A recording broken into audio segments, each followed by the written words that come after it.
An orphan, Jiang Jing, who has just graduated from university, seeks to find an ordinary job merely to survive. To his astonishment, he acquires a system that allows him to multiply his expenditures on women. Is there a mysterious reward associated with increased affection? The system's upgrades unlock a store where various enigmatic elixirs, cutting-edge technology, and extraordinary skills can all be exchanged for currency. How does this differ from receiving gifts? Jiang Jing, your brilliance is awe-inspiring. You have invented such a multitude of revolutionary technologies. I admire you immensely, exclaimed a young lady from a prestigious family. Do not become infatuated with me, for it may lead to an inescapable obsession. Mr. Jiang, your products are priced at 100 times their value in the beautiful country compared to the dragon country. The quality is even inferior to that of the dragon country. This is unreasonable, remarked the patriarch of a financial conglomerate. Get lost, love it, or leave it. It is indeed a tremendous fortune for a dragon country to have a patriotic genius like Jiang Jing, stated a high-ranking official from the dragon country. Oh, not at all. Jiang Jing had never perceived life as so vibrant and colorful. Chapter 1. The system presents him with this immediately. Blue Star, Dragon Country, Rome City. In a modest rental apartment spanning barely 20 square meters, Jiang Jing set down his phone, having just lost another ranked match. Frustrated, he turned off the screen and gazed vacantly at the ceiling. Jiang Jing felt a profound sense of unease. In his early 20s, he was at a prime stage for striving hard. How could he allow himself to languish and squander his potential? Jiang Jing resolved to meticulously plan his life. He contemplated how to earn his first pot of gold, how to invest and embark on entrepreneurship, amassing a fortune exceeding 100 million, reaching the pinnacle of success, and marrying a wealthy beauty. Just as Jiang Jing was lost in the grandeur of his life plans, the sound signaling the start of the game jolted him back from his billionaire dreams. He stared blankly at his phone screen, seemingly resolving to make a decision. Suddenly he bellowed, "Damn it! Who has banned my Han accent? Damn it!" Although his skills were lacking, it did not deter him from enjoying playing a particular character. Jiang Jing began to curse while valiantly battling. Time slipped away quietly, and after another loss, he found himself engulfed in profound emptiness, once again placing his phone down and staring blankly at the ceiling. This marked Jiang Jing's second year since graduation. As an orphan, he had successfully attended university through the generosity of kind-hearted individuals. Though not from a prestigious institution, he was nonetheless a college graduate. Because he belonged to a situation where one person's fullness ensured the family's sustenance, he dedicated his spare time, during his 4 years at university, to part-time jobs to earn a living, understanding that kind-hearted individuals could not support him for a lifetime. Thus, while his roommates busied themselves with romantic pursuits, Jiang Jing was perpetually racing along the path of making money. There were even girls who took an interest in him, as he was, after all, somewhat handsome. However, upon learning about Jiang Jing's circumstances, they all reverted to being merely ordinary friends. At least he managed to sustain himself until graduation from university, harboring hopes of securing a decent job to achieve a remarkable turnaround in life, only to realize that he had been overly optimistic. In this society, individuals like him are a dime a dozen. Apart from possessing a modicum of charm, he is utterly lacking in other admirable qualities. The notion of a poor scholar rising through diligent study to attain success is mere nonsense. He is fundamentally not cut out for academia, despite his earnest and relentless efforts in study. However, his academic performance remains decidedly mediocre. As for eloquence, he can only muster a few phrases of the national essence during conversations, which speaks volumes about his capabilities. In summary, Jiang Jing is truly unremarkable, just an ordinary individual. Currently, he has secured a job that is passable, with a combination of regular and overtime work alongside the 5 insurances in one fund, allowing him to take home over $5,000. After deducting daily expenses, he can save a little, as he is single and prefers to keep things uncomplicated. Jiang Jing harbors a desire to continue in this manner indefinitely. Suddenly, he feels a pang of hunger and orders a meal while scrolling through Douyin to pass the time. As he gazes at the beautiful women on Douyin, who merely sway their hips to garner tens of thousands of likes and solicit gifts during live broadcasts, he feels a twinge of envy and jealousy. Making money appears astonishingly effortless. Jiang Jing enters the live stream, intending to condemn such unethical trends. The beauty in the live broadcast is clad in a vibrant cosplay outfit, performing an adorable dance. This young lady possesses a fresh and charming appearance, brimming with vitality. Her captivating dance elicits frenzied applause from a multitude of admirers. Jiang Jing watches intently, but refrains from gifting, merely offering a like instead, as his financial situation is rather tight. He has always been reluctant to spend money on gifts. He hardly ever contributes, which must be acknowledged as a display of remarkable willpower. Apart from occasionally liking a book he finds worthwhile, he has never been inclined to offer support. Jiang Jing is aware that most of these internet celebrities are supported by a few wealthy patrons, as they have invested considerable sums, and anyone sensible would reciprocate in some manner. At that moment, the female host finishes her dance, panting as she greets the audience, saying, "Dear ones, the host is a newcomer. Those who appreciate the host, please give a follow and a like." Heart gesture. The host appears to have recently turned 18, exuding a palpable youthful aura that offers Jiang Jing great comfort. He casually clicks to follow her, not expecting the petite beauty to respond immediately. "Thank you, Wuming CC brother, for the follow. My dear ones, could you please join the host fan club? The host is a newcomer, and my stats are dismal, boo-hoo." The young beauty pleads with her hands clasped together, her tone sorrowful.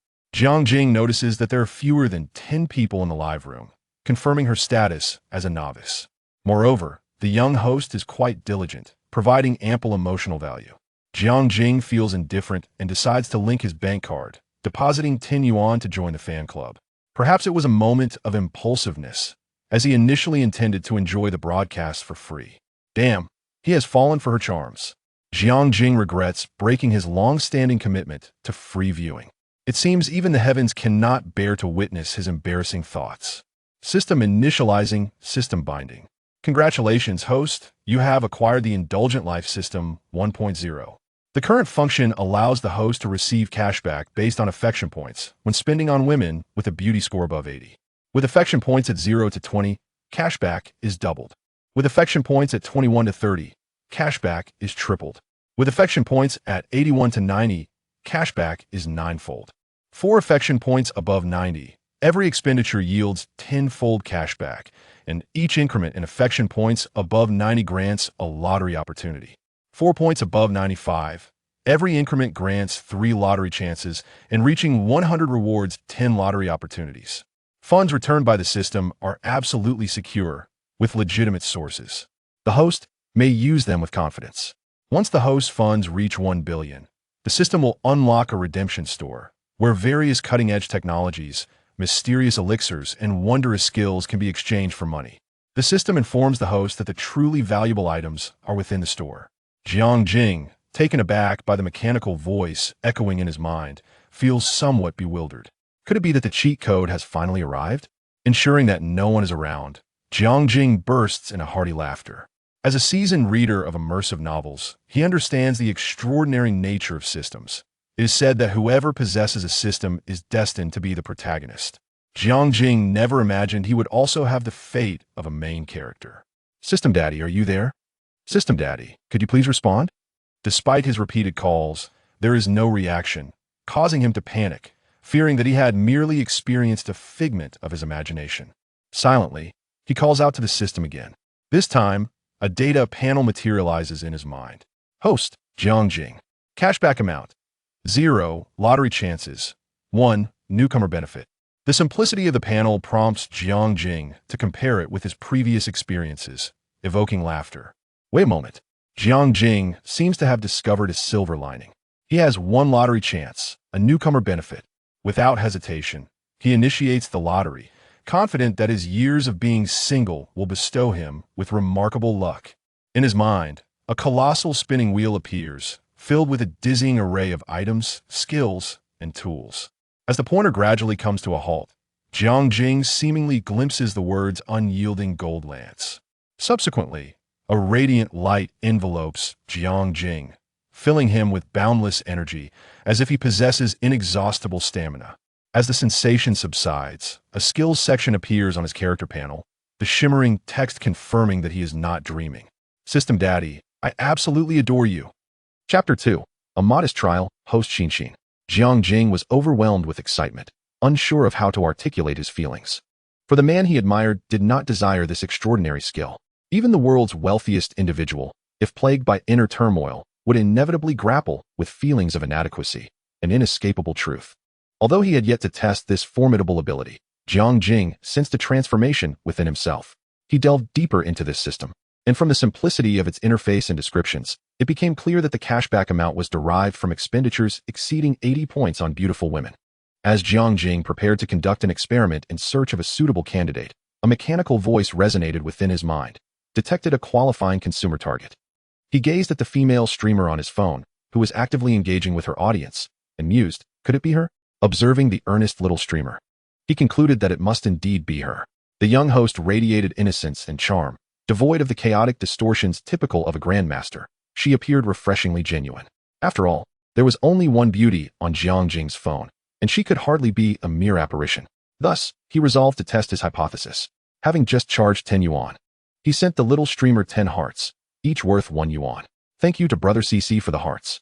Wishing you joy every day, she exclaimed, her emotional value soaring.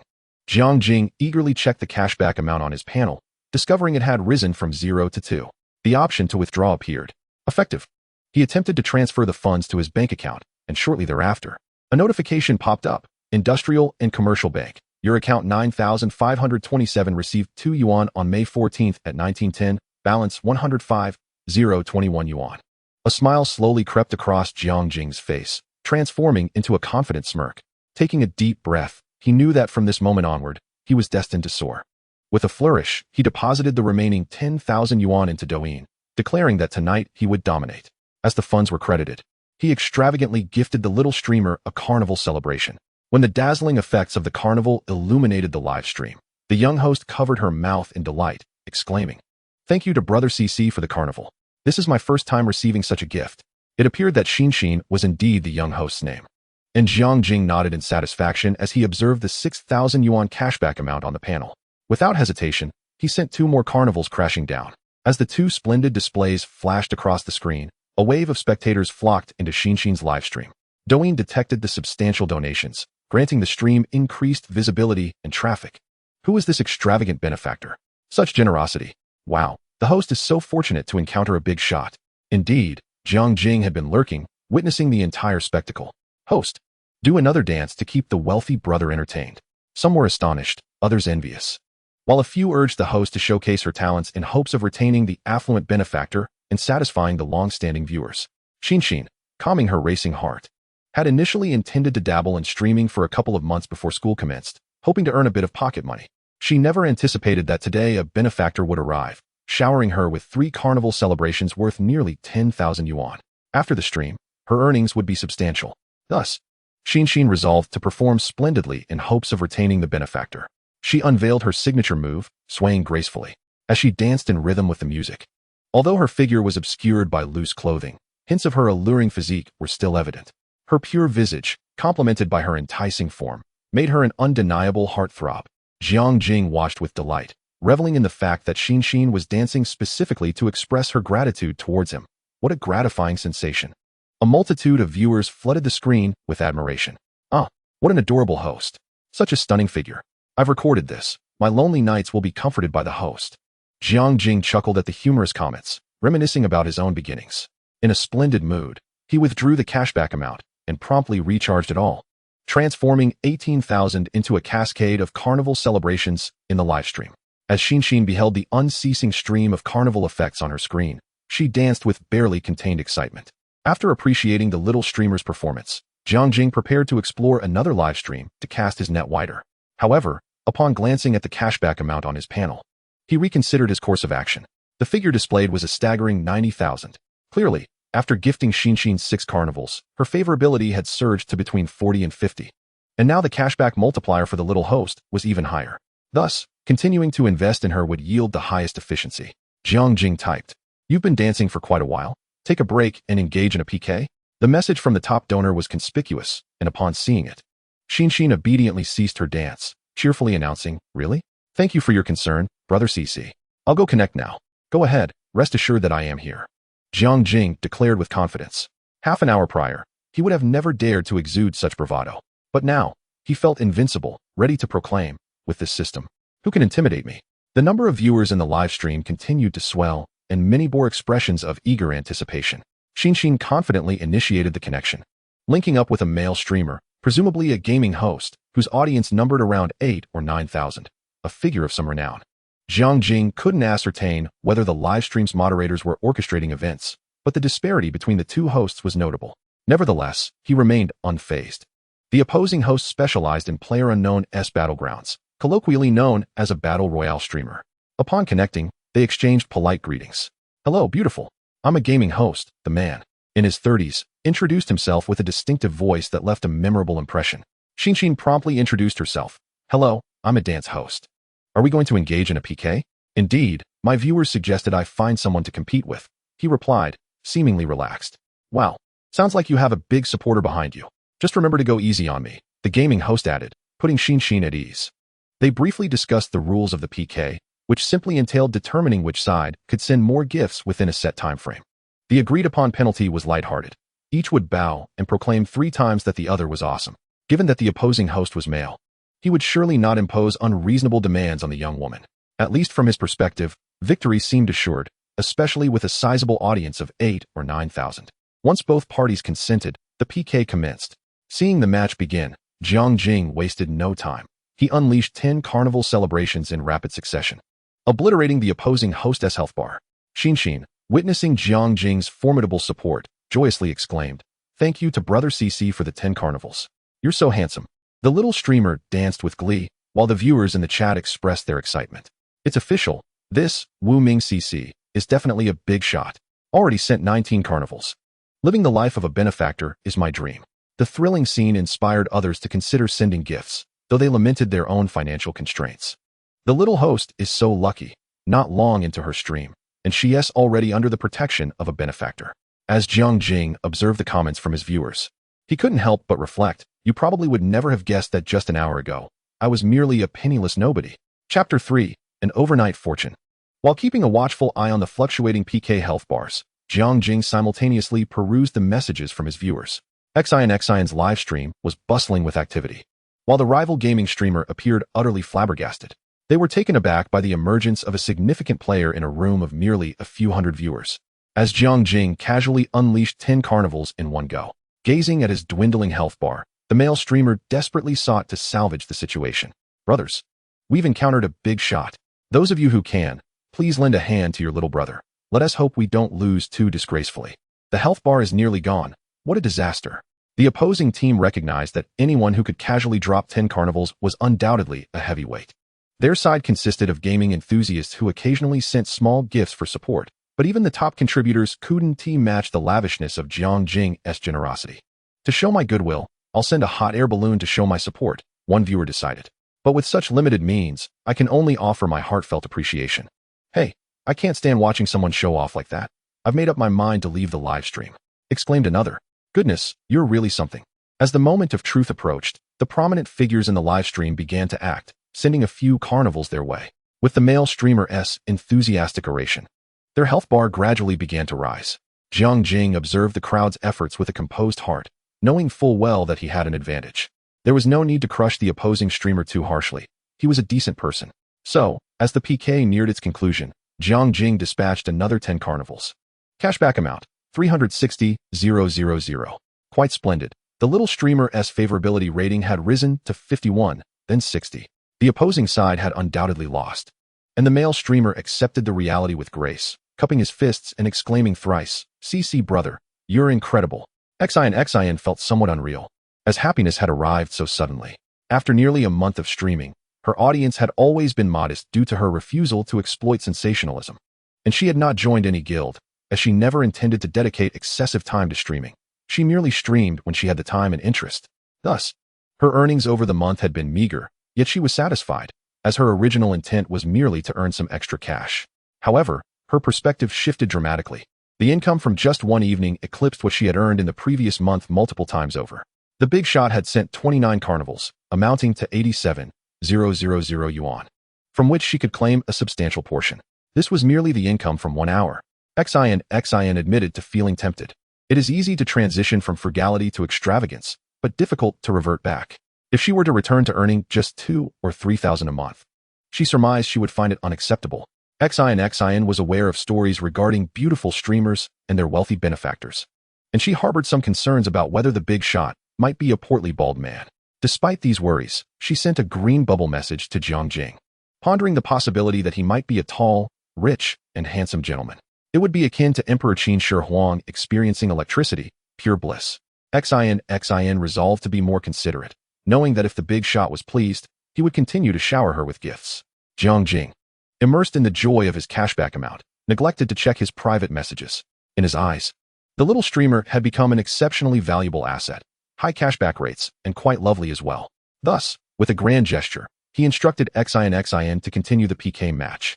That evening, as Jiang Jing enjoyed a meal of takeout, he simultaneously showered the beautiful streamer with carnivals. Remarkably, he and Xin engaged in 15 PK matches, each lasting about 5 minutes, and Jiang Jing claimed victory with overwhelming ease. Xin's livestream audience skyrocketed from just a handful to an astonishing 100,000 viewers. These were not bots, they were all active accounts. Xin surged to become the top streamer on Douyin that day. Douyin, witnessing Jiang Jing's generosity, continually funneled traffic into Xin's stream, leading to an increasing number of viewers. Curious netizens clicked in, eager to see which tycoon was so lavishly spending. The carnival effects in the live stream never ceased, and the barrage of comments from netizens was a vibrant tapestry. I may be lurking, but I've been meticulously recording the number of carnivals CC brother has sent. Can you guess how many he has given to the little streamer? Enough of the chit-chat. Let us admire the tycoon's generosity. Mom asked me why I was on my knees watching my phone, and I told her I was worshipping a big shot. 500 carnivals already. When viewers read this comment, it felt as though time had momentarily frozen. The barrage of messages ceased for several seconds before erupting anew. What? How can this be? Why isn't the big shot sending me gifts? Indeed, the world of the wealthy was incomprehensible to many. While I would compare prices for fast food and hesitate to order without a usable coupon, this person had spent 1.5 million in just an hour. The disparity between people was indeed vast. Oh, how I envy the streamer. Perhaps this is merely pocket change for the wealthy. CC brother, I'm a sweet little lowly. And I want CC brother, don't be so rigid about gender. Sometimes a change of pace can lead to a different experience.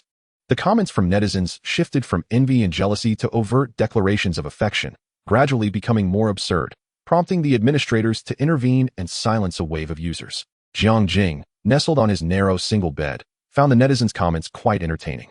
They had no idea that the tycoon they spoke of had just eaten a meal of takeout, and he casually liked a few amusing comments. Checking his account balance, he was astonished to find it had surpassed 10 million. From a mere 10,000 to over 10 million in just about an hour. This exhilarating transformation was truly captivating.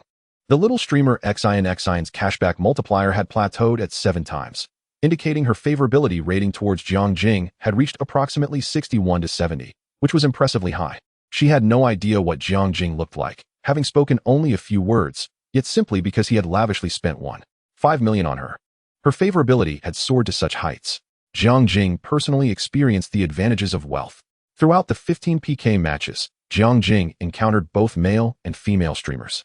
Some appeared strikingly beautiful, yet the system provided no alerts, indicating they had not met the spending criteria, with their attractiveness failing to reach the required 80. Jiang Jing was quite surprised, as a couple seemed even more gorgeous than Xin, but ultimately, either filters or technology had deceived ordinary viewers, but not the system. All were summarily passed over. Feeling that the time was ripe, Jiang Jing messaged Xin. Let us conclude the PK for today. I must take my leave. Upon reading Jiang Jing's message, Xin promptly nodded, responding obediently. All right, CC brother, you go ahead with your matters. I will also end my stream now. Thank you immensely for your contributions to Xin today. Do remember to check your private messages. Goodbye. Chapter 4. The little streamer grew anxious. It was no wonder Xin addressed Jiang Jing in such a manner during the livestream. She had noticed that he had yet to read the private messages she sent, and there were no notifications of him adding her on WeChat, which left her feeling a bit anxious. She feared that Jiang Jing's interest was merely a fleeting whim and that he might forget about her afterward, or that he might not truly care about Xin's appearance, which would significantly decrease her chances of receiving further generous rewards from such a wealthy benefactor. Having savored the delicacies of the mountains and seas, indulging in mere humble fare thereafter becomes quite disheartening. Therefore, Xin resolved to take the initiative and articulate her feelings. Should Jiang Jing remain unresponsive, it would merely indicate that her appearance did not captivate his interest, thus allowing Xin to relinquish her hopes. Nevertheless, she harbored considerable confidence in her physique and looks, having grown up surrounded by the accolades of those around her.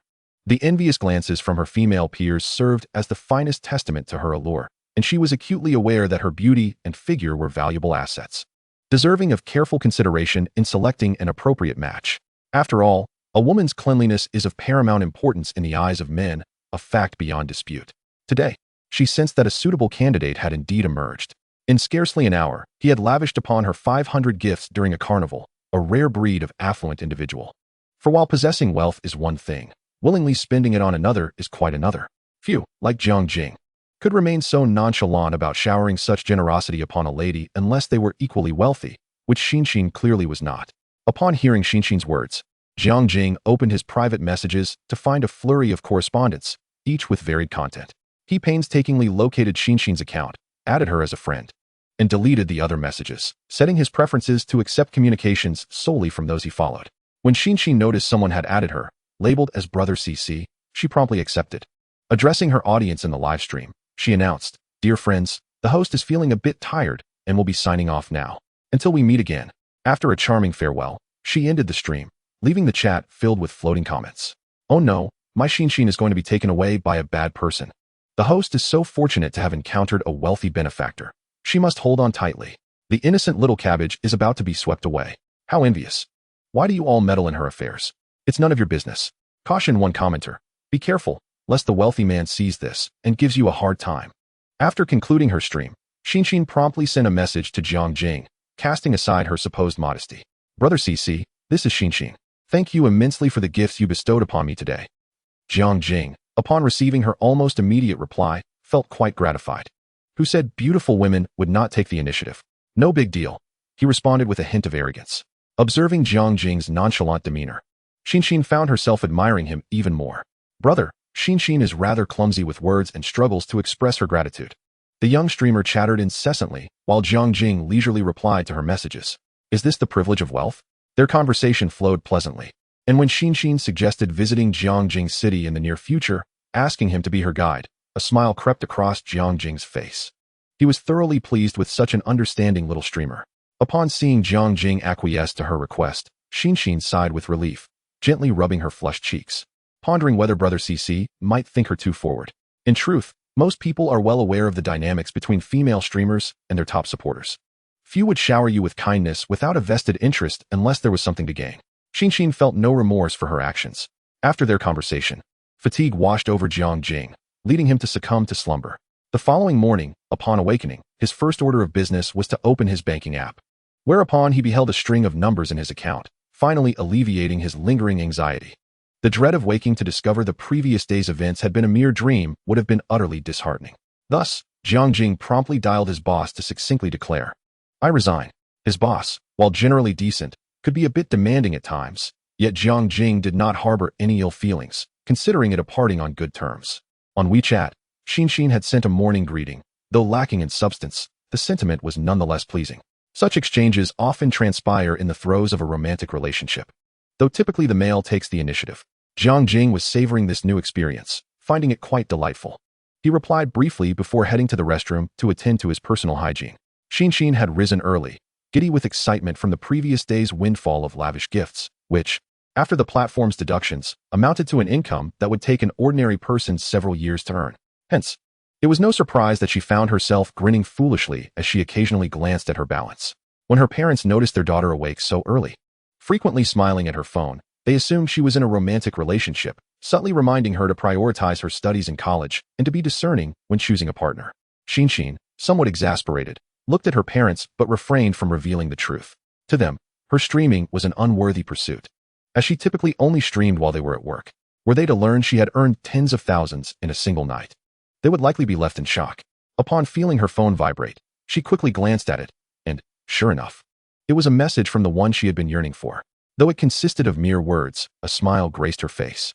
There is nothing more disheartening than undertaking any endeavor without receiving a response, so Xin continued to send messages, only to be met with silence, prompting her to pout at the screen. After completing his morning routine, Jiang Jing contemplated how to spend his newfound wealth. If one possesses money, what purpose does it serve if not to be spent? Moreover, he aimed to accumulate funds to reach 10 billion in order to unlock the system store. The products promised by the system tantalized him. Ideally, if a tool were to emerge, it would be the best scenario, allowing for cashback. Spending would yield more money. Reflecting on his limited circle of friends, he realized he had very few female acquaintances. Aside from colleagues, most were married. And the few he did know were of average looks, with hardly any above that standard. It was clear that they would not meet the system's criteria for cashback. Just as Jiang Jing considered abandoning the notion of finding a tool, his phone chimed again. Glancing at his device, he discovered an advertisement. Still wandering alone, dining solo, or watching movies by yourself? Download the Local Companion app for a delightful experience with local beauty companions to enjoy shopping, dining, and entertainment together. Chapter 5. The Beauty Companion, a familiar face. Local companions? What is this, and is it legitimate? Jiang Jing pondered, feeling a flicker of interest from the advertisement. If he could find a companion of suitable attractiveness, it would be a splendid affair. Consequently, he located the app in the application store, downloaded it, and installed it. Upon inspection, he was astonished by the abundance of beautiful women featured within, though he remained uncertain of their real-life counterparts. However, he felt reassured, as many fellow men had praised the app, suggesting that the women must be of commendable quality. Jiang Jing instinctively filtered by price, opting for the highest-priced companions. Reasoning that the steep cost must signify superior quality, he selected options for shopping and dining, choosing a 4-hour engagement, as he doubted he could endure longer. Upon viewing the price, he was taken aback. Indeed, it was not inexpensive. $3,000 for an hour. Without a moment's hesitation, Jiang Jing placed the order, convinced that such a steep price must surely guarantee exceptional value. According to the platform's description, the service was entirely green, with a satisfaction guarantee for any dissatisfaction upon meeting. Intimate gestures, such as kissing, were strictly prohibited. Instead, the companion would accompany him like a girlfriend, providing an abundance of emotional value. As for the authenticity of this green promise, Jiang Jing remained uncertain, speculating that perhaps the price would yield some hidden benefits. Who could say? Ultimately, his only requirement was a companion of commendable beauty. They chose a nearby Starbucks as their meeting point. After a casual grooming, Jiang Jing stepped out, feeling, perhaps due to illusion, that his physique had improved. His muscles were firm, yet not overly bulky, embodying a blend of strength and aesthetics. Perhaps it was a result of the recent skill upgrades. At the entrance of Starbucks, he idly scrolled through Douyin, hoping to spot some attractive girls. Yet after a prolonged search, he found none. Jiang Jing sighed in exasperation. Realizing the disparity between the online abundance of beauties and the stark reality, those beauty filters were simply too potent. Just as he was lamenting this, his phone rang with a virtual call, likely signaling the arrival of his companion. Upon answering, a sultry voice with a hint of sweetness emanated from the phone. "Hello, big brother. I am your chosen companion, and I have arrived at the designated location. Are you here?" The sound of her voice sent a shiver of excitement through Jiang Jing. He glanced around and replied, "Yes, I'm here, at table number 1 by the entrance." A tall figure caught his eye, holding the phone and gazing in his direction while gracefully approaching, her right hand giving a gentle wave. Jiang Jing smiled and waved back. As the beauty drew closer, a voice from the system echoed in his mind. "Detected a valid consumer. Would you like to view the information?" Puzzled, Jiang Jing recalled that when he encountered the small streamer XIN the previous day, the system only indicated a valid consumer without offering the option to view information. Perhaps it was due to the face-to-face meeting, unlike the previous online interaction. Silently, he willed the system to display the information. Name, Li Shui. Age, 24. Height, 171 centimeters. Weight, 50 kilograms. Overall attractiveness, 93. Charging frequency, 0. Affection level, 0. Stranger. Jiang Jing was quite pleased with the information. Astonished to find a beauty rated at a stunning 93, especially with 0 charging instances, truly a rarity. However, the name did ring a bell. As Li Shui approached, she greeted him warmly, and he responded with a smile. Her lustrous black hair framed her delicate face, her skin radiant, and her enchanting eyes sparkled with allure. Her subtle makeup highlighted her features, exuding a blend of innocence and seduction that was utterly captivating. Particularly striking were her glossy red lips, glistening under the sunlight, evoking an irresistible urge to kiss them. Her outfit was equally alluring, a white tank top that revealed her slim waist, boasting an A4 silhouette. She wore a blue vest and a pair of incredibly short black shorts that accentuated her alluring S-curve. Her long legs were adorned with tantalizing black stockings, and she carried a stylish handbag while donning a pair of fashionable boots. Li Shui certainly knew how to showcase her figure, drawing the attention of passers-by, who often turned to steal glances, some even stopping to stare. Frankly, her beauty could easily outshine many in the entertainment industry. As Jiang Jing observed her, he felt an increasing sense of familiarity, and he was undeniably satisfied with her stunning looks. He approached her and asked, "Are you Li Shui?" Standing at a height of 185 centimeters, he felt completely at ease alongside her, complimented by his own decent looks, making them appear as a striking couple. Li Shui smiled and nodded, sweetly responding, "Yes, big brother." Affection level 5.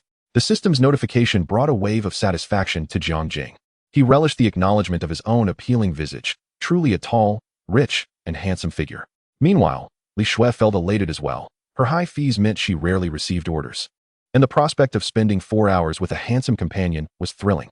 She had initially worried that her client might be an unkempt, middle-aged man. But upon seeing Jiang Jing, she felt reassured. With a soft voice, Li Shui asked, "How would you like me to address you? For the next few hours. I will call you by your preferred name. Of course, nothing too outrageous." While she already knew his name from the platform, it was customary for companions to use nicknames. Jiang Jing, not one for eccentricities, replied, "Just call me Jiang Jing or brother." Li Shui smiled and nodded in agreement, still struck by her familiarity. Jiang Jing couldn't help but inquire, "Li Shui, did you attend the 20th high school?" Li Shui was taken aback, wondering how he knew. However, there was no reason to conceal it, so she casually replied, "Yes, I was quite the school belle back then." Her playful expression was undeniably charming. Jiang Jing, now certain, recalled that Li Shui was indeed the school beauty, the dream girl of at least 80% of their male classmates. The remaining 20% were likely the nerds and socially awkward boys. It was no exaggeration to say that during her time in school, she would return to find numerous love letters left at her desk after just a brief absence. Yet, during her high school years, there had been no rumors of her dating anyone. Her parents ensured she was chauffeured to and from school, leaving no room for any heroic rescues. Jiang Jing had been one of many secret admirers, and reminiscing about it brought a wave of nostalgia. With a smile, Jiang Jing remarked, "I know. You were quite famous at school, and I can't even count how many boys had crushes on you. I was one of them." Affection level 5. Chapter 6. Consumer. The school beauty truly has excellent taste. Hearing Jiang Jing's words, Li Shui felt a surge of happiness. Why? Because spending $3,000 on a companion indicated that he was financially secure, and with Jiang Jing's handsome looks, a tall, rich, and handsome man complimenting her beauty was bound to elevate her spirits. If it had been a shorter, average-looking guy from an ordinary background, her affection level would likely not have increased. The harsh reality was as such. "Big brother, shall we eat first or go shopping?" Li Shui asked, covering her mouth with a smile, clearly delighted. After contemplating, Jiang Jing decided to treat himself to a little shopping first. After all, one must dress well to impress. "Let us buy a few things before we grab a bite." Li Shui obediently replied, "All right, big brother, let us go." She followed Jiang Jing as they walked, drawing the attention of those around them, who perceived them as a charming couple out for a day of fun. During their time together, Jiang Jing engaged in light banter with Li Shui, who effortlessly maintained the conversation, ensuring there was never a dull moment, providing him with ample emotional value. In just a few minutes, the two arrived at the largest shopping center in Rong City, the Rongqing Building. Nestled in the heart of the city, where every inch of land is precious, its expanse is indeed remarkable. Numerous top luxury brands have made their home here. Jiang Jing escorted Li Shui to the 3rd floor, where they gazed at a succession of high-end boutiques, feeling somewhat at a loss. He turned to Li Shui and inquired, "Do you have any good suggestions? Surely, you ladies are adept at selecting outfits." Upon hearing this, Li Shui softly asked, "Are you planning to choose from these luxury brand stores, brother?" "Indeed. Feel free to select boldly," Jiang Jing replied nonchalantly. As Li Shui observed the array of luxury brands on the 1st floor, such as LV, Bulgari, Hermes, and Gucci, Jiang Jing's casual demeanor conveyed a clear message. He was unfazed by expenditures at such high-end establishments. With a newfound understanding of Jiang Jing's financial prowess, Li Shui suggested, "Let us visit Balenciaga. Their style has been quite trendy lately." "Sounds good. Let us go," Jiang Jing responded, leading Li Shui towards the Balenciaga store she had indicated. As they stepped inside, a sales associate eagerly greeted them, displaying a warmth that suggested no concern over their purchasing capabilities. It is a common phenomenon that those without the means to spend would seldom enter such establishments, as those who do possess both the desire and the financial backing to shop. "Good day, sir and madam. Are you here to purchase clothing? What can I assist you with?" "I would be delighted to introduce and recommend some items." The sales associate was enthusiastic, her lovely face adorned with a polite smile. "No need for assistance. We'll browse ourselves," Li Shui politely declined. "Of course, if you need anything, feel free to find me," the associate replied before stepping away. Li Shui led Jiang Jing to the men's section, beginning to coordinate outfits for him, as this was also part of her duties. Soon, she selected a shirt for him, a blue and white piece with a hint of velvet, embellished with subtle patterns. Jiang Jing chuckled. That looks good.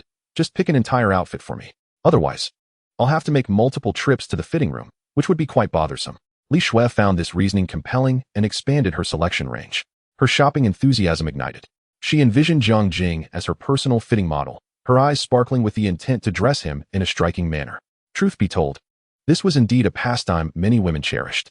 Before long, she had selected pants and shoes as well. Try this on. I assure you, you'll look incredibly handsome, Li Shui declared earnestly. Jiang Jing nodded in agreement and proceeded to the fitting room with the chosen attire. Moments later, he emerged, and Li Shui's gaze immediately fell upon him, eager to assess her selections. Her eyes widened in delight. At that moment, Jiang Jing could be summed up in one word: dashing. Standing at 185 centimeters, his chiseled features complemented by a neat haircut exuded vitality. The shirt, adorned with patterns, paired with beige casual trousers featuring a slight design detail, struck a balance between relaxed and nonchalant. The two buttons of the shirt were undone, revealing hints of his well-defined physique, exuding an intoxicating aura of masculinity. On his feet were a pair of trendy white sneakers. Li Shui nodded in satisfaction, silently applauding her own discerning taste.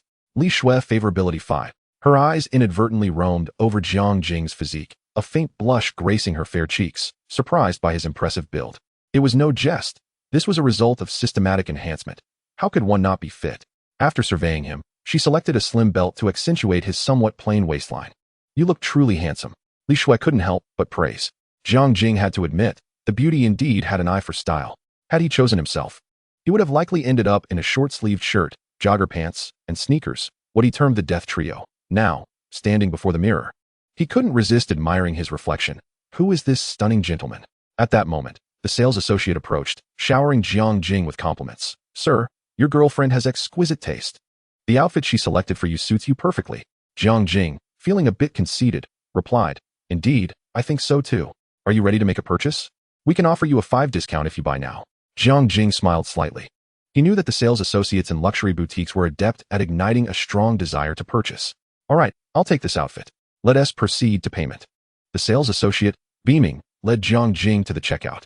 As the POS machine printed the receipt, Jiang Jing was taken aback by the total, a staggering 90,000 yuan. Yet for him, it felt like mere pocket change, a trivial expenditure. Let us move on to the next store, he said, intent on acquiring more outfits. As he appreciated Li Shui's keen sense of style and wished to have several options to rotate. With the sales associate's smile still lingering, Jiang Jing and Li Shui departed. Heading towards another luxury boutique, LV, welcome to Louis Vuitton. How may I assist you, sir and madam? I can recommend some items, the associate greeted them. Her attention drawn to the striking pair before her, quickly recognizing that Jiang Jing was wearing the latest from Balenciaga. Once again declining the associate's suggestions, Li Shui took the lead. Soon, at Jiang Jing's insistence, Li Shui selected several outfits, including trousers and shoes. Trusting her judgment implicitly, Jiang Jing opted not to try each piece on, mainly to avoid the hassle, and proceeded to pay directly. The total came to nearly 500,000 yuan, and Jiang Jing remained unfazed as he retrieved his card, while Li Shui was visibly taken aback. Chapter 7. The School Beauty's Unease.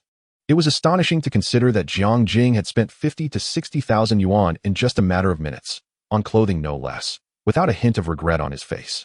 Such financial strength was indeed impressive. Li Shui couldn't help but ponder the extent of Jiang Jing's wealth. Observing the school beauty lost in thought, Jiang Jing found it amusing and waved his hand in front of her. Little beauty, what are you pondering so intently? Snapped back to reality. Li Shui gazed at Jiang Jing with a complex expression. Her family, while decent, had her father running a clothing factory, bringing in a respectable income of several hundred thousand a year. However, this had little bearing on her, as she also had a younger brother. Her own earnings barely sufficed for her expenses. With the myriad of clothing, bags, and cosmetics that women typically indulge in, she only managed to cover her own needs. Although her captivating looks had attracted suitors wishing to pamper her, Li Shui was discerning and didn't settle for just anyone. While everyone enjoys wealth, Li Shui wasn't particularly in need of it, and thus refrained from making hasty decisions for fleeting gains. In truth, Li Shui harbored a certain greed. She wished for a partner who was both handsome and affluent. With her penchant for aesthetics, she was not inclined towards those with bulging bellies, but rather sought a tall, wealthy, and handsome man. Today, she seemed to have been somewhat swayed. This client she accompanied was not only dashing but also wealthy, truly tempting her to cross lines. Her gaze towards Jiang Jing inadvertently held a hint of flirtation. Li Shui favorability 10, current favorability 25. Jiang Jing, hearing the system's prompt in his mind, wore a playful smirk. Had the school beauty been captivated by his charm and wealth? With a goodwill rating of 25, which has now tripled, Jiang Jing decided to take action. He brought Li Shui to a boutique specializing in women's handbags and casually remarked, "Please help me choose the most exquisite handbag. I intend to gift it to someone, so price is of no concern." Li Shui, filled with envy, began selecting options for him, her heart silently lamenting, "Why do I not have a friend like this?" After a considerable time, Li Shui pointed to a resplendent handbag that, amusingly, could scarcely fit a bottle of water, her eyes sparkling as she exclaimed, "This is the latest model from LV, perfectly suited for a young and beautiful lady. May I inquire the age of the recipient?" Jiang Jing did not respond, but glanced at the price tag, 600,000. Goodness, how effortlessly one can profit from women. Regardless of the cost, Jiang Jing felt no remorse, for his wealth was destined to multiply. Indeed, this handbag seemed quite appropriate. Jiang Jing affirmed Li Shui's choice. As it was evident she held a particular fondness for it, the effect would undoubtedly be splendid. "Madam, you possess remarkable taste. This handbag is our latest release." The sales assistant eagerly pitched nearby. "That's enough. No need for further exposition." Jiang Jing interjected calmly, "I'll take this one. Please wrap it up for purchase." The sales assistant was instantly beaming, hastily preparing the handbag and guiding Jiang Jing to the checkout. Li Shui's goodwill rating, 2, current, 27. As the POS machine printed the receipt, Li Shui gazed enviously at the handbag in Jiang Jing's possession, wondering which fortunate girl could receive such a lavish gift from a wealthy benefactor. Upon completing the transaction, Jiang Jing noticed Li Shui pouting, visibly reluctant to part with the handbag, clearly smitten. "What are you staring at?" "I'm giving it away," Jiang Jing teased, pulling her back from her reverie. Li Shui playfully retorted, "You're so annoying, brother. I was just contemplating which lucky girl is fortunate enough to receive such a lavish gift from you." The soft timbre of her voice sent a shiver down Jiang Jing's spine. He thought to himself, "What a little enchantress. You were wondering who is so fortunate, weren't you?" Jiang Jing chuckled, "It's you." "Me." Li Shui's eyes widened in disbelief, her expression a mixture of astonishment and incredulity. "Yes, take it quickly," Jiang Jing urged, observing the charming expression on the school belle's face, wishing he could capture the moment. Li Shui, still in a daze, accepted the handbag. Her inner thoughts a whirlwind. Did he really just give me this? This is the latest LV model worth 600,000, not some roadside trinket. Could he possibly have intentions of pursuing me? Otherwise, why would he gift me such an extravagant item? Moreover, this handsome and wealthy young man is willing to spend lavishly on a girlfriend. Oh my, I am genuinely feeling a flutter in my heart. But this is far too extravagant. Li Shui's expression was a kaleidoscope of emotions: disbelief, confusion, shyness, and finally, a deep-seated reluctance. Jiang Jing rated her fluctuating expressions as a perfect score. The school belle, battling her reluctance, returned the bag to Jiang Jing, stating, "Brother, we are not in a genuine romantic relationship. This handbag is far too extravagant. I cannot accept it." Upon hearing this, Jiang Jing's regard for Li Shui surged. He appreciated her integrity, recognizing that although she cherished the gift, she still returned it, embodying the principle of not accepting unearned favors. However, Jiang Jing could not possibly retract the gift, as it was intended for a reward. "I cannot take back what I have given. My gesture is born from genuine affection. If you truly wish to decline, feel free to discard it," he asserted firmly, placing the handbag in her hands. Li Shui, taken aback by Jiang Jing's authoritative tone, thought, "Throw it away? This is a 600,000 handbag. Am I out of my mind to do so?" Reluctantly, she accepted the gift. Li Shui's goodwill rating, 20, current, 47. Jiang Jing was exceedingly pleased as he observed the return of 1.8 million, coupled with the increase in Li Shui's goodwill rating, fueling his motivation to continue his spending spree. He grasped the school belle's delicate hand and purposefully led her toward other luxury boutiques. A group of envious young ladies glanced at Li Shui, wishing they had such a wealthy boyfriend. As Jiang Jing held Li Shui's hand, she did not resist his gesture. Her cheeks flushed with a hint of embarrassment, yet she felt a delightful daze enveloping her. In Li Shui's mind, this former classmate must be preparing to pursue her, as no one would bestow such a precious gift without ulterior motives. Given he met her criteria of a suitable partner, handsome, wealthy, and generous, she considered the prospect of a romantic relationship quite appealing. Just as she was lost in her thoughts, Jiang Jing led her to the Vacheron Constantin counter. Initially contemplating a Patek Philippe, Jiang Jing settled for a more accessible luxury brand due to its unavailability in Rongqing. Just as he was about to enter, Li Shui suddenly seized his arm, her expression serious as she said, "Brother, I believe we need to clarify a few matters." Chapter 8. Li Shui's Gradual Surrender. Jiang Jing found amusement in Li Shui's serious demeanor, wondering what was on her mind. "What matters? Please, enlighten me." You. Li Shui's expression was one of turmoil. She stammered, unable to articulate her thoughts, her body betraying her with a slight tremor, an indication of her nervousness. Had anyone told Li Shui she would feel anxious around a boy, she would have laughed heartily. Impossible. Boys are always the ones who feel nervous around me. Yet here she was, genuinely anxious. For Jiang Jing met all her criteria for an ideal partner, and his lavish spending only heightened her uncertainty. If Jiang Jing had no romantic interest in her and was merely a wealthy spender, Li Shui would feel as though a treasure trove had vanished before her eyes. However, asking Jiang Jing outright, "Are you trying to pursue me?" was a question she found difficult to voice, her courage faltering at a critical juncture.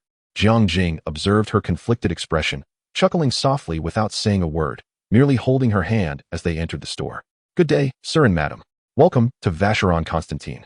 May I inquire if you have a specific watch in mind?"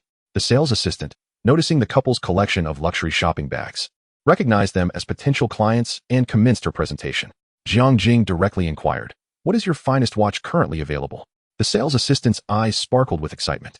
"Please, allow me to escort you to the private viewing room for a detailed introduction." Jiang Jing and Li Shui followed the assistant into the private area, where such high-end watch boutiques prioritize client privacy. Jiang Jing's straightforward inquiry indicated he was likely a wealthy patron, making a sale more probable. The assistant seated them, offering refreshments and coffee, before stating, "Sir, our finest watch is the Vacheron Constantine 4500V, 210R, B705, priced at 4 million. This piece belongs to the overseas collection, featuring unique design and exceptional craftsmanship." Just as she was about to elaborate further, Jiang Jing interrupted, "No need for all that. Just show me." The assistant nodded with a smile, leading them to the display case to showcase the exquisite timepieces. Jiang Jing, captivated by the watch's opulent exterior, wasted no time in concluding, "All right, this one, wrap it up for me." The young lady initially believed she would need to engage in much persuasion to make a sale, but to her astonishment, the time from glancing at the watch to deciding on the purchase was merely a matter of minutes. Regaining her composure after the shock, she beamed with a radiant smile and said, "Sir, please follow me." Soon, they returned to the private room, where the manager, having been discreetly informed, was already waiting, accompanied by a waiter clad in a black suit, bearing a password-protected watch box. After receiving the box, the manager entered the password and opened it, revealing a watch worth 4 million, lying quietly within. "Impressive," he exclaimed. "Would you like to try it on, sir?" Jiang Jing nodded, extending his wrist. The manager, with keen insight, expertly adjusted the size while donning gloves. Jiang Jing raised his hand for a closer look, clearly pleased, and promptly produced his card. "Charge it." Li Shui was utterly captivated by Jiang Jing's extravagant demeanor. The more she observed him, the more handsome he appeared. As the saying goes, a man looks most attractive when he is spending money. The manager, overhearing this, also smiled broadly and hurriedly began processing the transaction. With the sound of successful payment echoing, the manager felt an immense sense of relief. Jiang Jing noticed Li Shui's eyes sparkling with admiration beside him. He couldn't overlook this exceptional companion. Thus, he addressed the manager. "Please find a suitable women's watch for her. Price is no object." The manager's face lit up with delight as he dashed off to fetch the watch, thinking to himself that this would undoubtedly bolster his sales figures. Upon hearing Jiang Jing's words, Li Shui quickly waved her hands. "Brother, you are far too generous. There's no need to buy me anything more. I already feel guilty for accepting that 600,000 handbag." The sales assistant, overhearing Li Shui's modest remarks, widened her eyes in disbelief, her envy burning like flames. Internally, she screamed, "What did you just say? Is this even a reasonable thing to utter? You just received a handbag worth 600,000, and now a watch too? How come I've never encountered such a boyfriend?" All she wanted was to kick Li Shui aside and take her place. However, upon seeing the stunningly beautiful Li Shui, she selflessly quelled her envious thoughts. Despite her own considerable attractiveness, she felt overshadowed by Li Shui's extraordinary beauty. The manager soon returned with a watch adorned in a delicate pink hue, embellished with sparkling diamonds, capturing Li Shui's undivided attention. Without a moment's hesitation, Jiang Jing swiped his card once more. A beep signaled a successful transaction. The watch was priced at 2,100,000, and with Li Shui's favorability at 47, the cashback amounted to 5 times that. A staggering 10,500,000. equivalent to a full hour of hard work from the previous day. Jiang Jing was immensely satisfied, taking Li Shui's hand to fasten the watch, adjusting it to the perfect size under the manager's guidance. Li Shui stared blankly at the watch on her wrist. Worth 2,100,000, as if she were ensnared in an unreal dream. Watching Jiang Jing adjust the watch, his striking visage struck Li Shui's heart like a bolt of lightning. Li Shui acknowledged her materialistic tendencies. She was indeed enamored by appearances. After all, what girl doesn't appreciate a tall, rich, and handsome man? A dashing gentleman willing to spend millions on gifts without demanding anything in return. What could this be if not love? Is there something wrong with her thinking? Although Jiang Jing had not uttered any sweet nothings, his actions spoke volumes of his affection. Li Shui's imagination spun a dramatic narrative. Jiang Jing had secretly harbored feelings for her during their school days, but had never confessed. Now, having achieved great success, he sought her out, drawn by the affection buried deep in his heart, and through his generous gestures, he demonstrated his love for her. Li Shui's favorability. 20. Current. 67. One must admit, a beautiful woman's imagination is indeed boundless. If Jiang Jing were privy to her fanciful thoughts, he would certainly applaud her creativity. As Jiang Jing secured the watch onto Li Shui's wrist, he noticed her favorability soaring dramatically, which pleased him greatly. He looked up to see her, the campus belle. Her cheeks flushed with warmth, her enchanting eyes sparkling with a dreamy glimmer, and her lips curling into a smile that indicated her delightful mood. The blush on her youthful face surpassed any romantic words, and coupled with her striking beauty rated at an impressive 93, Jiang Jing couldn't resist gently caressing her cheek. It was smooth and supple, brimming with collagen. Although he was uncertain why Li Shui's favorability had surged so much, the evidence suggested that money indeed had its merits. The sensation of his touch brought Li Shui back to reality. Not only did she not shy away from Jiang Jing's affectionate gesture, but she also took his hand, shyly pressing her face against his palm, her large, captivating eyes fluttering as they gazed at him. Li Shui's favorability. 5. Current. 72. Chapter 9. Ferrari. Truth be told, Jiang Jing was quite satisfied. After acquiring the system, his primary mission was to enhance the favorability of his target. The goal was to accumulate capital through cashback, thus unlocking the mysterious shop. The system had granted him a beginner's benefit, allowing him to draw a coveted skill that every man dreams of, an undeniable advantage. Moreover, there were countless such extraordinary skills, many of which Jiang Jing had yet to explore. The system hinted that the truly valuable items lay within the shop, igniting Jiang Jing's curiosity. Thus, favorability became paramount. After all, achieving a certain level of favorability would grant him opportunities for lotteries and higher cashback.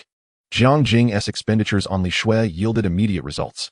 In less than 2 hours, her favorability surpassed that of the small streamer, Xin from the previous day. Part of this was due to Jiang Jing's striking looks. While the streamer only saw him through a screen, Li Shui experienced the real deal. Jiang Jing was no fool. He understood there would be opportunities for cashback, but he needed to see tangible results from his spending. If his lavish outlay yielded little to no increase in favorability, he would decisively move on to someone else. He would not waste his resources on an endeavor that bore no fruit. In contrast, Li Shui was quite exceptional. Her favorability was generous, and Jiang Jing found himself increasingly pleased with his expenditures on her. While others saw their investments dwindle, Jiang Jing's investment in Li Shui only grew. He never considered himself a good person. Upon viewing Li Shui's data, he had already marked her as a target to pursue. After all, her statistics were too enticing. An original beauty rated at 93, simply irresistible. Currently, Li Shui's favorability had reached 72, which was quite commendable. According to the system's classifications, a score above 60 indicated a considerable fondness, above 70 suggested potential for a romantic relationship, above 80 indicated mutual affection, above 90 signified a bond stronger than gold, and 100 represented unwavering devotion. Jiang Jing smiled at Li Shui, preparing to escort her away when the manager suddenly interjected with enthusiasm. "Sir, if convenient, may we exchange WeChat? In the future, whenever you purchase a watch from our store, you will receive a discount, and we will notify you first of any new arrivals." The manager, eager to retain Jiang Jing as a valuable customer, realized that his financial prowess could significantly boost sales. After contemplating, Jiang Jing agreed, and they exchanged WeChat information. The manager then said, "Mr. Jiang, please hold on a moment. We have a small gift for you." With that, he swiftly departed, returning shortly with an elegantly packaged item. "This is a token of our appreciation, a women's silk scarf valued at 100,000. Jiang Jing found this amusing. It seemed the manager was truly willing to invest in retaining him as a premium client. However, this is a silk scarf meant for women, utterly useless to Jiang Jing. Surely, It would be more delightful to purchase one for oneself rather than to gift it away. Moreover, he could not fathom why such a trivial item as a silk scarf should command such an exorbitant price. It was merely well packaged. Thus, he gestured for Li Shui to accept it.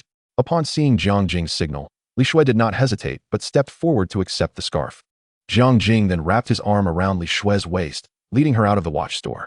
Li Shui showed no signs of resistance to Jiang Jing's actions. However, she tensed momentarily when his hand made contact with her waist, clearly nervous. Gradually, she relaxed, and Jiang Jing reveled in the sensation of her slender waist. Silently praising her, truly a beauty.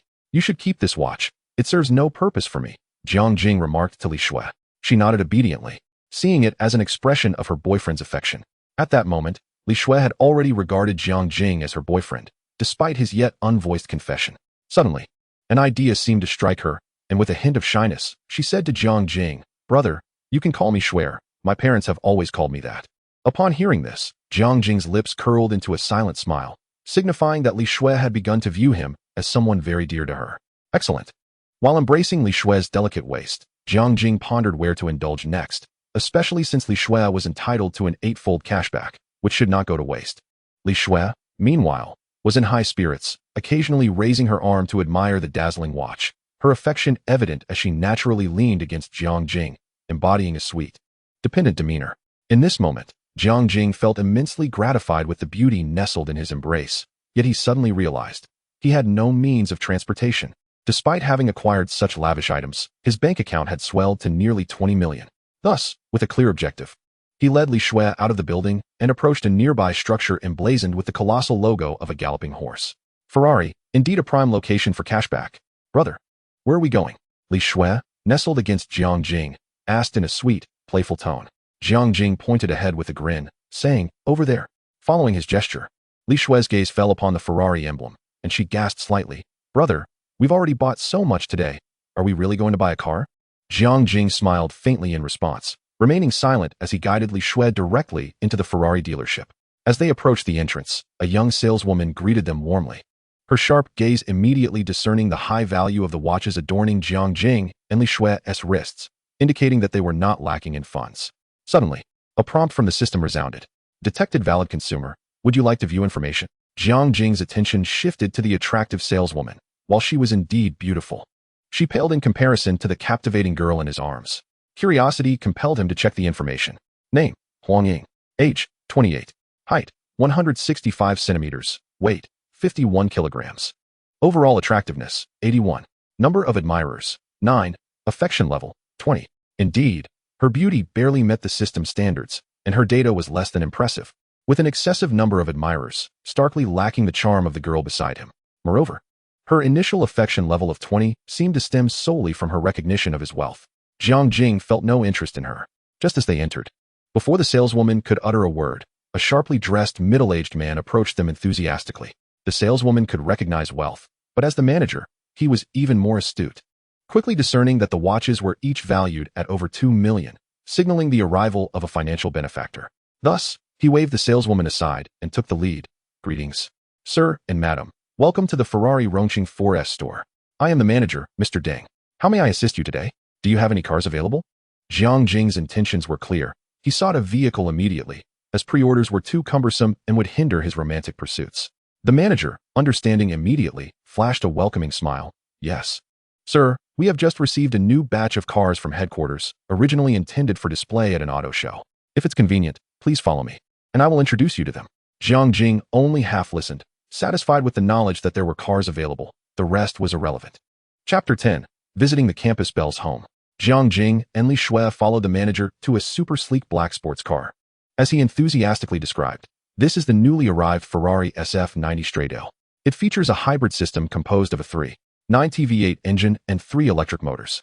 The engine boasts a newly designed intake and exhaust system, complete with centrally injected narrow cylinder heads and a gasoline direct injection (GDI) system that operates at an injection pressure of up to 350 bar.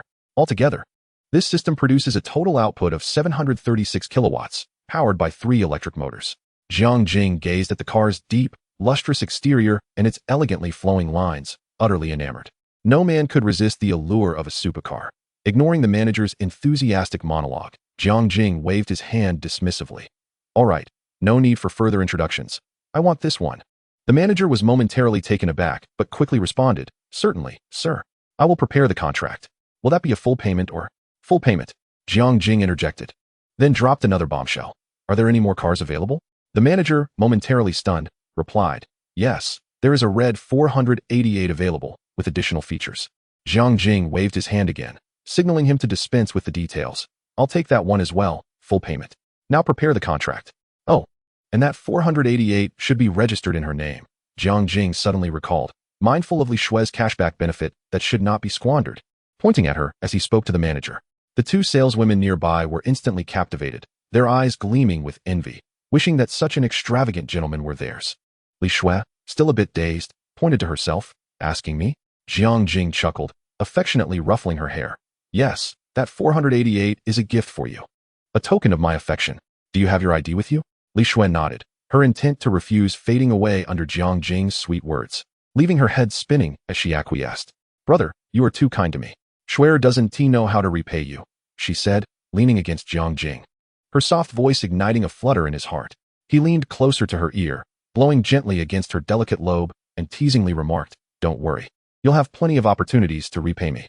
Li Shui shivered at his words, fully understanding the implication. She burrowed into Jiang Jing's embrace, playfully saying, "Brother, you're so naughty." Li Shui's affection level, 8, currently at 80. Jiang Jing and Li Shui began to express their affection for one another, oblivious to their surroundings. While the nearby saleswomen could only envy Li Shui, reflecting on their own boyfriends who would take ages to grasp even the simplest hints for a new smartphone. Truly, comparison is the thief of joy. Jiang Jing and Li Shui spent nearly an hour and a half at the 4S store finalizing contracts and paperwork. During this period, Jiang Jing used his financial prowess to acquire a faux leopard license plate, Rome A88B88, for his SF90, while Li Shui's plate was a random assortment of numbers. The combined expenses of their vehicles amounted to approximately 9 million for Jiang Jing and around 5 million for Li Shui, with an astonishing return of 8-fold. 40 million had been credited to Jiang Jing's account.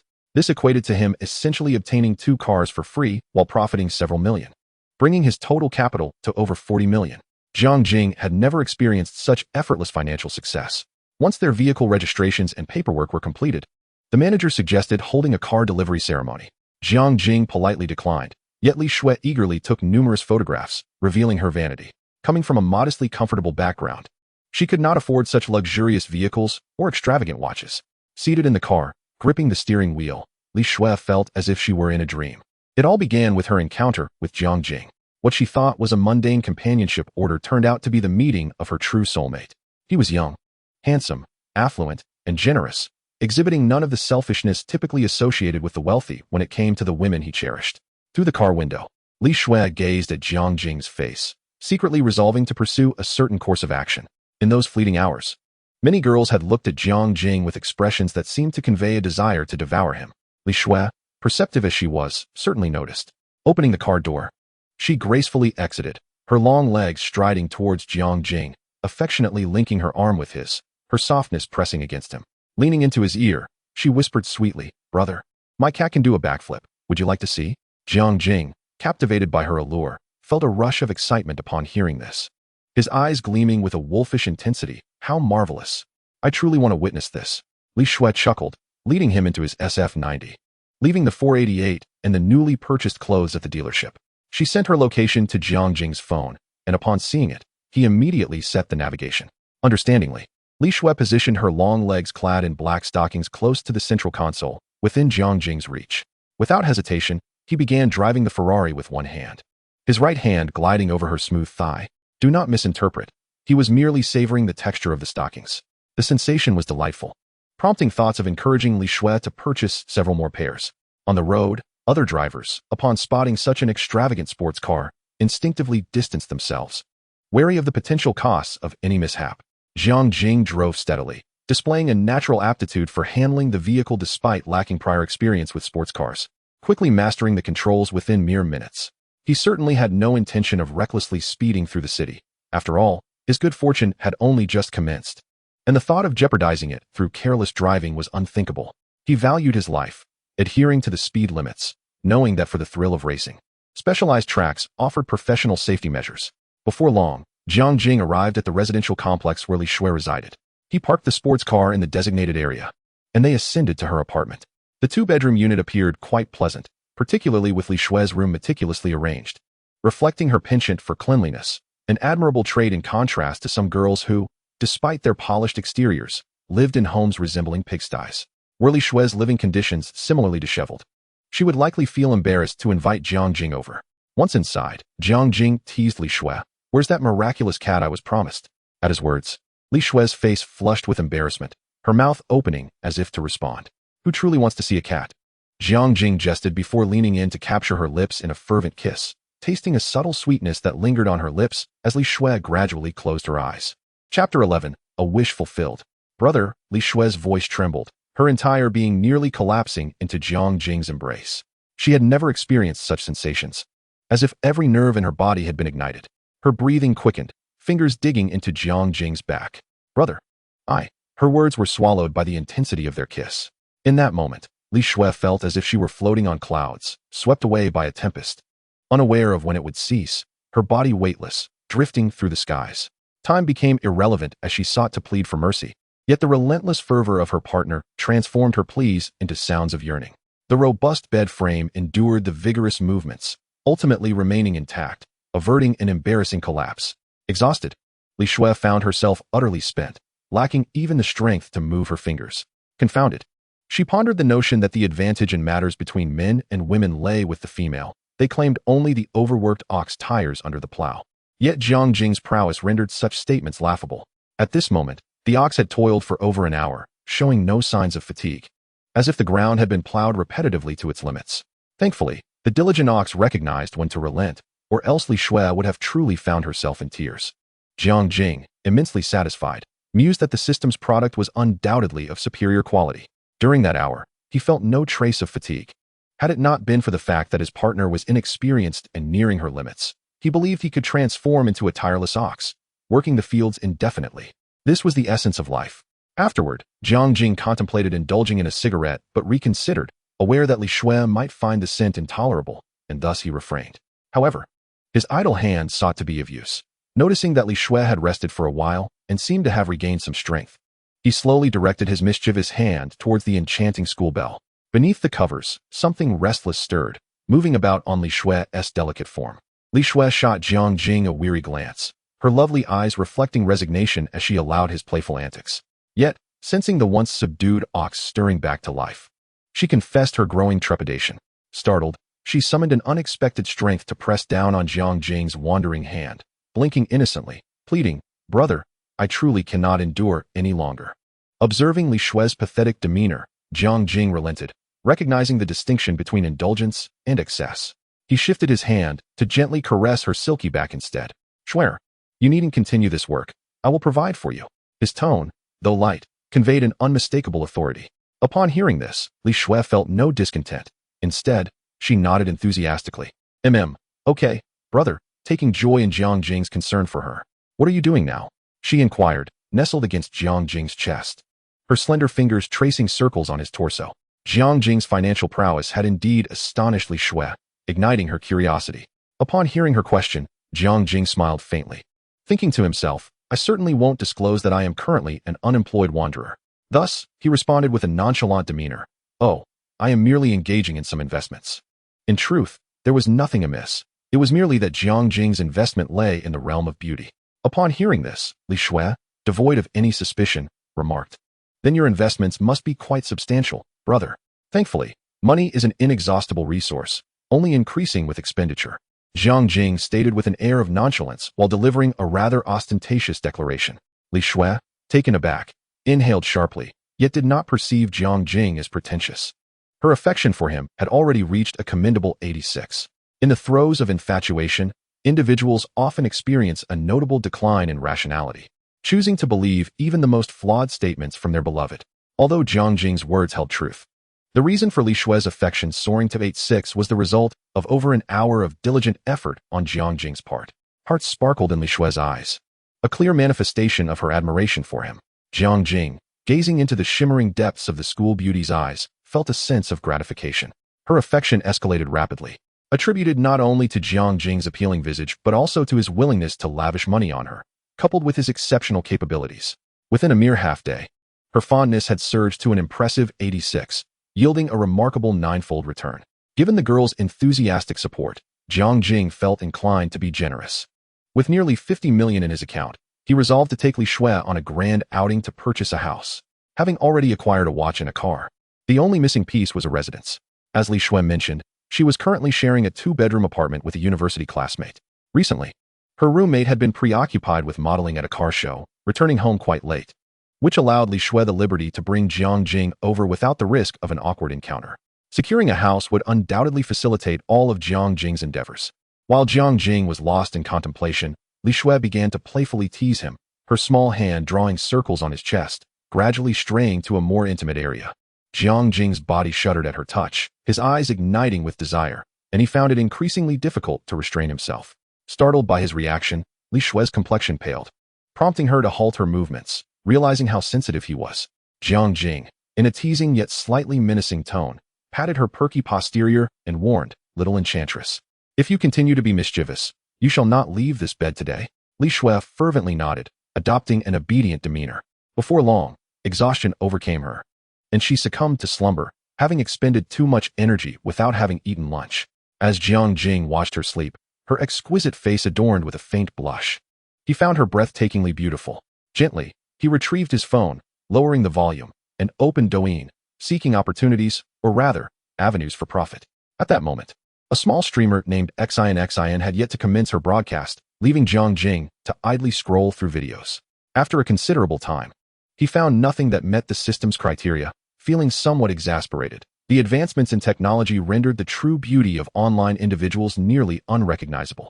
The system's ratings disregarded cosmetic enhancements and filters, making it quite challenging to find high-scoring beauties. Just as Jiang Jing was about to exit the app out of frustration, he stumbled upon a girl who piqued his interest. This girl was intriguing. While other beauties were engrossed in suggestive antics, she was engaged in conversation with her online followers. Chapter 12, The Legal Lowly. Valid consumer detected. Since it was not face-to-face, information could not be accessed. The screen displayed a girl appearing to be around 16 years of age, possessing striking beauty. Dressed in an adorable cosplay outfit, she chatted with netizens, her delicate face brimming with youthful collagen, utterly charming. However, upon clicking her profile, he noted a disclaimer that read, "I am of legal age, merely possessing a youthful appearance." Good heavens, a legal lowly. Jiang Jing decisively entered the live stream, intending to chastise the morally bankrupt individuals present. Welcome Dog Dan Gidge to the live stream. Welcome Li Shuang Gidge. And welcome CC Gidge. Today, MOMO intended to broadcast casually, but unexpectedly, so many people have joined.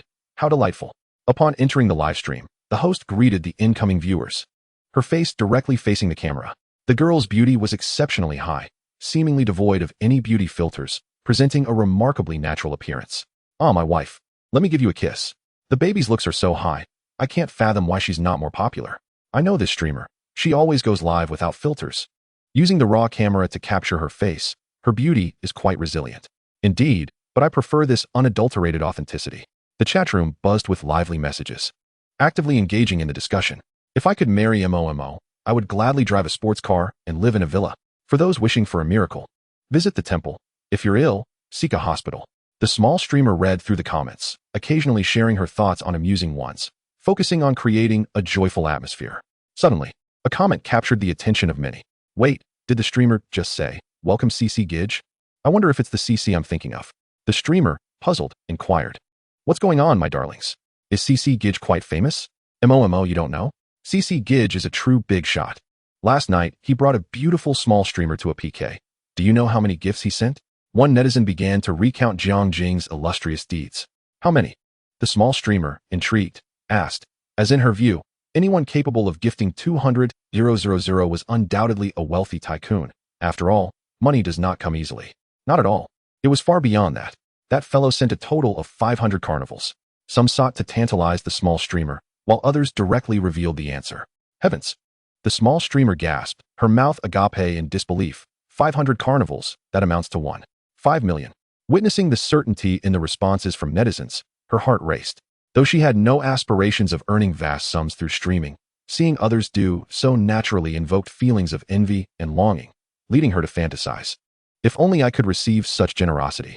It is entirely normal for individuals to indulge in fantasies that benefit them.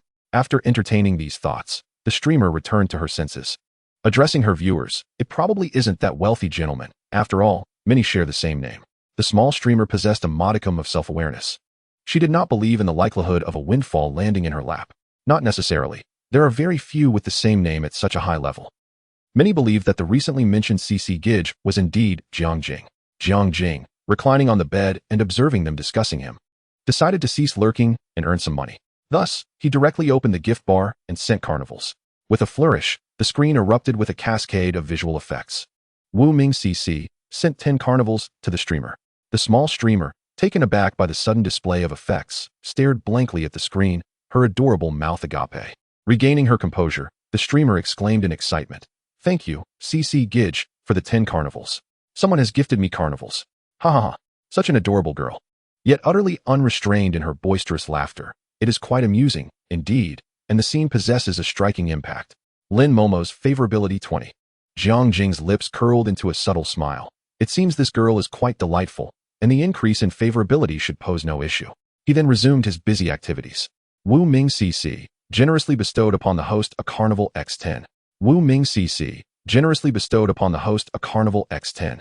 Wu Ming CC generously bestowed upon the host a carnival X10. It was Lin Momo's first time receiving such an abundance of carnivals, and her joy erupted in the live stream as she shouted exuberantly, her words a blur except for the clear exclamation of awesome. My goodness. It appears this is indeed a true tycoon, showering gifts like carnival with abandon. How enviable. Oh, esteemed benefactor. I wonder if you might need a charm? I long to be by your side. Perhaps you could share a fortune bag, as I have many points to shower gifts upon my darling. Indeed, esteemed benefactor. A fortune bag would greatly enhance my life.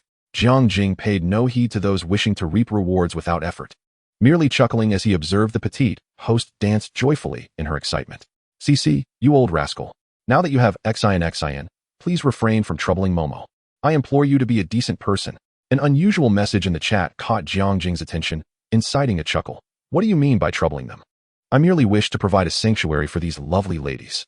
Besides, I have not coerced them into anything. It is all mutual consent in this world of adults. So let us be more mature. After a brief bout of giddiness, Lin Momo hurriedly leaned toward the camera, sweetly calling out, "Brother CC, are you still there?" "I am. Thank you, dear brother, for the 40 carnivals." The host is absolutely elated. "How about I sing a song for you?" After all, the host possesses little in the way of talent. The sweet sound of Momo's voice resonated through the live stream. To be honest, irrespective of her singing ability, her voice alone was captivating. All right. Upon Jiang Jing's response, the chat erupted as all the viewers became fervently enthusiastic, howling in delight. Who wouldn't relish the opportunity to enjoy the talents of a beautiful host without spending a dime? Freebies always bring joy. I heard that Snow White is on the run.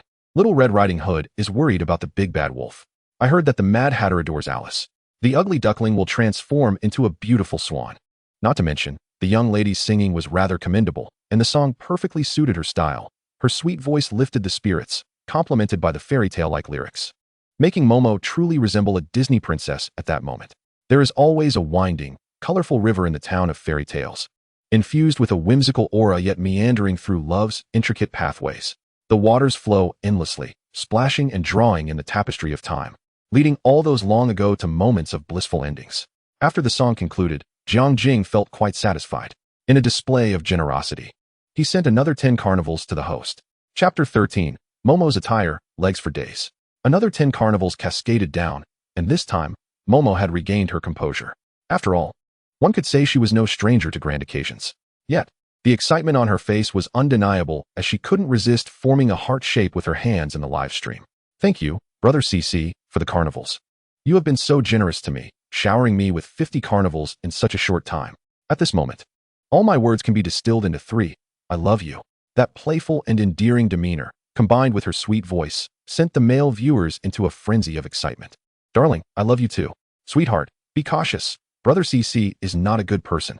Oh no, I've just relived the experience of losing a good catch. Bro, I remember seeing you at that dance host stream too. You are indeed a notorious flirt." Jiang Jing graciously accepted the little host's heart gesture, though he did not naively believe she had fallen for him, as her favorability score clearly indicated otherwise. A favorability of 40 merely signified a decent rapport, still far from the threshold of a romantic relationship. However, Jiang Jing was not in a hurry, as long as the favorability continued to rise. There was no cause for concern. It was merely a matter of time. He bid farewell, briefly followed the host, and exited the live stream. Upon noticing that the top donor was about to leave, Momo quickly sent Jiang Jing a private message. With ample experience, Jiang Jing awaited the private message, having previously configured his settings to only accept messages from those he followed, thus avoiding a cluttered inbox. Upon seeing Momo's green bubble, a smile crept across Jiang Jing's face. As anticipated, no girl would wish to let go of such a wealthy benefactor. He promptly accepted Momo's green bubble. The verification process was instantaneous. He was unsure if the little host had ended her stream or was otherwise occupied. Momo's nickname was Little Cutie, and Jiang Jing clicked on her profile, revealing a full-body photo of her. Her twin ponytails were secured with a blue hairband, and her attire bore resemblance to a JK uniform. The upper half consisted of a white short-sleeved shirt adorned with a red tie, while the lower half featured a wine-red plaid skirt that accentuated her straight, alluring legs. Elegantly clad in sheer white stockings that rendered her skin irresistibly enticing. The perfection of her legs was beyond exaggeration. They were indeed captivating. It was no wonder they could garner significant attention. Beside her, the campus belle seemed to awaken, stretching lazily, and, upon noticing Jiang Jing's gaze, exhibited a hint of shyness. As they were still unclothed, Jiang Jing found amusement in Li Shui's ostrich-like demeanor. How is it that after a brief rest, you have grown shy? Let's take a shower, and afterward, we can step out together. Jiang Jing did not elaborate, lifting the princess hidden beneath the covers and striding toward the bathroom. As the sound of water splashed from the bathroom, Li Shui's delicate protests mingled with the sound, leaving Jiang Jing's intentions shrouded in mystery. After a while, Jiang Jing emerged from the bathroom, Li Shui wrapped in a towel. He swiftly donned his clothes while Li Shui busied herself with drying her hair and applying light makeup. Under Jiang Jing's continuous urging, Li Shui hastened her preparations, as she too felt hunger pangs. The two descended to the ground floor and casually entered a Western restaurant, guided by the waiter to a private room for seating. Initially, Li Shui wished to pay for Jiang Jing's meal herself, as she, at heart, was not a gold digger. She desired to reciprocate Jiang Jing's kindness in whatever way she could, for love should be a mutual endeavor, not a one-sided affair. However, Jiang Jing refused her offer, joking that spending money on her would yield no returns, and the more he spent, the more it would escalate. Nonetheless, he was genuinely pleased by her sentiment. Akin to the saying, "What I seek is your attitude." Li Shui picked up the menu, gazing at the extravagant dishes within, ordering 2 portions of everything she fancied. Jiang Jing encouraged her to order freely, without concern for the prices. Aware of her man's affluence, she felt liberated to choose without reservation.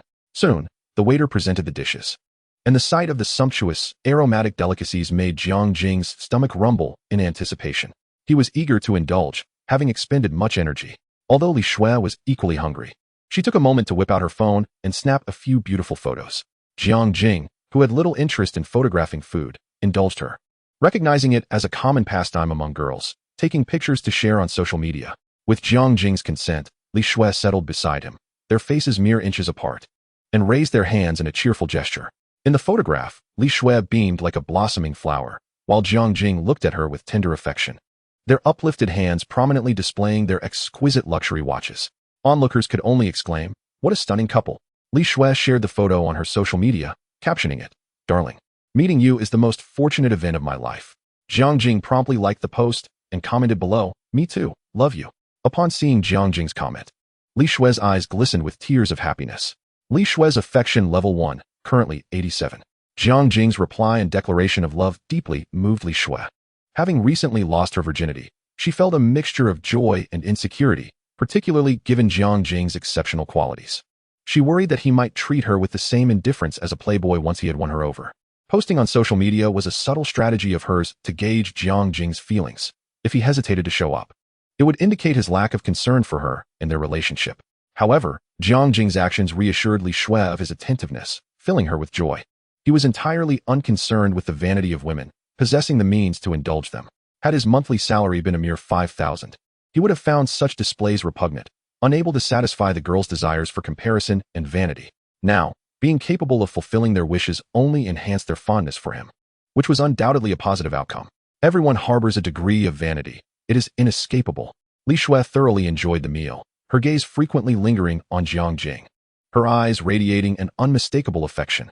After dining, Jiang Jing escorted Li Shui to the car, fastening her seatbelt with care. "Darling, are we going to the dealership to pick up the car?" she inquired. "No, I'm taking you somewhere," he replied. Li Shui regarded Jiang Jing's mysterious demeanor with a hint of confusion but dismissed it, assuming he was merely planning a fun outing.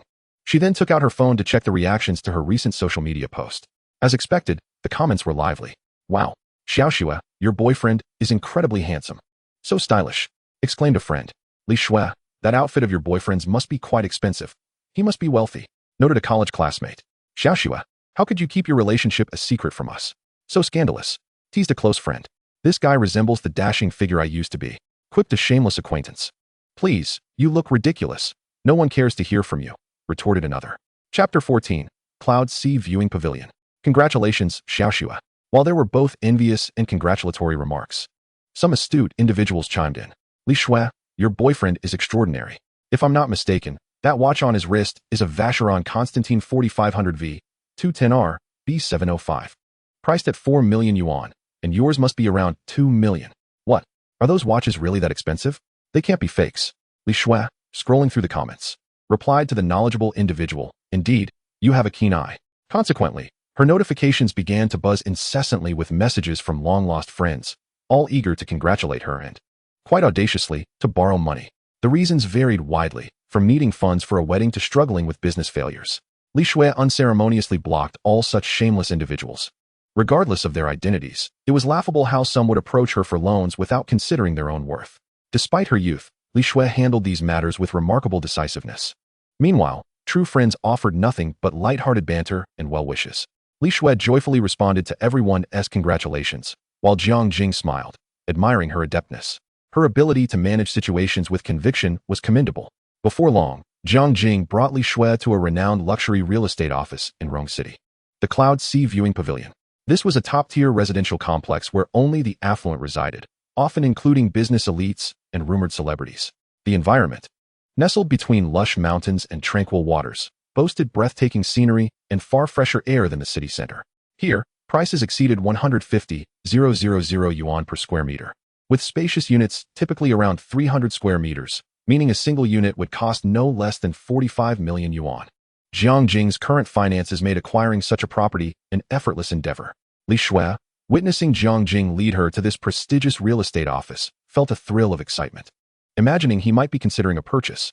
If her partner could afford such a luxurious residence, surely her status as his girlfriend was something to take pride in.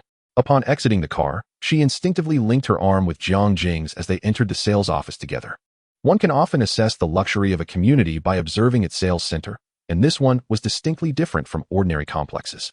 The standalone structure featured elegant landscaping, flowing water, and meticulous greenery, evoking a sense of harmony with nature. Upon entering the lobby, they noticed private booths designed to ensure discretion for prospective buyers.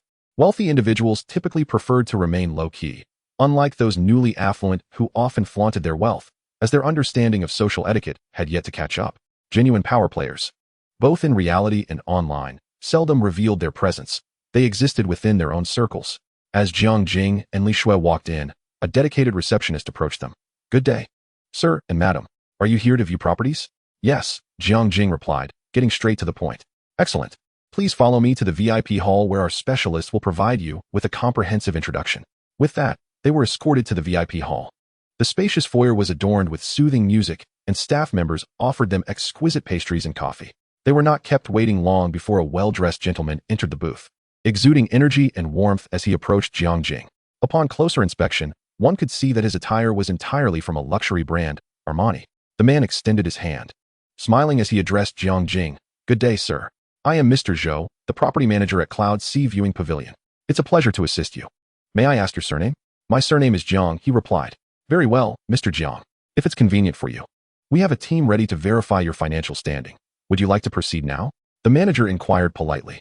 Jiang Jing nodded, prompting the manager to call for someone to conduct the verification. It is standard procedure to verify funds when purchasing luxury properties. Li Shui, curious as ever, asked, "Darling, why didn't they assign a stunning woman to greet us? I've seen that in television shows and novels." Jiang Jing chuckled, gently ruffling her hair as he explained. "Typically, those interested in buying luxury properties are either immensely wealthy or influential. They require a more professional and appropriate presentation, much like how clients at cosmetic stores seek knowledgeable representatives." Li Shui nodded, though she only partially understood. While it was not uncommon for salespeople to engage with clients for the sake of performance, Truly wealthy individuals seldom indulged in such theatrics. Surrounding them were far superior resources, rendering such efforts unnecessary. Not only were they time-consuming and laborious, but they also risked leaving behind complications. Shortly thereafter, the manager arrived accompanied by a staff member, who entered with a courteous, "I apologize for keeping you waiting, Mr. Jiang." Such a pleasant manner of speaking was indeed commendable. Jiang Jing smiled and shook his head, indicating that it was of no concern, as the polite exchange was simply customary. "Well then, Mr. Jiang, let us begin the asset verification process. We require your deposits to meet certain criteria, and we shall be dedicated to serving you." Typically, purchasing a luxury residence necessitated assets amounting to 5 to 10 times the property's price, demonstrating the ability to make a down payment or to fulfill the conditions for a full cash payment. Jiang Jing's funds were more than sufficient to cover a full purchase, and without a hint of anxiety, he produced his bank card. The verification process concluded swiftly, and the manager returned the card with both hands. "It is an honor that you have chosen Yuhai Scenic Tower, Mr. Jiang. We are committed to serving you. May I inquire if you have a property in mind?" "Currently, we have a 300 square meter unit in an area known for its excellent lighting and environment," Jiang Jing pondered before addressing the manager. The manager smiled slightly in response. "Mr. Jiang, our properties in the second zone are best suited to your requirements. The first zone is too expansive, while the others are somewhat inward, making the second zone the most appropriate." "Very well, let us proceed to take a look," Jiang Jing decided, preparing to explore with Li Shui. "Certainly, please follow me, and I shall lead you to the site," the manager said as he guided them onto a sightseeing vehicle, heading towards the second zone of the community. Throughout the journey, Li Shui remained silent, her gaze filled with admiration as she observed the interaction between Jiang Jing and the manager, feeling that Jiang Jing was simply charismatic. Although Jiang Jing had never purchased a luxury property before, he remained calm, assured by his financial standing. Soon, they arrived at the target area, during which the manager showcased his extensive knowledge, explaining the planning and design of each region to Jiang Jing and Li Shui. Jiang Jing was quite pleased with the manager's professionalism. The luxury residences featured 1 unit per floor. The manager swiped his access card and led them into an unsold unit. Chapter 15, Secured with Full Payment, a Profitable Venture. As they entered the lobby, an aura of opulence enveloped them. The lobby itself surpassed the grandeur of many 5-star hotels. They reached the elevator and entered Unit 2001, the floor they intended to view. Upon pushing open the heavy door and stepping into the living room, Jiang Jing was instantly enchanted. The entire residence comprised 4 bedrooms, a living room, 2 kitchens, 3 bathrooms, and an expansive balcony offering a panoramic view of the entire community. The overall decor embodied modern luxury, predominantly featuring cool white tones and exquisite materials. Li Shui followed Jiang Jing closely, equally awestruck by the splendor of the property. Feeling a palpable aura of affluence, Jiang Jing needed not to inquire if she liked it. The sparkle in her eyes was enough to confirm her affection. Nonetheless, he proceeded with the customary inquiry. "Shui, do you like this place?" Li Shui enthusiastically nodded her head, exclaiming, "I absolutely adore it. Are you planning to buy it for our future little home?" Li Shui believed Jiang Jing's intent was to create a warm 2-person world together, her mind already envisioning their future happiness. Jiang Jing chuckled without responding and turned to the manager directly. "Excellent. I'll take this one. What is the price?" The manager smiled subtly and replied, "This unit is a tad pricier than the ordinary ones, totaling 48.9 million. However, if you purchase today, we can offer a discount, bringing it down to 48 million. Jiang Jing nodded slightly. That amount was perfect for a full cash purchase. Li Shui was taken aback by the exorbitant price, thinking to herself that while the property was indeed splendid, it was undeniably expensive. "All right, prepare the contract. Let's sign it now." The manager's smile was unabashed. As they could earn a commission, selling this property alone would yield them a substantial sum.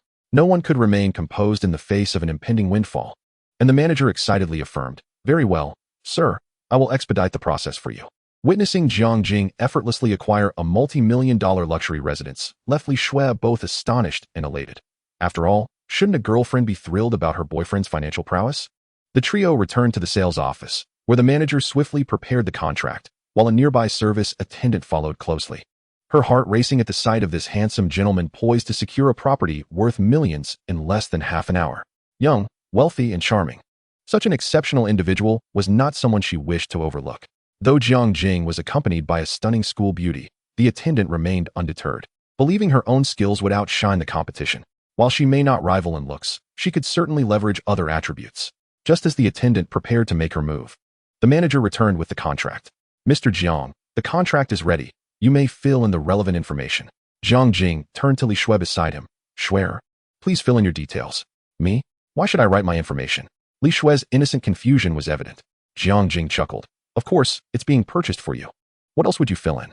Li Shui was momentarily stunned. She had thought Jiang Jing was merely taking her to see the property, never anticipating such a monumental surprise.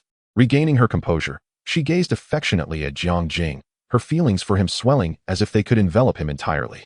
This man was willing to lavish her with luxury handbags, expensive watches, and a super luxurious sports car, all without a second thought. It was astonishing, especially considering they had only recently confirmed their relationship. Even married couples often lacked such generosity. The man's financial capacity was one thing, but his willingness to spend on her was another.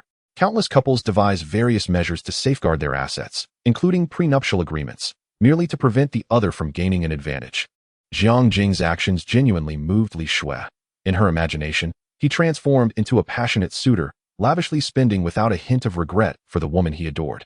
Li Shui's affection level, 4, currently 91. One lottery opportunity has been obtained. Would you like to proceed with the draw? Jiang Jing, upon hearing the system's prompt in his mind, nearly leapt with excitement. How fortunate he felt to have Li Shui as his lucky star. Her affection level had risen so swiftly, and he was utterly smitten. In just one day, her affection level had soared to 91, yielding a tenfold return. Not to mention the lottery opportunity, something money could never buy. Jiang Jing gazed into Li Shui's deeply affectionate eyes, unable to contain his excitement, and pulled her into his embrace. Seeking her soft lips for a fervent kiss, Li Shui responded with equal enthusiasm, as if she wished to meld into Jiang Jing's arms. The manager discreetly turned away, while the service attendant's eyes gleamed with determination, further solidifying her intent to win Jiang Jing's affections. Moments later, feeling somewhat bashful, Li Shui gently pushed Jiang Jing away, pouting. There are others present. You're so naughty. Jiang Jing, unfazed, encouraged Li Shui and the manager to proceed with signing the contract. He reclined comfortably on the sofa, exuding calmness. As long as he remained unperturbed, the discomfort would fall upon others. The attendant, observing Li Shui and the manager head off to sign the contract, adjusted her attire and subtly loosened 2 buttons at her chest, revealing a hint of alluring cleavage.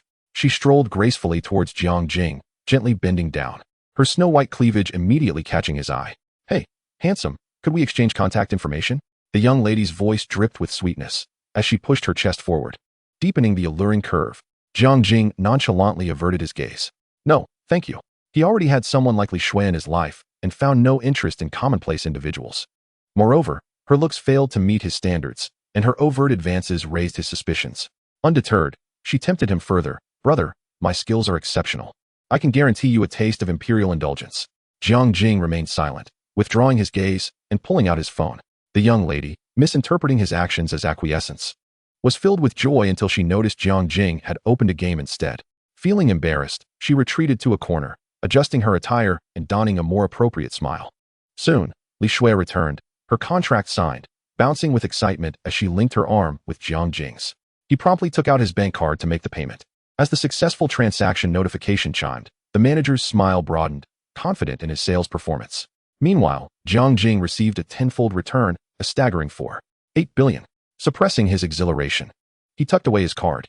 Congratulations, Mr. Jiang and Ms. Li, on becoming the esteemed owners of the Yunhai Scenic Building. Though ownership belonged to Li Shui, the manager was astute enough to recognize who the true benefactor was. Chapter 16. The class flower's best friend Jiang Jing led the ecstatic Li Shui out of the sales office. Upon entering his Ferrari, Li Shui's lips were non-stop, bubbling with her excitement. Jiang Jing listened patiently, enchanted by this exquisite girl who filled his vision. Achieving a favorable rating of 91 indicated her unwavering devotion. As long as he refrained from committing any heinous acts, her affection was unlikely to wane. He cherished this treasure of a girl dearly. Arriving at the dealership, they collected Li Shui's 488. Before leaving, she requested the staff to capture a few photos of her and Jiang Jing with the new car. Li Shui, with her arm around Jiang Jing, happily resting her head on his shoulder, with the striking Ferrari SF90 and 488 in the background, likely for her social media. Jiang Jing smiled indulgently, knowing that indulging a person's vanity could enhance their happiness. They drove back to Li Shui's apartment, where she had a roommate, a close friend from university. Li Shui decided to greet her since she would soon be moving to the Yunhai Scenic Building. Jiang Jing watched as she turned back every few steps before entering the complex. Then he started the engine and departed. Once home, Li Shui joyfully displayed the luxurious gifts Jiang Jing had given her, piling them on her bed, her smile unwavering.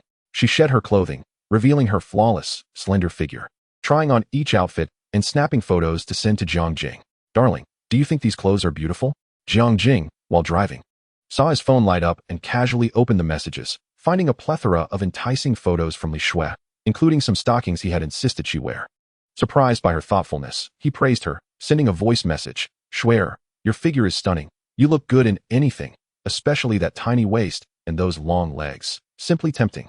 Li Shui beamed at his compliments, feeling shy at his words. Clutching her phone, she rolled around on her bed until she heard the sound of the door opening, likely her roommate returning. Just as she prepared to step out of her room, her roommate burst in. Xiao Shui, tell me about your boyfriend. Is he really a tall, rich and handsome guy? A girl with twin ponytails, sun-kissed skin, and an enviable figure stormed in, her voice loud with excitement. Li Shui looked at her boisterous friend with a hint of exasperation. Her friend was carefree and utterly unrefined. During their shopping outings, if they encountered unsavory characters, her friend's fighting spirit soared. A black belt in Taekwondo, she was a formidable presence, granting Li Shui a profound sense of security. Before Li Shui could respond, her friend let out a shriek. Oh my, the latest LV bag, Chanel's complete makeup set. So many luxury items. Wait, is that Ferrari key yours? The rapid-fire questions left no room for Li Shui to speak. All right, Runin, how am I supposed to answer all these? Li Shui finally found a moment to interject, exasperated. Li Runin, her friend's name, had been raised as a boy by her father, resulting in her somewhat tomboyish and carefree demeanor, a wild beauty. Having met Li Shui in college, they had been inseparable friends for years. Okay, let me ask one at a time. Did your tall, rich boyfriend gift you all these luxury items? Runin asked, a bit bashfully sticking out her tongue. Li Shui nodded with a smile. Wow, if I'm not mistaken, that bag costs around 600,000, right? All of this must be close to $1 million. Your boyfriend is so good to you. Her tone dripped with envy. Li Shui basked in the praise, but with a hint of arrogance. She waved her hand dismissively. Oh, this is nothing. This Ferrari 488 was also a gift from my brother.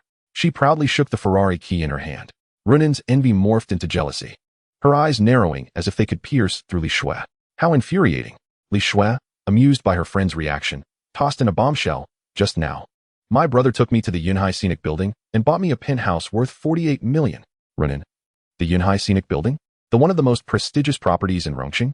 For you? A whole flat. Each question was met with Li Shui's enthusiastic nodding. Runin fell silent, seemingly overwhelmed.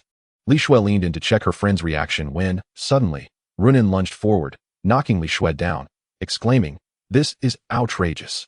How could such an amazing man end up with a silly girl like you? He should belong to me, Li Runin." Li Shui rolled her eyes at her friend's antics, ignoring her dramatics as she began to happily sort through her gifts. Runin watched with longing. Li Shui chuckled. All right, just pick whatever you like, except for that bag. It's off limits. Runin wasted no time, hugging the items she fancied and grinning widely. Their bond was indeed strong when Li Shui first entered school. Her striking looks earned her the title of the most beautiful campus flower, attracting a swarm of male admirers. Yet, with popularity came envy, and some girls began to mock Li Shui, creating obstacles for her. They spread rumors about her being promiscuous and being kept by older men, tarnishing her reputation. Li Shui felt utterly helpless at that moment, perplexed by the overwhelming malice directed towards her by others. Fortunately, her warm-hearted friend Li Runin stepped in to defend her, delivering a decisive beating to those girls who spread malicious rumors. Yes, you heard it right, a thorough thrashing. Although this incident led to disciplinary action from the school, it became apparent thereafter that the beautiful girl by Li Shui's side was not to be trifled with, someone who could hold her own in a fight. Consequently, no one dared to continue provoking Li Shui. Deeply grateful to her best friend, Li Shui generously allowed Li Runin to select from her collection of valuable items. Li Runin, aware of her limits, declined anything excessively extravagant. After some playful banter, Li Shui began recounting the kindness of Jiang Jing towards her, leaving Li Runin momentarily stunned. Chapter 17, The Ordinary Girl. Are you saying that you only met for a day, and he has already spent so much on you? Li Runin asked incredulously. Li Shui nodded, feeling no sense of impropriety. Have you too? You know, taken it to the next level? Her friend whispered. At this, Li Shui grew bashful but nodded again. Li Runin pondered deeply, realizing that since Jiang Jing had already invested significantly in Li Shui, he must not view their relationship as a fleeting dalliance. Moreover, his indifference to the public nature of their romance suggested he was unconcerned about any potential complications arising from it. In summary, he was a wealthy and attractive man willing to spend on a girl, a rare find indeed. Thus, Li Runin shared her analysis with Li Shui. who wholeheartedly agreed. He treats me the best. I would never leave him. Watching her somewhat naive friend, Li Runin couldn't help but feel a twinge of envy. How fortunate this little fool was to have caught the attention of such a handsome man, transforming her into a small fortune in the process. Reflecting on her own situation, she resumed listening to Li Shui extol her wonderful brother, even pulling out photos to show her friend. The two chatted animatedly for quite a while, and judging by Li Shui's shy demeanor, it was likely they were discussing matters that might not pass scrutiny. You're not pulling my leg, are you? He really is that impressive? Didn't we girls have the advantage in this area? Li Runin questioned with skepticism, believing Li Shui to be somewhat inexperienced. I assure you, he asked like an indefatigable machine. He nearly exhausted me, Li Shui asserted, patting her chest with confidence. Li Runin had expressed her envy enough times. By the way, Runin, let's start packing our things. We're moving into a mansion together. Li Shui eagerly grasped her friend's hand, making a fervent invitation. Is that really appropriate? What would I be doing there, crashing your romantic moments? Li Runin hesitated, yet felt tempted. It's perfectly fine. I've already spoken with my brother, and he said as long as I don't bring any boys home, I can do whatever I want. Li Shui replied, brimming with pride. Seeing her blissfully naive friend, Li Runin mused that she was quite the handful, yet this declaration did pique her interest. Who wouldn't want the opportunity to live in luxury? Thus, she nodded in agreement. Upon hearing her friend's consent, Li Shui joyfully embraced her, the two stunning beauties enveloped in a tight hug, almost bursting the balloons of excitement around them, though no one was there to witness this picturesque scene. Meanwhile, Jiang Jing was cruising through the city in his sports car. Momentarily at a loss for where to go, he decided to pull over and entered a nearby convenience store to purchase some water. Faced with a dazzling array of beverages, he finally settled on a bottle of refreshing water-soluble vitamin C, as he preferred tangy flavors over overly sweet ones. Upon exiting the store, he noticed a crowd gathered by his car, where an exceptionally attractive young woman was taking pictures beside it. She wore a white Hello Kitty t-shirt paired with super short denim shorts, her long, smooth legs devoid of any excess flesh, captivatingly slender and fair. Her delicate features, heart-shaped face, and captivating almond-shaped eyes complemented her porcelain skin, rendering her utterly enchanting. As Jiang Jing approached, the system's prompt chimed as anticipated. Detected a valid consumer. Would you like to view the information? He silently perused the details. Name, Qin Shuang. Age, 19. Height, 162 centimeters. Weight, 45 kilograms. Overall attractiveness, 89. Number of admirers, 0. Affection level, 0. Complete stranger. Impressed by the statistics, Jiang Jing resolved to introduce himself to the beauty. Just then, a flamboyantly dressed girl, heavily made up, rudely pulled him aside, exclaiming, Hey, what is wrong with you? Can't you see their essay line? Why are you cutting in? A companion chimed in, echoing her sentiments. Exactly. People are queuing up nicely. What do you think you're doing? Absolutely no class. After deriding Jiang Jing, they turned to the young woman still engrossed in her photo session, urging, And you? What is taking so long? Are you done yet? Feeling a bit embarrassed, the young beauty replied, Sorry, I'll be finished shortly. Hurry up. If the owner returns, we want to get another chance to take pictures. The rude girl retorted. Irritated, after venting, she turned to her friend and asked, Jia, does my makeup look all right? Do you think the car owner will be entranced by our stunning looks? Her friend, equally superficial, confidently affirmed, Of course. With our looks, charming this little Ferrari owner will be a piece of cake. Jiang Jing, who had been watching the scene with a mix of amusement and disbelief, couldn't help but take in the two girls. They were neither curvy nor shapely, resembling two skinny poles with no aesthetic appeal.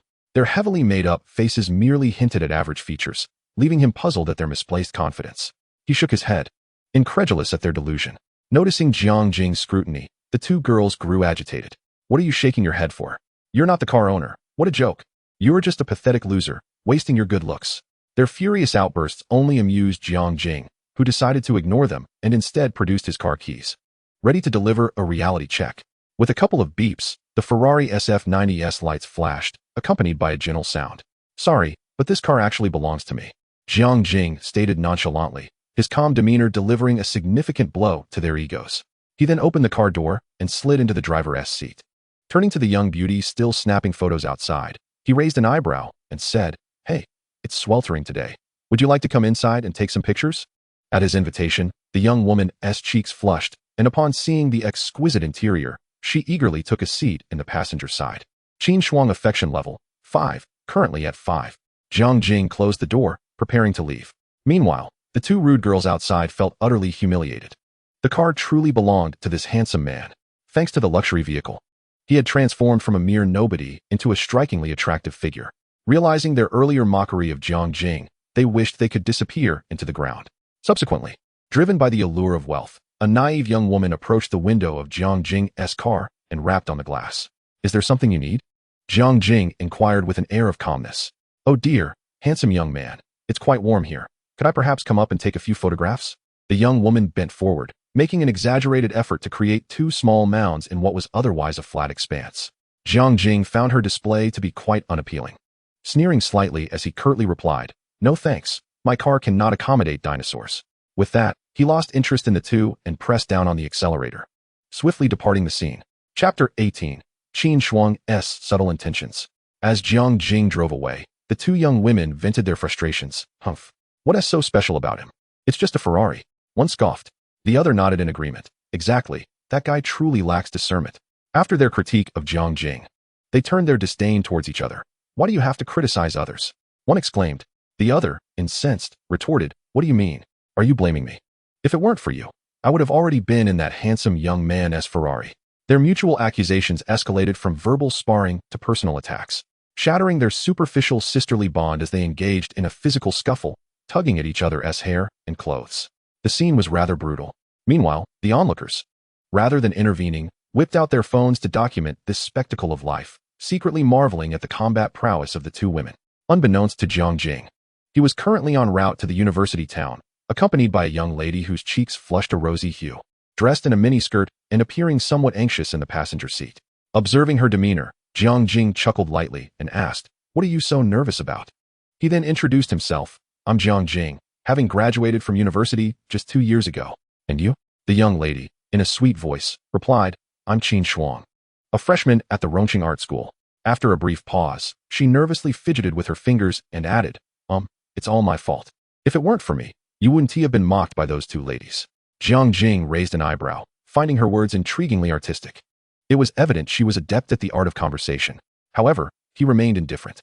The reason why some men are drawn to women who exhibit such traits, despite knowing their true nature, lies in the warmth of their words and their charm. As long as one fulfills their desires, they often reap considerable emotional rewards. Yet, the demands of these charming women are typically materialistic, and Jiang Jing just happened to have an abundance of resources. After expressing her thoughts, Qin Shuang adopted a pitiful expression, her clear eyes brimming with a heart-wrenching innocence. Jiang Jing couldn't help but inhale sharply, acknowledging her finesse. Nevertheless, he smiled and diverted the conversation, saying, "It's all right. Didn't you want to take some pictures? Feel free to snap away inside." Qin Shuang nodded silently and retrieved her smartphone, searching for the perfect angle. She slightly closed her legs, subtly leaning towards Jiang Jing. After a series of adjustments, her phone screen captured a striking image. Her long, fair legs dominated the frame, while Jiang Jing's hands on the steering wheel, the Ferrari emblem, and his expensive-looking watch were also included. Jiang Jing, upon viewing the photograph, couldn't help but admire her skill. With a teasing tone, he remarked, "Do all you girls possess such exceptional photography skills?" Qin Shuang, unperturbed by his playful jibe, sweetly replied, "Oh, not really. Why would you think that, handsome?" Suddenly, an idea struck Jiang Jing, and he suggested, "I've heard your art school is teeming with beauties. How about you be my guide and show me around?" Although Qin Shuang was a master of charm, the lavish details intrigued Jiang Jing deeply. Delighted, Qin Shuang eagerly accepted. "Sure, handsome." She then directed her phone towards the scenery outside, capturing a few landscape shots, which she promptly posted on her social media. Captioned, "Met a handsome young man who asked me to be his guide." The moment her post went live, it ignited a flurry of comments. "Wow, it's a Ferrari. So envious. Beauty Shuang, can you introduce us to this handsome guy? Let me enlighten you all. I'm a car enthusiast. That's a Ferrari SF90, priced around 9 million. And the watch he's wearing is a Vacheron Constantin 4500V, worth 4 million. Whoa, little girl, you've struck gold. How dare you enjoy this all by yourself?" Knife emoji. A cascade of comments set Qin Shuang's social media ablaze. Those knowledgeable about cars and luxury watches quickly recognized the value of both. As Qin Shuang read through the comments, she couldn't help but be astonished. She had little knowledge of watches but thought the one Jiang Jing wore was beautiful, not realizing it was worth a staggering 4 million. She turned to Jiang Jing and exclaimed, "You must be incredibly wealthy." Jiang Jing merely smiled and replied, "It's not a big deal. After all, money seems to be endless." He was subtly boasting, yet his statement held some truth. Money is indeed abundant when it comes to charming, attractive women. Qin Shuang's expression softened slightly. Qin Shuang's favorability 10, current 15. As Jiang Jing entered the art school grounds, he marveled at the numerous beautiful women passing by, exclaiming, "The art school truly lives up to its reputation. There are so many stunning girls." Qin Shuang smiled at his compliment, unsure of how to respond. Jiang Jing then shifted his focus, grinning as he said, "But to me, the most beautiful one is already sitting in my car." Qin Shuang's cheeks flushed slightly, and she shyly replied, "No, I'm not." Qin Shuang's favorability 1, current 16. Jiang Jing raised an eyebrow, realizing that she seemed somewhat immune to cheesy compliments and that he needed to switch tactics. As they drove through the campus, they attracted the attention of numerous students, who wondered which affluent individual had come to the school to charm the ladies. Jiang Jing parked the car and requested Qin Shuang to show him around. As they strolled through the campus, they occasionally encountered other attractive women, prompting the system to alert him. Detected a valid target for consumption. Would you like to view the information? Jiang Jing discreetly examined the details. Name, Li Lily. Age, 20. Height, 162 centimeters. Weight, 49 kilograms. Overall attractiveness, 82. Number of admirers, 15. Favorability, 0, complete stranger. Oh dear. The number of admirers was truly alarming. She must be quite the flirt. Jiang Jing withdrew his gaze, pondering. Thankfully, he could access this information. Appearances can be deceiving, and this seemingly innocent girl led a rather complicated private life. He mused that he preferred the company of Li Shui and the charming Qin Shuang beside him. After their exploration, Jiang Jing felt it was time to retreat. Given that Qin Shuang's favorability hadn't noticeably increased, she seemed to be the type who wouldn't reveal her cards until she saw results. This is easily managed. Jiang Jing initiated his scheme. Beautiful Qin Shuang, I am grateful for the tour of your school. I must take my leave now, but to express my gratitude, I shall treat you to a day of fun next time. Dining and shopping, I assure you, will be to your satisfaction. Upon hearing this, Qin Shuang's eyes sparkled with interest. Yet her words remained laced with nonchalance. Oh, it's nothing. If you have matters to attend to, you may go ahead. I shall await your next invitation. Jiang Jing added her on WeChat and, with a graceful turn, departed. The next encounter would mark Jiang Jing's moment of exertion. Chapter 19. Another lottery, unexpected delight. Upon returning to the parking lot, Jiang Jing found himself surrounded by the same throng of people. Most were young men fervently capturing images of luxury cars, clearly enamored with such opulence. Indeed, the affection that young men harbor for luxury vehicles and prestigious watches often springs from a genuine place. Nearby, a few voluptuous ladies stood with arms crossed, casting disdainful glances at the boys. Occasionally, they would retrieve compact mirrors from their bags to ensure their makeup was flawless. They were keen on leaving a favorable impression on this unseen millionaire, exchanging wary glances among themselves, for they were all rivals. Jiang Jing observed the scene with a bemused smile, promptly producing his keys and pressing the fob. As the headlights illuminated, the crowd recognized the car owner had returned, and the young men discreetly departed to avoid causing inconvenience. The ladies, however, buzzed with excitement, eager to glimpse the visage of this affluent individual.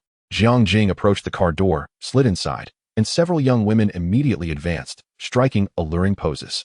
"Hey there, could we exchange WeChat?" one of the ladies said, flipping her hair and flashing a flirtatious smile. Jiang Jing regarded her. While her looks were indeed commendable, the number of suitors was alarmingly high, prompting him to maintain a respectful distance. "No, thank you," he replied with a gentle shake of his head. The girl, sensing his disinterest, turned and sauntered away. Undeterred, another girl stepped forward, unwilling to forfeit her chance. Yet, they all bore a striking resemblance, and their numbers only served to dissuade Jiang Jing further. Then, a young woman appeared who caught Jiang Jing's attention. He discreetly checked her profile. Name, Zhou Weiniang. Age, 20. Height, 170 centimeters. Weight, 51 kilograms. Overall attractiveness, 89. Number of suitors, 0. Affection level, 10. The statistics were impressive, and her immediate affinity suggested she would be receptive to further engagement. In response to her gleeful gaze, Jiang Jing exchanged WeChat with her. Without lingering, he pressed the accelerator and drove out of the campus. The young women who had previously been rejected glared at Zhou Weiniang with envy, their thoughts filled with disdain. How fortunate this little vixen is. Zhou Weiniang smiled subtly, looking down on the rejected girls, saying nothing as she turned to leave, her well-proportioned figure swaying, reflecting her inner delight. What is there to be proud of? Perhaps he merely wishes to toy with her. Ultimately, she will gain nothing. They conspired in jealousy. Indeed, she will end up losing both her charms and her dignity. Jealous women can indeed be formidable. Upon returning home, Jiang Jing reclined on his bed, preparing to browse Douyin on his phone. when he suddenly recalled he had yet to utilize his remaining lottery draw. He quickly rose, ready to embark on a momentous endeavor.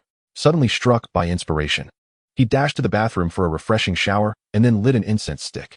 With the ambience set, he turned to the system to see what fortune awaited him. Jiang Jing initiated the draw. As the colossal wheel spun, his thoughts mirrored its chaotic motion. At last, the pointer came to a halt, and a golden light enveloped him. Congratulations, host, you have acquired master-level martial arts. At that moment, a torrent of knowledge flooded his mind, as though he had become a martial arts virtuoso with decades of experience. Techniques such as Tai Chi, Bagwazang, and Tongbei Quan were etched in his consciousness as if they had always been there. Once the influx of information settled, Jiang Jing stretched his body. His physique, previously enhanced by the system, now received another layer of fortification. With every movement, he exuded an aura of mastery. Jiang Jing now possessed unparalleled coordination. Confident that no adversary could stand against him, he felt an irrepressible urge to proclaim, "I could take on 10. Content. Jiang Jing lay back, free from worries of being entangled by unsavory individuals on his outings. As he perused his status panel, he noticed a small gift box icon at the bottom. Puzzled, he realized he had not encountered this before. Upon inquiring about it, the system responded, due to the host having a character with an affection level exceeding 90. The system will present a gift box, which may contain any desirable item from the real world. For each character with an affection level exceeding 90, the system will bestow an additional gift box. Elated by the system's explanation, Jiang Jing marveled at this unexpected boon. He then inquired whether the box could yield peculiar or worthless items, but the system remained unresponsive, almost as if it had frozen. Nonetheless, based on the previous explanation, it seemed likely that the contents would indeed be valuable. Filled with anticipation, Jiang Jing silently wished to open the gift box. As the visual effects of the box's opening unfolded, the system chimed in once more. Congratulations, host. You have received the Rongqing Mountain Water Manor No. 1, valued at 800 million. Upon hearing the valuation, Jiang Jing pulled out his phone to investigate what type of property could command such a price. He soon discovered that it was an upscale villa complex located on the outskirts of Rongqing, encompassing residential, landscaping, leisure, and entertainment functionalities. It not only offered spacious and comfortable living quarters, but also boasted exquisite garden landscapes, providing residents with an all-encompassing high-quality lifestyle experience. Setting his phone down, Jiang Jing turned to find a folder on his bed containing all the documents pertaining to his acquisition of the Rongqing Mountain Water Manor. He couldn't help but marvel at the system's thoughtfulness. While it might not be a remarkable skill, receiving such a gift was undeniably gratifying. After all, he had just purchased a large apartment for Li Shui, while he himself was still residing in a shabby rental. It felt quite disconcerting. Jiang Jing thoughtfully assessed that, based on the outcomes of the 3 rewards, the gift box would likely yield items already present in reality, whereas the lottery might unveil extraordinary wonders. Nevertheless, to maximize his gains, he needed to cultivate the affection of more young ladies. Surveying his rented space, he found nothing of significance. Thus, he took the clothing Li Shui had chosen for him and the folder, departing with purpose. He set his sights on the Rongqing Mountain Water Manor. Chapter 20, Mountain Water Manor No. 1, The Beautiful Stewardess. Jiang Yan was an exceptional talent, having graduated from the prestigious Royal Butler Academy in England. With her elite education, she could have remained abroad, securing a commendable position. However, she felt the moon in her homeland was rounder and thus returned to her country, opting to serve as a private stewardess for a luxury estate. Although the job may not sound particularly glamorous, one must not underestimate its significance. A truly competent individual must possess a multitude of specialized skills, such as efficiently managing daily household affairs, including shopping, cleaning, and furniture maintenance.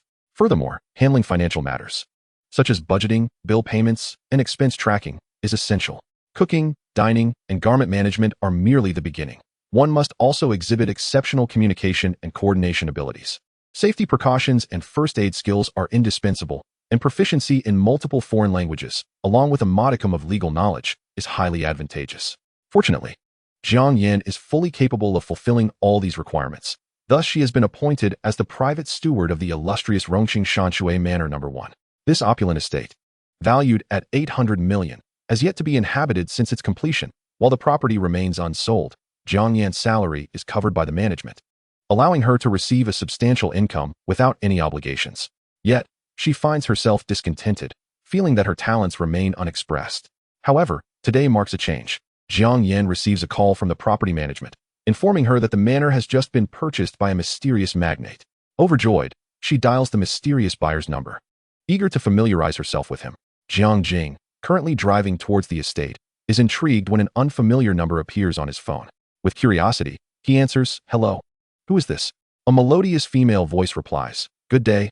I am Jiang Yan, the private steward of Rongqing Shanshui Manor No. 1. May I inquire if you are Mr. Jiang Jing?" Realizing it is the steward calling, Jiang Jing responds affirmatively. "Indeed, Mr. Jiang, our records indicate that you have purchased Rongqing Shanshui Manor No. 1.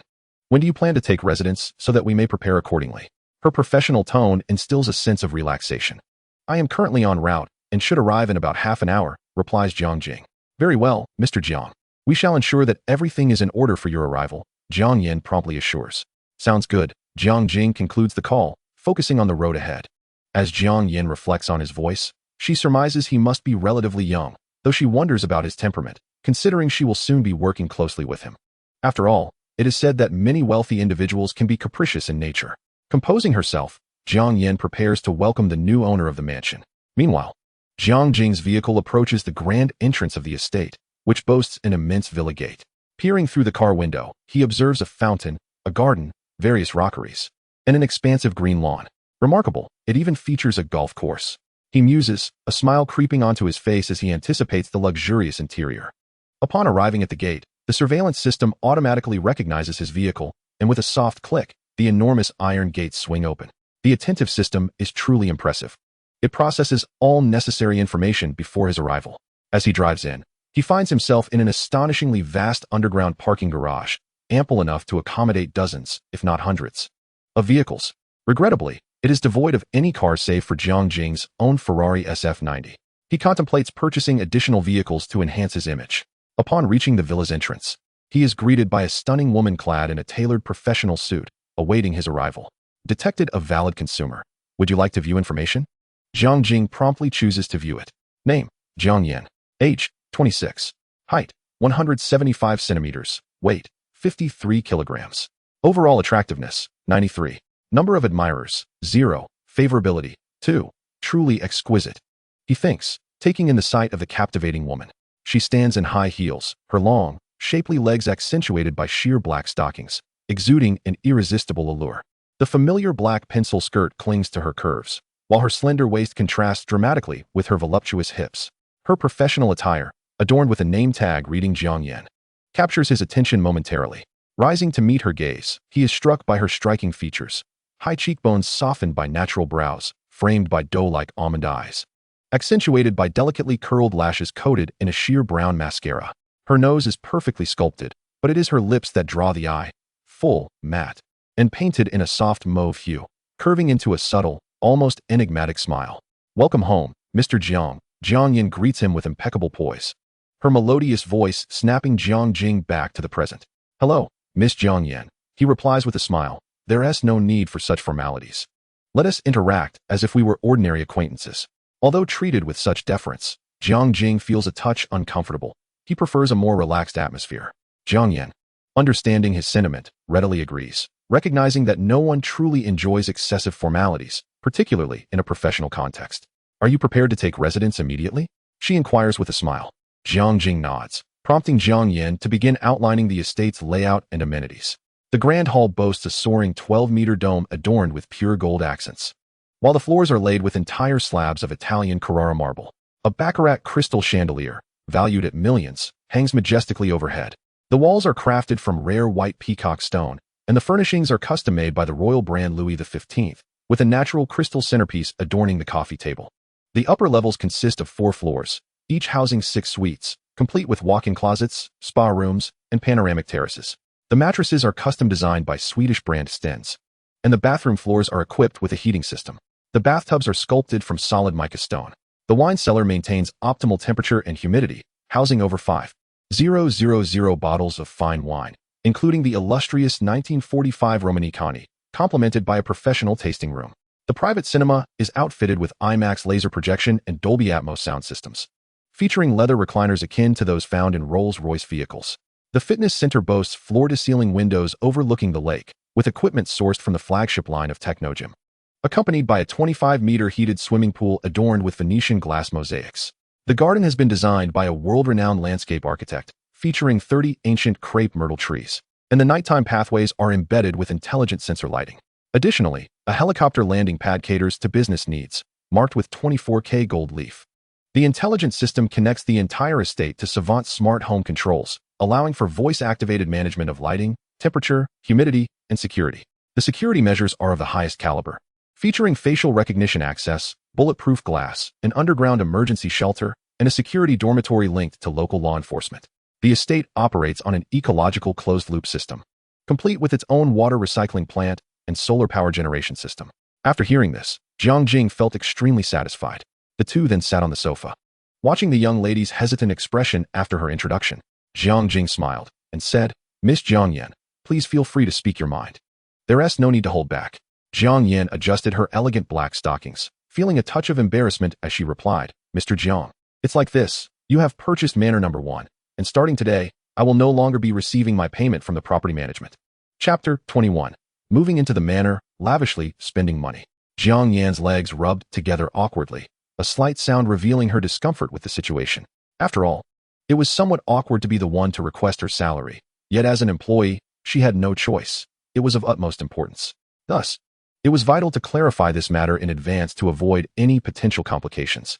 Jiang Jing, understanding her position, replied, "I understand. I glanced at the contract when I first arrived, and it mentioned this." With a smile, Jiang Yan said, "Your salary is 40,000 a month, correct?" Jiang Yan nodded. Yes. Despite her illustrious university background, Jiang Yan's work experience was still lacking, placing her salary at a moderate level. To be frank, this amount was negligible for Jiang Jing. He even considered raising her salary. However, upon further reflection, he decided against it, realizing that such ostentatious behavior on their first meeting might backfire, potentially diminishing her impression of him. Thus, he dismissed this foolish thought. "Have you brought the contract?" Jiang Jing inquired straightforwardly. "Yes, I have," Jiang Yan replied promptly, surprised by her boss's decisiveness. She then retrieved a document envelope from her small bag. Jiang Yan's favorability level, 2, current, 4. Jiang Jing smiled slightly upon hearing the system notification, sensing he was on the right track and should proceed gradually. He opened the envelope, pulled out the contract, skimmed it briefly, and swiftly signed his name with a pen from the side. "All right, let us add a green bubble. Send me your bank details, and I will transfer the funds to you," Jiang Jing said, handing the contract back to Jiang Yan. "Okay," she replied, hastily signing her name and then exchanging green bubbles with Jiang Jing on their phones. "When I'm not at home, please help manage things. If anything is needed, I will advance some funds to you. Just let me know if it's insufficient." Now, as the owner of the manor, it was his responsibility to oversee everything. So he entrusted it to the beautiful housekeeper. "Understood," Jiang Yan affirmed, as this was indeed her job. Jiang Jing copied the bank details and began the transaction via his mobile banking app. With a notification ping from his phone, Jiang Yan checked her device. Her eyes widened in astonishment as she saw the recent deposit of 5 million. "Mr. Jiang, is there a mistake? Why have you transferred me so much?" Jiang Jing chuckled at her surprise and clarified, "No mistake. 480,000 is your annual salary, and the remaining amount is for you to purchase a vehicle. Given the vastness of the manor, it would be inconvenient without a car. You can deduct expenses for daily necessities from there, and let me know if you need more." Seeing that Jiang Yan seemed about to say something further, Jiang Jing raised his hand to stop her. "I'm quite easygoing, and I may not be home often, so I'll rely on you to look after things." Perceiving his sincerity, Jiang Yan took a deep breath, stood up, and said earnestly, "Rest assured, boss. It's my duty." Jiang Yan's favorability level, 10, current, 14. Jiang Jing's smile widened, realizing that his genuine and generous demeanor was indeed effective, as Jiang Yan's favorability level had quickly risen to 14. After Jiang Yan departed, she returned to her own quarters within the manor, which, while not as luxurious as Jiang Jing's bedroom, could easily overshadow most residential properties. She removed her high heels and lay on the bed. Reflecting on her interaction with Jiang Jing, she thought to herself that her boss was indeed remarkable, handsome, generous, decisive, and amiable. However, she noted his gaze had lingered a bit too much on her chest and legs. "Don't think I didn't notice." Yet, having encountered such attention before, Jiang Yan was unfazed. She sensed that the admiration in Jiang Jing's eyes was predominant, not crossing into discomfort. "Jiang Jing, did you see? This is the advantage of wealth and attractiveness." Jiang Yan loosened the buttons of her uniform, allowing her constrained figure to breathe freely, as if celebrating her release. She stretched her legs and wiggled her toes, encased in black stockings, playfully causing the fabric to ripple. After a brief rest, she prepared for her nightly routine, ready to embrace a new day ahead. Meanwhile, Jiang Jing returned to his expansive bedroom, lying on the massive bed but finding no inclination to sleep. Instead, he took out his phone, intending to scout for potential consumer targets on Douyin. After all, the pursuit of wealth must not cease. Upon opening Douyin, he discovered the small streamer Xin was live, showcasing an array of outfits while dancing. Since Douyin had recommended her, he decided against searching further and entered her live stream directly. Upon noticing Jiang Jing's entrance, Xin cheerfully exclaimed, "Welcome, my CC brother. Thank you for taking the time to watch me." Jiang Jing was momentarily taken aback, sensing a hint of insincerity in her tone. Perhaps he hadn't replied to her messages? He brushed it off and promptly sent 10 carnival gifts her way. Though Xin felt a slight grievance over Jiang Jing's lack of response, she dared not express it openly, aware that he was indeed her benefactor. A little playful teasing served merely to capture his attention, ensuring she remained in his thoughts. Upon witnessing Jiang Jing's generous gesture of sending 10 carnival gifts, her earlier annoyance evaporated, and she joyfully cheered, "CC brother, you're amazing. Thank you for the 10 carnival gifts. I love you." The number of viewers in the live stream swelled significantly, as yesterday's multiple PK sessions had garnered Xin some modest fame, increasing her follower count by several tens of thousands. Today, over 1,000 viewers tuned in, a stark contrast to the mere handful Jiang Jing observed previously. Xin donned an adorably whimsical outfit, characterized by a cat-themed ensemble, complete with a white wig and perky cat ears, while her pink mini-skirt accentuated her curves beautifully. The sight of her clad in white stockings was simply mesmerizing, evident by the comments from the audience. "Family, I have to step away for a moment." "Useless. You need to leave? I'm already ready." "Hey, this isn't a deserted zone." "Babe, don't be fooled by that CC old thief. That guy isn't trustworthy." "Bro, why are you here again?" With Xin's favorability level now capable of yielding a 7-fold return, Jiang Jing had no qualms about showering her with gifts, sending another 50 carnival gifts her way. The viewers, witnessing Jiang Jing's impulsive generosity, expressed their disdain.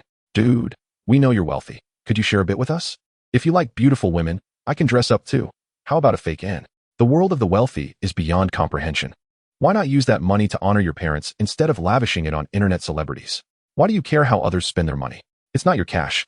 So don't impose your morals. I just can't stand it. What if he is spending his parents' money? Worry not. It is none of your concern." Jiang Jing regarded the comments from netizens with utter indifference. Wealth begets audacity. One spends as one pleases, and lo, the more one spends, the more one desires. Chapter 22, A Fierce Woman. Xin observed the online squabble among viewers regarding Jiang Jing's generous donations, feeling utterly speechless. She thought to herself, "Please don't scare away my benefactor." Thus, she endeavored to lighten the atmosphere in the live stream. "Dear family, our esteemed top donor has come to support the host. And the host is thrilled. Let us see what our benefactor wishes. Perhaps a dance or some treats for you all." Upon hearing Xin's words, the viewers' desires surged forth, fervently praising Jiang Jing. Only with the support of the benefactor can we revel in luxury. Indeed, following the benefactor guarantees a feast, Jiang Jing's carnival of generosity propelled Xin to the top of the hourly rankings, and soon enough, someone initiated a connection with her. Xin immediately inquired of Jiang Jing, "Brother, someone wishes to connect for a PK. Shall we accept?" "Absolutely," Jiang Jing replied, unperturbed by the challenge. Xin delightedly connected with the challenger, confident in Jiang Jing's prowess. Before long, 2 enormous eyes appeared on the screen, adorned in a casual Squirtle-themed shirt. Yet the opposing host exuded a fierce demeanor, glaring intensely. Could it be an E-level threat? Detected a valid consumer target. Jiang Jing, intrigued, was pleasantly surprised to discover a strikingly attractive young lady on the other side. The moment those large eyes emerged, Xin's viewers erupted with excitement. Whose fierce subordinate is this? Such ferocity. Indeed, charm pales in comparison to allure. I adore this. The children shall not go hungry. Noticing the fervent remarks from her viewers, Xin hastily redirected their attention, lest they abandon her for the competition, which would surely provoke derision. "Hello, sister. Are you here for a PK? Soon." The opposing girl appeared on screen, exuding sensuality, her captivating phoenix eyes drawing one in. Her ID was Little One, prompting a chuckle from Jiang Jing. "Playing the contrast game, are we? Hello, little sister. I noticed your brother is quite formidable, so I thought I'd come by to meet you and engage in a casual match." "Sounds good." Thus, the two began to discuss the details, agreeing on light-hearted penalties, as previously mentioned, merely a playful engagement. Subsequently, both female hosts entered the phase of soliciting votes, and Jiang Jing rolled up his sleeves to begin his generous contributions, first sending 10 carnival gifts to set the stage. Indeed, the opponent's strength was not to be underestimated. Although her health bar was under pressure, it began to recover slowly under her influence. Jiang Jing swiftly dispatched 50 carnival gifts, instantly depleting her health bar. Upon witnessing this, the opponent exclaimed, "Oh no, a big shot." The special effects from Jiang Jing's gifts dominated Xian's live stream, and while she noticed the opponent's health bar gradually recovering, it was doubtful they could surpass his contributions. Just be cautious not to get sneakily overtaken at the end, Jiang Jing mused, comfortably settled in position. As time dwindled, he unleashed another 50 carnival gifts. In less than half an hour, Jiang Jing had contributed several 100,000 in Xian's live stream. The young host beamed with delight. Her eyes crescent-shaped, thrilled at the influx of wealth. Ultimately, Xian triumphed in the PK without a doubt, joyously celebrating in the live stream while continuously expressing gratitude to Jiang Jing. Viewers marveled, "We are truly formidable." The opposing host, in good spirits, began a penalty game, which involved jumping rope on a pressure board. Though it was merely a few jumps, Jiang Jing winced at the sight. He wondered, is this really considered light? What would heavier penalties entail? Nevertheless, admiring the opponent's bare feet, he couldn't help but appreciate their allure. Truly remarkable.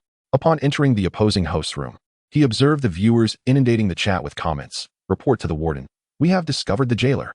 Jiang Jing mused, "I am not alone on this path." Thus, he generously sent 10 carnival gifts to the girl. Ming Cici, sent 10 carnival gifts. After completing her penalties, the girl, cradling her small feet, looked at the camera with a pout, hoping to garner sympathy from her fans for more gifts. Upon seeing Jiang Jing's 10 carnival gifts, her expression transformed into one of delight. Isn't this the esteemed top donor from the other side? Thank you, Brother CC, for the 10 carnival gifts. Little one. This must be the medical expenses provided by the benefactor. Indeed, a wealthy individual. Even medical expenses amount to 10 carnival gifts. Oh, benefactor, you must come visit us. Our little one possesses many talents and an exquisite figure. You shall not wish to leave. Brother, your words sound quite familiar. I can't help but wonder what your profession might be. Ha ha ha, this is hilarious. If you truly manage to lure the top donor from the other side, the opposing girl would surely be in tears. Jiang Jing reveled in the witty banter of the viewers, each one a gem of talent, their words melodious. The host, little one, seized the opportunity to charm Jiang Jing, hoping to genuinely entice this affluent patron. She confidently showcased her physique, donning a short skirt beneath her squirtle shirt, her long, fair legs smooth and enticing, culminating in her captivating feet. Thank you, Brother CC, for the medical expenses. Little one has never received such lavish support before. To express my gratitude, allow me to perform a little show for you. The viewers eagerly concurred. Yes, little one. Grace us with a sultry dance to win over the gentleman. We have worked hard today. It is time for a reward for us as well. Ignoring the chat's comments, little one played an upbeat DJ track, swaying to the rhythm. Her elongated arms undulated like serpents, fingertips intertwining above her head, while her waist began to swirl to the bass's pulse. The fitted skirt sparkled with each movement, accentuating her breathtaking curves as she arched her back. Her full hips traced a perfect arc, and as she thrust her hips forward, her flat abdomen revealed enticing muscle lines. With one hand gliding down her body, from collarbone to chest, it lingered coyly at her waist before finally resting on the outer side of her shapely thigh. Her wine-red nails left invisible traces upon her skin, each joint's flexion radiating tension. It must be said, little one's dance was irresistible, skillfully showcasing her physique. Her fiery style stood in stark contrast to Xian's. Yet she maintained commendable control, managing to avoid censorship. Truly impressive. Jiang Jing and the viewers were utterly captivated, witnessing the host's adeptness. Not one to be outdone. Jiang Jing promptly sent another 10 carnival gifts and followed with a subscription before departing, seeing her esteemed benefactor venture into another host's livestream. Xian felt a pang of anxiety as he generously donated 20 carnival gifts for medical expenses. Chapter 23. Xian realized she had struck gold. Xian had not anticipated that the opposing host would possess such depth, her physique and dance eclipsing her own. Perhaps the only realm where she could claim superiority was in her appearance. Perhaps, noting Jiang Jing's actions, she dared not express a hint of dissatisfaction. After all, it was his prerogative to bestow gifts upon whomever he pleased. One could not bind such affluence. Should she inadvertently provoke his discontent, he might very well migrate to the rival's live stream as their top donor, which would surely lead to her despair. Despite a tinge of jealousy, Xian managed to maintain her composure, resolved to retain her #1 supporter.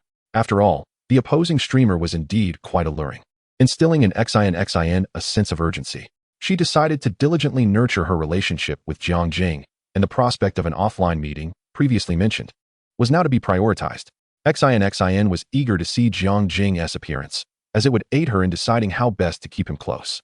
Unbeknownst to Jiang Jing, his act of sending gifts to others had kindled Xin's sense of crisis, hastening the timeline for their offline encounter. Had he been aware, it would have undoubtedly brought him joy. Upon returning to Xin's livestream, Jiang Jing expressed his gratitude as usual, elevating her with his praises. He couldn't help but marvel at how perceptive she was, providing an abundance of emotional value. Consequently, he generously sent 10 more carnival gifts, relishing Xin's adorable dance in her youthful style. Each had their merits. Jiang Jing found both the pure and the sultry styles equally appealing. He desired them all. After leaving a satisfied comment, he exited the live stream and glanced at his notifications, spotting a private message from that little darling. It contained her WeChat contact information, which he promptly added without hesitation. Afterward, Jiang Jing disregarded everything else, silencing his phone, and succumbed to sleep, unconcerned with the world around him. That night, he enjoyed a deep slumber, while a few lovely ladies found themselves restless. The following morning, Jiang Jing awoke feeling remarkably refreshed, indeed. Such an expensive bed was far more comfortable than a simple wooden one. Perhaps it was also a matter of mindset. He quickly rose, washed up, and made his way to the dining room, where the beautiful housekeeper, Jiang Yan, had been awake for quite some time. Upon seeing him, she approached and inquired, "Mr. Jiang, would you like breakfast?" Jiang Jing nodded, and Jiang Yan promptly used her intercom to notify the chef to begin preparing the meal. The estate was equipped with a professional culinary team, with their salaries managed by Jiang Jing, who entrusted all these affairs to Jiang Yan. For someone like Jiang Jing, whose wealth was substantial, salaries were hardly a concern. He found yesterday's cash back of several million to be quite mundane. Settling onto the sofa, Jiang Jing took out his phone to check for messages. A flurry of notifications from several young women greeted him. Li Shui, the infatuated campus beauty, was particularly clingy, sharing snippets of her daily life. The legally added Lolita, MOMO, along with the strikingly fierce beauty, sent him several selfies, asking for his opinion on their outfits. Since they had yet to engage in conversation, it seemed they intended to make a good impression first before opening up a dialogue. Qin Shuang, a campus beauty with a penchant for tea, shared glimpses of her school life accompanied by a lovely selfie, exuding an innocent charm. Zhou Wenying, the attractive girl he had previously encountered near the car, had yet to message him since they connected. Jiang Jing was unfazed. Knowing he had cast his net wide and could take his time with each one, he selectively replied to a few messages and exchanged sweet nothings with Li Shui. However, the most surprising message came from the little streamer, Xin, who sent what appeared to be a rather casual note. "Brother, I'm planning to visit Rome City today. Do you have time to be my tour guide?" Along with a playful and adorable selfie. Upon reading this, Jiang Jing immediately understood. Xin was making a surprise visit. It seemed that his actions of sending carnival gifts to the fierce beauty had spurred Xin into decisive action, opting to come to Rome City today. Jiang Jing felt a surge of happiness. After all, how could one resist such an opportunity? He readily agreed. "No problem, I guarantee you'll be satisfied." Seated on her bed, with her delicate feet crossed, Xin distractedly browsed her phone. The recent influx of carnival gifts from Jiang Jing had dramatically increased her live stream's popularity, catapulting her follower count from a mere few to over 20,000. The platform even granted her a featured spot on the homepage, boldly announcing, "Mysterious tycoon spends millions. Small streamer becomes an overnight sensation." She knew that all of this was thanks to Jiang Jing, and she was determined not to lose this benefactor, despite the formidable competition. Ding! As the notification chimed, Xin quickly checked her phone, and upon seeing Jiang Jing's response, a smile crept across her face. "Humph, just as I expected." She then hurriedly began gathering her belongings, primarily focusing on her makeup and appearance. Her city was in close proximity to Rome City, allowing her to arrive in just an hour via train, necessitating little else. After what felt like ages, Xin looked at her reflection in the mirror with satisfaction. Secretly pleased with herself, "Watch me mesmerize you." She informed her parents she was going out to play with friends, and they thought little of it, understanding that their daughter was growing up and developing her own social life. Hailing a cab, she made her way to the high-speed train station, sharing her estimated arrival time with Jiang Jing. Upon receiving her message, Jiang Jing informed Jiang Yan that he would be going out today and would not be dining at home. As he entered the parking garage, he pressed the accelerator, the engine roaring to life like a beast, carrying him towards the train station. Soon, he arrived at the station, but Xin had not yet arrived. Bored, he took out his phone to play a game. However, The noise of the station soon proved too distracting for him to concentrate. Seeking solace, he found a quieter corner to commence a new round of play. Although it was quieter, the internet speed was abysmal. Frustrated, Jiang Jing cursed under his breath and closed the game. Just as he was about to put away his phone, Xian's voice call came through. "Brother, I'm here. Just stepping outside." Jiang Jing held the phone and walked to the exit, waiting for her. Moments later, a stunning young woman, radiating youthful energy, emerged from within. "Detected valid consumer. Would you like to view the information?" Jiang Jing was curious to see Xian's current level of affection towards him, especially after showering her with so many carnival gifts. Name, Lin Yu. Xian. Age, 19. Height, 160 centimeters. Weight, 45 kilograms. Overall attractiveness, 88. Charging numbers, 0. Affection level, 68. Not bad. An affection level of 68 was quite commendable, especially before they had even met. The girl was young, beautiful, and lively, untouched by the usual predatory advances, which pleased Jiang Jing immensely. He waved at Xian, signaling her to come over. Chapter 24, The Clown. Xian scanned the area and quickly spotted Jiang Jing. Her eyes lit up. Could this tall and handsome young man be CC brother? She hurried over to him and cheerfully asked, "Are you CC brother?" "Indeed. It is I." Jiang Jing's gaze fixed on her, a perfect smile gracing his lips as he nodded and politely extended his hand. "Pleased to meet you. I am Jiang Jing." Xian was utterly delighted upon hearing this, extending her soft hand to grasp Jiang Jing's. "I'm Lin Yu. Xian. You're so handsome, brother." He. She had anticipated meeting a middle-aged, greasy tycoon, but was pleasantly surprised to find a young, dashing gentleman instead. Xian felt as though she had struck gold and was ready to execute her plan A. Lin Yu. Xian. Affection level, 10. Current level, 78. Jiang Jing was momentarily taken aback, gazing at the girl before him, whose smile was as radiant as a flower. He mused to himself. Indeed, women are often swayed by appearances, though he too was not immune to such sentiments. To his astonishment, Xian's affection level had increased by 10 points upon seeing him, indicating that this encounter was likely to be a success. She carried a small handbag, adorned with makeup even more exquisite than during her live streams. Her eyelashes were meticulously defined, and her lips were coated with the trendiest peach-tinted gloss. Jiang Jing directly took her small hand, guiding her toward the car. Although Xian was momentarily taken aback, she offered no resistance, allowing Jiang Jing to lead her. Upon reaching the Ferrari, Jiang Jing opened the passenger door, inviting Xian to sit inside. As she settled into the luxurious vehicle, enveloped by the feel of the leather seats and the sophisticated fragrance within, an overwhelming sense of unreality washed over her. Just a few days prior, she had been a little-known streamer, and now she found herself in a lavish car, beside a perfect man willing to spend extravagantly on her. "Brother, where are we heading now?" She couldn't help but inquire as the car roared to life. Jiang Jing glanced at her, his smile deep and enigmatic. "Let's take a stroll and pick up some things you like."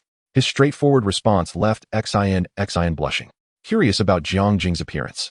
She thought that if he turned out to be a balding, pot-bellied man with halitosis, she would rather forsake everything she had. After all, if that were the case, she doubted her love for money was that profound. Conversely, if he were merely average-looking, she intended to keep him hanging on, occasionally offering sweet gestures to ensure he would not forget her. However, the current scenario made it abundantly clear that Jiang Jing was a tall, rich, and handsome man, and Xian resolved to seize this opportunity. If she truly became his girlfriend or wife, it would be an undeniable gain. The roar of the Ferrari SF90's engine drew attention on the bustling streets of Rome City. Xian sat in the passenger seat, her hands gripping the seatbelt tightly, her eyes darting around in awe. She had never been in such a luxury car, nor had she ever imagined a man would come to pick her up in one. "Let us explore this mall first," Jiang Jing suggested, steering with one hand, his profile sharp against the morning light. "I'll follow your lead," Xian replied obediently, her voice laced with barely concealed excitement. Rome City International Shopping Center stood as one of the most opulent commercial landmarks in the city, housing a collection of top-tier luxury brands. Jiang Jing parked the Ferrari smoothly in the VIP spot at the entrance, and immediately, a uniformed attendant approached to offer assistance. "Welcome, sir." The manager recognized the luxury vehicle instantly. Jiang Jing tossed the car keys to the valet with nonchalance, wrapping his arm around Xian's slender waist. "Buy whatever you desire today." Xian's face flushed crimson as she glanced down at her modest, few hundred yuan sports shoes, suddenly feeling a pang of embarrassment. "Brother, the things here are too expensive. Let us go somewhere else." "Expensive?" Jiang Jing chuckled lightly. "For me, the concept of expensive simply does not exist." An invisible air of sophistication surrounded him, prompting Xin to regard him with admiration. They first entered the Hermes boutique, where Jiang Jing asked Xin which bag she found appealing. After a brief glance, she pointed out a few that caught her fancy. This one, and the one over there. Wrap them all up, Jiang Jing instructed the astonished salesperson, indicating 3 different colored Birkin bags. Sir, the crocodile skin Birkin is priced at 480,000. The salesperson gently reminded him. Without batting an eyelash, Jiang Jing replied, charge it. The delightful sound of the system's cashback notification echoed in his mind, filling him with a sense of exhilaration at the idea of spending money and earning rewards simultaneously. He turned to Xin, who was wide-eyed, watching the salesperson carefully wrap the exorbitant bags. Her cherry lips slightly parted in disbelief. Jiang Ge, this is too expensive. I can't accept it, she stammered, waving her hands in a fluster. It's just a little over $1 million. Jiang Jing's voice, though not loud, was clear enough for other customers in the store to hear. If you like it, it's worth any price. The combination of lavish spending and cheesy compliments was undeniably effective on a young girl like Xin. Look at that. This is the result. Over the next few hours, Jiang Jing guided Xin through the entire shopping center, purchasing a Cartier diamond necklace, a Chanel haute couture outfit, and a limited edition Louis Vuitton suitcase the moment she glanced at any item. The system's notification chimed repeatedly, and Jiang Jing's bank balance seemed to increase rather than diminish. Brother, why are you being so nice to me? Xin's eyes glimmered with moisture as Jiang Jing fastened the 800,000 yuan Van Cleef Arpels butterfly necklace around her neck. His fingers grazed her fair neck, feeling her slight tremor. Because I like you. For girls with high affection, Jiang Jing was always direct. There was little chance of failure, as it merely required breaking through a thin veil. Almost there, just one final push, and another mysterious reward will be mine. At noon, Jiang Jing took the bountifully laden Xin to the upscale French restaurant, Yunding. Since they had acquired so many items that would be inconvenient to carry, Jiang Jing arranged for the store to send them directly to his estate, as the Ferrari space was limited and not intended for cargo. Standing by the floor-to-ceiling window, Xin gazed out at the breathtaking scenery of Rome City, unable to stifle her awe. It's so beautiful.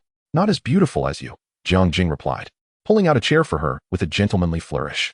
Xin's cheeks flushed once more as she busied herself with the napkin, her heart racing. This man, whom she had only known for a few days, had already etched an indelible mark upon her heart. Just as the waiter poured their first aperitif, a jarring voice shattered the romantic atmosphere. Oh, isn't that Jiang Jing? Jiang Jing turned to see a middle-aged man in a tailored suit, with a heavily made-up woman by his side, standing at their table. The man, slicked back hair gleaming, and flaunting a flashy Rolex, was none other than Zhao Jiming, the former technical supervisor from his previous company. Manager Zhao, Jiang Jing replied, surprised by his presence, secretly cursing his luck. Zhao Jiming scrutinized Jiang Jing's designer attire, and then turned his gaze to the stunning Xin, a flicker of jealousy flashing in his eyes. I heard you resigned. Have you found a new job? Unaware of how Jiang Jing, once a struggling worker, could suddenly afford such luxury, Zhao Jiming assumed he had rented the car to deceive an innocent girl. Take a break. Jiang Jing thought it unwise to engage with such a person, knowing the more he spoke, the more animated Zhao would become. However, Zhao Jiming persisted, deliberately raising his voice. Young people just don't understand. In this internet winter, finding work is tough. For someone like you, with no experience or skills, a monthly salary of 4,000 to 5,000 is already fortunate. The gaudy woman beside him laughed, her eyes darting toward Jiang Jing. Jiang Jing sneered quietly, uninterested in responding. While his former boss had been decent, this man, who had attained his position through connections, was nothing but a sycophant, always eager to flaunt his authority in front of genuinely capable employees. This beauty here, you must be cautious, Zhao Jiming feigned concern, turning his attention to Xin. Some people will do anything to impress a girl, renting a luxury car and donning counterfeit goods. They think they are rich second generation. Is that true? Xin's eyes widened, her naivety evident as she innocently inquired. Absolutely. You see, Jiang Jing was just a lowly employee at our company, earning a mere 5,000 a month. How could he possibly afford the luxury items he wears? Zhao Jiming continued, relishing the moment. From what I observe, his clothing alone must cost nearly 100,000, and that watch on his wrist looks expensive, probably worth several 100,000. How could a mere worker afford such things? At this moment, Zhao Jiming resembled a manifestation of Conan, articulating his analysis to Xin with remarkable clarity. The truth is singular. He is entirely composed of counterfeit items. His intention is to deceive naive girls like you. As Zhao Jiming spoke with increasing fervor, his right hand gesticulated animatedly, revealing his deep engagement in the matter. His anxious expression clearly indicated his desire to prevent Xian from being ensnared by the vile conman Jiang Jing. Upon hearing Zhao Jiming's words, those around them began to murmur amongst themselves. Goodness, I never realized that young man was such a person. Indeed, one can know a face, but not the heart. The more handsome they are, the more likely they are to deceive. Be cautious when out and about. Don't let yourself be fooled. There are indeed that many affluent and handsome men. Xian blinked her large eyes and curiously inquired, Uncle, are you speaking the truth? Uncle? Zhao Jiming's expression stiffened. At 35, he detested being perceived as old. Indeed, he gritted through his teeth. Brother Jiang is not pretending. Xian began counting on her fingers. Today, Brother Jiang bought me 3 Hermes bags, a Cartier necklace, and a Chanel outfit. The total value of the LV suitcase exceeds 2 million. The other patrons in the restaurant perked up their ears, and upon hearing this, the tide of opinion began to shift once more. Really? If that is the case, he must truly be wealthy. I knew it. How could such a handsome young man possibly be a con artist? Get lost. You were the one who just said that the more handsome they are, the more likely they are to deceive. Zhao Jiming's face flushed with indignation. Little sister, you are too young to comprehend the sophisticated tactics employed by modern-day con artists. Oh wait. Xian suddenly recalled something. She took out her phone and opened Douyin. Brother even gifted me hundreds of carnival tokens in my live stream. Zhao Jiming was momentarily rendered speechless, akin to a rooster having its throat gripped. His monthly salary plus bonuses amounted to a little over 50,000, and his earlier boast of an annual income in the millions was already an embellishment. Yet this so-called impoverished individual could casually bestow a gift that equaled his entire annual salary? Beads of sweat began to form on Zhao Jiming's forehead as he felt the laughter of everyone in the restaurant directed at him. Director Zhao, do you have any further business? Jiang Jing inquired leisurely as he sliced the foie gras on his plate. If not, please refrain from disturbing my meal with my girlfriend. The mention of girlfriend made Xian's eye sparkle. She immediately affectionately linked her arm with Jiang Jing's, saying, Brother, this uncle is so strange. He keeps calling you a con man. The glamorous woman beside Zhao Jiming was now completely captivated by Jiang Jing. She disengaged from Zhao Jiming's arm and sweetly asked, Young man, what do you do? May I add you on WeChat? Lily. Zhao Jiming's face turned a shade of iron as he seethed with anger. Get lost. Jiang Jing coldly spat. Without even lifting his gaze, Zhao Jiming could no longer endure such humiliation and, dragging his companion, left in disgrace. After a few steps, they could still hear the woman's complaints. He is younger and wealthier than you. Why pretend to be affluent? Laughter echoed through the restaurant, and the waiter timely presented the main course, as if the earlier commotion had never transpired. Brother, was that person your former superior? He is so annoying. Xian pouted and forked a piece of steak towards Jiang Jing's mouth. Jiang Jing opened his mouth to accept it, simultaneously grasping her delicate wrist. Just a mere buffoon. Let us not speak of him. Try this. It is said to be Kobe beef. Xian appeared utterly innocent, yet she proved to be quite shrewd, deftly silencing the clown named Zhao with just a few words, causing him to retreat in shame. Upon exiting the Yunding restaurant, Jiang Jing opted not to take Xian directly back to the manor, but instead decided to show her several renowned sights in Rome City. The Ferrari SF90 zipped through the city streets, drawing the attention of countless passers-by. Brother, where are we going? Xian leaned against the car window, her long black hair dancing in the wind, shimmering with a golden hue under the sunlight. I'm going to show you something fun. Jiang Jing replied with a mysterious smile, pressing the accelerator, and the engine roared like a beast. Their first destination was the landmark of Rome City, the Sky Eye Ferris wheel, where each transparent cabin hung in the air like a crystal orb. Wow, I've always wanted to ride this. Xian clapped her hands in excitement. 5 minutes later, they ascended slowly in their private cabin. Xian pressed her face against the glass, watching the entire city gradually shrink beneath them. It's so beautiful, she murmured, her eyes sparkling. Jiang Jing encircled her from behind, resting his chin on her shoulder. Xian turned around, their faces mere inches apart. The cabin swayed slightly, causing her to lose her balance and fall into Jiang Jing's embrace. Their gazes locked, and the air seemed to freeze. Jiang Jing slowly lowered his head, capturing her soft lips in a kiss.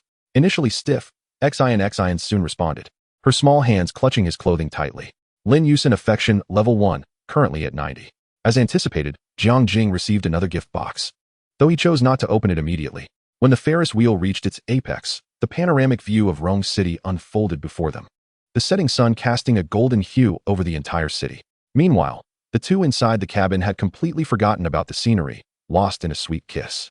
After departing the Ferris wheel, Jiang Jing led Xin to the latest light and shadow exhibition in Rome City.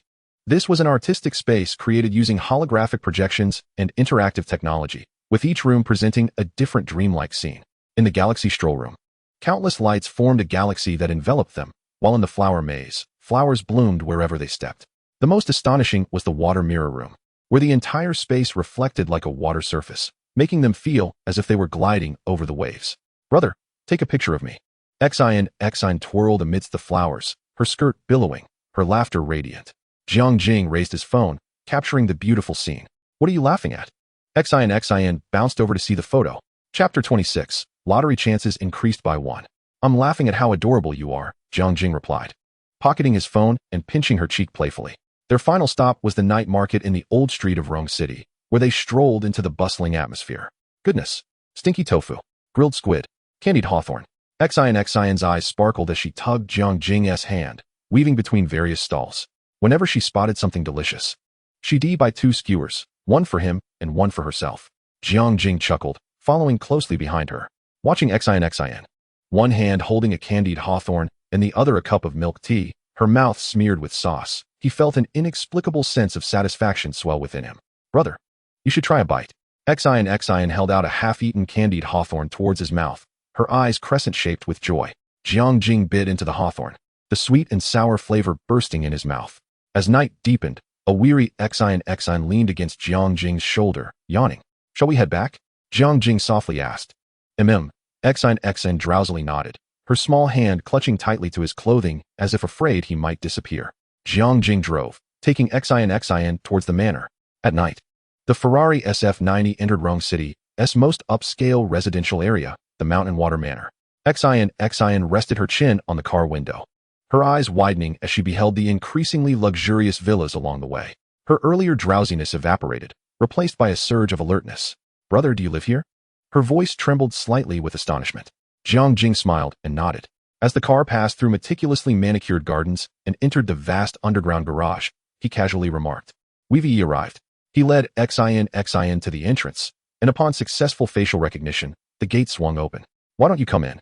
Jiang Jing turned back to see Xin standing still, her face contorted with hesitation. My shoes are dirty," she mumbled, glancing down at her slightly dusty white shoes, her voice barely above a whisper. Jiang Jing approached her, effortlessly scooping her up in a princess carry. "Then you need to wear them." With an exclamation of surprise. Xin instinctively wrapped her arms around Jiang Jing's neck. Her face flushed instantly, resembling a ripe apple. Jiang Jing embraced her and strode through the living room. The automatic glass door sliding open silently. Xin gasped, her eyes widening at the sight of a colossal crystal chandelier suspended in the nearly 10-meter-high ceiling, its refracted light cascading like a river of stars. Beside the Italian-imported genuine leather sofa stood a Steinway grand piano. "Do you like it?" Jiang Jing inquired, placing her gently on the sofa as he casually pressed a button on the smart panel on the wall. Soft jazz melodies began to play, while the hidden lighting system adjusted to a warm hue, perfect for the evening. Xin's lips trembled slightly, yet she was rendered speechless. Coming from a modest background, she had never encountered such grandeur. The opulence before her surpassed even her wildest imaginations, eclipsing the lavish homes she had seen in television dramas. "Mr. Jiang, you are back." A cool, feminine voice echoed from the staircase. Xin turned her head to see a tall young woman descending the stairs. The woman appeared to be in her mid-20s, clad in a sharply tailored black business suit, her hair elegantly pinned up, revealing a face as delicate as porcelain, exuding an aura of cold elegance and professionalism. "Jiang Yan, this is Miss Lin Yusen, who will be staying here for a few days," Jiang Jing introduced, his hand naturally resting on Xin's shoulder. Jiang Yan nodded slightly, her eyes quickly assessing Xin. "Hello, Miss Lin. Your shopping packages have arrived. I have organized them by category. Would you like to review them now?" Xin opened her mouth, at a loss for how to respond to such a remarkably professional service. She glanced at Jiang Jing for help. "Let's discuss it later." Jiang Jing waved his hand dismissively, pulling Xin to her feet. "We should change into something more comfortable." Jiang Yin bowed slightly, and, as she turned to leave, Xin distinctly noticed the beautiful housekeeper's gaze lingering on her for an extra second, her expression complex and inscrutable, sending a shiver down her spine. Jiang Jing led Xin to the elevator, taking them up to the master bedroom on the 3rd floor. "The bathroom is over there, and the walk-in closet is here." He opened a door to reveal a walk-in closet spanning 50 square meters, one side filled with luxurious brand-name clothing they had purchased that day, while the other side showcased an array of neatly arranged bags and shoes in glass cabinets. "Choose whatever you like to wear," Jiang Jing said, wrapping his arms around her waist from behind, resting his chin on her shoulder. "I'll go take a shower first." When Jiang Jing emerged in a bathrobe, Xin had already changed into a white chiffon dress by Chanel. Turning to him, she lifted her chin slightly. "Brother Jiang, I still feel like I'm dreaming. This is all too surreal." Without a word, Jiang Jing leaned down and kissed her lips. Xin responded with fervor. Just as Jiang Jing's hand slid to her waist, her phone abruptly rang. Xin jumped back like a startled deer, frantically pulling out her phone. "It's my friend." Jiang Jing gestured for her to take her call and stepped out onto the terrace to light a cigarette. The night breeze caressed him as he overheard Xin speaking softly in the room. "Yes, I've met him. He is even more handsome than in the photos. No, he's not a scammer. He really bought me so many things and lives in Shanshui Manor. Yes, that one I know. Oh, let us talk about it later." After ending the call, Xin emerged, her cheeks flushed. "I'm sorry, brother, my friends were worried about me." "I understand." Jiang Jing extinguished his cigarette. "Would you like to go for a swim?" he suddenly asked. "Now, but I didn't bring a swimsuit. Do you need one?" Jiang Jing smiled meaningfully, already beginning to remove his shirt. Xin's face reddened again, yet she did not refuse. As Jiang Jing leaped into the water clad only in his swim trunks, she shyly shed her outer clothing, slipping into the pool in her undergarments. The water was perfectly warm, and the ambient landscape lights created a dreamlike atmosphere. "Come here." Jiang Jing beckoned with open arms. Xin swam over, and he enveloped her in a tight embrace. Their bodies pressed closely together in the water, their heartbeats echoing more distinctly than the rippling waves. "Are you scared?" Jiang Jing asked softly, his fingers gently combing through her wet hair. Xin shook her head, leaning in to kiss him. This kiss was even more passionate than before, infused with the coolness of the pool and the fervor of youth. Jiang Jing's hand slid to her back, deftly unfastening the troublesome clasp. "Brother, not here," Xin gasped, yet she did not truly push him away. "Then where? The cinema?" Jiang Jing nibbled her earlobe, his voice low. "Or my bed." Ultimately, they opted for the private cinema. When Xin was seated on the adjustable leather sofa, she was utterly lost in Jiang Jing's caresses. A $1 million 4K laser projector displayed a classic romance film, but neither of them cast a glance at the screen. Jiang Jing was astonished to discover that this pure and innocent girl from the live stream revealed surprising passion and talent during their intimate moments. Her every reaction was genuine and fervent, like a rose blossoming in the night. "Brother, I like you so much. I really like you," Xin whispered in his ear, her voice tinged with emotion. Lin Yusin's affection level 1, currently at 91. Jiang Jing did not respond verbally, opting instead to convey his feelings through his actions. Amidst the cinematic score from the high-end sound system, their affection reached its zenith. Xin, even more overwhelmed than Li Shui, displayed fervor but lacked resilience. Afterward, Jiang Jing carried the exhausted Xin back to the master bedroom. She curled up in his embrace, quickly falling asleep with a satisfied smile on her face. Jiang Jing noted with satisfaction that Xin's affection level had reached 91, granting him another chance to draw a prize. Without hesitation, he decided to proceed with the draw. Chapter 27. Unboxing a Gift, a limited edition Lamborghini Veneno. The night was deep, and moonlight filtered through the sheer curtains of the floor-to-ceiling windows, casting a gentle glow on the waterbed in the master bedroom, outlining Xin's sleeping form. She lay on her side, her chestnut hair splayed across the pillow, her breathing steady and deep, a hint of satisfaction gracing her lips. Leaning against the headboard, Jiang Jing gently caressed her shoulder, his gaze fixed on the system interface that only he could see. It was well known that a little warm-up before a big draw often yielded better results. Thus, Jiang Jing prepared to open a small gift box first. The last box had yielded a luxurious manner, and he wondered what this one would contain. With a flourish of special effects announcing the gift's unveiling, mysterious gift box opening. "Congratulations. You have received one Lamborghini Veneno Roadster, limited to 8 units worldwide. The vehicle is parked in the manor's underground garage, with all paperwork complete. License plate number, Rong A99999. Note, this car is valued at 75 million renminbi. Equipped with a 6.5L V12 naturally aspirated engine, boasting a maximum power of 750 horsepower, and can accelerate from 0 to 100 km/h in just 2.8 seconds. A Lamborghini Veneno. This was a car he had only seen in automotive magazines, with just 8 units in existence worldwide, each a collectible masterpiece. And now, He actually owned one. Feeling a rush of excitement, he dashed to the elevator, pressing the button for the underground garage. As the elevator doors opened, Jiang Jing was greeted by the distinctive scent of new leather and metal. The garage's motion sensor lights illuminated sequentially as he approached, revealing the magnificent beast parked in the center. Oh my God! Jiang Jing's breath hitched momentarily. The Lamborghini Veneno before him was cloaked in a matte black finish, yet in the light, it shimmered with hints of deep purple pearl. Its exaggerated aerodynamic kit gave it the appearance of a poised predator, while the Y-shaped daytime running lights glimmered like the fierce eyes of a beast, exuding a dangerous allure in the darkness. He trembled as his fingers brushed against the car door, the carbon fiber surface cool and sleek to the touch. The door opened upward in a scissor-like motion, revealing an interior crafted entirely from carbon fiber. The seats were enveloped in the finest Poltrona Frau leather, the stitching a striking purple that echoed the hidden pearlescence of the car's exterior. Behind the steering wheel lay a fully digital instrument panel exuding a fierce, combat-ready aura, and the protective cover over the start button resembled a missile launch mechanism, requiring a flip to activate. Jiang Jing settled into the driver's seat, the chair immediately conforming to the contours of his body with perfect precision. As he caressed the Lamborghini emblem on the steering wheel, he felt the raw power emanating from this supercar. So perfect, Jiang Jing murmured, his gaze sweeping over the license plate reading Rome A99999. In Rome City, a 5-digit sequential license plate like this commanded an auction price exceeding $1 million, not to mention the status it symbolized. Eagerly, he pressed the start button, and the V12 engine roared to life with an earth-shattering growl, causing the entire underground garage to tremble. The dashboard illuminated, displaying an array of intricate data. Although he had previously owned a Ferrari SF90, the technological sophistication and brutal aesthetic of this poison model were on an entirely different level. Jiang Jing was thoroughly pleased with this little gift. He had one more chance in the lottery, and this was the real prize. He decided to spin the wheel. As the massive roulette began to turn, his heart raced with anticipation. Congratulations! You have acquired supreme hacking technology knowledge, including top-tier skills in programming, cryptography, cybersecurity, and more. Suddenly, a wave of dizziness enveloped him as a torrent of information surged into his mind.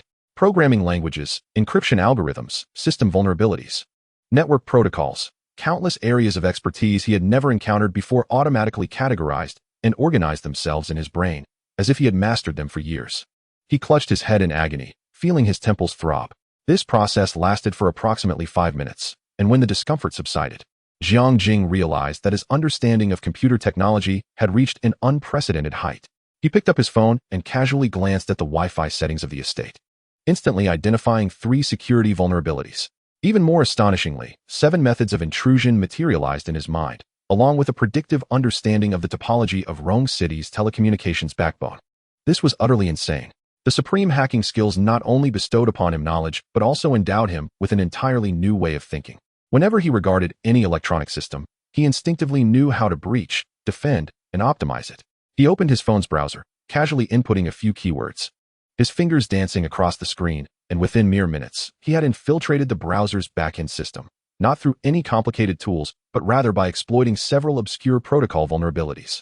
The entire process felt as effortless as opening his refrigerator. This ability was dangerously potent. Jiang Jing immediately exited the system, his heart racing. With this skill, he could virtually invade any network system in the world. The only distinction was the amount of time spent. Banks, governments, and corporations would struggle to withstand him now. Yet, alongside this newfound power surged an indescribable thrill. If wielded wisely, this capability could usher in unimaginable wealth and influence. For instance, he could effortlessly unearth undisclosed financial data from publicly traded companies thriving in the stock market or uncover competitors' trade secrets, positioning his enterprise in an unassailable advantage. Jiang Jing forced himself to regain composure. He needed to meticulously plan how to harness this newly acquired ability. But first, he had to learn to control it. Much like mastering a supercar with 1,000 horsepower, excessive power without the corresponding control could lead to disaster. He had often pondered why skilled hackers did not convert their skills into vast fortunes. Now, he understood that, quite simply, money had little significance for them. Upon returning to the bedroom, Xin remained peacefully asleep, her profile serene and beautiful under the moonlight. Jiang Jing quietly climbed into bed, pulling her into his embrace. In her dreams, Xin murmured softly, nestling closer like a little kitten. He kissed her forehead, his mind racing with thoughts of future plans. Chapter 28. A day trip to Rome City University. Xin curled up in Jiang Jing's arms, her small hands tightly clutching his pajama front, as if fearing that he might vanish if she loosened her grip. Jiang Jing had already awakened, gently twirling his fingertips through her hair scattered across the pillow, savoring this rare moment of tranquility. "What time is it?" Xin mumbled, her eyes fluttering open, long eyelashes casting delicate shadows on her cheeks. "Just past 8. Jiang Jing kissed her forehead. "Want to sleep a little longer?" Suddenly, Xin appeared to recall something, sitting up abruptly. I have to go home today." She snatched her phone from the bedside table, the screen displaying numerous unread messages and 3 missed calls, all from her mother. Jiang Jing chuckled at her flustered expression. "Don't panic, just call her back first." Biting her lower lip, Xin dialed the number, her voice instantly transforming into a soft, sweet tone. "Mom, I'm fine. I'm at a classmate's house. Yes, the one I mentioned last time, Xiaomei. I'll definitely be home today." After hanging up, she flopped back onto the bed like a deflated balloon. Oh no, Mom said if she doesn't see me soon, she'll call the police." Jiang Jing propped his head on his hand, watching her. "Your family, doesn't he know you came to see me?" "Of course not." Xion's eyes widened. "I told my mom I was playing at a female classmate's house. If she found out I came to meet someone online alone." Her face turned crimson. Unable to continue, Jiang Jing nodded in understanding. Although online dating had become commonplace in this era, for a girl just graduating high school, meeting a stranger alone and spending the night at his place was certainly not something one could easily confess to their parents. "I'll have Jiang Yan prepare breakfast. And after we eat, I'll take you home," he said, ruffling Xion's hair. "Don't worry, I won tea, let your family fret." Breakfast was served in the estate's glass sunroom. Jiang Yan had prepared a sumptuous fusion breakfast, featuring freshly squeezed juice, homemade yogurt, shrimp dumplings, pancakes, fruit salad, and Xion's favorite tiramisu. The housekeeper was dressed in a light gray professional suit today, her demeanor as impeccably professional as ever. Yet Jiang Jing noticed her gaze towards Xion had grown even more complex since yesterday. "Mr. Jiang, the car you requested is ready." Jiang Yin placed a cup of freshly brewed coffee in front of Jiang Jing, her voice calm. "The car?" Xion looked up curiously, a smudge of cream still on her lips. "Aren't you taking the Ferrari to send me back?" Jiang Jing smiled mysteriously. "Today, we're driving the new car." After breakfast, Jiang Jing led Xion to the underground garage. When the elevator doors opened, revealing the matte black Lamborghini Veneno Roadster, Xion's reaction surpassed Jiang Jing's expectations. "This is..." Her voice soared to a pitch that turned into a scream. Lamborghini Poison. The globally limited 8 units.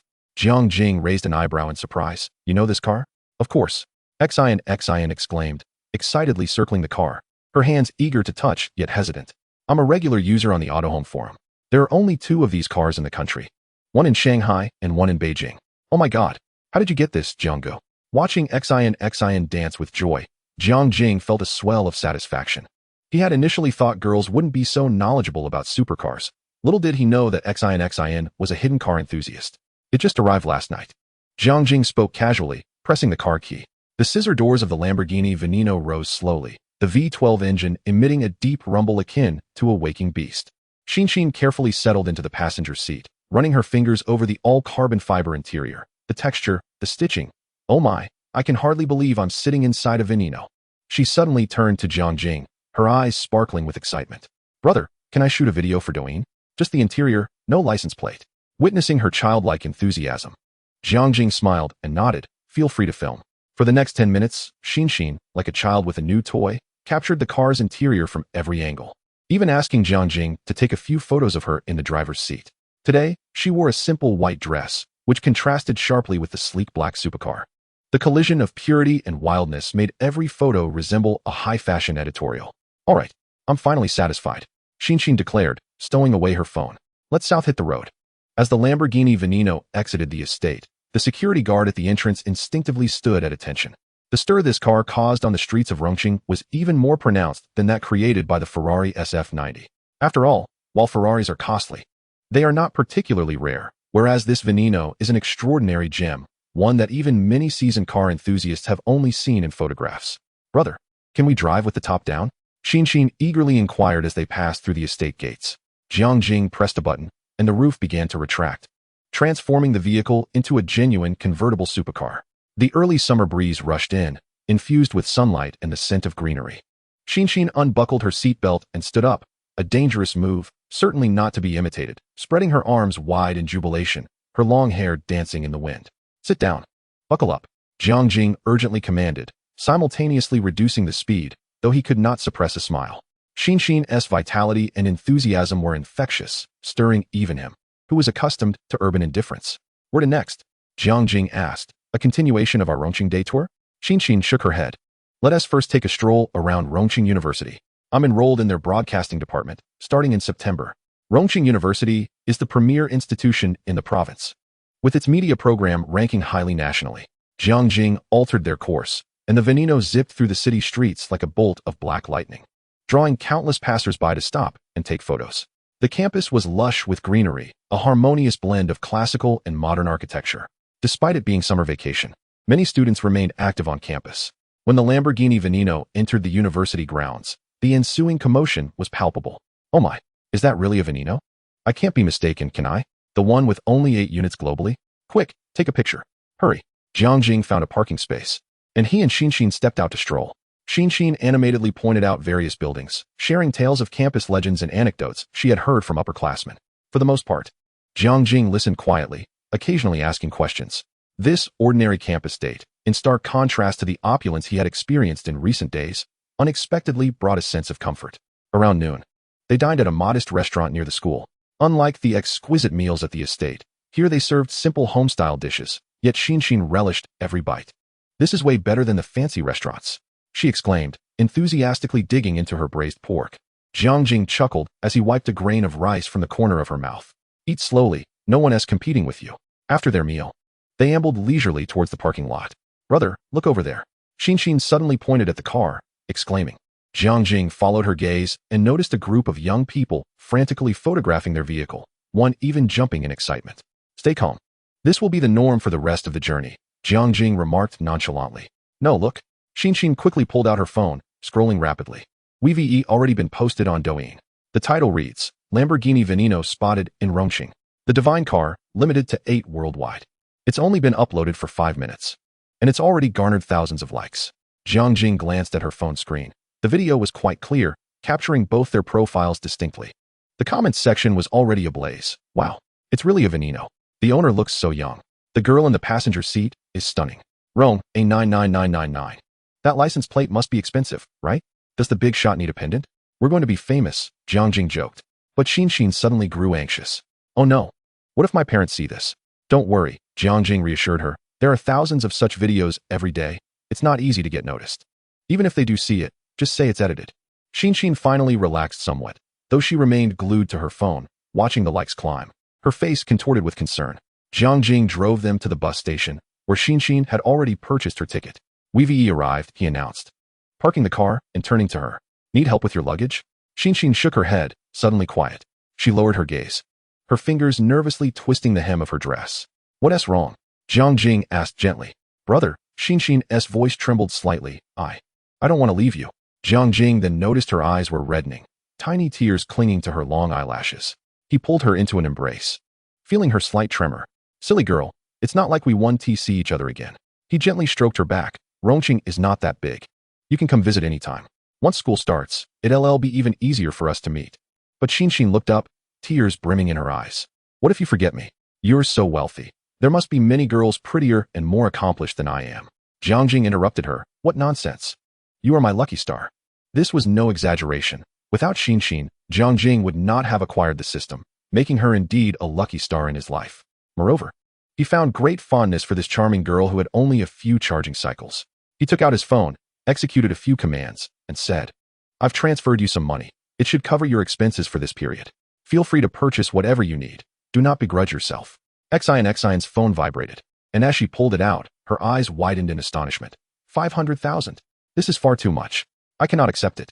She attempted to return the money, but Jiang Jing gently grasped her hand, insisting, consider it as an advance for your university tuition and living expenses. If it proves insufficient, do not hesitate to inform me. Tears finally spilled from Xin's eyes as she uttered, Brother, why are you so kind to me? Because you are worthy, Jiang Jing replied, wiping away her tears and bestowing a tender kiss upon her forehead. Now, do not cry. If you continue, you will lose your beauty. Xin, through her tears, broke into a smile and suddenly leaped into Jiang Jing's arms, exclaiming, Brother, I like you. I truly adore you. Lin Yusin affection, level 1, currently 92. Lottery chances won. Jiang Jing, glancing at the system notification, felt a surge of joy. With a young and beautiful girl like Xian, genuine kindness would invariably elevate affection levels. There were times when people claimed that a simple bowl of noodles or a meal of dumplings could win over a girlfriend. This was no mere jest. After years of navigating society, one would need to invest far more to evoke such feelings in another.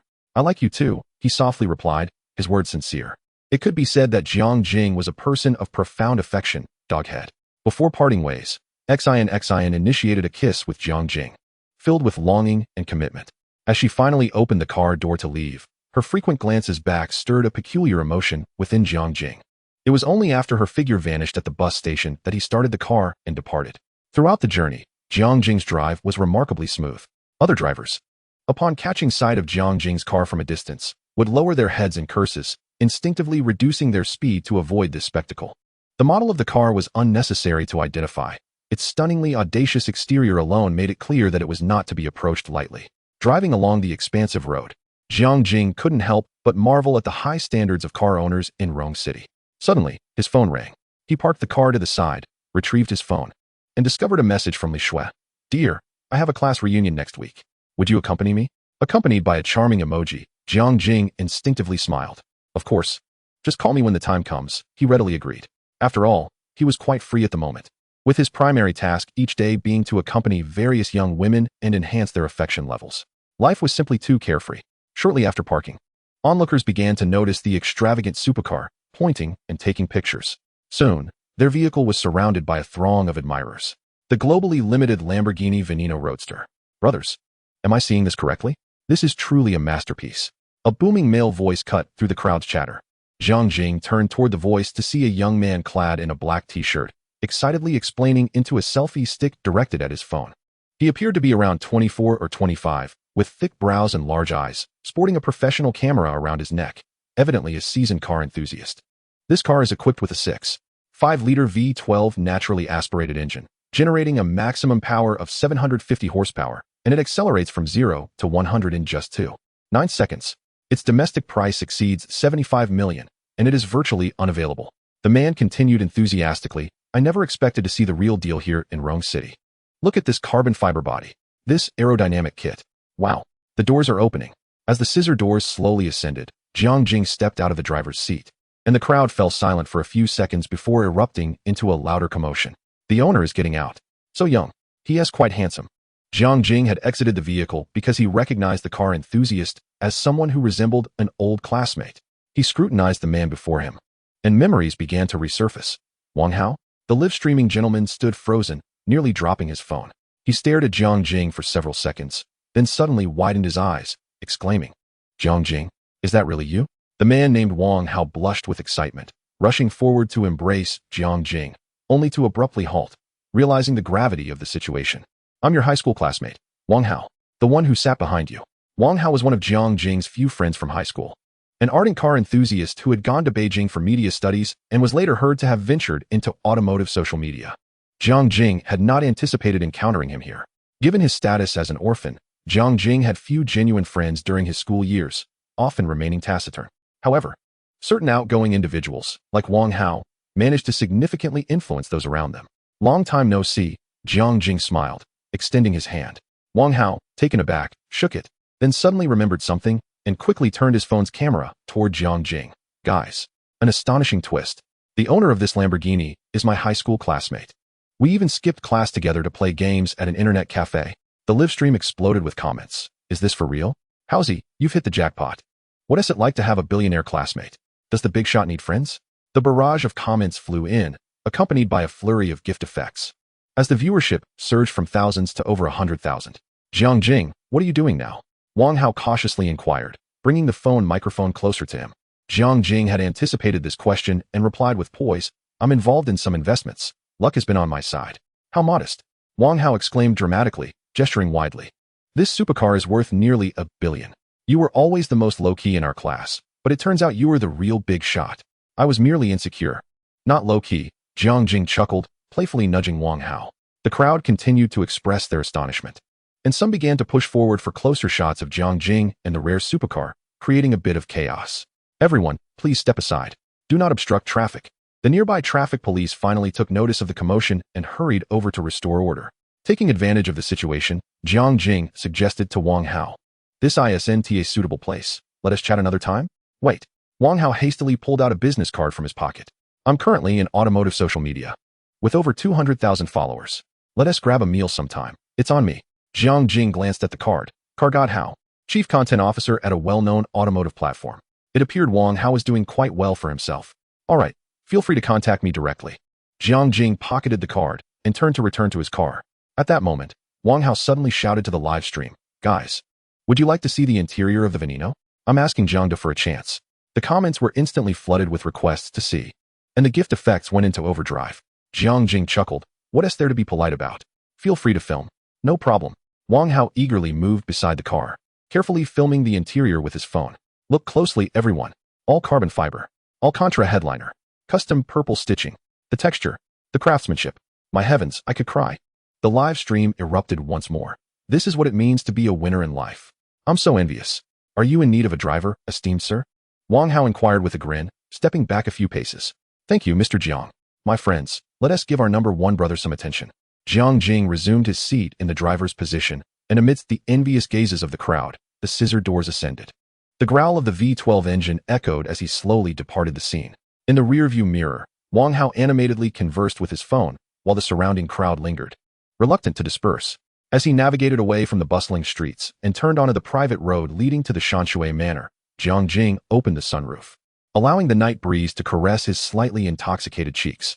Streetlights cast a dappled glow on either side, while the distant lights of Rong City sparkled like scattered stars. This premier residential area of Rong City sprawled across nearly 1,000 acres, featuring only 20 or so meticulously designed villas, each nestled within landscaped gardens, maintaining an ideal distance to ensure privacy, yet offering mutual assistance when needed. As the vehicle gradually slowed, preparing to enter the private driveway of Manor Number 1, Jiang Jing noticed a figure standing in front of Manor Number 3, seemingly waiting for something. Indeed, the individual bowed slightly, appearing to beckon Jiang Jing to halt. Illuminated by the streetlight, he discerned that it was a man of around 60, clad in a finely tailored black suit, his silver hair impeccably styled, standing as straight as a soldier. Most striking was the monocle perched over his left eye, glinting coldly in the light. Jiang Jing brought the car to a stop as the man approached with measured steps. "Good evening, sir," the elderly gentleman said, his voice deep and respectful. "Forgive my presumption in stopping your vehicle. I am the steward of Manor Number 3, and at the behest of my young mistress, I have come to extend a greeting to our new neighbor." Jiang Jing raised an eyebrow slightly. Having resided in Shanshui Manor for over a week, this was the first instance of a neighbor reaching out. He opened the car door and stepped out. Jiang Jing, Manor Number 1. The steward, Zhou Shan, inclined his body slightly, presenting an exquisite wooden box with both hands. "This is a 1982 Romanicani, a gift personally selected by my young mistress to welcome you, Mr. Jiang. As a new member of Shanshui Manor, please feel free to open it." Jiang Jing accepted the wooden box and lifted the lid. Inside, nestled in dark velvet lining, lay a bottle of red wine with a label that had begun to yellow, the wax seal intact. Even a novice in wine could ascertain that this bottle would fetch no less than $1 million at auction. "A most precious gift," Jiang Jing remarked as he closed the lid. "May I inquire about your young mistress?" "Miss Su Yinxue," Zhou Shan replied succinctly.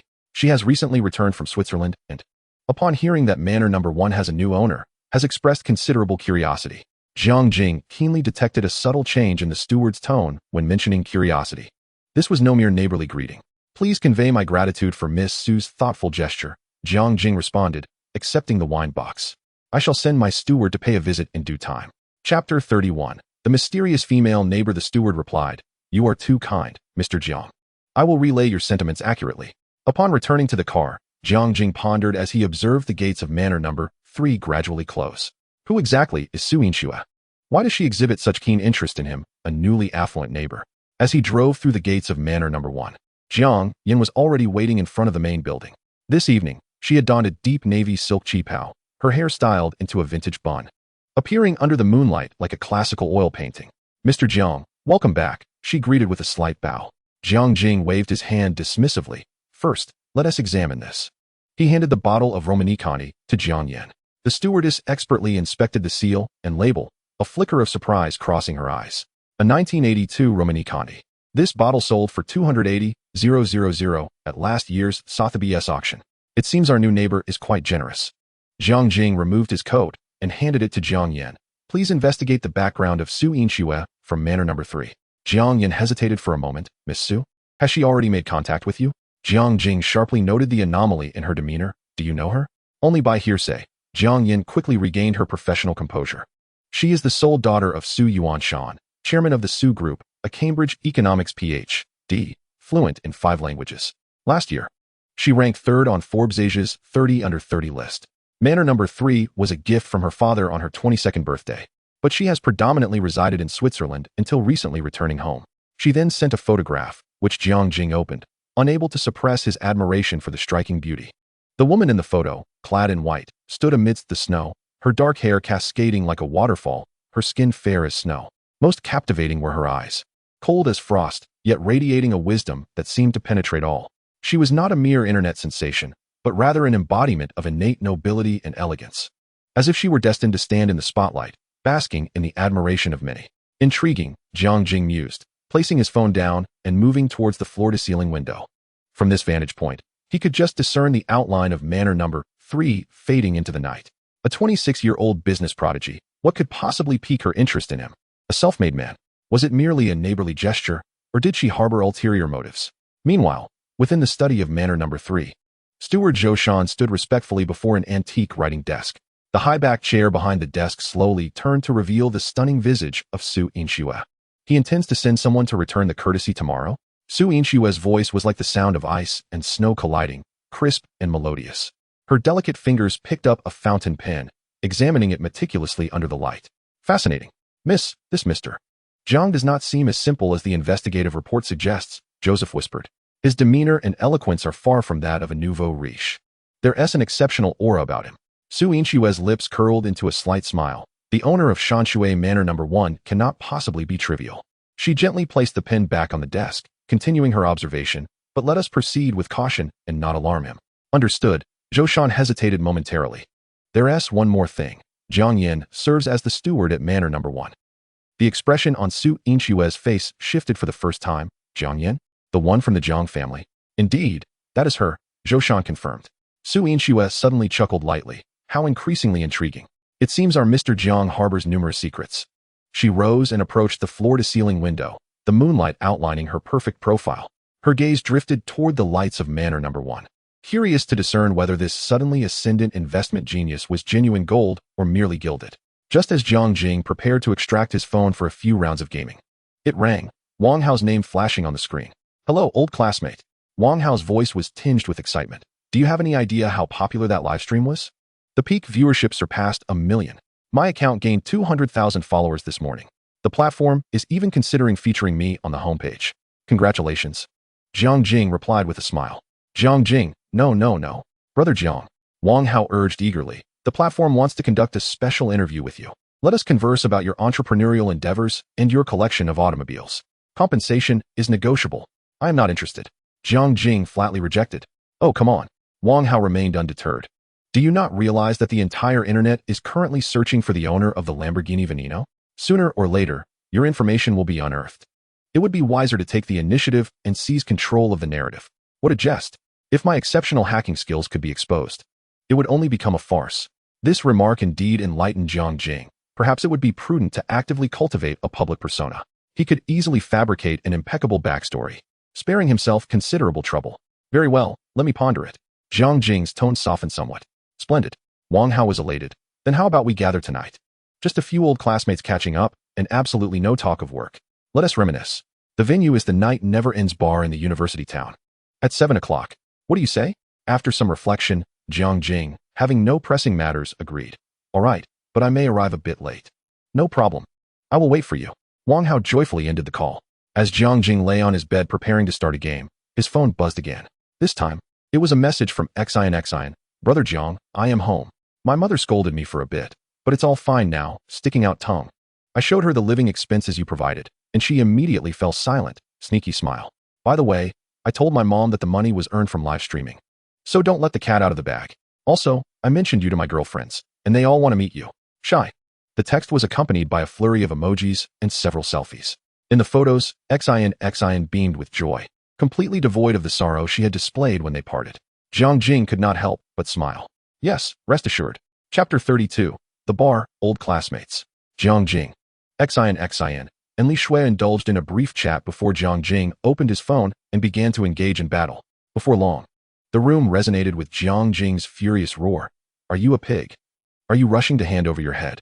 I scatter a handful of rice for the chickens on my phone, and their movements are still better than yours. What? This is my fault. Damn it. Fortunately, the room was soundproof. Otherwise, one might think it was some student dormitory. Noticing the time, Jiang Jing decided to prepare himself and head out. Before leaving, he informed Jiang Yin that he would not be home for dinner and that she should manage on her own. Jiang Yin nodded in acknowledgement. The Ferrari slowly exited the estate, heading towards the renowned Night Never Ends bar in the university town. This bar is a hallmark of upscale nightlife in Rome City, with prices that would deter the average student. Yet for Jiang Jing, it was merely a trifling expense. Luxury vehicles of all kinds lined the entrance, from Porsches to Maseratis. Jiang Jing's Ferrari blended in inconspicuously, which suited him perfectly. The Lamborghini was already eye-catching enough, and he desired a tranquil evening to reconnect with old friends.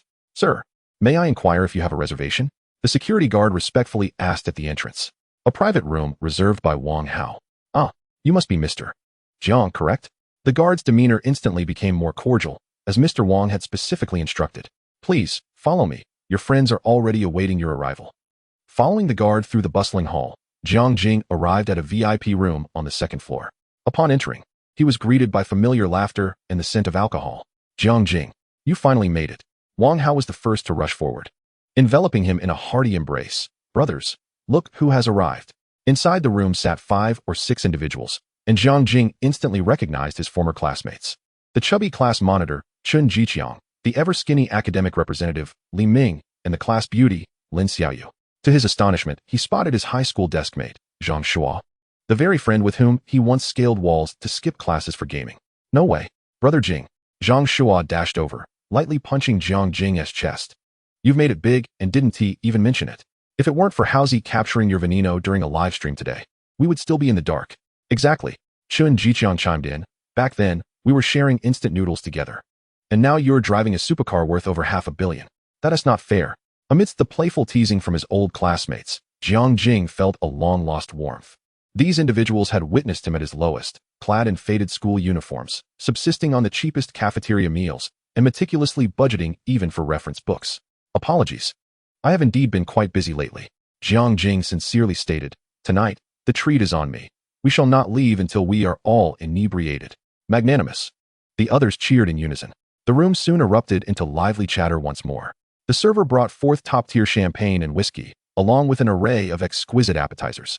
Jiang Jing found himself seated at the center, flanked by Wang Hao and Zhang Shua, clearly the focal point of the gathering. To be honest, Brother Jing, what business are you involved in now?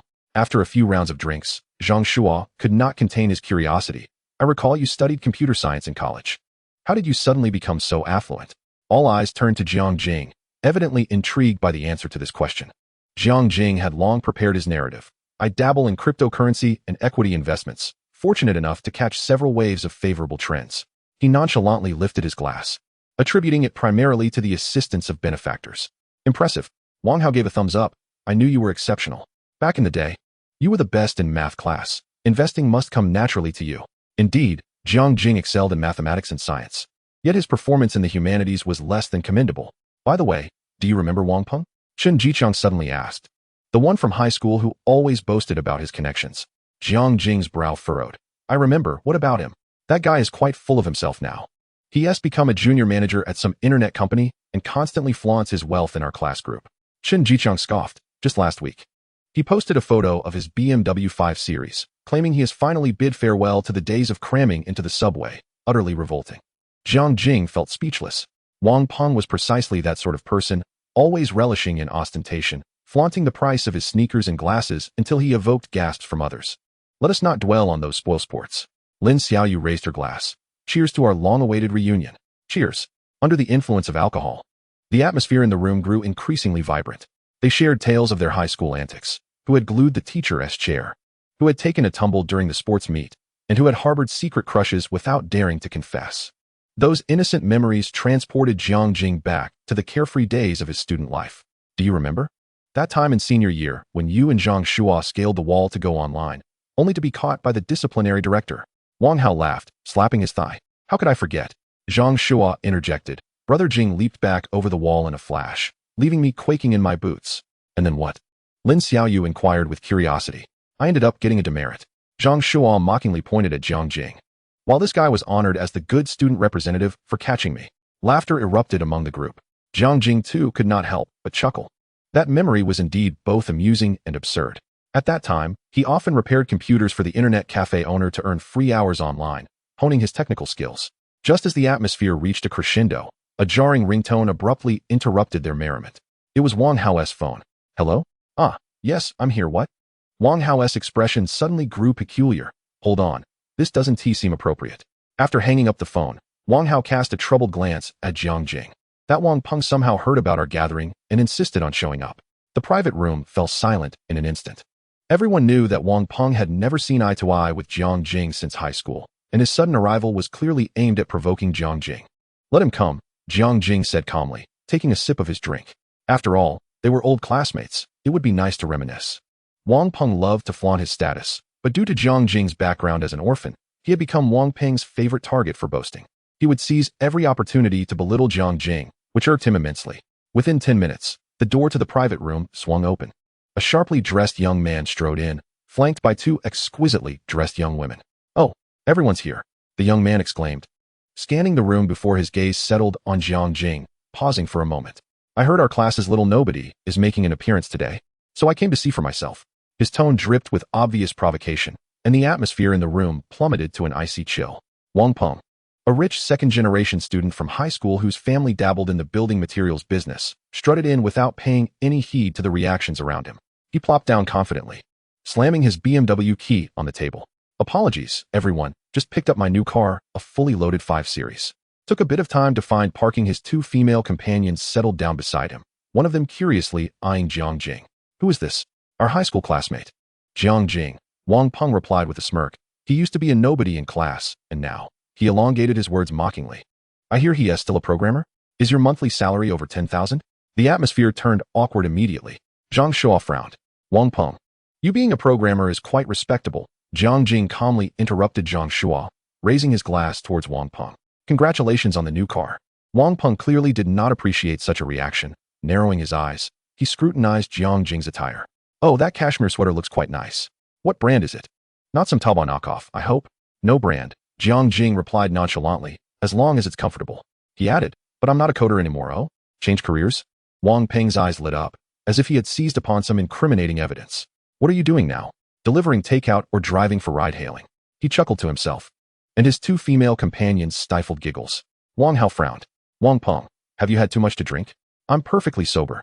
Wang Peng waved his hand dismissively, his gaze landing on Jiang Jing's wrist. That watch looks quite familiar. Is it a fake Vacheron Constantine? Jiang Jing smiled without replying, subtly turning his wrist to showcase the watch, which glimmered with a subdued metallic sheen under the lights. Let me see, Wang Peng said, abruptly grabbing Jiang Jing's wrist to examine the watch closely. All eyes were immediately drawn to the timepiece.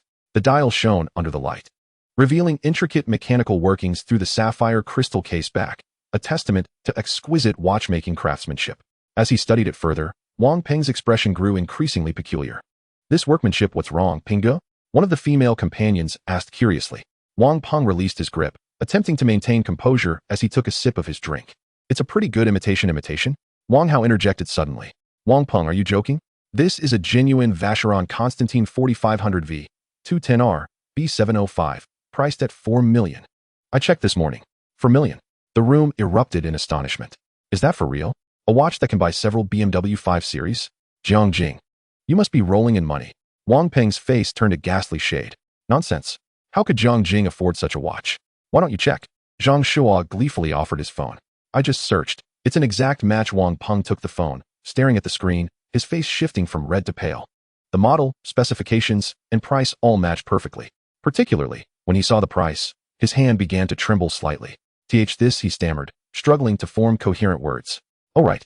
How's he? Zhang Shuo raised his voice intentionally. Didn't you record Jiang Jing's car this morning? Show everyone. Wang Hao immediately understood and pulled out his phone to replay the live stream. Come, everyone, take a look.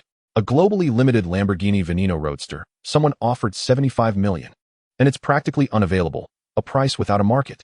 The classmates gathered around, marveling at the screen displaying the futuristic supercar, exclaiming in awe. In the video, Jiang Jing stepped out of the driver's seat, his composed demeanor perfectly aligning with the understated young man before them. The license plate is Rong A99999. Wang Hao added. This kind of 5-digit sequential plate alone costs over $1 million at auction. Wang Peng's countenance had reached its nadir. Just moments ago, he had been boasting about his several 100,000 BMW 5 Series, only to be utterly crushed in an instant. What made it even more humiliating was that Jiang Jing had never ostentatiously flaunted anything. It was all due to others highlighting his achievements. This understated luxury only accentuated the class. Jiang Jing, Lin Xiaoyu asked curiously, is that car really yours? Just a means of transportation, Jiang Jing replied casually. Besides, it's not as comfortable as a BMW. After a while, my body gets stiff, and there's hardly any space. Had I known, I would have bought a BMW instead. Jiang Jing continued to twist the knife. Wang Peng could no longer contain himself, abruptly standing up, the chair screeching against the floor. I suddenly remembered I have something to attend to, he stuttered, grabbing the BMW keys from the table and rushing towards the door, neglecting to take his 2 companions with him. Take care, Penggo, Zhang Shuo called after him. Make sure to bring your BMW to the next gathering for everyone to see. The door to the private room slammed shut, followed by a burst of laughter. My goodness.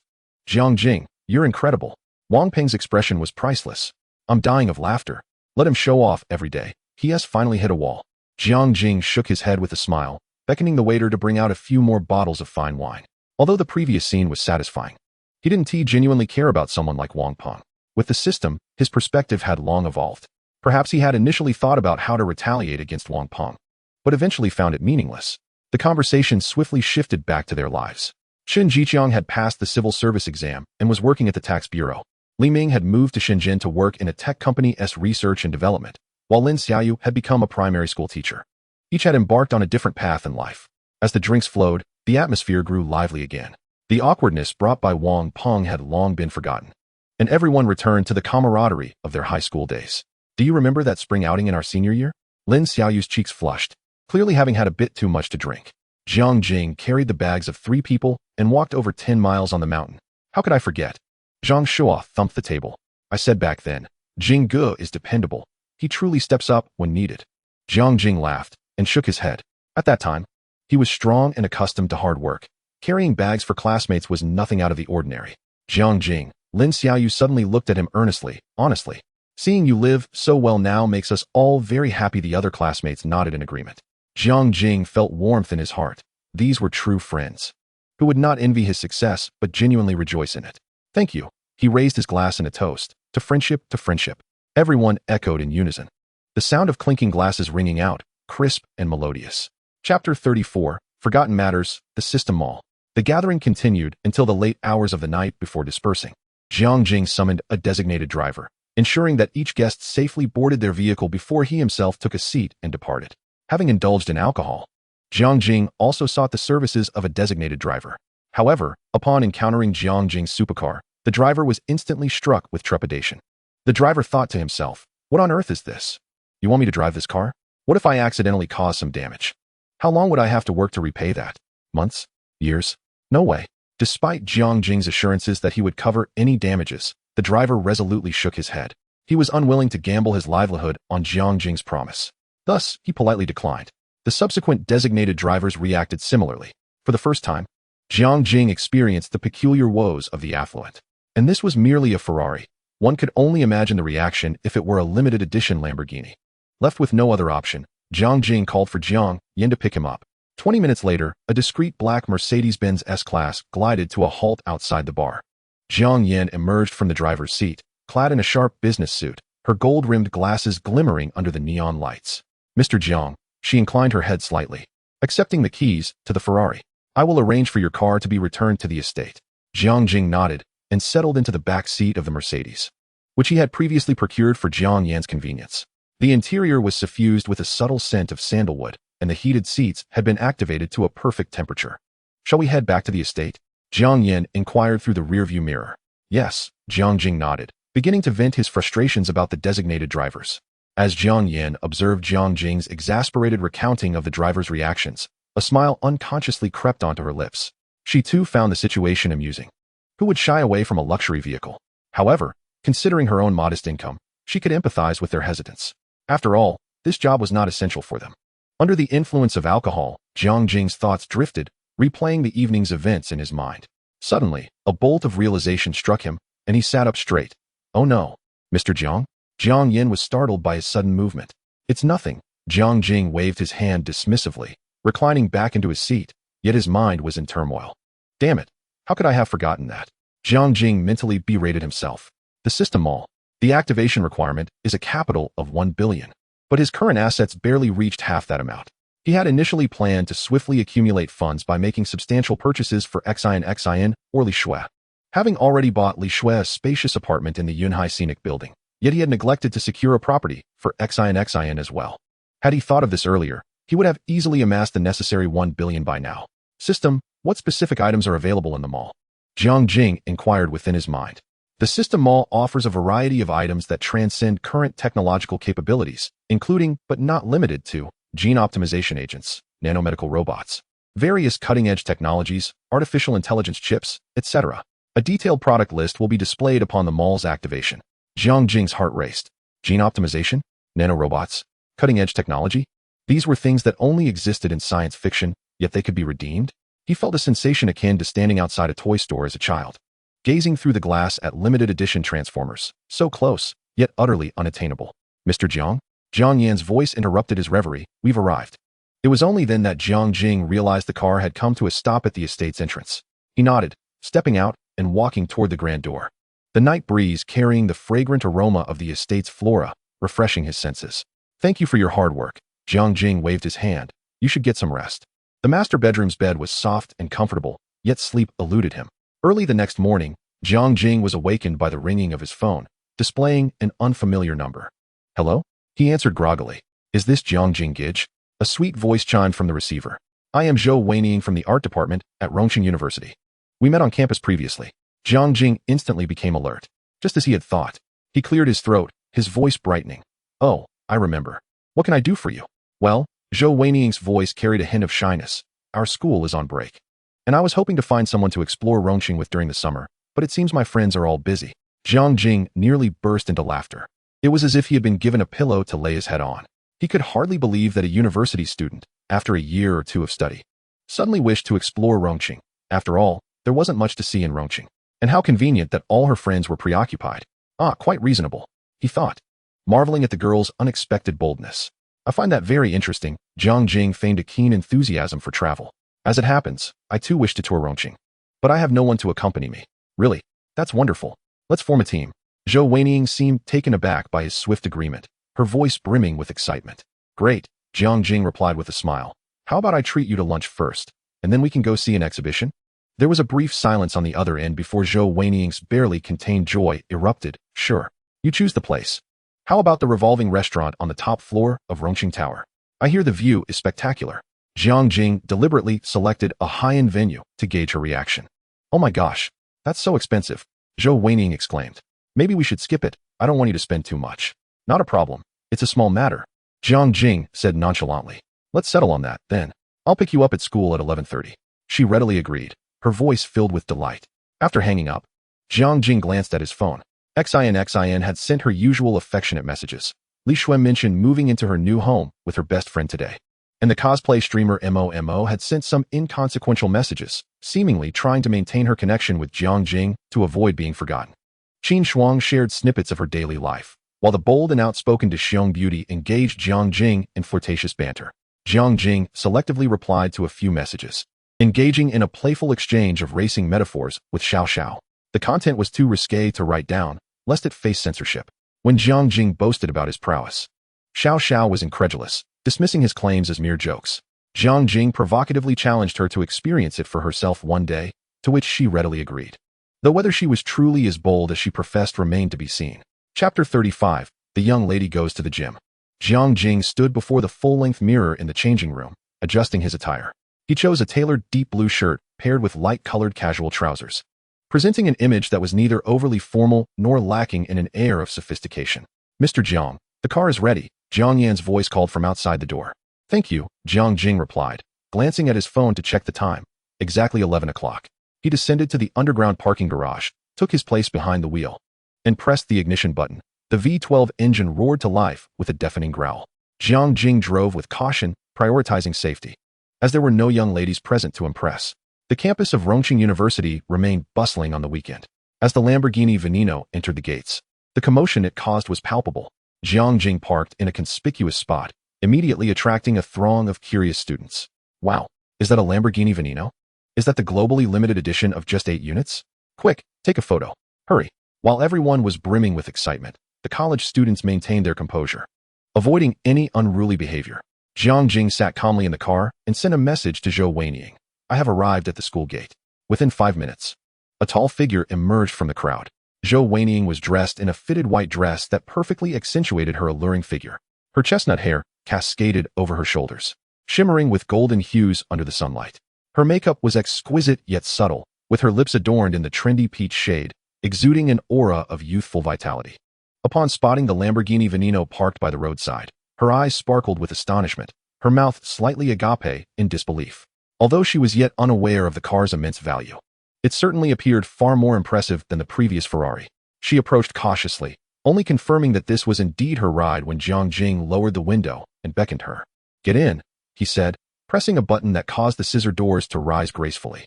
Amid the envious gazes of her classmates, Zhou Weiying blushed as she settled into the passenger seat. From snippets of conversation around her, she caught phrases like limited edition, only 8 in the world, and worth tens of millions.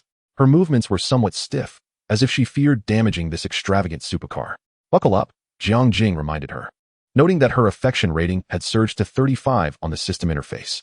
Evidently, the car fulfilled her vanity far beyond expectations. As the engine roared to life, the Lamborghini glided out of the campus. Zhou Weiying frequently glanced back at her classmates, whose figures receded in the distance, her face betraying her pride. Do you like this car? Jiang Jing inquired, intentionally provoking her. It's stunning, Zhou Weiying exclaimed excitedly. My classmates were all taking photos. I bet my social media is blowing up right now. She pulled out her phone and, indeed, found dozens of likes and comments. Look, they're all asking how I know such a handsome tycoon. Jiang Jing smiled silently. The Rongqing building stood as the tallest structure in the city, with its top-floor revolving restaurant renowned far and wide. Not only was the cuisine of the highest caliber, but it also offered a 360-degree view of the entire city, making it a favorite among the elite. As the Lamborghini came to a halt at the hotel entrance, the doorman immediately recognized the rare supercar and hurried over to open the door, exclaiming, Sir, welcome.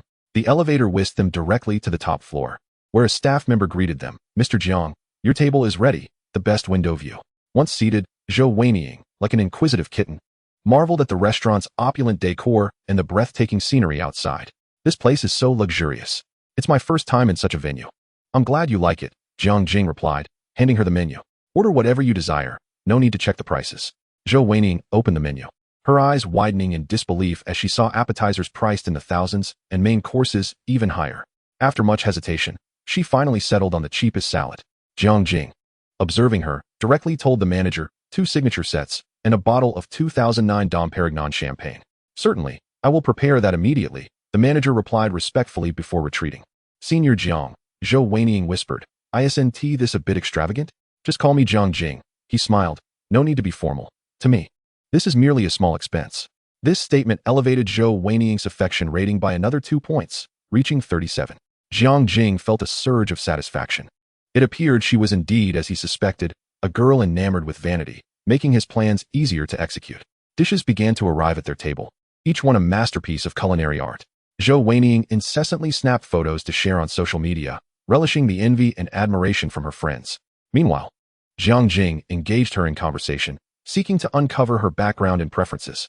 It turned out that Zhou Weiying was the belle of the art department, majoring in dance while also working part-time as a model. Coming from a modest background, yet harboring high aspirations, she had always dreamed of marrying into wealth. This information reinforced Jiang Jing's confidence that his strategy would unfold smoothly. What are your plans for the afternoon? He asked as their meal drew to a close. Well, Zhou Weiying pondered, biting on her straw. I heard a new upscale gym has opened nearby, and the environment is fantastic. Do you, Senior Jiang? No, Jiang Jing, work out often? Jiang Jing raised an eyebrow, intrigued. A gym? That was an unexpected delight. He had initially planned to take her shopping or to an exhibition, but the gym would undoubtedly showcase her physical advantages. It seemed she intended to leverage her physical appeal to attract him. I occasionally work out, Jiang Jing replied noncommittally. Since you suggested it, let us go take a look. As they left the restaurant, Jiang Jing noted that Zhou Weining's affection rating had climbed to 45. Gaining 10 points in a single meal was quite impressive. The gym, called Extreme Physique, was located within the city's most upscale commercial building. With an annual membership fee of 200,000, truly a club for the affluent. Let us go change first, Jiang Jing indicated toward the locker room. See you in the equipment area shortly. In the locker room, Jiang Jing changed into the gym attire he had purchased on the way, an understated black Under Armour compression suit. His already well-defined physique appeared even more striking, especially with his visibly sculpted six-pack abs, sufficient to captivate most women. Upon entering the equipment area, he found Zhou Weining already waiting for him. She had donned a pink Lululemon sports bra and shorts, showcasing her perfect figure. Her ample bosom, slender waist, shapely backside, and long, straight legs made it clear why she had suggested a visit to the gym. It was indeed her greatest asset. You have an incredible physique, Jiang Jing genuinely complimented. Zhou Weining shyly lowered her gaze, though her eyes sparkled with pride. I've been dancing since I was little, so my fundamentals are quite solid. A few girls nearby couldn't help but glance over, drawn to Jiang Jing's well-toned body, which looked even better without a shirt. Have you been waiting long? Jiang Jing approached her. Zhou Weining lifted her head slightly, shaking it. Then, unabashedly, she appraised Jiang Jing's physique. Wow, Jiang Jing, your body is amazing. She reached out and gently poked his arm, exclaiming, so firm. Several male members in the vicinity pretended to train while casting surreptitious glances their way. Let us warm up first, Zhou Weining suggested, leading Jiang Jing to the treadmill area. As she walked, her hips swayed naturally, reminiscent of an elegant cat. She selected 2 adjacent treadmills and skillfully set the programs. When the machines began to operate, her pace gradually quickened. I've been dancing since childhood, Zhou Weining said while running, her breathing slightly labored. I major in modern dance at university, so fitness comes easily to me. Jiang Jing nodded, his gaze sweeping over her flushed cheeks from exertion.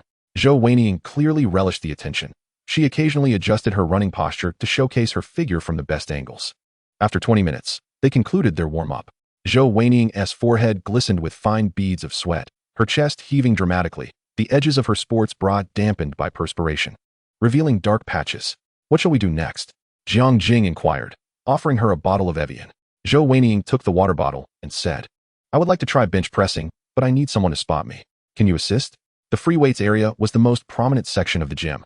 Already bustling with 7 or 8 muscular men engaged in their workouts, the air thick with a palpable aura of testosterone. As Zhou Weining approached, the volume of conversation in the area noticeably diminished. Of course, Jiang Jing replied, following her to the bench press station. Zhou Weining selected an empty bench, lying back and gripping the empty barbell. This position accentuated her bosom, the deep V design of her sports bra revealing a tantalizing cleavage. Let me try the motion without any weights first, she said, performing several sets of standard bench presses. Jiang Jing stood above her, his hands hovering just above the barbell. From this vantage point, he could clearly see Zhou Weining's lower lip, clenched tightly in concentration, and the subtly alluring view that accompanied it. Let's add some weight, she confidently declared after completing her warm-up sets. Are you sure? Jiang Jing asked, somewhat surprised. It's worth noting that many newcomers struggle with just the empty barbell. Don't underestimate me, Zhou Weining winked, prompting Jiang Jing to add 5 kilograms to each side of the bar. Zhou Weining's movements began to strain, yet she maintained proper form. Her cheeks flushed with exertion, and beads of sweat trickled down her neck, glistening under the gym lights. Just one last push, please. She gritted through her teeth, her arms beginning to tremble. Jiang Jing immediately extended his hands to assist her, helping her complete the final set. As Zhou Weining sat up, gasping for air, her chest heaved violently, the fabric of her sports bra soaked, revealing the hue of her skin beneath. Incredible, Jiang Jing marveled sincerely.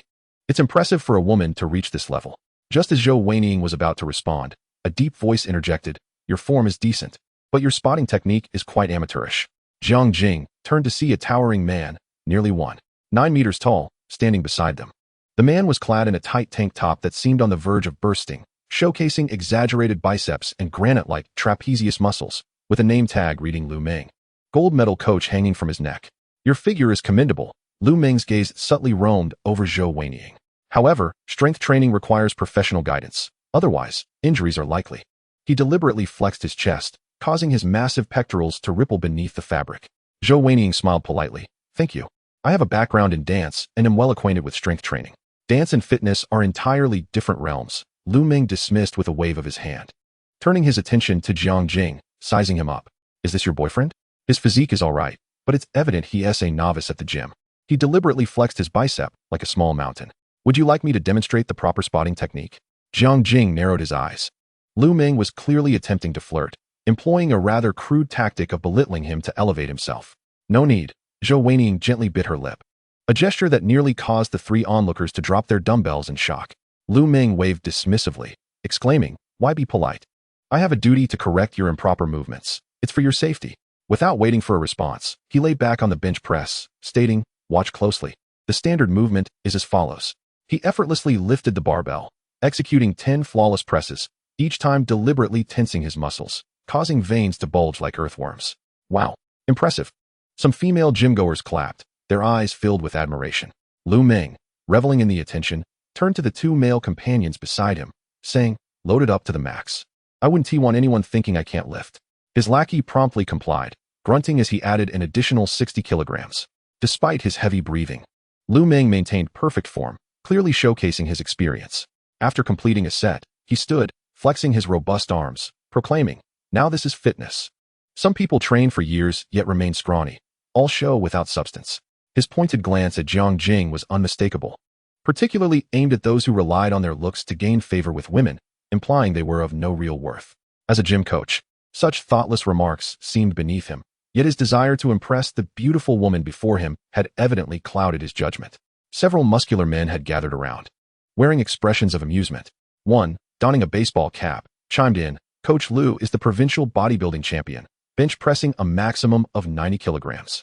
Some should recognize their place and avoid embarrassing themselves here." "Exactly," echoed another heavily tattooed man. "Beauty, it's too dangerous to train with such a weakling. Why not let Coach Lu personally guide you? I guarantee you'll progress rapidly." Amidst the laughter, 5 or 6 more members converged, most of them men, who regarded Jiang Jing with condescending gazes. A few female members stood on the periphery, some casting curious glances at Jiang Jing, while others quietly discussed the rudeness of Lu Meng and his entourage. Men generally preferred a robust build, exuding strength, while women tended to favor a well-proportioned, muscular physique. Precisely what Jiang Jing embodied. "Brother Jiang," Zhou Weiniang tugged at Jiang Jing's sleeve, her eyes reflecting both concern and regret. She hadn't anticipated the situation escalating so dramatically. Her initial intent was merely to work out while subtly enticing Jiang Jing. Jiang Jing observed Lu Meng's performance with calm detachment. Noticing Jiang Jing's silence, Lu Meng grew increasingly brazen. "How about a little competition? We can wager on whatever you like. The loser buys the winner a protein shake. What do you say?" He flashed a grin, revealing teeth stained white by protein powder. "Unless you're afraid. In that case, admitting defeat now is also acceptable." A chorus of jeers erupted around them. Other gym-goers began to gather, some even pulling out their phones to record the unfolding spectacle. Jiang Jing felt exasperated. Did this fool really not recognize the high-end brands he donned? Or was it that muscle mass inversely correlated with intelligence? Who goes around challenging others to prove themselves? However, observing Lu Meng's demeanor, Jiang Jing decided to humor him, treating it as a game with a fool. "Let us compete," Jiang Jing suddenly spoke, his voice quiet yet clear. "But the stakes are too trivial. It lacks interest."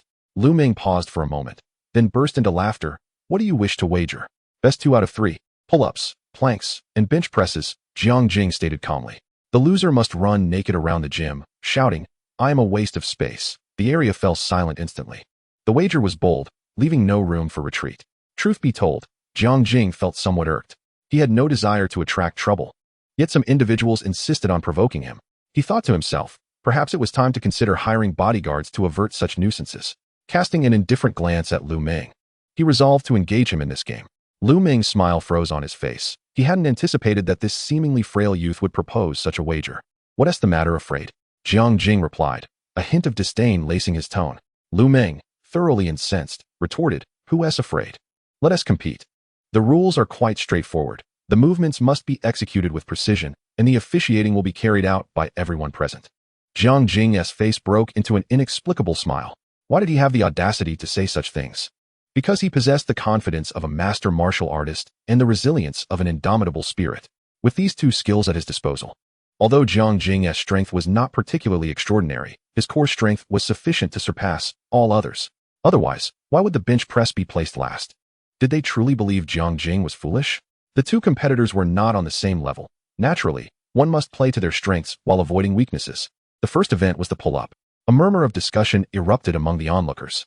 A ponytailed female fitness instructor whispered, "Pull-ups?" Although Coach Lu has impressive muscles, this is not his forte. "What do you know?" retorted a muscular man in a baseball cap. "Coach Lu can do 40 standard pull-ups. That pretty boy would be lucky to manage 5. Lu Meng strode confidently toward the pull-up bar. "Shall I go first?"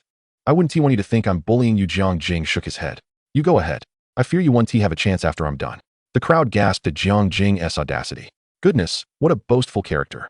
In terms of arrogance, I cannot compete with him. "That guy is quite handsome," remarked a male onlooker. "Indeed, quite handsome." A female admirer nodded in agreement, then suddenly froze, widening her eyes at the man and discreetly stepping back. "Arrogant."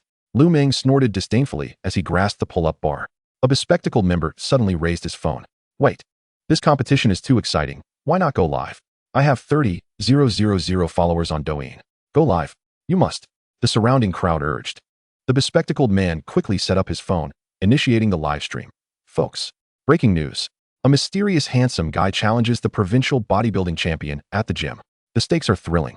Come and watch." The enticing title swiftly attracted viewers, who flocked to the live stream in anticipation. Lu Meng struck several poses for the camera before beginning his pull-ups. His form was impeccable, his chin cleared the bar, and his body remained steady as he completed 30 in one breath. However, as the repetitions continued, his movements grew increasingly arduous. By the 41st, his face was flushed, and he barely managed to complete half before falling. "Coach Lu is incredible. A new record. Let us see how that pretty boy responds." Amidst the cheers, Lu Meng, panting heavily, looked triumphantly at Jiang Jing. "Your turn, kid. Don't say I didn't give you a chance. If you can do 25, you win." Jiang Jing offered no reply, calmly approaching the pull-up bar. He leaped gracefully, grasping the bar with a fluidity akin to a textbook demonstration. 1, 2, 3. The onlookers began counting. To everyone's astonishment, Jiang Jing's movements were not only precise, but also executed with a consistent rhythm. Each pull-up saw him fully extend before drawing himself up again, his chin reliably clearing the bar. Even more astonishing was the tranquility etched on his face. His breathing remained undisturbed. 18, 19, 20. The count grew louder, and a stir arose within the crowd. Lu Meng's face shifted from red to pale, beads of sweat forming on his brow. 35, 36, 37. The viewership of the live stream skyrocketed, the comments flooding in so quickly that the screen became a blur. "What the heck? Is this guy even human? His form is impeccable. He has already shattered the amateur record. Everyone share this. A master has appeared." 58, 59, 60. The entire gym held its breath. Jiang Jing continued his pull-ups at a measured pace, like a precision machine, each movement executed flawlessly. His arm muscles undulated beneath his athletic wear, yet without the exaggerated bulging veins seen on Lu Meng. 97, 98, 99, 100. As the count reached 100, the gym erupted in jubilation.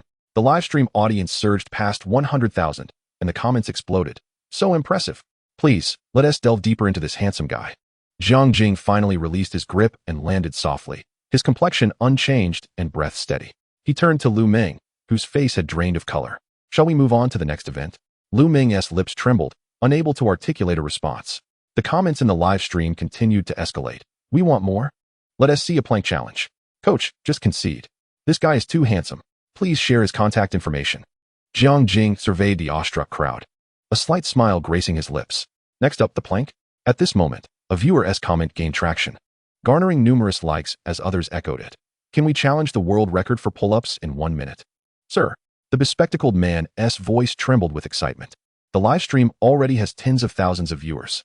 Everyone is asking if you can challenge the world record for pull-ups in 1 minute." The gym fell into an immediate hush, all breaths held.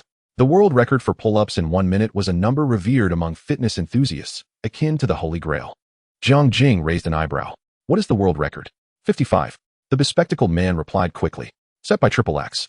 Requiring each movement to have the chin clear the bar with no body movement." Whispers rippled through the crowd. Lu Meng, just recovering from the floor, scoffed. He certainly won dare.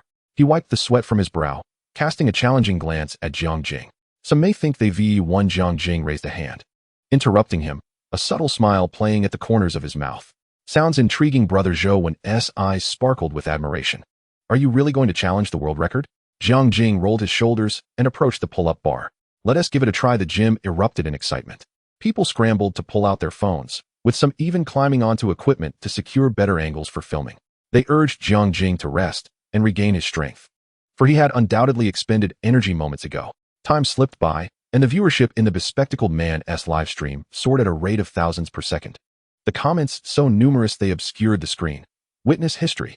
Go, master. I don't believe it. There's no way the world record is that easy to break. Waiting for the face slap. Bets are open. Let us place our wagers. I'll keep time. The gym owner squeezed to the front, a professional stopwatch in hand. Standard form. Chin must clear the bar, body must remain still. Are you ready? After a brief rest, Jiang Jing gripped the pull-up bar, hanging effortlessly, and nodded. 3, 2, 1, go. As Zhao Gang's command rang out, Jiang Jing's body sprang into action. His movements were astonishingly swift yet executed with remarkable precision. Each pull-up saw him fully extend, his chin consistently clearing the bar. His body as steady as iron. 5, 10, 15, 20. The crowd counted in unison, their voices growing louder.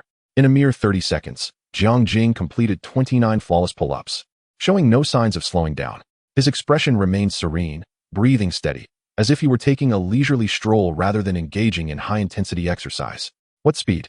The excitement in the live stream room was palpable as the heat surged, with the audience reveling in the unparalleled thrill of witnessing a world record being shattered. The barrage of comments had spiraled out of control. 40 already. A new record is imminent. The muscle control is simply extraordinary. Mom, why am I kneeling to watch my phone? In a corner, Lu Ming stood pale as a ghost, oblivious to the water spilling from the bottle clutched in his hand. 45, 46, 47, 48. The crowd erupted into deafening cheers. Yet, Jiang Jing showed no signs of stopping. His movements maintained an eerie rhythm, as if he were powered by an unyielding machine. 50, 55, 58. When the second hand pointed to the 1-minute mark, Jiang Jing astoundingly completed 58 perfect pull-ups, surpassing the previous world record by a full 3 repetitions. Even more astonishing was the fact that as he released the bar and landed gracefully, his complexion remained unflustered, devoid of any hint of exhaustion. A brief silence enveloped the gym, soon shattered by a thunderous applause and ecstatic screams. Several female members jumped into each other's arms, overwhelmed with joy. Zhao Gang, the owner, dropped his stopwatch, his mouth agape in disbelief. The livestream audience had exceeded 1 million viewers. The mysterious master had achieved 58 pull-ups in 1 minute. Obliterating the world record, and topics related to this feat instantly dominated the trending searches. The comments flowed like a volcanic eruption. Incredible. This video will go down in history. Please, master, teach us. This defies science. Zhou Weiniang was the first to leap forward, wrapping her arms around Jiang Jing's neck and planting a fervent kiss on his cheek. Brother, you are amazing. Her eyes sparkled with fervent admiration. All eyes in the gym were fixed on Jiang Jing. They had witnessed the birth of a new world record. This was the true embodiment of greatness. The coach's face turned an ashen shade, nearly green with envy. Amidst the whispers and amused glances from the crowd, Lu Ming's complexion shifted from pale to green, the veins on his forehead bulging. He slammed his thigh in frustration. What is so special about pull-ups? You're just lighter. The plank hold is the true test of core strength. This time, victory shall be mine. His entourage quickly chimed in. Exactly. Coach can hold a plank for half an hour. That's right. The coach weighs significantly more. It's not a fair comparison. You're absolutely correct. Let us see who has superior core strength. Jiang Jing leisurely wiped his hands, a subtle smile playing at the corners of his mouth. A plank hold? Sounds splendid. He suddenly turned to Zhou Weiniang, pulling her beside him. However, this seems a bit too mundane. Let us add a little challenge. Zhou Weiniang blinked. Perplexed. What kind of challenge? Jiang Jing leaned down and whispered a few words into her ear. Her pupils dilated, and a blush crept across her cheeks. Are you sure? Trust me, Jiang Jing replied softly, his tone laced with undeniable confidence. Under the gaze of a bewildered crowd, Jiang Jing positioned himself into a standard plank hold, then nodded to Zhou Weiniang. Sit on top. What? Lu Ming exclaimed, his voice rising in disbelief. The entire gym erupted in chaos. The comments in the live stream exploded. No way. Doing a plank with someone on your back? Is this guy insane? That beauty must weigh at least 90 pounds. He's definitely going to crash. What a reckless move. I can't wait for the fallout. Zhou Weiniang bit her lip, cautiously straddling Jiang Jing's back under the intense scrutiny of the audience. Her cheeks were crimson, her hands nervously gripping Jiang Jing's shoulders. All set, he said, his voice steady, as if the added weight were inconsequential. Lu Ming watched this unfold, his muscles twitching in agitation. What arrogance. You think you can hold that? Gritting his teeth, he lowered himself into position, ready to begin, regardless of the outcome. Jiang Jing's audacious maneuver had already placed him a notch above Lu Ming. Even if Jiang Jing were to falter, his difficulty level far exceeded Lu Ming's. The crowd would surely revel in Jiang Jing's boldness, while a loss for Lu Meng would mean utter humiliation before tens of thousands. Lu Meng steeled himself. He absolutely could not lose. The gym's timer began to tick, and everyone held their breath. The live stream viewership skyrocketed, swiftly surpassing 1 million. The audience eagerly anticipated whether Jiang Jing, having just achieved greatness, would falter in this audacious display. The dramatic potential of the moment was electrifying. As 5 minutes passed, Lu Meng appeared relatively composed, though his gaze began to drift towards Jiang Jing. To his astonishment, Jiang Jing remained perfectly still. Even Zhou Weiniang adjusted her position and pulled out her phone to take selfies. This was impossible, Lu Meng muttered to himself, beads of sweat forming on his brow. 3 more minutes elapsed, and Lu Meng's arms began to tremble. Yet Jiang Jing remained steadfast, even engaging Zhou Weiniang in conversation. How does it feel? Zhou Weiniang giggled, covering her mouth. Brother, you're amazing. She playfully twisted her waist, eliciting gasps from those around her. Another 3 minutes passed, and Lu Meng's face had turned a deep shade of crimson, sweat pooling beneath him.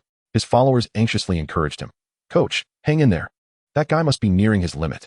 Just a little longer. However, when they glanced at Jiang Jing, despair washed over them.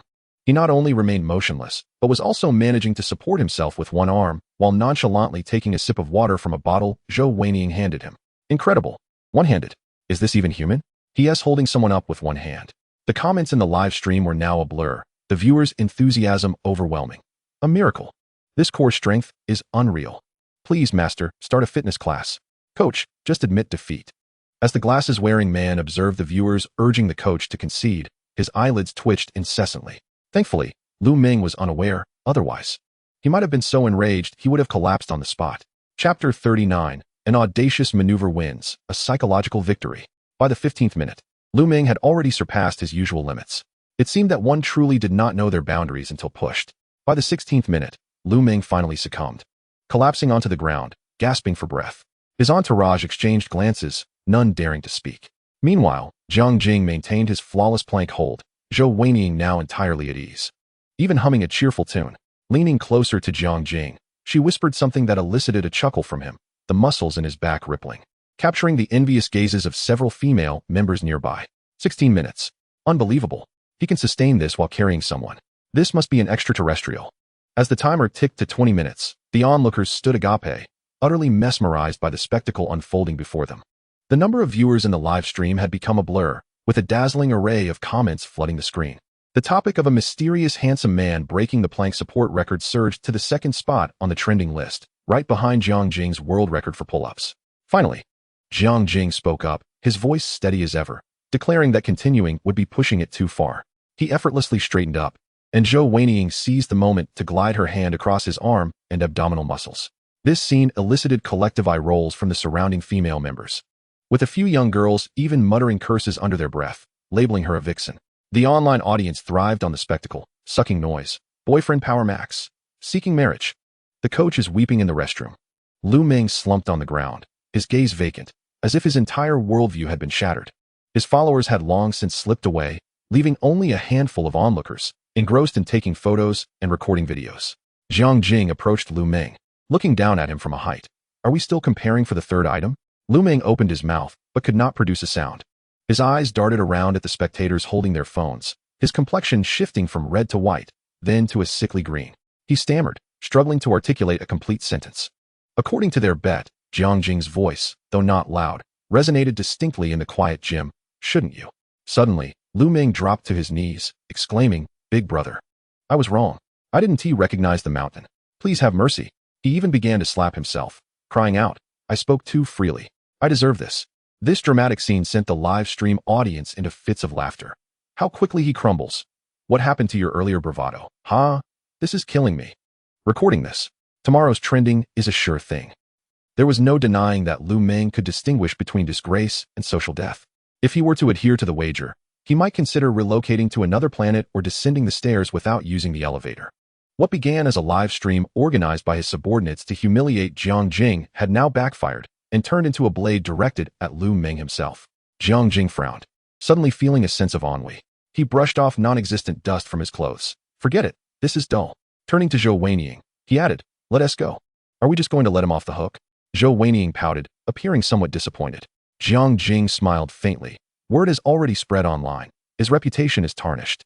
It's the same social death. No one would dare associate with such a person. Zhou Weining's eyes lit up, looking at Jiang Jing with admiration. You're amazing, brother. Just as they were about to leave, the gym owners suddenly blocked their path. Sir, please wait. I am Zhao Gang, the owner of this establishment. Would you be interested in becoming our spokesperson? The annual salary starts at 3 million. The owner aimed to capitalize on the buzz and promote his gym's name.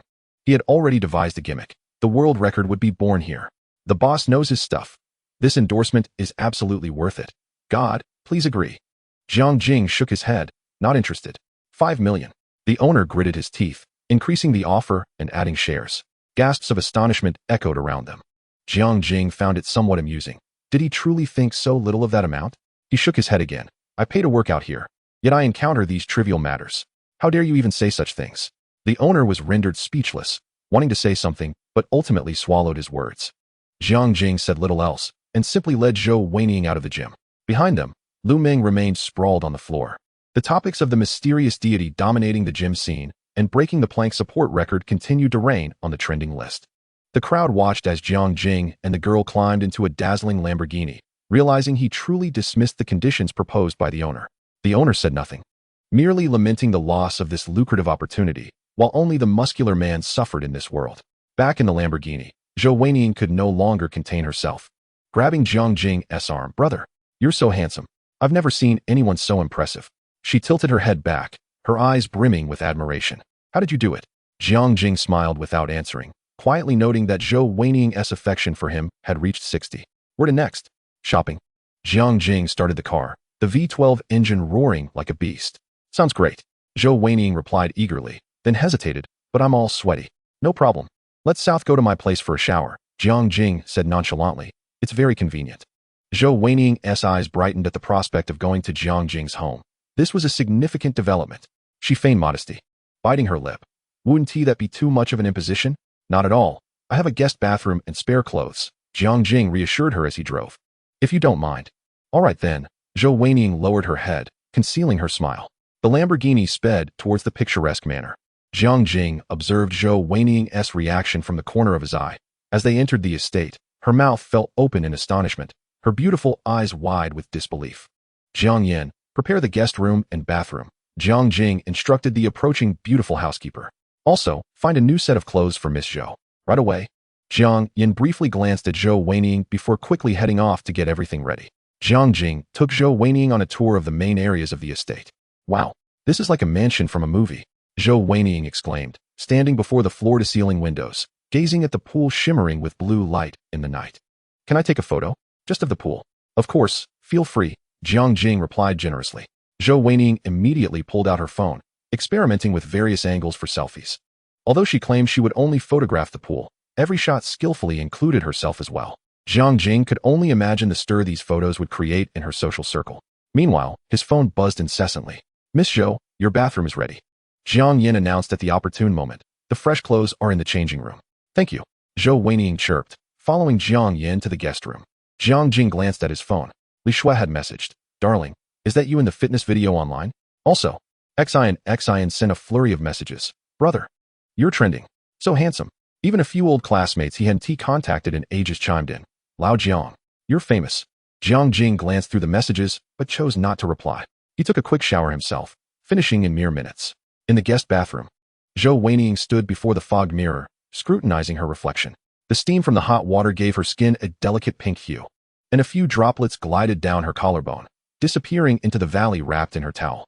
She picked up one of the exquisite skincare products lined up on the vanity, gently twisting open a bottle, and was immediately enveloped by a subtle rose fragrance. La Prairie's Caviar Essence Series. She gasped, realizing this small bottle was worth over 10,000 yuan. Zhou Weinian carefully applied a bit to her face, relishing the silky texture of the top-tier skincare product.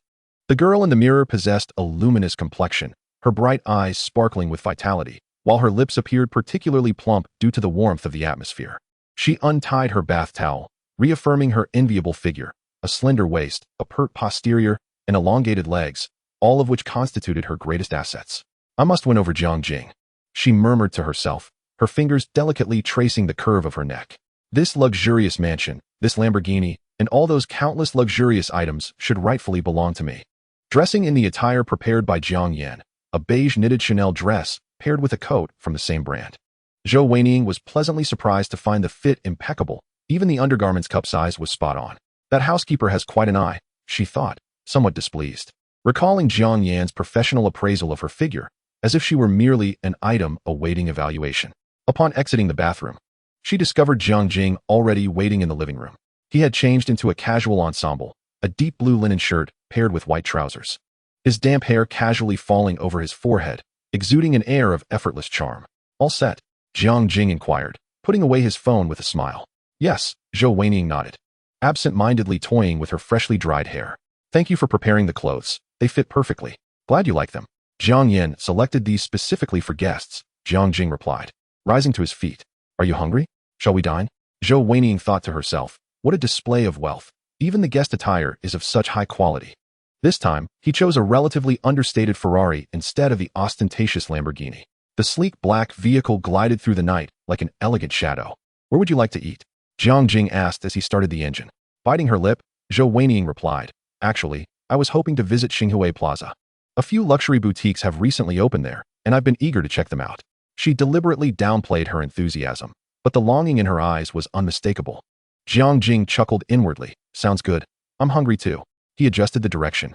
There's a lovely French restaurant on the top floor of Xinhui. Zhou Weiniang's eyes sparkled with excitement. The vehicle smoothly entered the underground parking of Xinhui Plaza. The elevator whisked them to the top floor, where the entrance to the Cloud Garden French restaurant awaited them. The restaurant was adorned like an aerial garden, teeming with flowers and greenery, with a small fountain at its center. Soft lighting and the soothing sound of a piano created a romantic ambience. Good evening, sir. The head waiter recognized Jiang Jing immediately, approaching with deference. Your reserved table by the window is ready. As they took their seats, Jiang Jing noted that Zhou Weiniang's favorability rating had increased by a point, now reaching 65, bolstered by the allure of such an upscale venue, which evidently satisfied her vanity. What would you like to eat? He inquired, perusing the menu. The foie gras and truffles here are exquisite. Zhou Weiniang glanced at the prices on the menu, her fingers trembling slightly. A single appetizer cost more than her monthly living expenses. After much hesitation, she finally settled on the least expensive salad. Jiang Jing, observing her indecision, directly told the head waiter, we'll have 2 of the chef's special sets. And please bring a bottle of 2010 Petrus. Certainly, I'll prepare that for you right away, the head waiter replied respectfully. Zhou Weiniang leaned in, whispering, Isn't this a bit extravagant? Just a small expense, Jiang Jing replied, taking a sip from his glass. More than the food. I relish the moments spent dining with you. This offhand compliment caused Zhou Weiniang's cheeks to flush instantly. Lowering her head, her long hair fell to cover her reddened face, yet the system indicated her favorability had risen another point, reaching 66. Jiang Jing raised an eyebrow, noting that her affection for sweet nothings paled in comparison to her reaction to material indulgence. She seemed to be quite practical. As their dishes arrived, each plate was a masterpiece. Zhou Weiniang continuously snapped photos to share on social media, basking in the envy of her friends. Meanwhile, Jiang Jing observed the other patrons in the restaurant, mostly affluent individuals and their companions, with a few couples who appeared to be genuine spouses. Suddenly, a sharp female voice shattered the restaurant's tranquility. Oh, isn't that our lofty Zhou Weiniang? Zhou Weiniang visibly stiffened, looking up to see a heavily made-up young woman beside her. Clad in a revealing dress, adorned with a conspicuous necklace, and clutching a Hermes bag, she was linked to a balding middle-aged man in a tailored suit, whose Rolex gleamed on his wrist, yet his murky gaze incessantly scrutinized Zhou Weiniang. Detected a valid target for consumption. Would you like to view the information? Jiang Jing noted the heavily made-up woman, surprised to see her rated at 80 points. Curiosity piqued, he silently commanded to view the details. Name, Lu Meng. Age, 20. Height, 161 centimeters. Weight, 51 kilograms. Overall attractiveness, 80. Charging count, 19. Favorability, 10, slightly disliked. A barely passing score, the number of charges was astonishing. She was indeed a seasoned veteran. To encounter someone with a negative favorability right off the bat was a rarity for Jiang Jing. Disinterested in engaging with the pair, he continued to eat his meal. Lu Meng forced a smile. What a coincidence! Jiang Jing keenly noticed Zhou Weiniang's fingers gripping the napkin tightly, her knuckles paling. It was evident that Lu Meng was her arch-nemesis. And who is this? Lu Meng scrutinized Jiang Jing, her gaze lingering momentarily on his handsome face. My friend, Jiang Jing, Zhou Weiniang briefly introduced. Friend? Lu Meng elongated her tone. What kind of friend? The middle-aged man cleared his throat. Meng, why not make an introduction? Oh right. Lu Ming immediately donned a saccharine smile. Darling, this is my university classmate Zhou Weiniang, a blossoming talent from the art department. She then turned to Zhou Weiniang. This is my boyfriend, Mr. Wang, vice president of Hanyuan Group.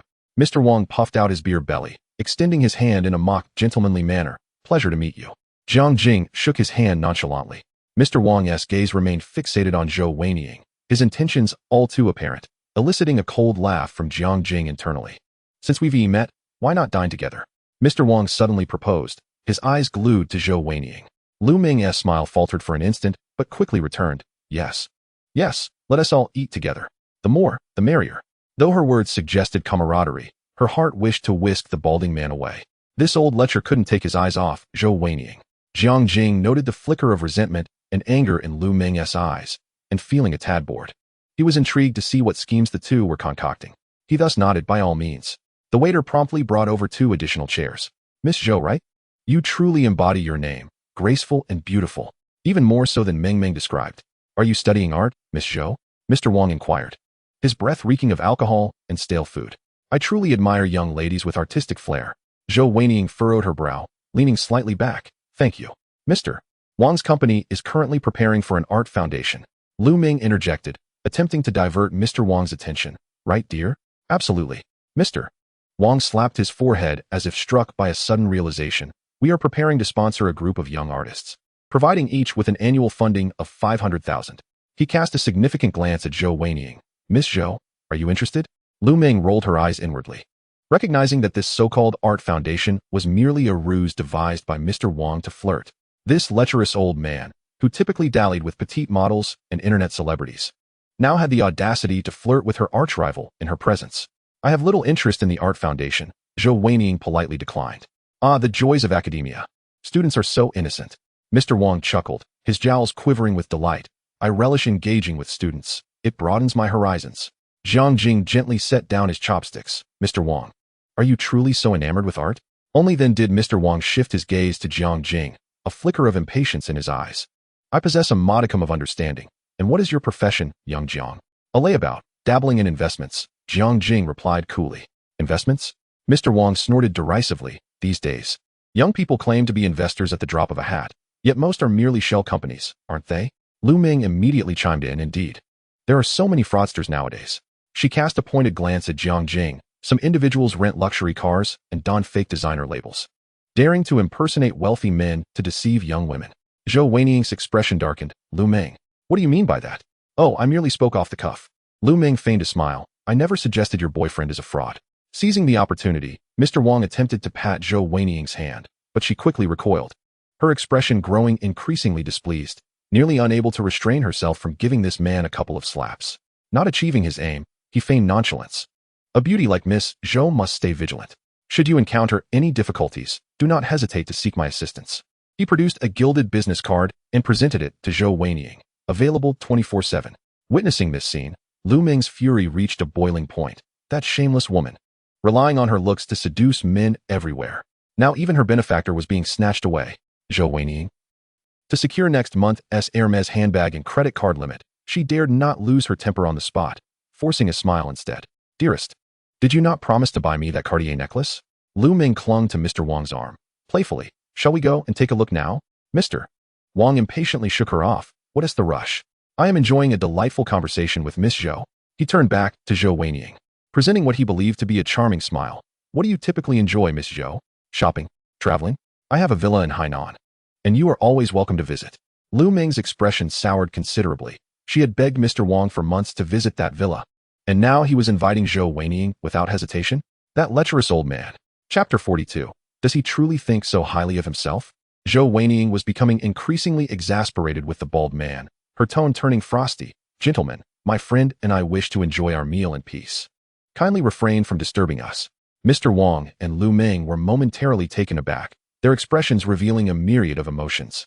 The bald man's face darkened, but with such a direct statement, he felt it inappropriate to persist.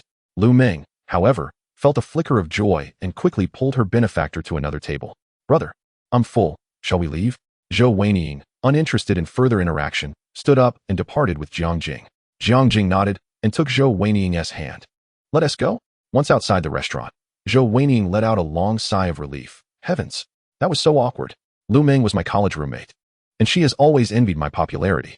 Do not pay them any mind, Jiang Jing replied casually. Would you like to explore a bit? Zhou Weiniang's eyes brightened. Absolutely. I wanted to check out the new handbag collection. They descended to the luxury goods section on the third floor of the mall and in the Chanel store.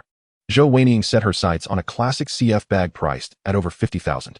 She tried it on several times, unable to resist glancing at the price tag, ultimately placing it back with reluctance. Not to your liking? Jiang Jing inquired. It's just too expensive, Zhou Weiniang whispered. My living expenses for 6 months wouldn't cover it. Jiang Jing smiled silently, aware that Zhou Weiniang was subtly hinting for him to foot the bill. Yet he chose to ignore it. To ensnare the prey, one must maintain the upper hand. Otherwise, one risks becoming merely a catch for someone else. As they wandered into the Hermes boutique, Zhou Weiniang noticeably slowed her pace. The display window showcased a Birkin bag that held her gaze captive, yet its exorbitant price left her without the courage to even try it on. Would you like to go inside? Jiang Jing asked. Is that permissible? Zhou Weiniang's eyes sparkled with excitement. The Hermes sales associate greeted them enthusiastically. Good afternoon, sir and madam. What would you like to see? Zhou Weiniang's attention was glued to a cherry blossom pink Birkin bag. May I try this one? The associate's expression turned apologetic. I'm sorry, madam, but this model requires a purchase quota to qualify for purchase. A purchase quota? Zhou Weiniang appeared bewildered. You must first buy a certain amount of other items to qualify for this bag, Jiang Jing explained. Typically, it's a 1-to-1 ratio. In other words, Zhou Weiniang calculated that she would need to purchase items totaling over 100,000 to acquire this bag. The associate nodded. And you must also join a waiting list. Zhou Weiniang sighed in disappointment, just as the store door swung open, and Lu Ming entered, arm in arm with Mr. Wang. What a coincidence! Mr. Wang exclaimed joyfully, having lingered behind with Lu Ming, seeking an opportunity to draw nearer. You're here to look at Hermes too. She purposely flaunted the Birkin bag she held. This one was just purchased for me by Mr. Wang last week, requiring a 20,000 quota. Mr. Wang's attention again fixated on Zhou Weiniang. Which one do you fancy? Miss, I'll buy it for you. Consider it a gesture of friendship. Lu Ming's face turned ashen. Darling, you promised to buy me a diamond ring next month. Silence. Mr. Wang barked, then turned to Zhou Weiniang, offering a sycophantic smile. Go ahead, choose whatever you like. Jiang Jing observed the two with exasperation. He had initially refrained from engaging with them as they resembled clowns, viewing the situation as a spectacle. Yet, it appeared that if one did not teach them a lesson, they would escalate further. Indeed, one must confront such foolishness and deliver a sharp rebuke to make them realize their place. Ah, what utter fools! Jiang Jing suddenly sighed, as if he had encountered something repugnant, feeling quite incredulous. Mr. Wang's expression darkened. Young man, what are you insinuating? Nothing, Jiang Jing replied candidly. I merely find your attempts at ostentation rather lowbrow. You. Mr. Wang's face flushed crimson. Young man, do not be so insolent. Do you know who I am? Vice President of Hanyuan Group. I presume. Jiang Jing replied languidly. You already introduced yourself earlier. Lu Ming chimed in immediately. Mr. Wang is worth over 100 million and has extensive connections in Rongqing. Some individuals should know their place. Her insinuation was clear. What a show-off. Zhou Weiniang's face flushed with anger. You're talking nonsense. Jiang Jing is not that kind of person. Weiniang. Jiang Jing gently pressed her hand, shaking his head. It's a waste of breath to converse with such people. Seeing this, Mr. Wang assumed Jiang Jing had backed down and grew even more smug. Miss Zhou, what future could you possibly have with a poor boy like him? He pulled out a gold card and slammed it on the counter. Whatever you fancy today. Feel free to choose. I'll cover the bill. Jiang Jing gazed at him with an expression of bewilderment, as if he were a fool. He truly couldn't comprehend how someone who held the position of a CEO could behave so foolishly. Had he never encountered a woman before? Mr. Wang, is it? Jiang Jing said leisurely. Why don't we engage in a little game? What kind of game? The bald man inquired, somewhat perplexed. Quite simple. We take turns purchasing an item, and whoever spends the most wins. The loser must shout 3 times, I am a foolish idiot. What do you say? Jiang Jing teased. His gaze fixed on Mr. Wang. He genuinely believed this man had some issues. The onlookers erupted in laughter, while Mr. Wang's face turned a deep shade of purple with rage. Though he was the vice president of Hanyuan Group, his actual annual salary barely reached 2 or 3 million. And with some gray income, he could scrape by at around 5 million. Darling, go ahead and show him what you're made of. Lu Ming urged recklessly, eager for him to witness Jiang Jing's prowess. Noticing Jiang Jing's air of confidence, Mr. Wang felt a twinge of insecurity. However, he had already drawn the bow, and there was no turning back. He steeled himself and replied, let us compete. Who's afraid of whom? This man was merely a pretty boy, likely possessing a bit of money and a handsome face to deceive women. Yes, exactly. Zhou Weiniang said with concern, tugging at Jiang Jing's sleeve. Isn't this a bit inappropriate? Not at all. Jiang Jing winked at her. Consider it entertainment. And so, the game commenced. Jiang Jing had a clear objective. He headed directly to the Cartier boutique and pointed at the store's piece de resistance. Bring out that diamond necklace for me to see. Sir, you have excellent taste. The store manager greeted him personally. This is the latest high-end jewelry from Cartier, featuring a 52-carat main diamond with D color and F clarity. Priced at $8,800,000. Wrap it up, Jiang Jing said, not even bothering to ask if Lu Meng liked it. At this moment, Mr. Wang was utterly stunned. $8,800,000. That was nearly 2 years of his income. This pretty boy just bought it like that. Mr. Wang? Jiang Jing said with a smirk, it's your turn. Mr. Wang's lips trembled, ultimately slumping onto the sofa like a deflated balloon. I concede. He could never justify spending all his assets on a jewelry necklace out of jealousy. A profound silence enveloped the store. All eyes were on this middle-aged man, who moments ago had been so arrogant, now reduced to a state of utter disgrace. Is this how you concede? Jiang Jing shook his head in disappointment. I thought we could play a bit longer. Mr. Wang remained slumped on the sofa, while Lu Meng completely forgot her stance, gazing entranced at Jiang Jing. Now, this was a true tycoon. Mr. Wang? Jiang Jing said with a knowing smile, your turn. Mr. Wang's lips quivered, and after a long pause, he managed to utter. I concede. Oh, Jiang Jing raised an eyebrow. And the wager? Mr. Wang's face turned an even deeper shade of purple, stubbornly retorting, young man. One should leave a line for others. We may meet again in the future. Chapter 43. Jiang Yan's return gift, hidden past. Jiang Jing shook his head lightly. I had no intention of engaging with you, yet you insisted on seeking attention. If you do not perish, who will? Seeing this, Mr. Wang attempted to play dirty, suddenly leaping up and making a run for it. Jiang Jing remained unfazed, swiftly positioning himself before Mr. Wang, his large hands firmly pressing down on the latter's shoulders. It hurts, it hurts. Mr. Wang winced at the immense strength radiating from Jiang Jing's grasp, realizing he had encountered a formidable opponent.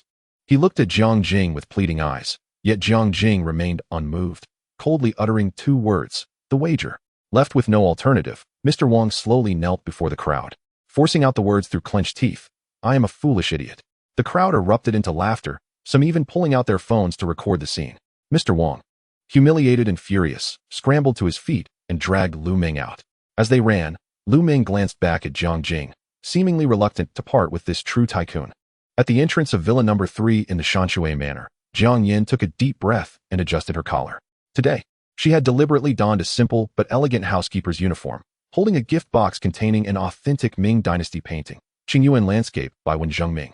Selected as a return gift by Jiang Jing from the villa's private collection, this artwork was valued at over 3 million. A testament to the sincerity and taste of the owner of Villa No. 1. After ringing the doorbell, a middle-aged man soon opened the door, welcoming Jiang Yan inside. Miss Jiang, please follow me. Butler Zhou Shan slightly bowed, gesturing for her to enter. Jiang Yan nodded in acknowledgement and followed Zhou Shan through the meticulously manicured French garden. The architectural style of Villa No. 3 was starkly different from Villa No. 1, featuring a neoclassical design with white marble columns supporting the arched porch, exuding a subtle luxury at every turn. Miss Su is waiting for you in the study, Zhou Shan said, stopping before an intricately carved wooden door. He gently knocked. Miss Jiang has arrived. Please come in. A cool, melodious voice floated from within, as crisp and pleasant as the sound of ice meeting snow. Jiang Yan instinctively tightened her grip on the gift box. It had been 5 years since that incident, and she had not seen this renowned woman since. Now, the world had changed. She had become a housekeeper for someone else, while the other remained an exalted heiress. The study door slowly opened. Sunlight streamed through the floor-to-ceiling windows, illuminating a slender figure seated in a high-backed chair. The woman had her back to the door, her long black hair cascading like a waterfall, shimmering like satin in the light. It's been a long time, Jiang Yan. The chair gradually turned around, revealing Su Yingshue's breathtakingly beautiful face. She wore an ivory-white qipao today, adorned with a jade brooch at the neckline, accentuating her snow-like complexion. Her cool gaze locked onto Jiang Yan, a faint smile gracing her lips. Jiang Yan's breath hitched slightly. 5 years had passed, and Su Yingshue's beauty had only intensified, though the sharpness in her eyes had grown even more pronounced. Miss Su, Jiang Yan said with a slight bow, her voice steady and devoid of emotion. I come on behalf of Mr. Jiang Jing to return a gift. She presented the gift box. This is the Ming Dynasty's Qingyuan landscape. I hope you will like it. Su Yingxue did not immediately take the gift box, but instead scrutinized Jiang Yan with her penetrating gaze. It seems that after 5 years, You have learned the etiquette of the servant class. Jiang Yan's fingers tightened slightly, yet her face maintained a professional smile. Miss Su, you jest. I am now merely a housekeeper. Have a seat. Su Yingxue gestured towards the chair opposite her. Old friends meeting again need not be so formal. Zhou Shan, sensing the atmosphere, discreetly exited the study, gently closing the door behind him. The room was now occupied solely by the two women. The air tinged with a faint fragrance and an undercurrent of tension. Jiang Yin placed the gift box on the coffee table and gracefully took her seat, her back straight. She noticed an open file on the desk, revealing a background investigation report on Jiang Jing. It appeared that Miss Su had quite the interest in Jiang Jing. Jiang Yin remarked nonchalantly. Su Yingxue chuckled lightly, her alabaster fingers gently tapping the table. A mysterious wealthy man suddenly emerging, residing in Villa No. 1 of Shanshui Manor. Driving a globally limited supercar. Who wouldn't he be curious? She suddenly leaned forward, a glint of sharpness in her eyes. Especially since his housekeeper happens to be you, Miss Jiang. I wonder if it's mere coincidence or something more. Jiang Yan's pupils constricted momentarily, but she quickly regained her composure. Miss Su, you must be mistaken. I am simply an ordinary housekeeper. Is that so? Su Yingxue retrieved a photograph from her drawer and slid it across the table. Then who is this person who looks exactly like you? In the photograph, 5 years ago, Jiang Yan stands resplendently in a haute couture gown under the spotlight of a charity gala, beside her father, Jiang Wanli, the chairman of the Jiang Group. At that time, her smile radiated warmth, and her eyes sparkled with pride and confidence, a stark contrast to her current self. Her fingertips trembled slightly, yet her voice remained steady. It is perhaps best not to dwell on the past. The Jiang family's bankruptcy, your father's disappearance. You have fallen from a privileged heiress to a mere housekeeper. Su Yingshue's voice softened unexpectedly. Xiaoyan, you have suffered greatly over the years. This long-forgotten nickname made Jiang Yan's eyes well up with emotion. She quickly lowered her gaze to mask that fleeting vulnerability. Miss Su, let us return to the matter at hand, regarding this painting. The painting can wait. Su Yingxue interrupted. My curiosity lies in how you came to know Jiang Jing. Who exactly is he? Jiang Yan lifted her head, locking her gaze with Su Yingshue's. Mr. Jiang is my employer. As for his identity, I am not at liberty to divulge. Still so obstinate, Su Yingxue sighed. Do you know? My father has harbored guilt over the events of that year. Su Yuanshan feels guilt? Jiang Yin scoffed bitterly, a flicker of resentment crossing her eyes.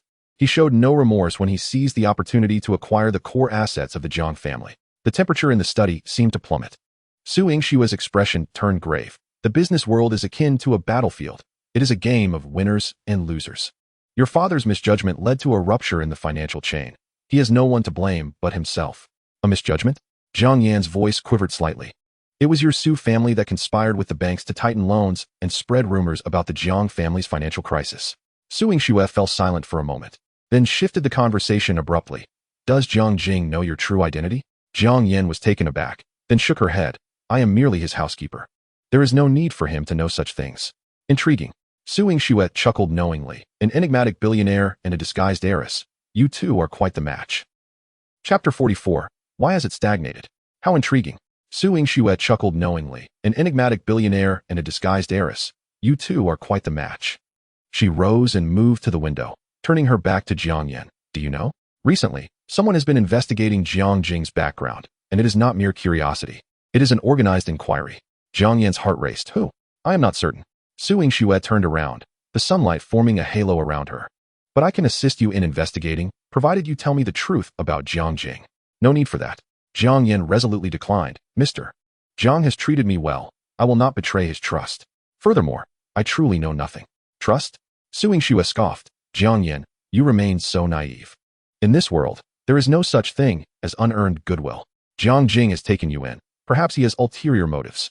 Jiang Yan stood up, straightening her attire. If Miss Su has no further matters, I shall take my leave.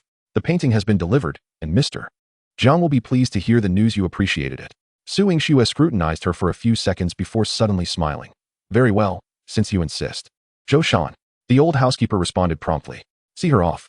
Su Yingxue waved her hand, then added, by the way, please thank Mr. Jiang for the gift. I truly love it. Jiang Yan nodded slightly and turned towards the door.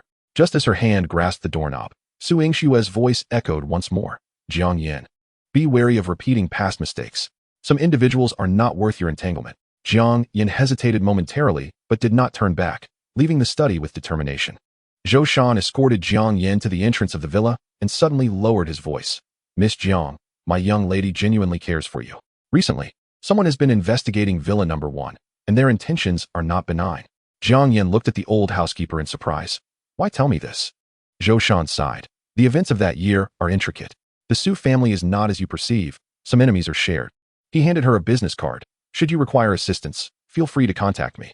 Jiang Yin hesitated for a moment, but ultimately accepted the card. Thank you. Exiting Villa Number 3, Jiang Yin inhaled deeply. The midday sun was warm and bright, yet it failed to dispel the chill in her heart. Su Yingshue's warning and Zhou Shan's insinuation both foretold an approaching storm. She glanced back at the spire of Villa Number 3, where Su Yingxue stood at the window, gazing at her from afar. The two exchanged glances, neither making a move. Jiang Yin turned away, needing to devise a plan to uncover the truth. Zhou Weiniang stood before the full-length mirror in the Cartier boutique, her delicate fingers gently caressing the exquisite diamond necklace worth 8 million. Under the lights, the 52-carat centerpiece sparkled brilliantly, reflecting upon her fair skin, a breathtaking sight. Brother, is this truly a gift for me? Her voice trembled slightly, eyes wide with disbelief. Jiang Jing leaned against the counter, a smile playing on his lips. Do you not like it? I love it. I absolutely adore it.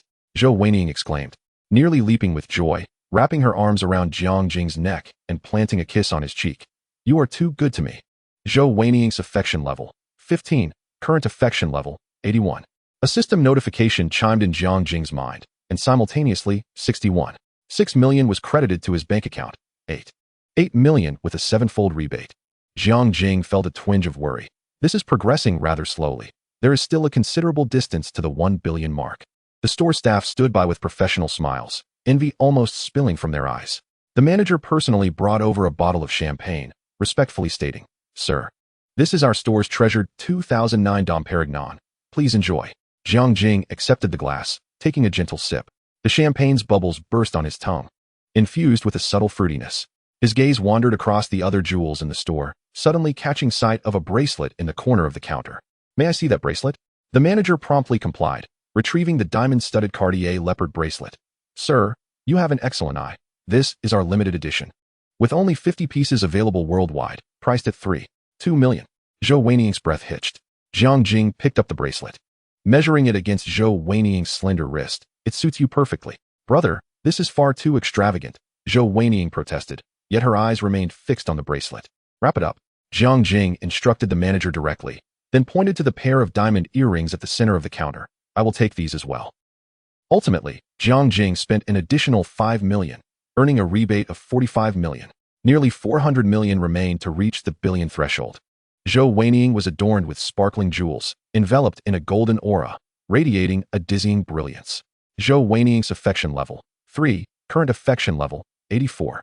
As they exited the jewelry store, Zhou Weiniang clung to Jiang Jing's arm, almost hanging on to him. She pulled out her phone, adjusted the angle, and snapped several selfies, quickly posting them to her social media with the caption, Today was another day of being spoiled. In less than a minute, likes and comments surged explosively. Wow. The Cartier high jewelry collection. This diamond is worth more than my life. Zhou Weiniang, have you snagged a golden son-in-law?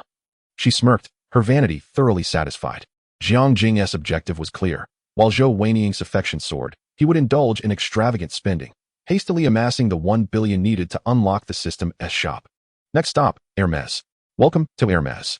The shop assistant approached with a smile, her gaze lingering for a moment on the Cartier diamond necklace adorning Zhou Weiniang's neck. Instantly recognizing her as a genuine VIP customer. Please bring out all the popular Birkin and Kelly bags from your store, Jiang Jing stated directly. The assistant's eyes brightened. Sir, our platinum bags require a purchase quota.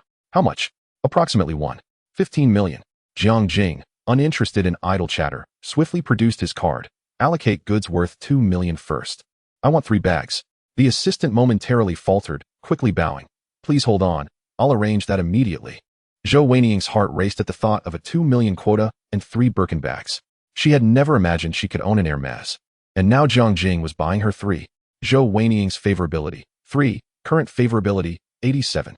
Soon, the assistant wheeled over a display cart laden with silk scarves, watches, jewelry, and the 3 Birkin bags in different hues, cherry blossom pink, classic black, and misty blue. Try them on, Jiang Jing gestured to Zhou Weiniang, with trembling hands. She picked up the cherry blossom pink Birkin, carefully draping it over her arm and spinning in front of the mirror, nearly floating with delight. Brother, this color suits me perfectly. Then I'll take all of them, Jiang Jing replied nonchalantly. The assistant nearly lost her grip on the POS machine. All 3? Yes. Please charge it. Ultimately, Jiang Jing spent 6.8 million, including the quota, and received a cashback of 61.2 million. Zhou Weiniang, with one Birkin on her left arm and a Kelly in her right, and the diamond necklace around her neck, radiated brilliance as she walked with an air of confidence. Zhou Weiniang's favorability. 2. Current favorability. 89. Jiang Jing furrowed his brow slightly. Why had the increase in favorability slowed? Chapter 45. Clarifying the situation. Truly powerful. How peculiar. Jiang Jing mused, observing the numbers on the system panel. Logically, a girl like Zhou Weiniang, who reveled in vanity, should easily boost her favorability with such extravagant spending. Yet it had stagnated at 89, refusing to budge. Brother, what's wrong? Zhou Weiniang inquired, tilting her head as she clung to his arm. Jiang Jing snapped back to reality, smiling. It's nothing, just pondering what else I should buy for you. Zhou Weiniang's eyes brightened, but then she hesitated, whispering, Actually, I've already received so much. I would feel embarrassed if you bought more. Jiang Jing raised an eyebrow, sensing something amiss. Given Zhou Weiniang's character, she should be eager for more purchases. Why was she suddenly being so modest? Observing her expression closely, he noticed that while she spoke of feeling embarrassed, her eyes frequently darted towards the nearby Van Cleef Arpels jewelry store, her fingers unconsciously caressing the newly acquired diamond necklace, clearly indicating her desire. Yet, she was restraining herself. Suddenly, Jiang Jing understood. Zhou Weiniang's favorability had stalled at 89, not due to greed, but because she had begun to feel guilty. She was acutely aware that her relationship with Jiang Jing was tenuous at best. While she cherished material possessions, the gifts he had bestowed upon her far exceeded her expectations. Doubt began to creep in. She feared she was unworthy of such generosity, worried that Jiang Jing might one day tire of her, and that this was merely a fleeting moment. Thus, subconsciously, she hesitated to let her favorability exceed 90, as crossing that threshold would signify a bond as solid as gold. And she knew her feelings for him had not yet reached that depth. Intriguing, Jiang Jing narrowed his eyes. Clearly, mere monetary indulgence would not breach this psychological barrier. He needed to adopt a different approach. Weiniang, he suddenly halted, fixing a serious gaze upon her. Do you know why I am willing to spend so much on you? Zhou Weiniang, taken aback, instinctively replied, Because you like me? Jiang Jing chuckled softly, shaking his head. It's not solely because of affection. He reached out to caress her cheek, his thumb gently brushing her lips as he spoke in a low voice. It's because I believe you are worth it. Zhou Weiniang's breath caught. You are intelligent, beautiful, and know when to be playful and when to be reserved, Jiang Jing continued. You are not the type of girl who merely asks for money. You understand how to make your partner feel at ease, which is invaluable. Zhou Weiniang's eyes suddenly glistened with unshed tears. She had never imagined that Jiang Jing would hold such a perspective of her. To others, she was merely a vain beauty, clinging to wealthy individuals for her looks and physique. Yet, Jiang Jing had seen the dignity she carefully maintained. Zhou Weiniang's favorability. 1. Current favorability. 90. Ding. Favorability of Zhou Weiniang has surpassed 90. Reward. A small gift box. Jiang Jing felt a surge of delight within, though he maintained a calm demeanor. Leaning down, he whispered in Zhou Weiniang's ear. So, do not be afraid. You deserve these things. Zhou Weiniang's eyelashes fluttered, a tear slipping uncontrollably down her cheek. She suddenly rose on her tiptoes and kissed Jiang Jing on the lips. Zhou Weiniang's favorability. 1. Current favorability. 91. Jiang Jing did not rush to draw back, but instead wrapped his arms around her waist, deepening the kiss. Passers-by turned to glance, but the couple remained oblivious. As the kiss ended, Zhou Weiniang's face flushed a deep crimson, akin to a ripe apple, as she softly murmured, Jiang Jing, I think I might really like you. Jiang Jing smiled. I know. On the return journey, Zhou Weiniang leaned against Jiang Jing's shoulder, her fingers unconsciously playing with the hem of his shirt. Brother, what do we consider our relationship now? She asked quietly. Jiang Jing glanced at her. What do you think? Zhou Weiniang bit her lip. Boyfriend and girlfriend? If that is the title you desire, Jiang Jing replied nonchalantly. Zhou Weiniang's eyes lit up. But then she hesitated. But there's still an older sister. Jiang Jing raised an eyebrow. You've investigated me? No. Zhou Weiniang quickly waved her hands. I just saw it on TikTok. Your Lamborghini is too famous, and I remembered the girl who was with you. Jiang Jing chuckled. She is, or isn't. Well, she is someone I like, just like you. Zhou Weiniang was taken aback. The atmosphere in the car suddenly grew tense. Zhou Weiniang's fingers clenched the fabric of her skirt, her mind in turmoil. She should have anticipated this. A man like Jiang Jing could hardly be expected to be devoted to just one woman.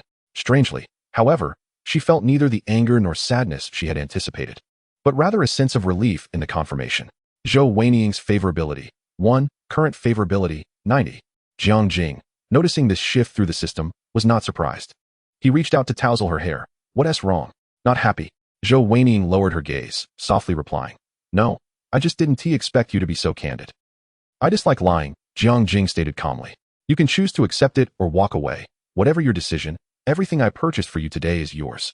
Having acknowledged the truth, Jiang Jing wished to avoid any future complications. With the system at his disposal, he could have any type of girl he desired. Hence, he remained quite unfazed. Zhou Weiniang fell silent. Though she felt a twinge of discomfort, the thought of leaving Jiang Jing had never crossed her mind. For Jiang Jing was nothing short of perfection. After a brief moment, she suddenly lifted her head, a hint of defiance glinting in her eyes.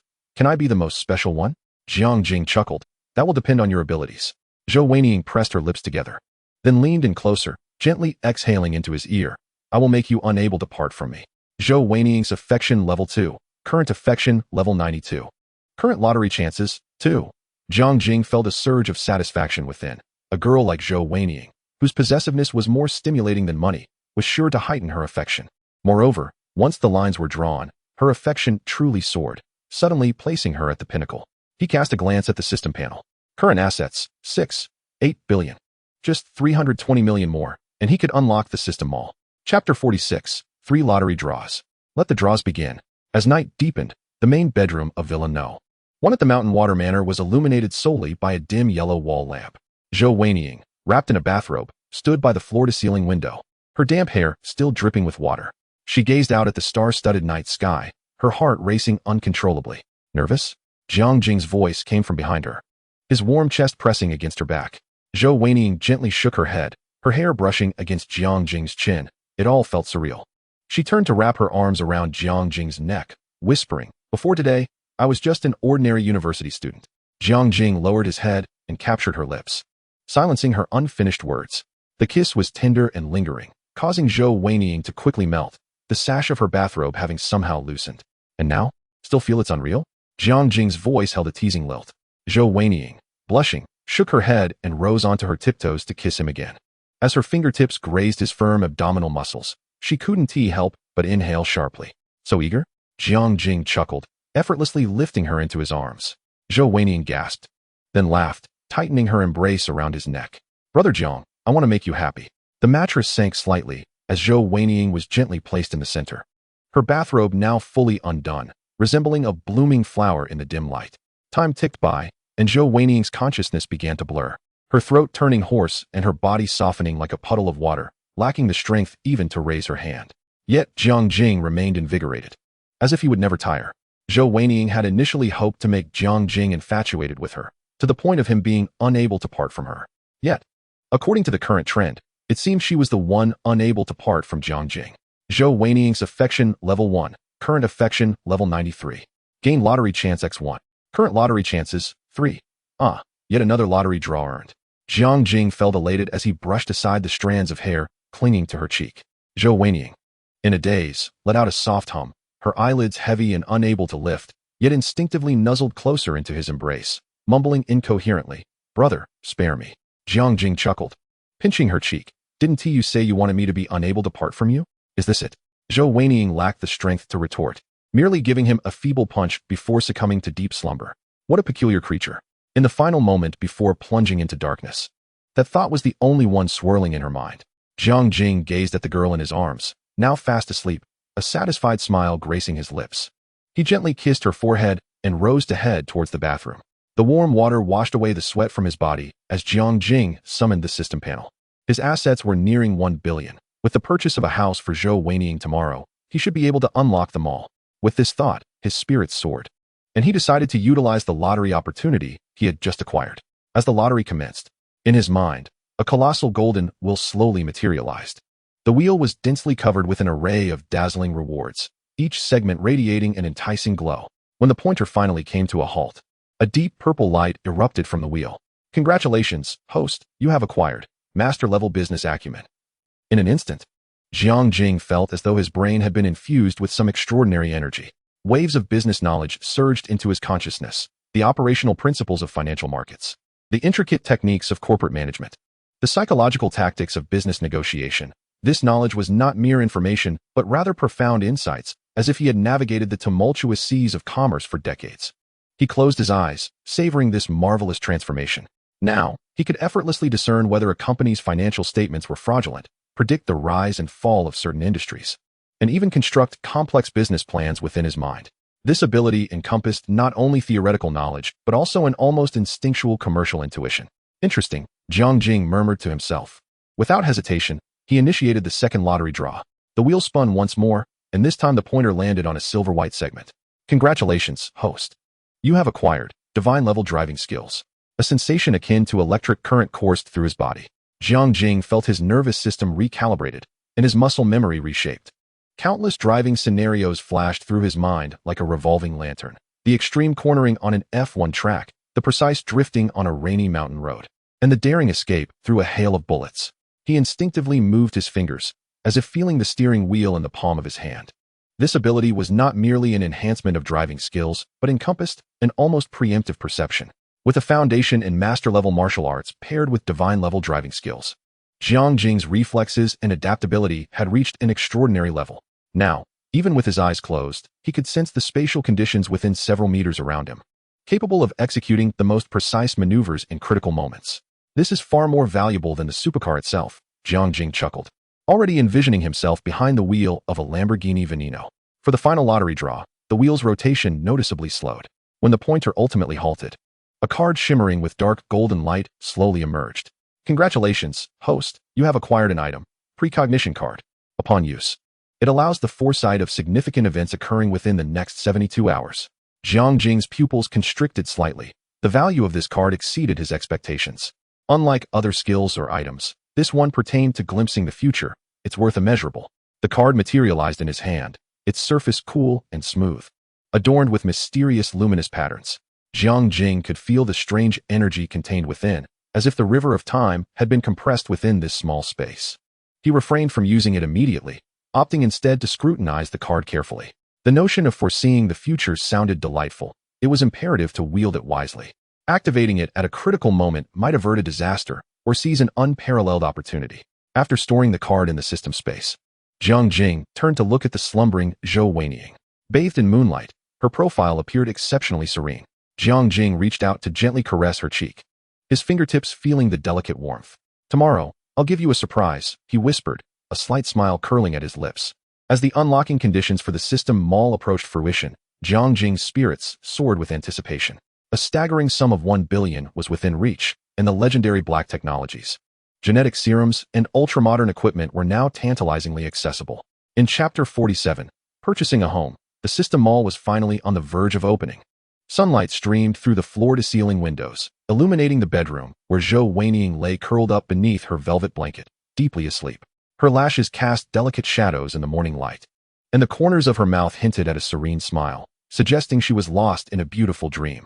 Groggily opening her eyes, she discovered herself nestled in Jiang Jing's embrace, memories of the previous night flooding back like a tidal wave, causing her ears to flush a deep crimson as she instinctively burrowed deeper into the covers. Awake? Jiang Jing's voice was laced with the languor of the morning, his fingers gently untangling her disheveled hair.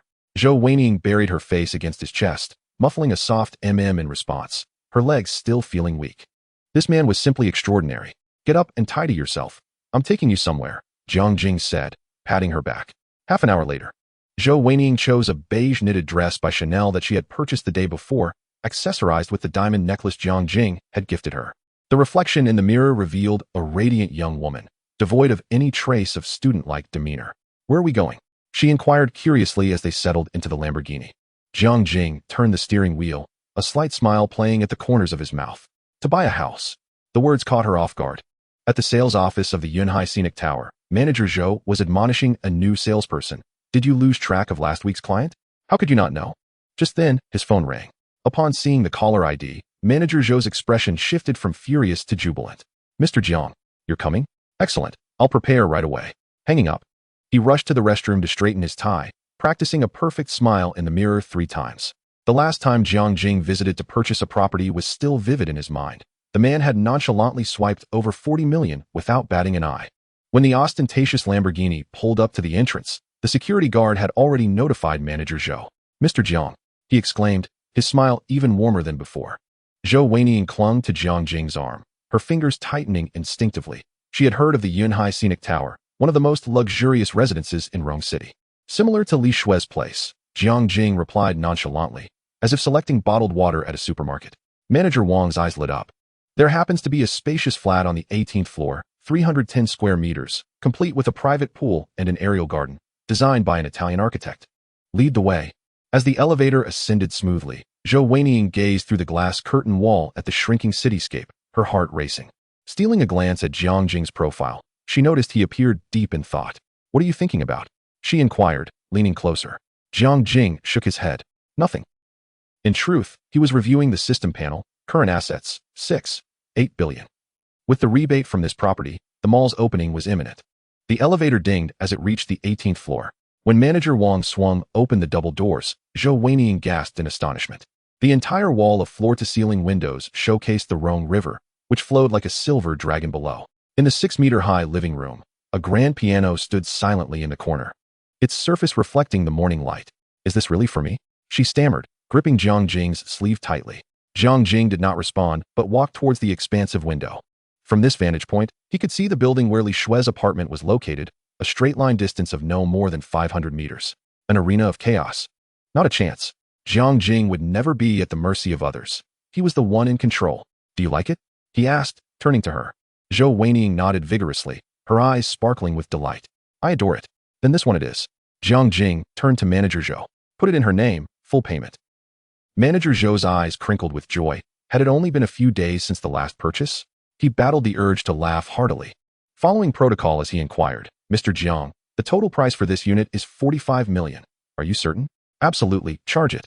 Manager Zhou led the couple back to the VIP lounge, swiftly preparing the necessary documents and contract. Jiang Jing promptly made the payment. At the moment Jiang Jing swiped his card, Zhou Weinian felt her heart nearly leap from her chest. 45 million.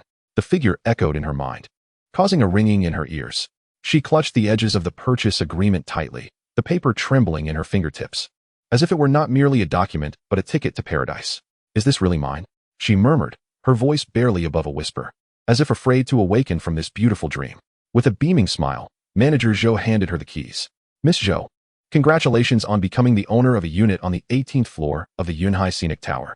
The keys felt heavy in her hand, the cool metal finally grounding her in reality. Suddenly, she pivoted and threw herself into Jiang Jing's embrace, her arms wrapping tightly around his neck, nearly hanging off him. Manager Zhou discreetly stepped aside, mentally calculating his commission, his eyes crinkling with delight. Meanwhile, several envious female sales representatives shot jealous glares at her, but Zhou Weinian paid them no mind. In fact, she deliberately rose on her tiptoes and planted a loud kiss on Jiang Jing's lips, casting a triumphant glance at her rivals. What are you staring at? This man is mine. Zhou Weinian's favorability, 1, currently 94. Number of lottery draws, 1. Her mind began racing with plans. A 9-grid post for her social media. The location had to include the Yunhai Scenic Tower. The caption would read, New home, thank you. Dear, with a shy emoji. Just imagining her classmates' reactions sent shivers of excitement through her. Lu Ming, that insufferable girl, had boasted about the apartment her benefactor rented for her last time. How would she flaunt it now? Oh, and her benefactor's reputation was probably in tatters. And those girls from the dance department, perpetually dripping with sarcasm, would surely be envious enough to lose sleep over this. At 20, and still in university, she already owned a luxury home valued at $500 million. Suddenly, she recalled her cramped dormitory, where the bathroom was always a queue. Summers felt like being in a steamer, and the electricity bills were shocking. Conflicts with her roommates left her with no personal space.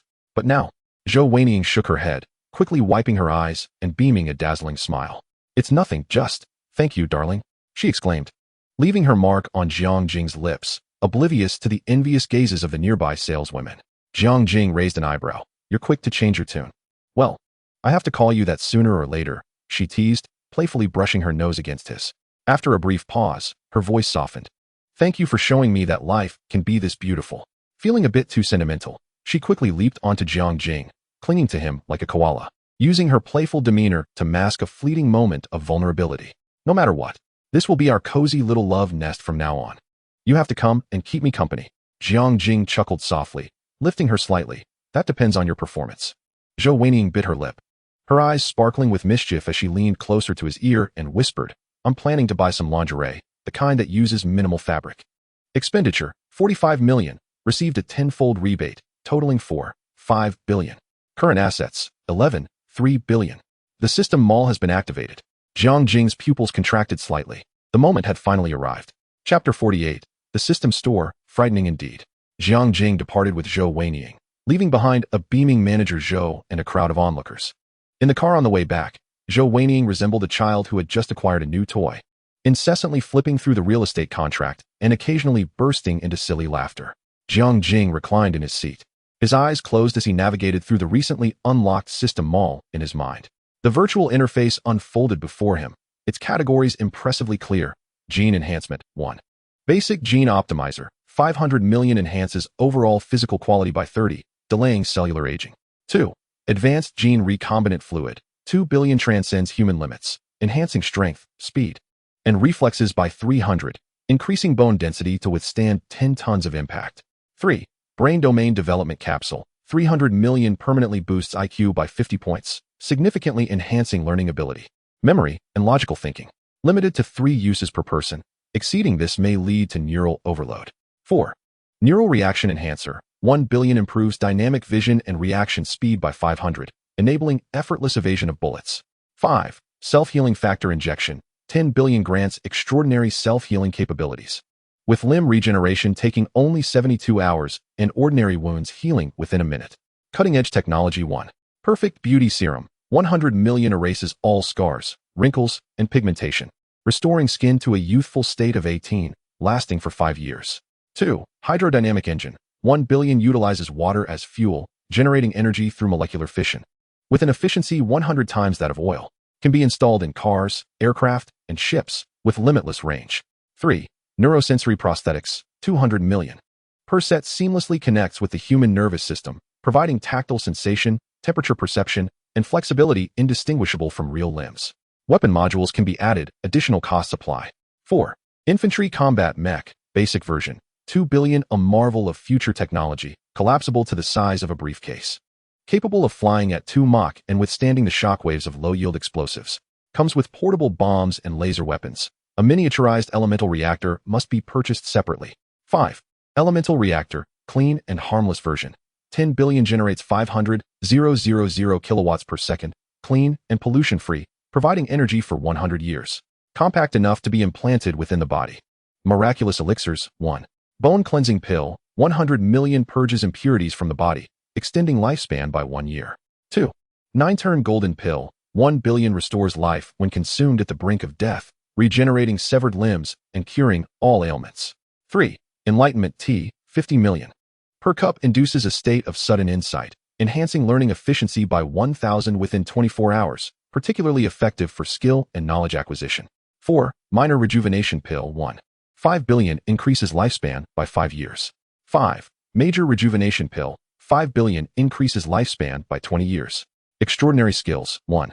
Divine Culinary Arts, 100 million mastery of all culinary techniques, producing flavors that elicit unanimous acclaim. 2. Masterful Business Acumen, 500 million instantly grasps high-level business strategies, with a market prediction accuracy exceeding 90. 3. Elite Combat Technique, 300 million integrates the essence of all global fighting styles, enhancing combat intuition to anticipate an opponent's moves by 0.5 seconds.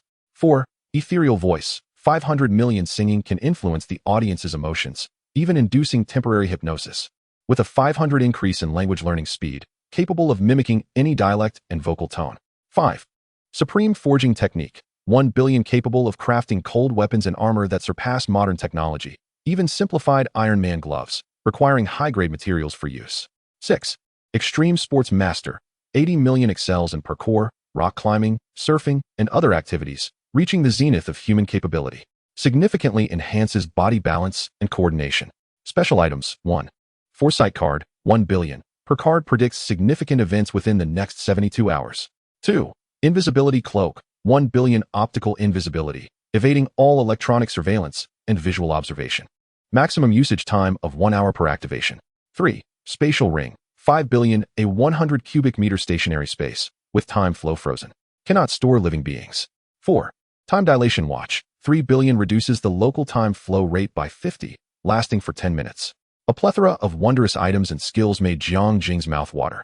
Glancing at his funds, he saw he had 11.3 billion. Goodness, he had thought himself wealthy, yet he realized he could scarcely afford much of value, especially the peculiar skills and technologies. It was clear he needed to expedite his earnings. Jiang Jing's gaze lingered on the basic gene optimizer momentarily. His current funds were sufficient for a direct exchange. Yet, there was something even more alluring in the mall. Suddenly, Zhou Weiniang leaned closer, interrupting his train of thought. Where are we headed now? He opened his eyes to find her, having unbuckled her seatbelt, nearly leaning onto him. A faint scent of her perfume mixed with her warmth enveloped him, her crimson lips tantalizingly close. Back to the manor. He reached out, grasping her chin. Or do you have new ideas for the car? Zhou Weiniang's ears flushed crimson, yet she did not retreat. I plan to buy a new set of lingerie. Her fingertips lightly traced his throat, black, with lace. Faced with Zhou Weiniang's teasing, Jiang Jing felt a surge of desire but lamented that the confines of the sports car were ill-suited for such endeavors. It seemed he would need to acquire a vehicle with more spacious accommodations. Observing Jiang Jing's excitement yet restrained demeanor, Zhou Weiniang stifled a giggle, casting him a playful glance. She then gathered her hair, lowering her head slightly, and began to tease him. Jiang Jing inhaled sharply, hastily raising the window to shield their interior from prying eyes. He reclined comfortably, closing his eyes as he allowed Zhou Weiniang to continue her gentle ribbing, occasionally nodding in agreement, encouraging her with a pat on the head. While Zhou Weiniang teased Jiang Jing, her heart swelled with satisfaction. Her strategy was evidently effective. Men were all the same, she mused, simple-minded creatures who must be thoroughly leveraged, ensuring their hearts remained tethered to her. After what felt like an eternity of her relentless banter, Zhou Weiniang's lips were almost raw from her critiques. As she gazed at Jiang Jing with a pitiful expression, prompting him to finally respond in kind. Noticing Jiang Jing's shift from endurance to retort, Zhou Weiniang ceased her teasing, gulping down a few mouthfuls of nutritional supplement, casting him an exasperated glance. Jiang Jing observed her diligently, licking her lips clean of the nutritious drink, unwilling to waste a drop, and he felt a profound appreciation for her frugality. What a good girl she was. Chapter 49. The invitation from the beautiful neighbor. The night deepened, and the low rumble of the Lamborghini's engine echoed along the tree-lined path of the Mountain Water Manor. Jiang Jing steadied himself with one hand on the steering wheel while the other rested casually against the window frame, his fingertips gently tapping the door. Zhou Weiniang had hurriedly returned to her dormitory to commence her relocation, and after dropping her back at school, Jiang Jing drove back to the manor, his mind still occupied with the items in the system mall. As the car passed Villa Number 3, a familiar figure stood by the roadside, illuminated strikingly by the headlights. Jiang Jing pressed the brake pedal, and the window descended slowly. In the moonlight, the old butler, Zhou Shan, clad in a sharply tailored black suit, slightly inclined his body, holding a gilded invitation with a respectful yet confident demeanor. Mr. Jiang, Zhou Shan's voice was deep and steady. My lady has entrusted me to deliver an invitation to you. Jiang Jing did not exit the vehicle. He merely lowered the window, casting a fleeting glance at the invitation card.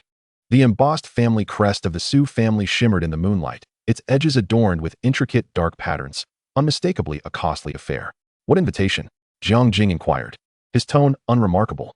The charity auction gala in Rongqing, 3 days hence, Zhou Shan replied, extending the invitation card with both hands. It is jointly hosted by the Su family, the Lin Group, and the Rongqing Chamber of Commerce. My young lady hopes that Mr. Jiang can grace us with his presence. Jiang Jing accepted the card, his fingertip gliding over the smooth surface of the paper. Please convey my gratitude to Miss Su. I shall attend punctually. He casually tossed the invitation onto the passenger seat, his tone as nonchalant as if he had merely agreed to a routine dinner engagement. Zhou Shan nodded slightly, but did not depart immediately. He remained in place, his gaze steadily fixed on Jiang Jing, as if awaiting something. A brief silence enveloped the car.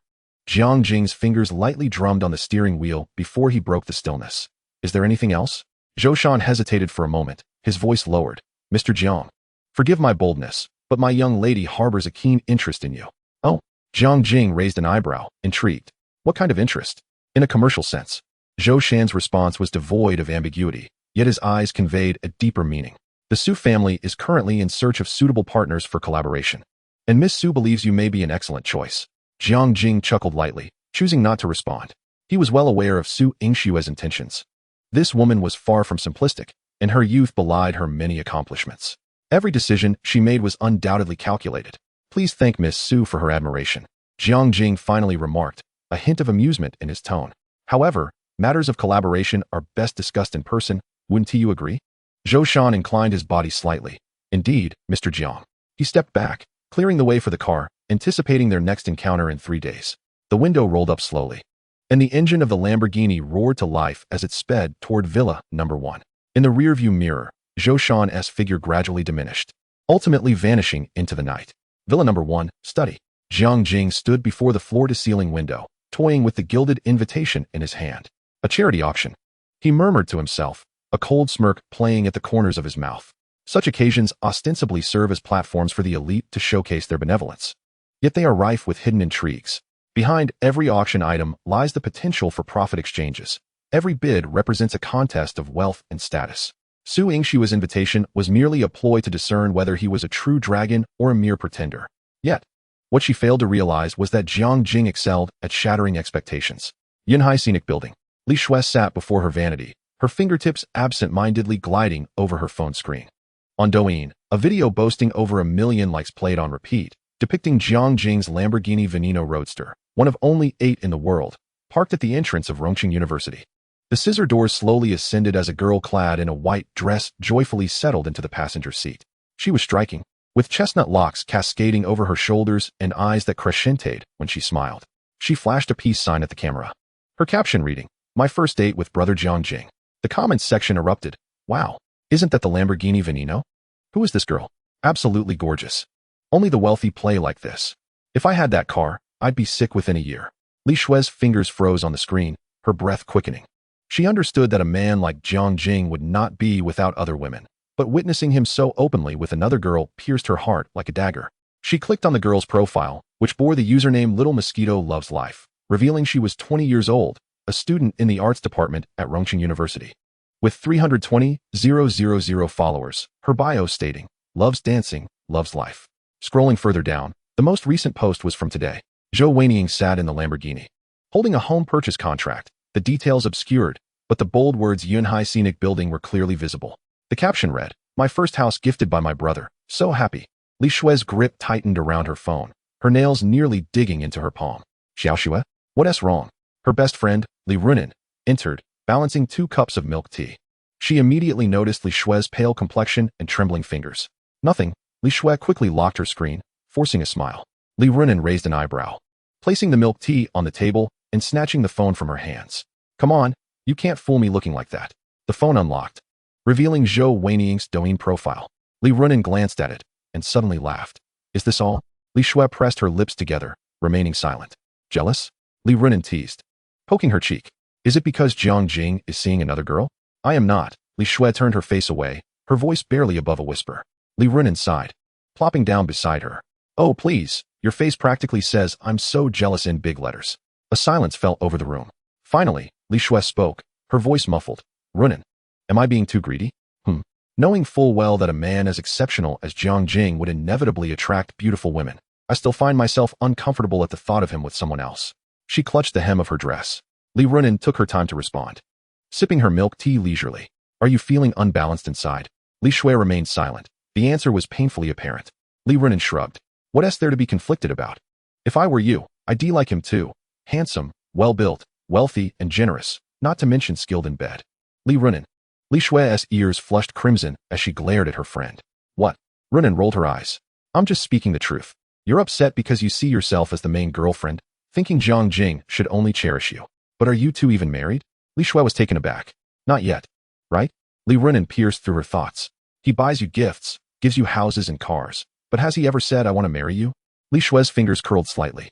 No, he had never made her any promises. Seeing her expression, Li Runin softened her tone. "Xiaoxue, let us be realistic. A man like Jiang Jing will only attract more beautiful women. If you're upset today, tomorrow there might be another, and the day after that, who knows? Maybe even a celebrity will swoop in. Can you handle that?" Chapter 50, A Friend's Advice. Li Shui bowed her head, her long hair cascading down to obscure half her face.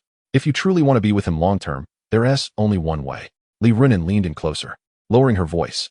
"Make it so he can't live without you." Li Shui raised her eyes. "What do you mean?" "Simple." Li Runin playfully tapped her forehead. "Men are visual creatures, but looks and body alone won't keep them. You must make him feel that you are unlike anyone else." She began counting on her fingers. "First, don't throw tantrums or act jealous. Men despise that. Second, Learn some unique skills, like dancing, giving massages, or playful games. You need to ensure that every time he sees you, it feels fresh and exciting. Third, Li Shuai listened, astonished. Where did you come up with all this? Huh, I'm a sister who has read more than 100 romance novels. Li Runin tossed her hair back with pride. Trust me, this will definitely work on Jiang Jing. Li Shuai fell into contemplation, unable to deny that her friend had a point. Jiang Jing is no ordinary man. Conventional means cannot ensnare him. Rather than waste energy on jealousy over his flirtations with others, one should contemplate how to become the most exceptional one in his life. So, what should I do? She inquired softly. Li Runin's eyes sparkled with inspiration as she immediately retrieved her phone. I've prepared this for you in advance. On the screen appeared a plethora of bookmarked links. 30-day sensual dance crash course. How to make a man irresistibly attracted to you. Guide to choosing lingerie. Li Shuai felt her cheeks flush. This is too what? Practical. Without further ado, Li Runin clicked to make the payment, starting with dance lessons. After all, Jiang Jing seemed fond of that artsy girl. If she could dance better than her, wouldn't that suffice? She leaned closer to Li Shuai, a mischievous smile gracing her lips. I have a friend who knows a lead dancer at a nightclub, specializing in this sort of thing. Just 3 days of lessons. And I guarantee your Jiang Jing will be completely captivated. Li Shuai bit her lip, her heart racing. Logic told her this was absurd. Yet a voice deep within urged her to take a chance. As Zhou Weiniang stepped out of Jiang Jing's car, her footsteps light and cheerful as she entered the school. Her phone buzzed incessantly within her Hermes bag, notifications chiming one after another. She knew precisely what it was. The 9-grid photo she had posted on her social media half an hour prior was causing quite a stir. The first image showcased her silhouette in front of the floor-to-ceiling windows of the Yunhai View building, the bustling nightscape of Rongqing stretching out beyond. The second image displayed the real estate contracts spread out on the coffee table, her slender fingers deliberately pointing to the signature line. The third through sixth images captured various angles of a diamond necklace up close.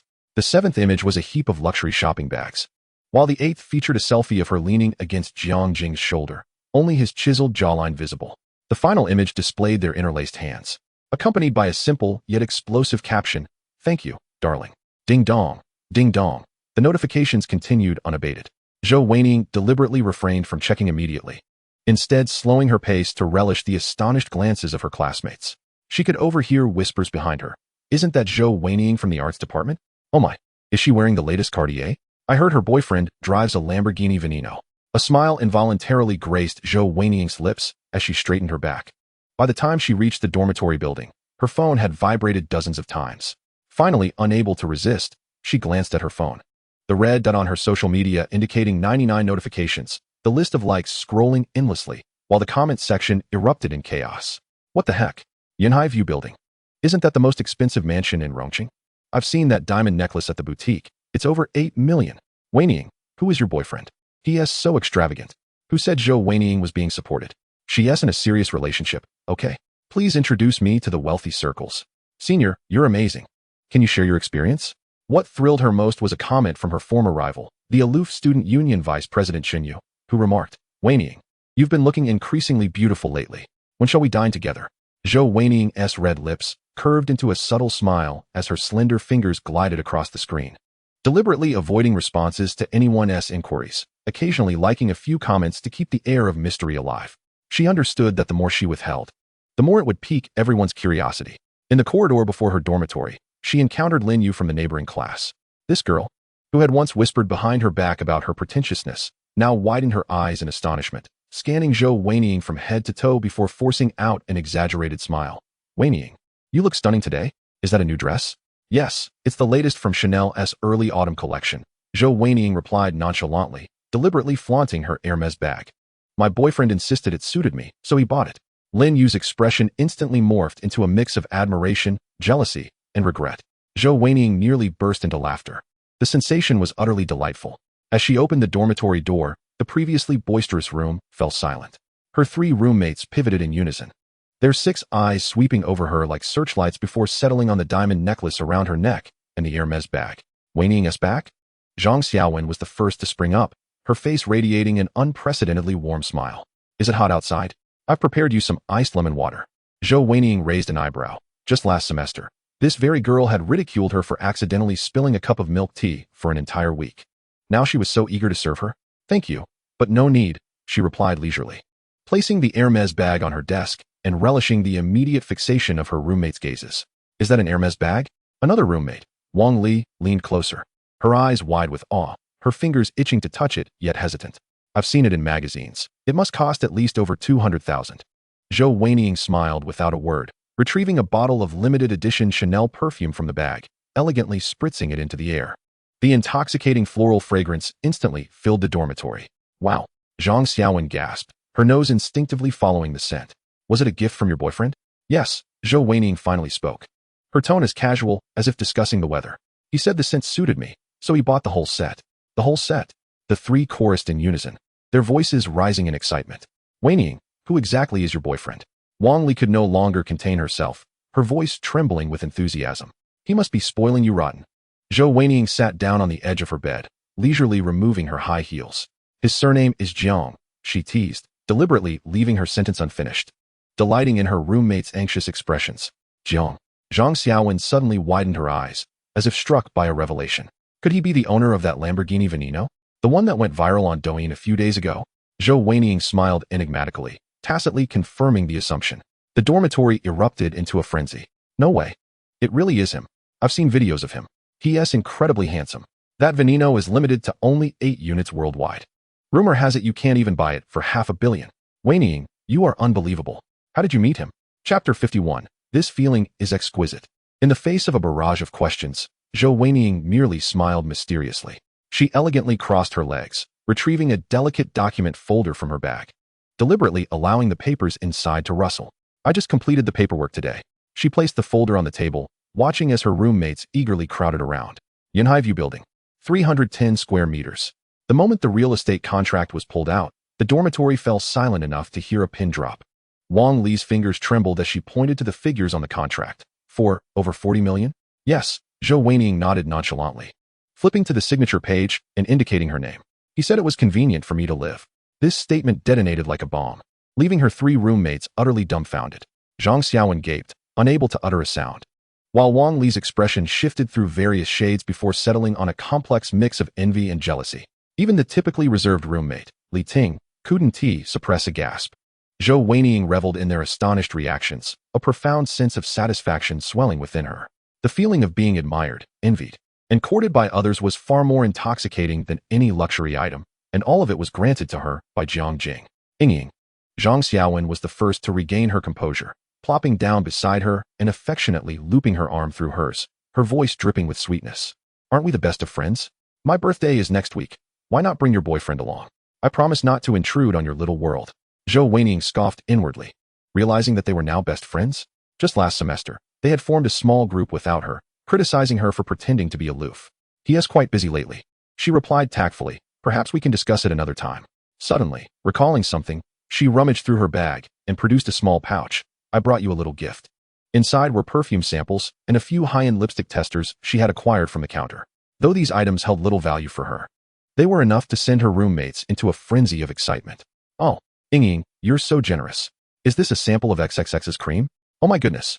This lipstick color is simply stunning.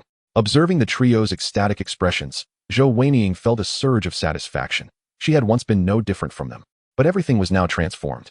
Zhang Xiaowen leaned in closer. Does your boyfriend have any single friends? Could you introduce us?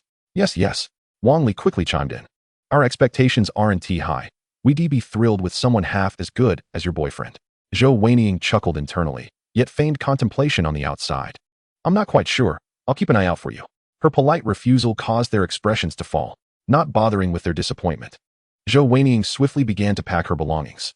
After all, who would choose to stay cramped in a dorm when they had the option of living in a luxurious apartment?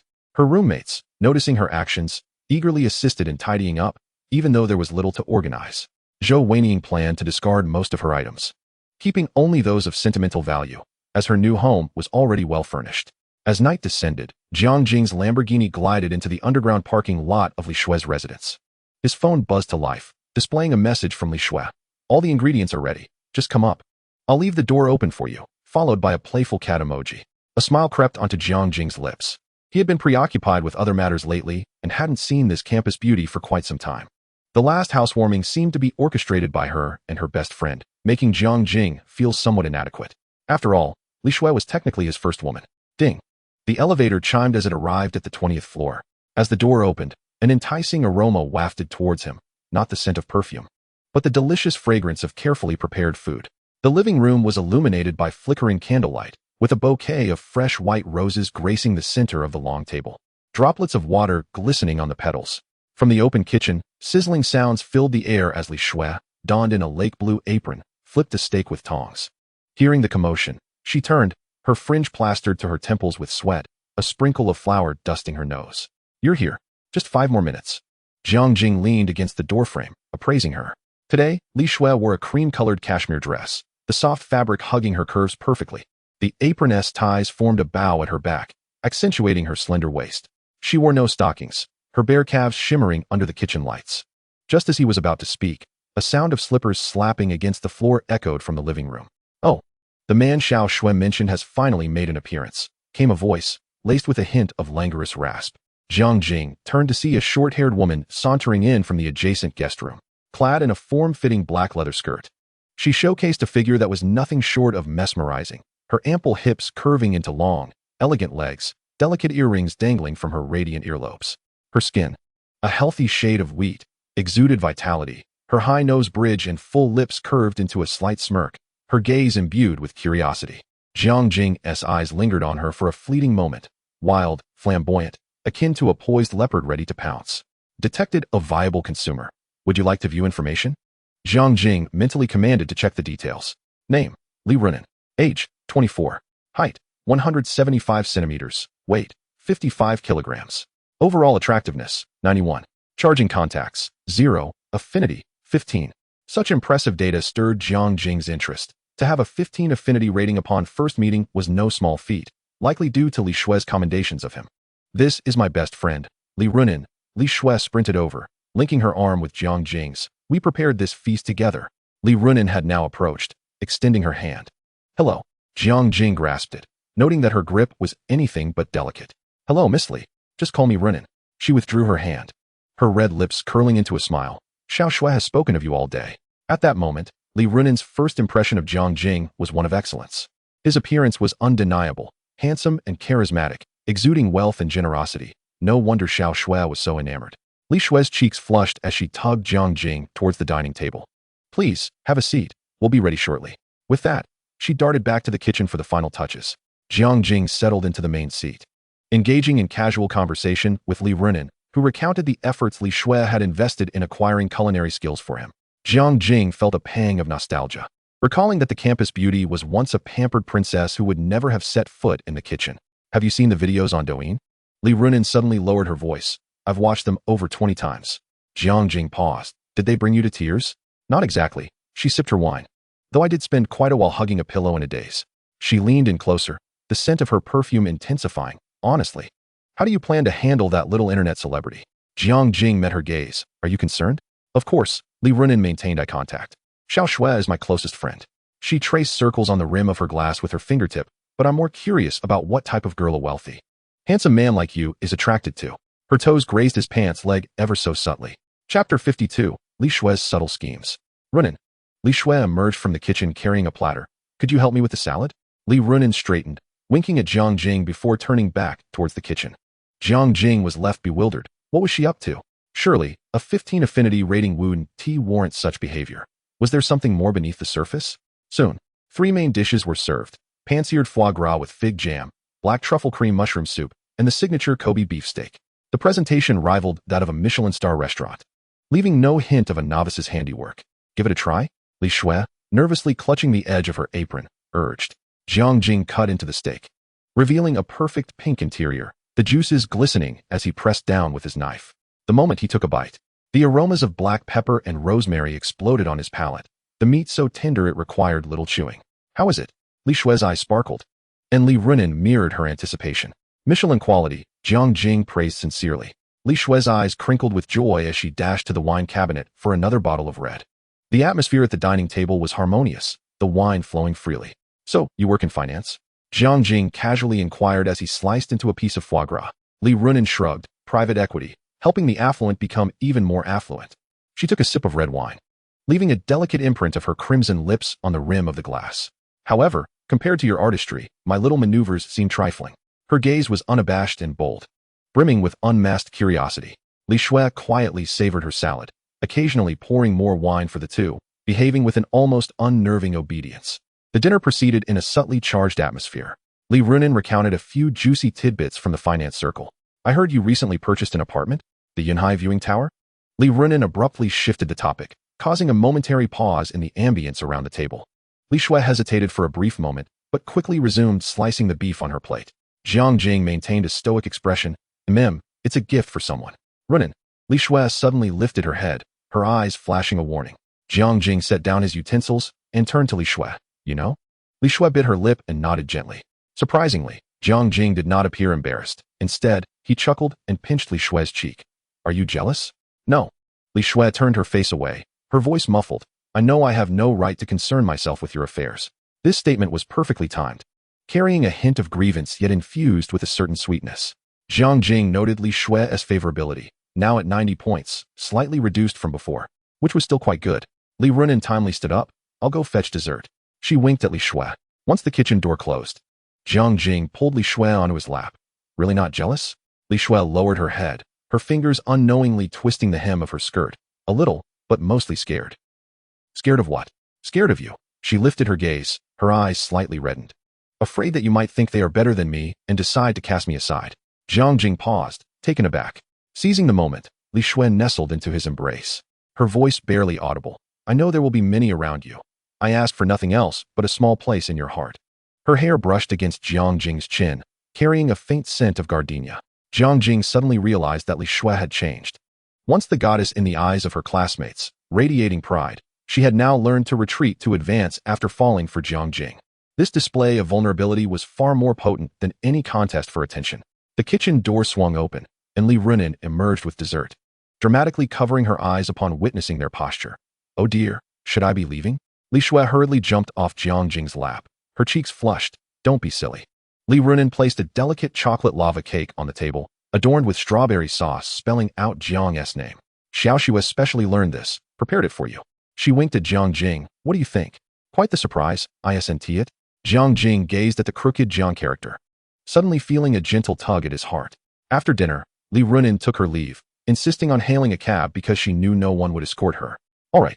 I want to intrude on your little world, she said, picking up her coat and waving goodbye to Li Shui and Jiang Jing. Before turning away, she made a gesture to Li Shui signaling everything was taken care of. Be careful on the way, Li Shui called after her friend. Originally, this was Li Runin's room, but with Jiang Jing's arrival, she felt it inappropriate to linger as a third wheel, opting instead to step out for a bit. As the elevator doors closed, Jiang Jing suddenly inquired, Does your friend have a boyfriend? Li Shui's heart tightened, but her face betrayed no emotion. Why, interested? Jiang Jing chuckled softly, wrapping his arm around her waist, just asking. His phone vibrated suddenly with a message from Zhou Weiniang. Brother, I've learned a new dance. Want me to show you? Li Shui caught a glimpse of the screen but pretended not to see, merely leaning gently against his shoulder. Are you staying tonight? Jiang Jing tucked his phone away, lifting her chin. Is this your surprise? Li Shui stood on her tiptoes and whispered in his ear. The surprise is just beginning. Her lips brushed against his earlobe, carrying the sweet scent of chocolate. Jiang Jing promptly swept her off her feet, heading towards the bedroom. Li Shui nestled into the crook of his neck, a sly smile gracing her lips. Retreating to advance is indeed the most astute form of offense. The night deepened, leaving only a dim wall lamp illuminating the bedroom. Li Shui curled up in Jiang Jing's embrace, her breathing steady and elongated, her cheeks still bearing a lingering blush. Her eyelashes fluttered slightly, and a contented smile lingered at the corners of her lips, reminiscent of a child who has finally received a coveted treat. Leaning against the headboard, Jiang Jing gently played with her hair, his gaze landing on the faint kiss marks on her collarbone. Silently, he opened the system store, the virtual interface unfolding before him, showcasing a plethora of enticing items. Jiang Jing navigated directly to the beauty and wellness category, his eyes scanning through rows of marvelous products. Perfect Beauty Serum, 100 million. Maintains skin in perfect condition for 5 years, delays aging, and diminishes blemishes. Without hesitation, Jiang Jing redeemed it. A glass vial emanating a faint blue glow appeared in his hand, the liquid shimmering like a flowing river of stars under the moonlight. He carefully placed the bottle on the bedside table, intending to surprise Li Shui in the morning. The system offered no cashback notifications, indicating that this bug remained unexploited. Having spent a substantial 100 million, his funds had diminished somewhat. It seemed that wooing women could not cease, lest he be left longing for the splendid items in the store. Jiang Jing recalled that he had not indulged in Douyin for a while, as he had grown disinterested in the slow returns from gifting. Buying properties and cars in reality was far more exhilarating. However, now that Li Shui had succumbed to slumber, Jiang Jing found himself with nothing to do, resorting to his phone to search for suitable cashback opportunities. Chapter 53, The Master of Emotions. Leaning against the headboard, Jiang Jing idly scrolled through Douyin. Initially hoping to find a few beautiful streamers to gift for cashback, he found nothing suitable after a lengthy search. Just as he was about to close the app, a title caught his attention, a comprehensive guide to female subtext. Understand these, and you will find love. The video thumbnail featured a bespectacled male blogger, exuding an air of confidence, as if he understood women. Jiang Jing raised an eyebrow and clicked on it. Good evening, brothers. I'm your emotional mentor, Away. The male blogger adjusted his glasses. Today, we're going to discuss the subtexts behind what women say. Understanding these will guarantee your success in the dating arena. The barrage of comments instantly erupted. Front row seat. Away is here to save the clueless men again. My girlfriend always says I lack ambition. What does it mean? Jiang Jing watched with growing interest. First, let us look at the classic line. What I want isn't money, it's a sense of security. Away raised a finger. Brothers, what does this really mean? The comments section exploded. She just wants money. Put her name on the deed. If your monthly salary isn't above 10,000, don't even think about dating. Exactly. Away slammed the table. The phrase sense of security translates into straightforward terms as, you need to have money. And it needs to be right now. Don't tell her about future prospects. Women want the tangible, not the speculative. Jiang Jing couldn't help but chuckle. This blogger was quite amusing. The second classic line, I like ambitious men. Away put on an exaggerated expression of contemplation. What does this mean? She wants future wealth. Being poor now is fine, but don't stay poor. A promising investment. All correct. Ai adjusted his glasses, remarking that ambition is merely a euphemism for the desire to attain wealth in the future. A woman may tolerate your current lack of financial resources, but she must be convinced that you will eventually prosper. Otherwise, you are perceived as lacking ambition. Jiang Jing nodded in agreement, casually liking the post. While the analysis was rather blunt, it indeed held a kernel of truth. The third gem was even more classic. Life necessitates a sense of ritual. Ai flashed a knowing smile, urging the barrage of comments to commence. The comments flooded in rapidly. Gifts are obligatory during festivals. Surprises are a must on anniversaries. Red envelopes should never cease. Absolutely correct. Ai exclaimed, thumping his thigh. The essence of ritual is to lavish her with gifts on various holidays, anniversaries, and even arbitrary milestones like the 100-day mark of being together. The more one spends, the more pronounced the sense of ritual becomes. Jiang Jing chuckled, his shoulders shaking. As the video continued, and Ai grew increasingly animated. You must possess a sense of responsibility, which translates to providing her with financial support. You ought to understand romance, meaning you should know how to spend on her. You need to be accountable, implying that you should also treat her friends and family. The comments were in hysterics. Ai has unveiled the truth. My ex-girlfriend drained me dry just like that. I broke up because I failed to grasp the subtext. Jiang Jing couldn't contain his laughter, his fingers dancing across the screen as he sent 10 carnival gifts.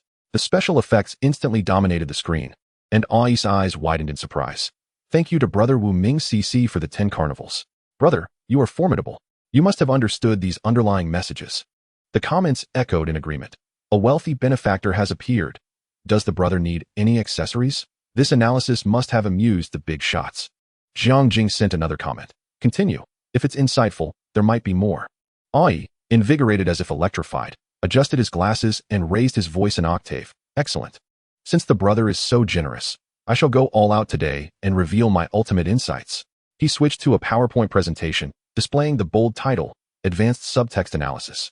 Brothers, pay attention. The following phrases, if understood, will mark you as a seasoned player in the realm of romance. Ai lowered his voice mysteriously, posing the question. For instance, when a girl says, I think you are a really nice person, what does it mean? The comments chimed in. She's handing out the nice guy card. You're a good person. No chance here. Incorrect. A grave misunderstanding. Ai shook his head vigorously. Sometimes, it simply means you are not attractive enough. And in a specific context, this statement's subtext is that you are not generous enough. The comments erupted. Wow. Not handsome enough. Not wealthy enough. How true. I see now. Jiang Jing was also taken aback. This perspective was indeed unique. Don't believe it? Ai shot a knowing glance, suggesting that if a girl accepts your gifts and goes on dates with you but refuses to become your girlfriend, constantly stating you are a nice person, isn't that quite clearly implying you need to spend more? Epiphany. Ai, You've saved my life, so it's not that I'm undesirable, but rather my finances are lacking.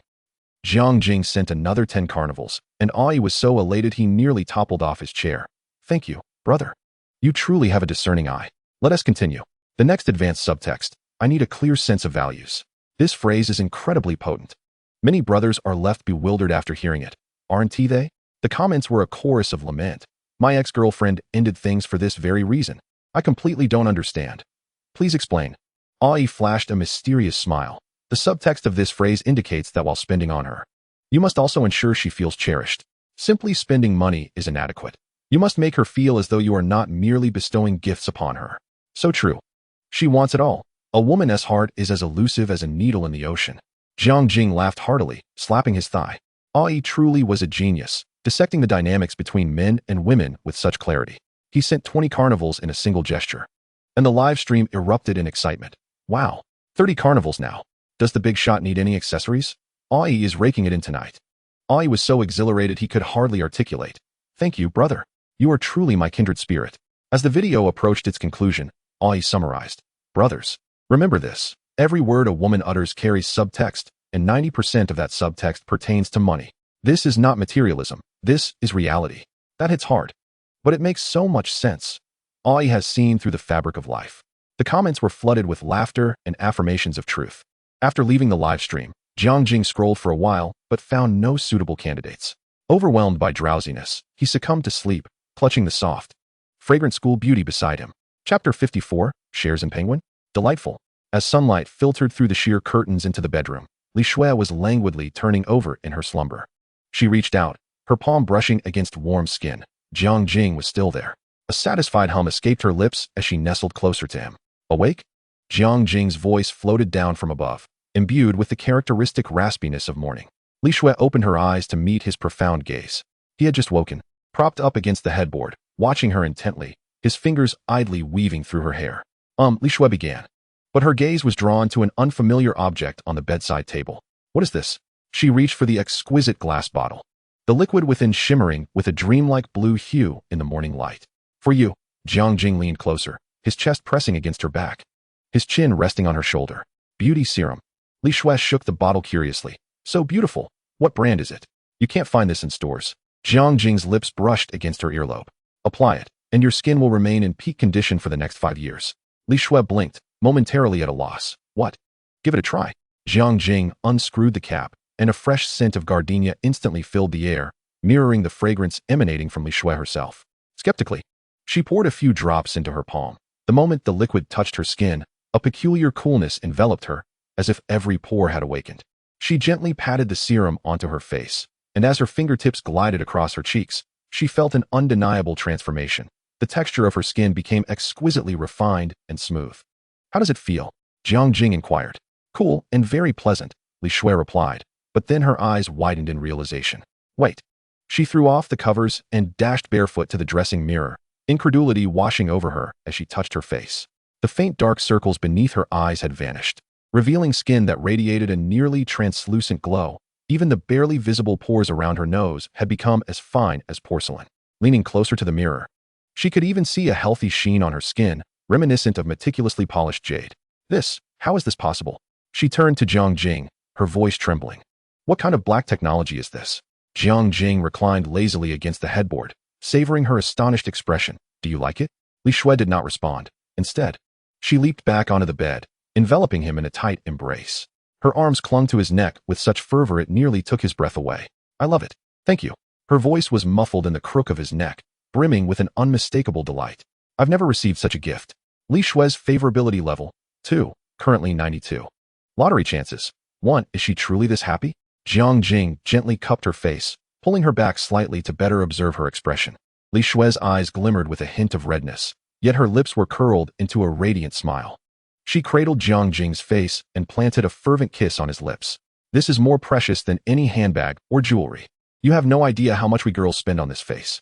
Her fingers absent-mindedly caressed her cheeks. The sensation indeed felt entirely different from before, as if she had returned to the splendid state of her 16-year-old self, perhaps even better. Jiang Jing glanced at the system prompt, and suddenly felt that the 100 million spent was well worth it. Watching Li Shui excitedly pick up a mirror to admire herself from various angles, Her beaming smile was uncontainable.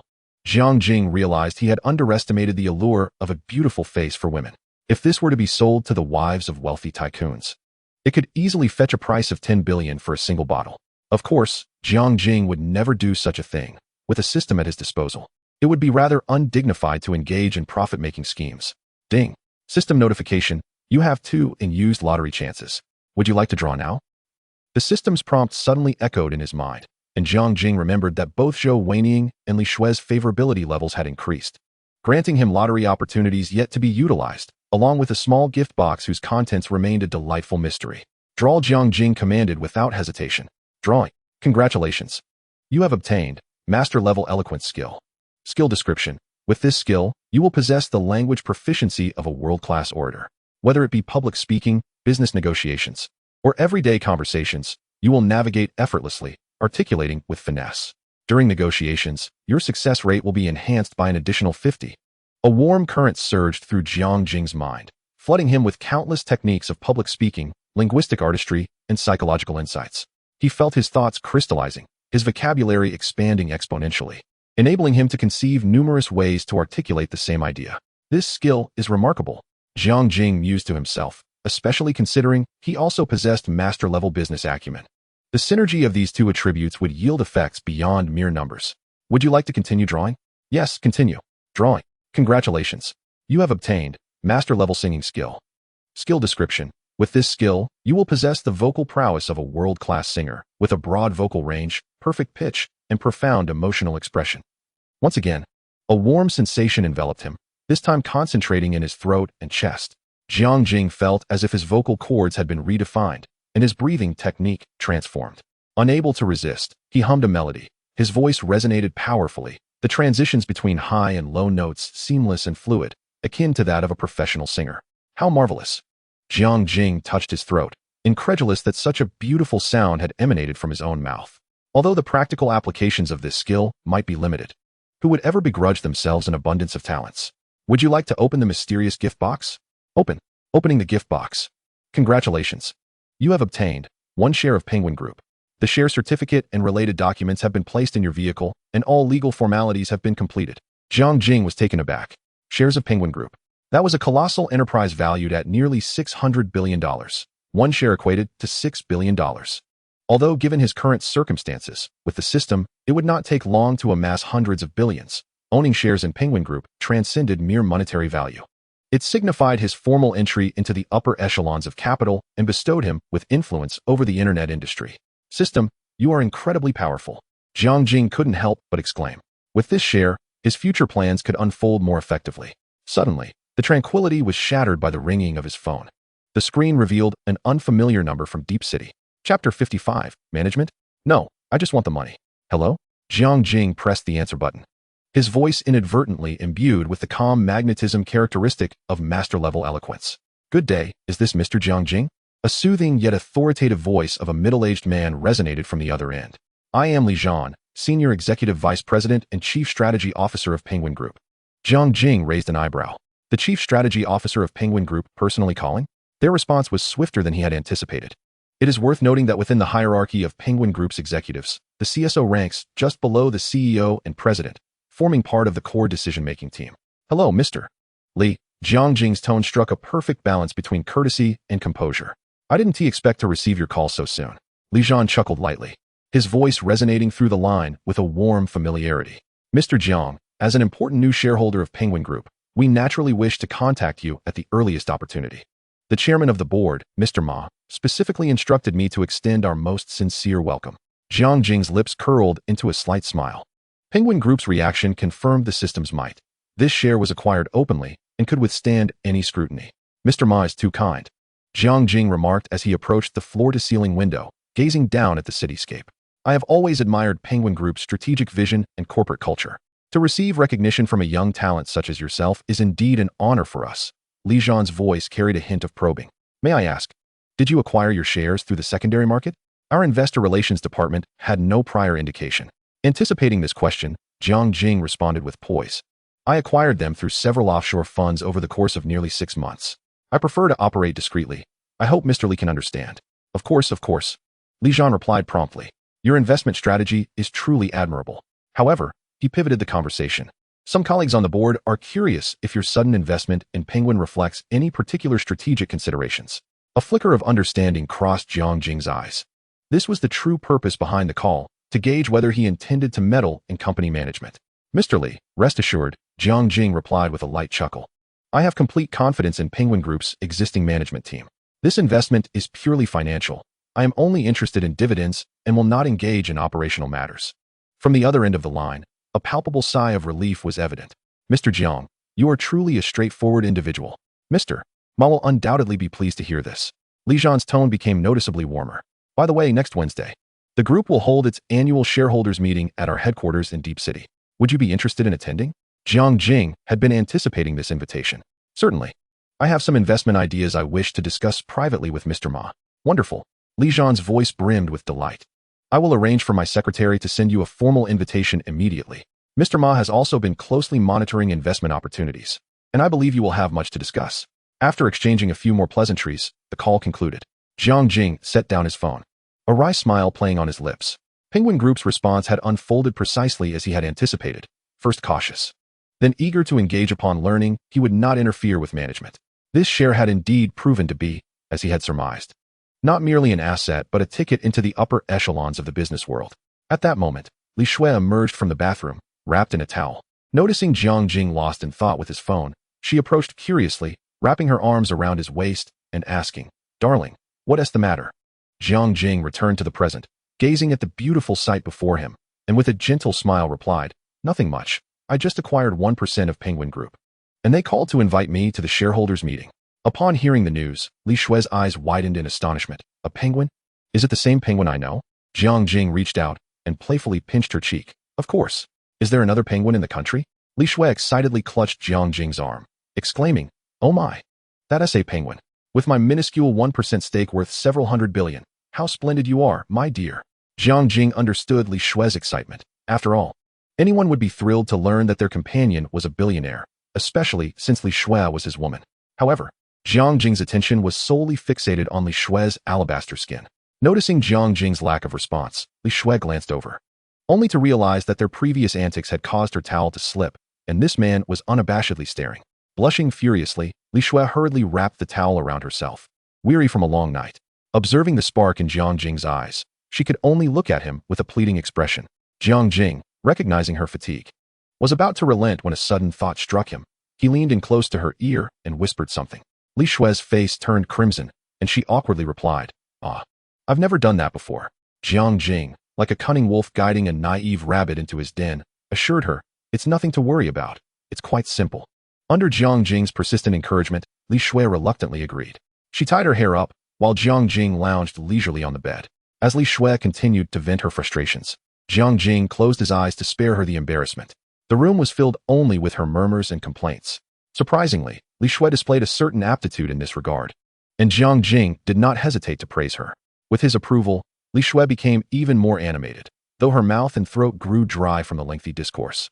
The expression on Jiang Jing's face ignited her determination.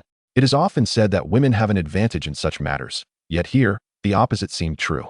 Li Shui felt parched, while Jiang Jing remained remarkably composed. Were it not for his occasional compliments and reminders, she would have assumed he was on the verge of sleep. Eventually, Li Shui's lips felt swollen from her relentless chatter, but with Jiang Jing's guidance, she completed her training for the day. Initially desiring to drink water to soothe her throat, Jiang Jing insisted that Nutritional Express was a better option, claiming that Zhou Weiying also used it for that purpose. Unwilling to be outdone, Li Shui promptly abandoned her water and opted for Nutritional Express instead. How could she allow herself to be eclipsed? Jiang Jing watched with immense satisfaction as the campus bell took action. Indeed, the market cannot be monopolized.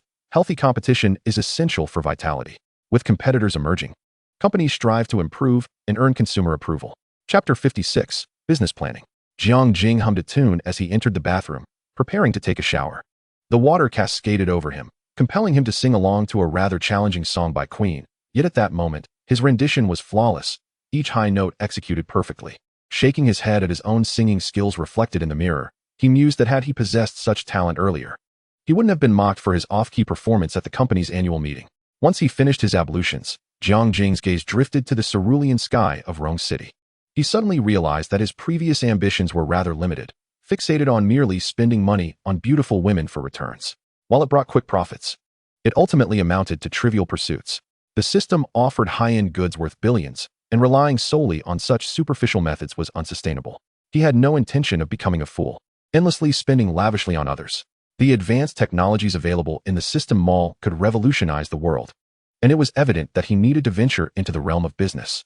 Coincidentally, he had drawn the cards for master-level business acumen and eloquence. Coupled with divine hacking skills, resources aplenty, Jiang Jing contemplated a shift in strategy. What strategy? Li Shui tilted her head, regarding him curiously. Instead of answering directly, Jiang Jing posed a sudden question. Xiaoxue, if I were to establish a company, what do you think would be a fitting name? Huh?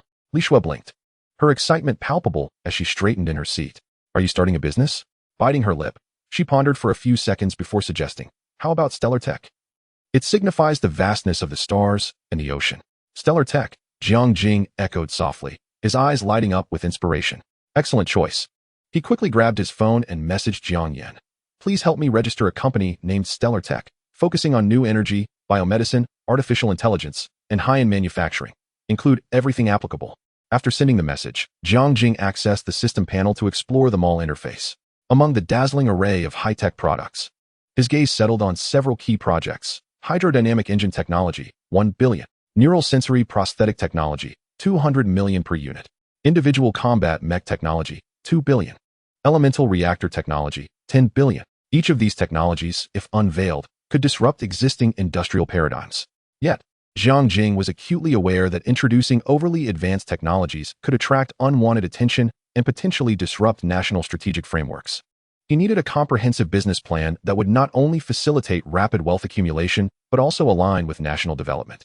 He resolved to start with a relatively mild beauty serum before gradually progressing to the more complex hydrodynamic engine technology. This technology utilized water as fuel, boasting an efficiency 100 times that of oil, with zero pollution. Once mass-produced, it could not only alleviate the energy crisis, but also allow Longwood to leap ahead in the realm of new energy. As he immersed himself in his commercial vision, his phone chimed again. This time, it was Jiang Yan's reply. Mr. Jiang, registering the company requires information about the legal representative and registered capital. Could you provide those details? Jiang Jing swiftly responded. I will be the legal representative with a registered capital of 1 billion. Please prepare the necessary documentation. I'll transfer the funds to you after the charity gala tomorrow. Setting down his phone, Jiang Jing felt a surge of exhilaration. His current funds were only sufficient to acquire a hydrodynamic engine, and he would soon find himself financially constrained. Thus, he needed to accumulate funds at the gala. What are you thinking about so intently? Li Shui gently prodded his cheek with her finger. Snapping back to reality, Jiang Jing gazed at her delicate features and suddenly had an idea. Xiaoxue, would you be interested in becoming the boss lady? Li Shui's face flushed instantly. What do you mean? Literally, Jiang Jing chuckled, playfully pinching her nose. I am planning to establish a technology company and need someone trustworthy to help manage it. Since you study marketing, you would be perfect for overseeing brand promotion. Li Shui's eyes sparkled with excitement. Really? Can I do that? Of course, Jiang Jing replied confidently. However, before we proceed, you'll need to undergo some special training. He opened the system mall and located the brain development capsule, priced at 300 million each, capable of permanently enhancing intelligence by 50 points. Though expensive, this investment was justified for building his core team. Nonetheless, he needed to wait. Jiang Jing's funds were just over 1 billion, and he needed to quickly engage in consumer cashback before he could afford the capsule. What special training? Li Shui inquired, curiosity piqued. Jiang Jing smiled mysteriously. You'll find out in due course. Just then, his phone buzzed again. This time, it was a message from Zhou Weiying. Brother, I've finished moving. The new house is fantastic. Images, are you free to come by tonight? I have a surprise prepared. Jiang Jing glanced at the message, a smile unconsciously curling at the corners of his mouth. Zhou Weiying's affection level had reached 94, the highest among the several girls, and as she studied art, she might well contribute to the company's cultural and creative sector. Jiang Jing replied, see you tonight. I have a surprise for you as well. Zhou Weiying did not own a car yet, which provided an opportunity for indulgence. Setting down his phone, Jiang Jing suddenly realized that the talented young women surrounding him could each become integral elements of his business empire. Li Shui was in charge of marketing. Zhou Weiying was responsible for cultural creativity. Jiang Yan excelled in management, and even the recently acquainted Li Runin had expertise in finance. System, Jiang Jing pondered inwardly. If I utilize the funds obtained through cashback to purchase items from the mall, and then leverage those items for entrepreneurial profit, Would that be considered compliant? The system responded. The funds and items legally acquired by the host through the system can be freely allocated. The system only monitors whether the method of fund acquisition is compliant and does not interfere with subsequent usage. This answer assuaged Jiang Jing's concerns entirely. He had previously been too narrow-minded, merely focusing on lavishly spending on beautiful women for cashback, neglecting the broader possibilities of using the cashback funds to acquire cutting-edge technology, thereby creating hundredfold or even thousandfold value. It was time for a reevaluation. Jiang Jing opened his laptop and began drafting a business plan. His masterful entrepreneurial skills allowed him to write with remarkable fluidity, and within a mere half hour, he had crafted a detailed development blueprint. Xingqian technology would be divided into 4 major sectors: renewable energy, with a focus on hydropower engines; biomedicine, starting with a perfect beauty serum; high-end equipment, featuring neural sensory prosthetics; and cultural creativity, integrating short videos, live broadcasts, and other resources. Each sector had clearly defined advancement steps and profit models, considering both short-term cash flow and long-term development. Just as Jiang Jing was fully engrossed in perfecting the plan, Li Shui wrapped her arms around his neck from behind. "Are you working so hard that you've forgotten to eat breakfast?" Jiang Jing suddenly realized it was already noon. He closed his laptop and turned, lifting Li Shui onto his lap. "I have some ideas to jot down quickly. By the way, do you know any reliable headhunters? I need to assemble a top-tier management team." Li Shui blinked. Runan might be able to help. She has a wide network in the finance sector. Good idea. Jiang Jing kissed her forehead. "I'm meeting Zhou Weining tonight, and there's a charity gala tomorrow. Will you accompany me?" Li Shui's body stiffened momentarily, but quickly relaxed again. "Sure, it'll be a good opportunity to see the world." Her voice was calm, but Jiang Jing sensed a hint of unease. "Don't worry," he said, pinching her cheek. "You will always be the most special one." This declaration made Li Shui's eyes light up, and she leaned in to kiss Jiang Jing's lips. "Remember what you said." Li Shui's affection level: 1, currently 93. Number of lottery attempts: 1. Jiang Jing was not mistaken. Each of them was indeed exceptionally special. Chapter 57. Qin Shuang is about to strike. Jiang Jing looked at the newly acquired lottery attempts, feeling quite pleased. However, he intended to hold on to this for the moment, as it seemed he lacked nothing at present. In the afternoon, Jiang Jing left Li Shui's room and descended to the underground garage. Upon opening the door, he discovered a meticulously crafted folder inside, containing stock certificates and related legal documents, all stamped with the seal of the Penguin Group, authentic and valid. When he called Jiang Yan, she was in the dressing room of Manor Number 1, organizing Jiang Jing's clothes. Once the call connected, Jiang Yan's professional yet gentle voice came through. "Mr. Jiang, is there anything you need me to prepare?" 3 things, Jiang Jing stated directly. "First, prepare outfits for the charity gala tomorrow night. For me, you, and Li Shui." Li Shui's height is 171 centimeters, measurements 90-60-90. Shoe size 37. He could hear the faint sound of writing on the other end, as Jiang Yan's voice remained steady. "Got it. Does Miss Li have any preferences for the style of the outfit?" "Elegant and dignified will suffice." Jiang Jing thought for a moment and added, "The budget is unlimited. Choose the best." "Understood." Jiang Yan's voice carried a hint of amusement. "What is the second matter?" "Purchase a business vehicle, either a Bentley Mulsanne or a Mercedes Maybach. The latest model with full specifications. My supercars can accommodate 3 people." Jiang Jing lightly tapped his fingers on the steering wheel. "Color should be black or deep blue. And the interior must be the finest leather." "I will complete the selection by this afternoon," Jiang Yan responded crisply. "And the third matter?" "I've transferred 50 million to you. Deduct the costs for the clothes and the car from it, and the remainder will serve as your operational funds." Jiang Jing glanced at the notification of a successful bank transfer on his phone. "If it's insufficient, let me know." A rare silence lingered on the other end for 2 seconds. "Mr. Jiang," Jiang Yan's voice trembled slightly for the first time. "That's quite a substantial amount. A fully outfitted business vehicle along with 3 evening gowns would easily require 20 million. 5 million is your bonus. The rest you can keep for now. There will often be things that need replenishing at the villa, so just handle it as you see fit." Another brief silence ensued. "Thank you for your trust." Jiang Yan's tone returned to professionalism, but with a hint of warmth. "I will have the outfits delivered to you for review by 8 p.m. tonight. And the vehicle will be in the manor garage by 10 a.m. tomorrow." Jiang Yan's affection level: 5, currently 19. After hanging up, Jiang Jing smiled slightly. Jiang Yan's affection level had been growing slowly, and it seemed that appropriate material rewards were indeed effective. Yet he understood that for a talent like Jiang Yan, money alone was far from sufficient. In the girls' dormitory at Rongqing University, Qin Shuang was practicing the fingerings for the piano piece she was to perform tonight in front of the mirror.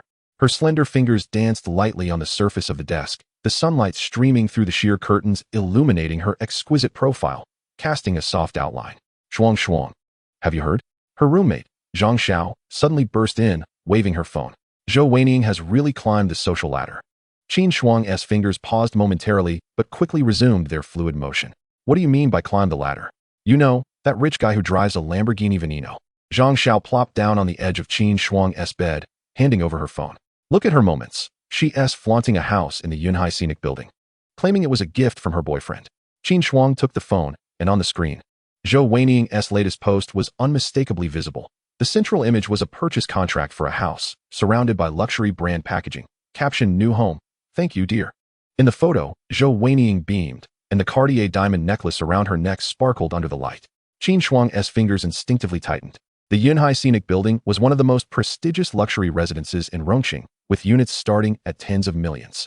That necklace, if her memory served correctly, belonged to Cartier's high-end jewelry line, worth at least several million. I heard that rich guy also bought Zhou Weining 3 Hermes Birkin bags. Zhang Xiao continued gossiping, her eyes filled with envy. They say her entire ensemble is worth close to $1 million now. A sudden heaviness filled Qin Shuang's chest. She and Zhou Weining were both campus beauties, often compared to one another. But now, the girl who had once been her equal had suddenly surged to a height she found difficult to reach. Do you know who that rich guy is? Qin Shuang attempted to sound nonchalant. Zhang Xiao lowered her voice conspiratorially. I heard Zhou Weining calls him brother to Jiang Jing. Qin Shuang's heart skipped a beat. Jiang Jing? The same Jiang Jing who had taken her for a ride in his Ferrari SF90 and promised to stay in touch? Is it truly impossible? Qin Shuang murmured softly, more as if attempting to convince herself. Perhaps it's just a case of sharing the same name. What do you mean, the same name? Zhang Xiao retorted, pouting. Your roommate secretly glanced at Zhou Weining's phone, and she saw the photographs of that handsome guy, the one who picked you up in that supercar. Qin Shuang's fingers unconsciously tightened around the hem of her clothing. She vividly remembered that day when Jiang Jing had escorted her back to the dormitory and had indeed mentioned he would ask her out again. Yet, a considerable amount of time had passed, and he had not taken the initiative to contact her, while Zhou Weining. Shuang Shuang, weren't you the one who confidently claimed he would definitely ask you out? Zhang Xiao chimed in, her words striking a nerve as she swiftly shifted the focus to Zhou Weining. The other 2 roommates, Wang Li and Chen Qian, joined in, their eyes sparkling with gossip. Indeed, someone was absolutely certain that such a wealthy heir would be eager to ask her out within 3 days. Wang Li mimicked Qin Shuang's tone, eliciting suppressed laughter from the others. Qin Shuang felt her face flush with embarrassment. She had indeed made such a claim, brimming with confidence that Jiang Jing would be just as eager as her other suitors to take her out. Yet, reality had delivered a resounding slap to her face. Perhaps he is merely quite busy. Qin Shuang weakly defended herself. Even she found this reasoning unconvincing. Busy enough to buy Zhou Weining houses, cars, and jewelry? Chen Qian scoffed. Shuang Shuang, face it, he has no interest in you whatsoever.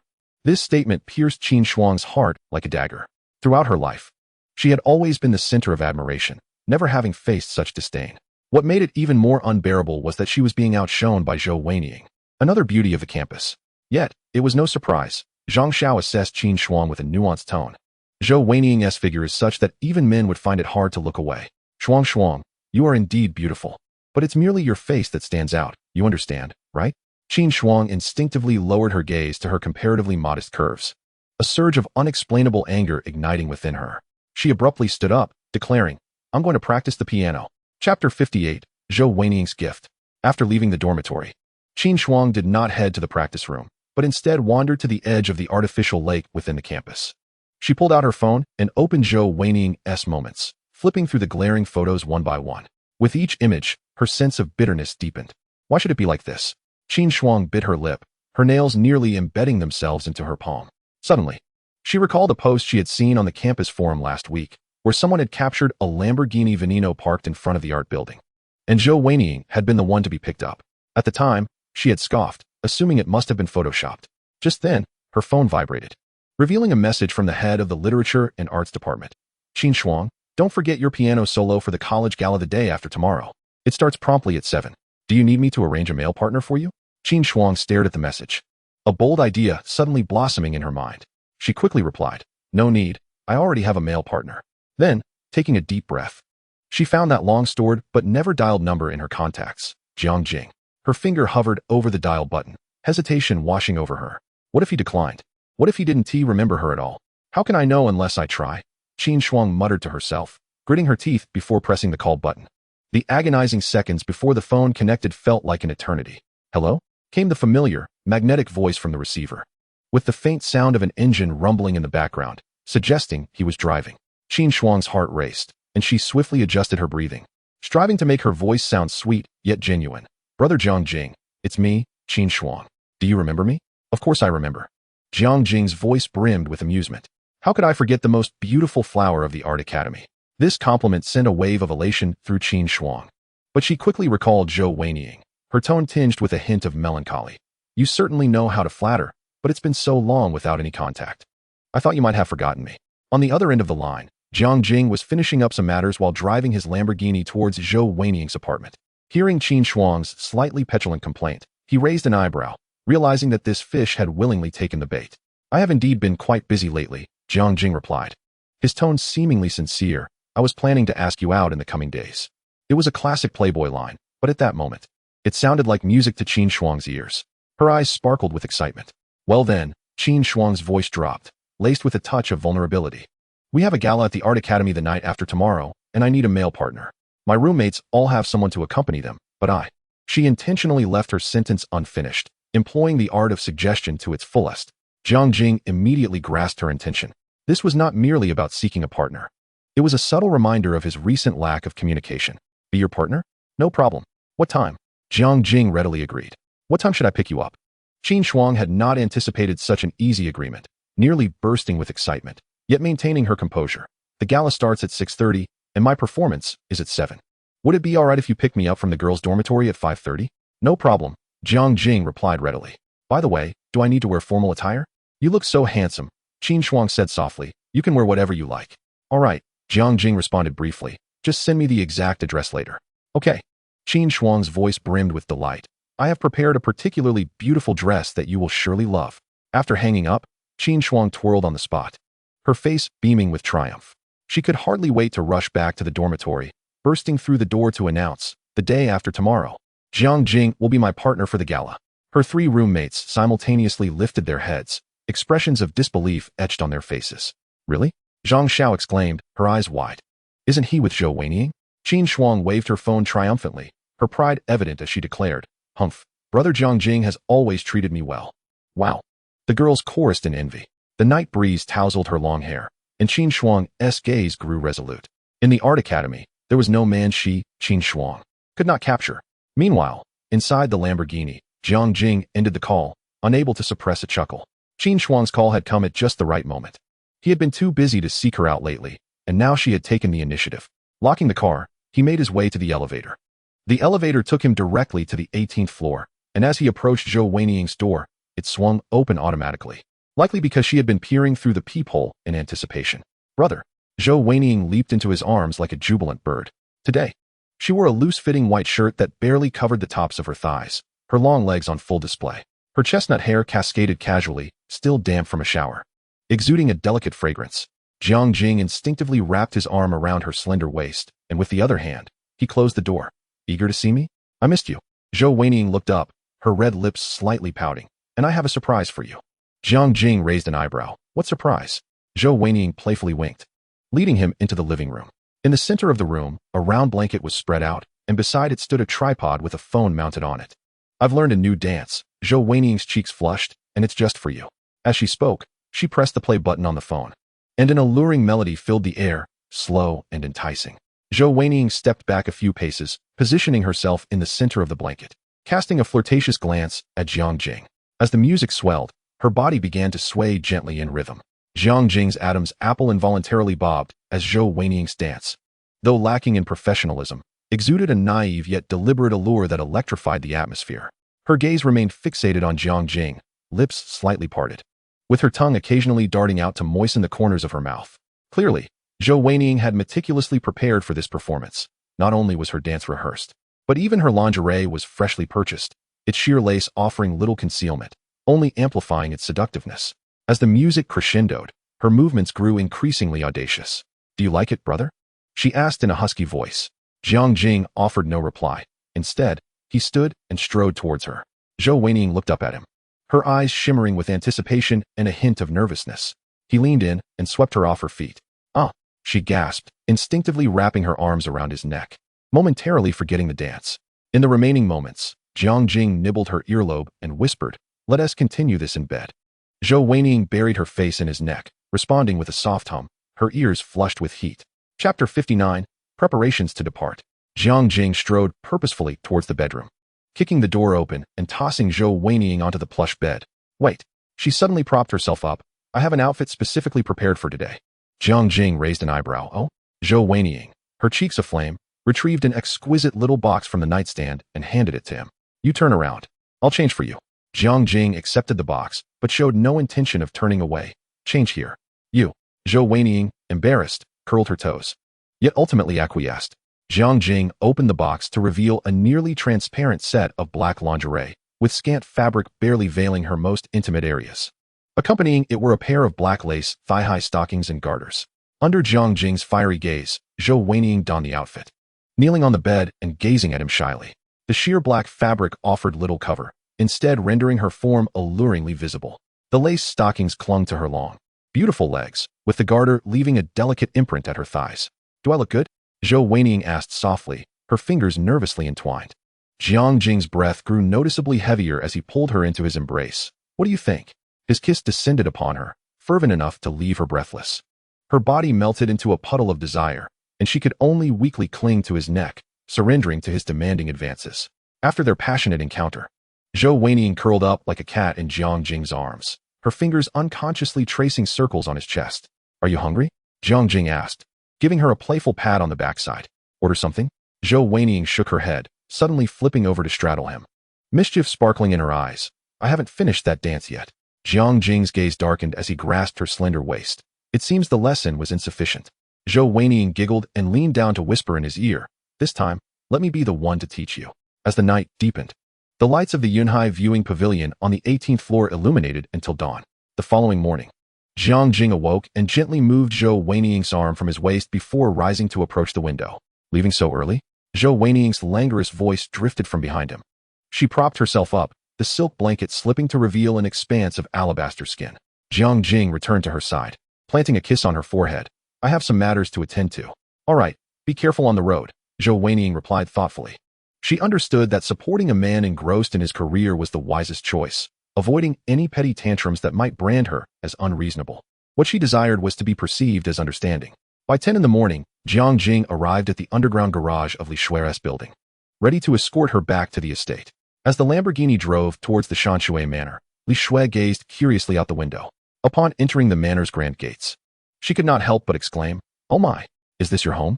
Before her lay a sprawling landscape of nearly 1,000 acres, dominated by a majestic villa at its center.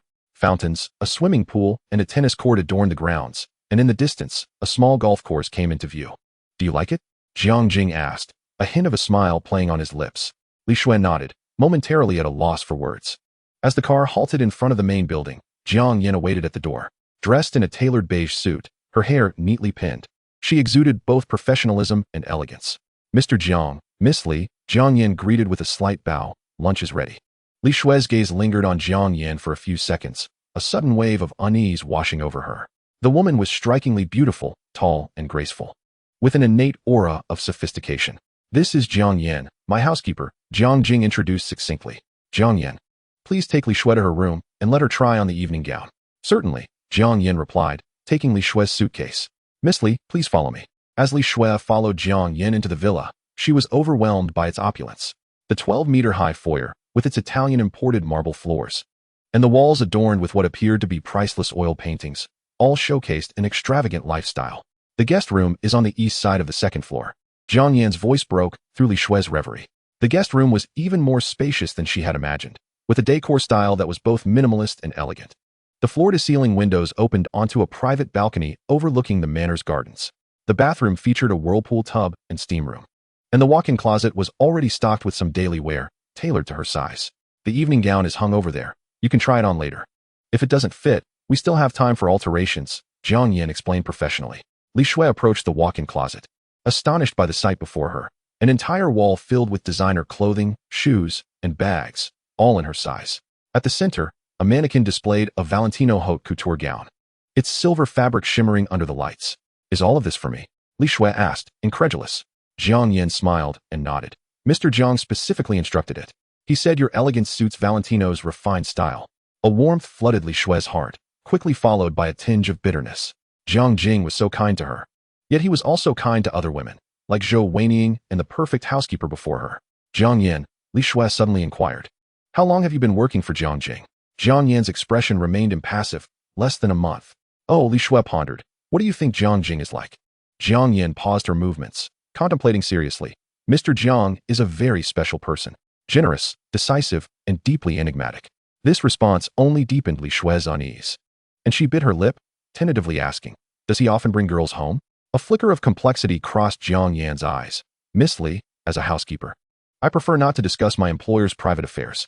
She paused before adding, however, you are the first lady I have seen invited to the manor. Jiang Yan, of course, was lying to Li Shue. She could see the longing in Li Shue's eyes and understood what kind of answer she wanted to hear. It was a matter of professional ethics to avoid saying anything that might trouble Jiang Jing. Jiang Yan's words eased Li Shue's heart somewhat. But she quickly recalled the messages Zhou Weining had sent to Jiang Jing's phone. You can try on the gown later. If you need anything, just press the call button. Jiang Yan said, slightly bowing before exiting the room. Once the door closed, Li Shue immediately pulled out her phone and dialed Li Runin. Hello? Runin, something big has happened. She lowered her voice, remarking that Jiang Jing's butler was a stunning beauty. He was surrounded by an abundance of lovely women, including a charming little enchantress named Zhou Weining. On the other end of the phone, Li Runin whistled. Oh, a crisis for the main wife, is it? Don't joke around. Li Shue exclaimed, stamping her foot in frustration. I feel like I'm losing my edge. That butler possesses the poise of a refined heiress, while Zhou Weining is both youthful and adept at being coy. Calm down. Li Runin's tone turned serious. Remember what I taught you. Don't compete, don't snatch. Make him unable to resist you. When the time comes, I'll give you a few tips to shine. Li Shue took a deep breath. You're right. I'll be counting on you. Chapter 60. The first encounter with Su Yingxue. Aside from a few garments, Jiang Yin had prepared everything meticulously. The brand-new Mercedes-Benz Maybach S680, a symbol of understated luxury, sat in the garage, its black exterior glistening. The vehicle is ready, featuring bulletproof glass and full armor. With the interior adorned in the finest genuine leather as per your specifications, Jiang Yin reported. The gown for Miss Li has been tailored slightly at the waist for a better fit.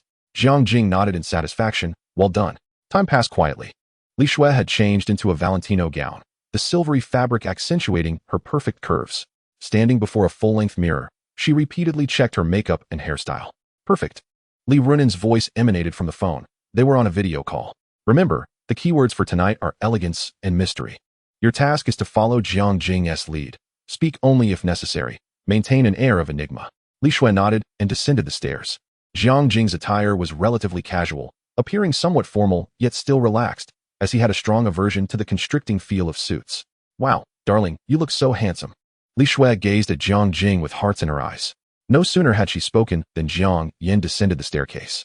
She had changed into a dark blue mermaid gown, her hair elegantly pinned up in a sophisticated updo, unlike her usual professional attire.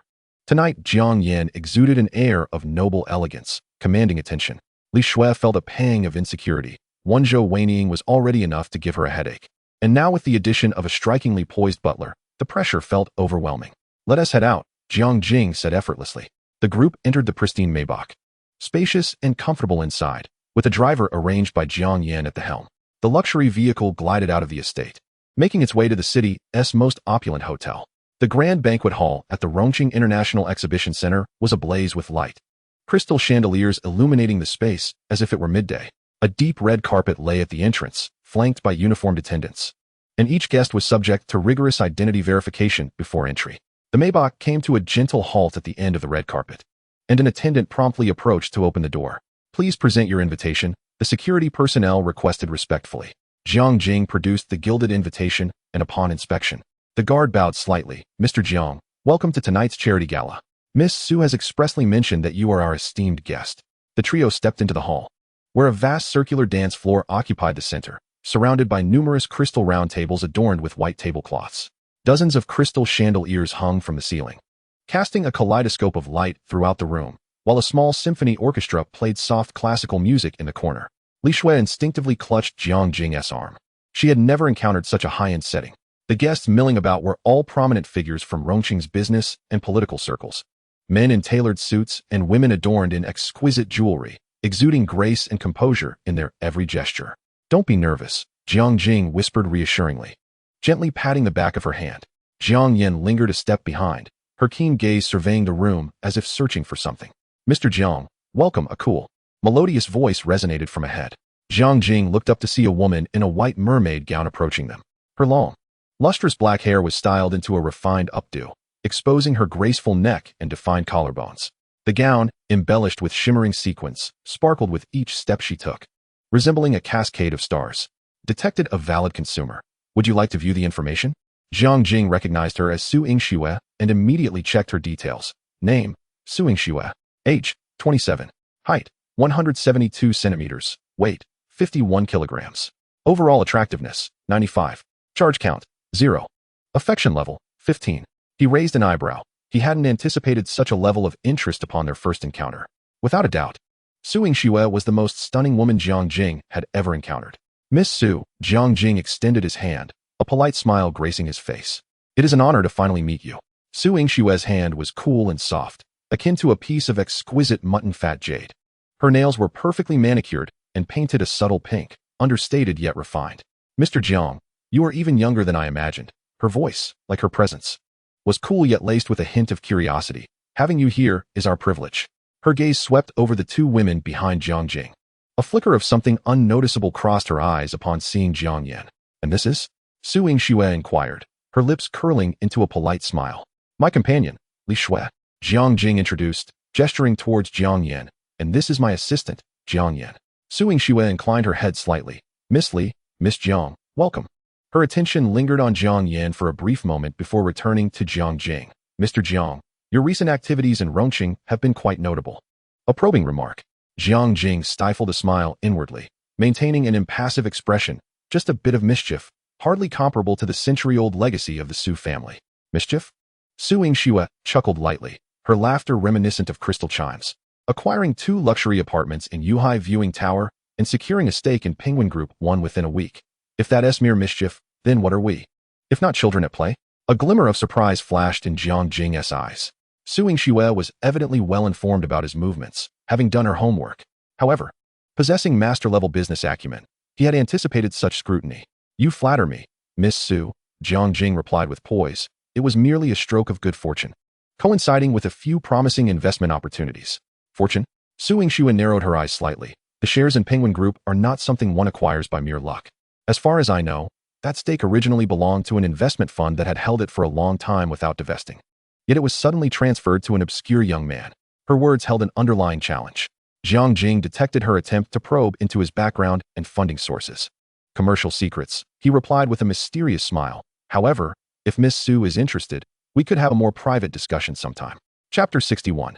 Today's objective is to accumulate wealth.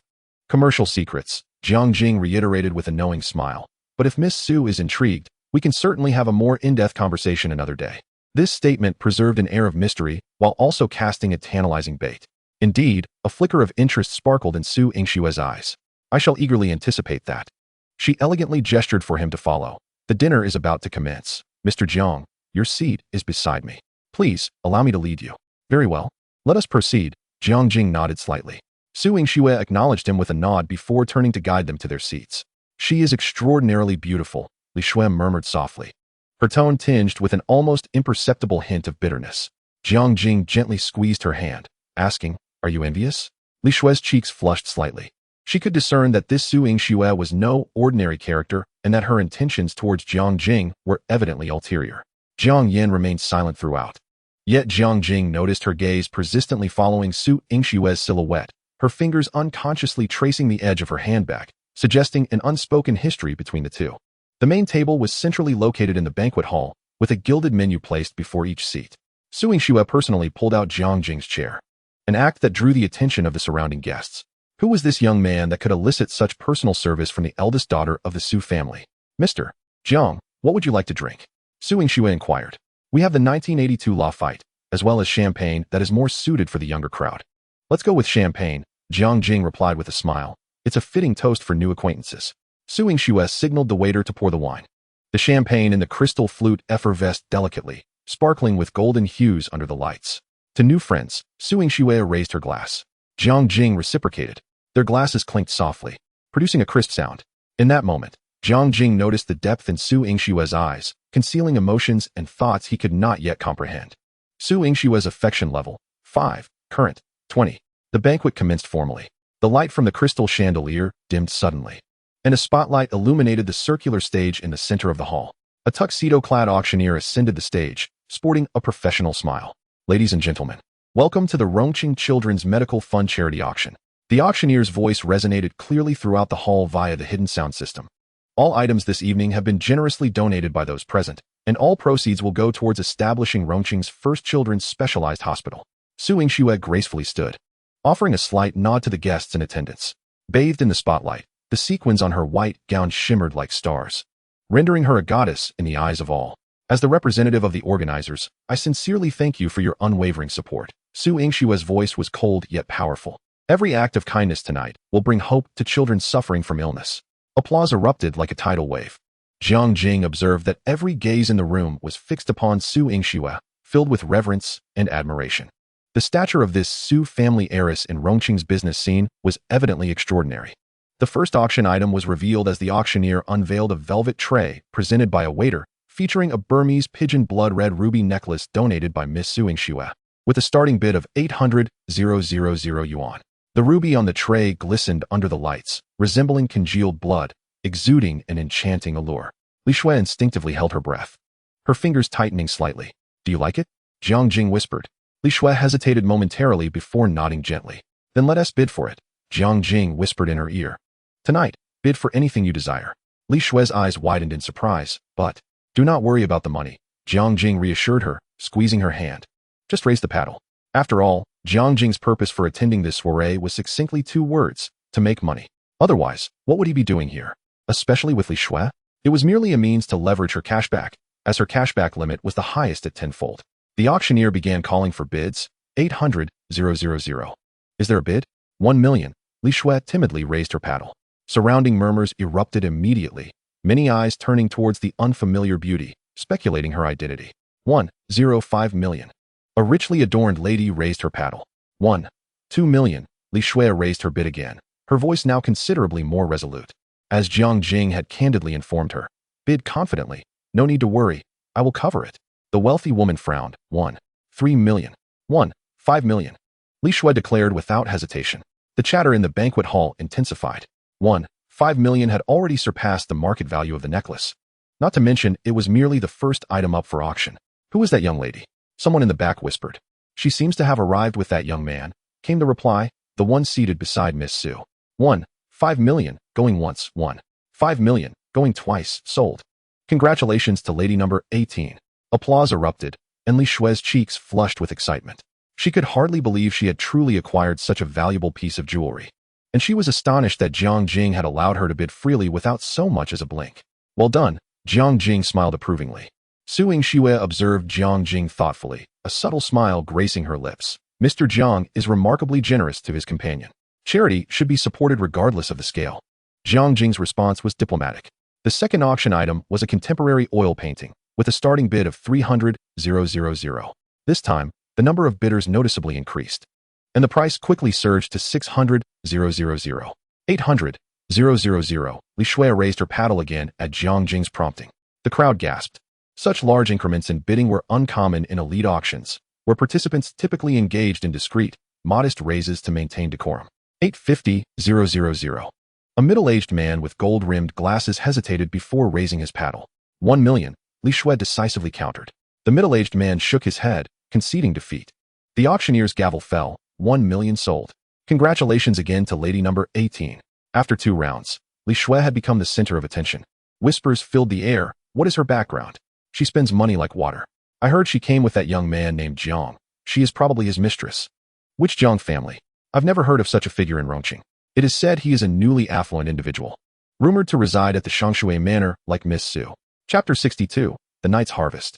Jiang Jing absorbed all these discussions without revealing any emotion. In the subsequent auction items, under Jiang Jing's guidance, Li Shui continued to make impressive bids.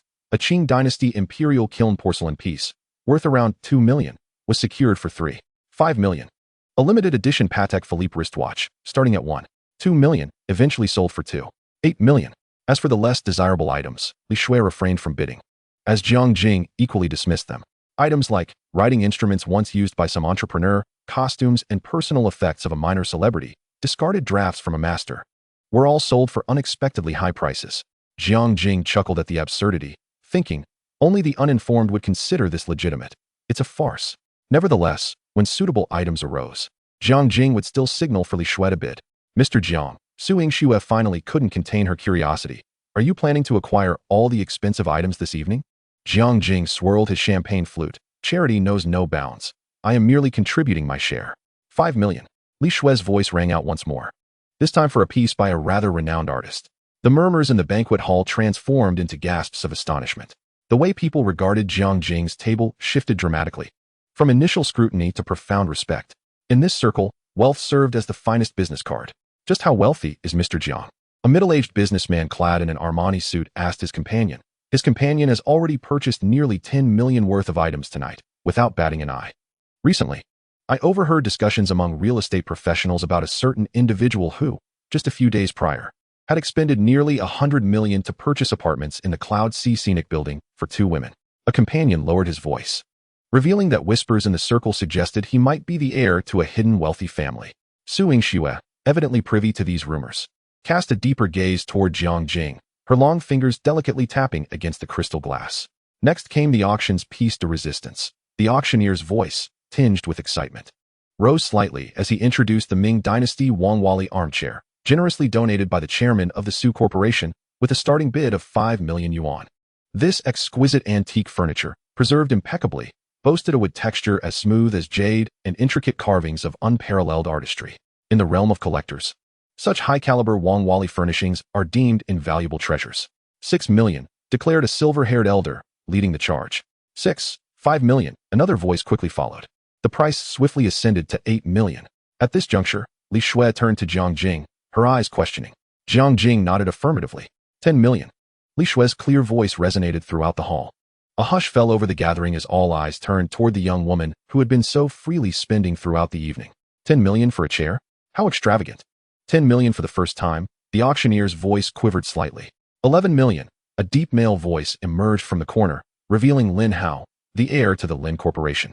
The atmosphere shifted palpably. The identity of the bidder was significant. The Lin Corporation, a prominent enterprise in Rongqing, manages various ventures including real estate, bars, and nightclubs. With the city's finest bar, Diamond, under their purview, young Master Lin has entered the fray. It appears this coveted item will be claimed by him. Naturally, as the future successor of the Lin Corporation, young Master Lin has abundant resources at his disposal. Perhaps he wishes to dampen the spirits of those who have been flaunting their wealth tonight. Indeed, after acquiring so many expensive items, what? They have too much money and nowhere to spend it? Listening to the surrounding chatter, Li Shui glanced at Jiang Jing, somewhat at a loss. Jiang Jing smiled slightly and raised Li Shui's bidding paddle, 15 million. A gasp echoed throughout the hall, an immediate increase of 4 million, transcending mere bidding and entering the realm of lavishness. Lin Hao's expression soured. He had not anticipated his rival would show such disregard for his presence. After a moment's hesitation, he gritted his teeth and countered, 16 million, 20 million. Jiang Jing's voice remained calm, devoid of any tremor. Lin Hao's forehead glistened with perspiration. 20 million far exceeded the armchair's actual worth, yet conceding would tarnish the Lin family's reputation. How could he, Lin Hao, allow himself to be bested? Moreover, this acquisition held substantial significance for him beyond mere display. 21 million, he managed, his voice wavering. Despite his considerable resources, liquid cash was limited. Jiang Jing swirled his champagne glass, not even sparing Lin Hao a glance. 30 million. A collective intake of breath filled the room. Lin Hao's face reddened visibly. After a moment of contemplation, he despondently lowered his bidding paddle. This price had exceeded his capabilities. He could not liquidate assets merely to retain his pride against Jiang Jing. 30 million for the first time, 30 million for the second time. Sold. Congratulations to number 18. Thunderous applause erupted, mingled with astonishment and speculation. All eyes fixated on Jiang Jing, attempting to glean insights from the countenance of this enigmatic young man. Yet he merely sipped his champagne, as though the sum spent was trivial, akin to purchasing an ordinary chair. Mr. Jiang, Su Yingxue's voice, rarely imbued with emotion, bore a hint of tremor.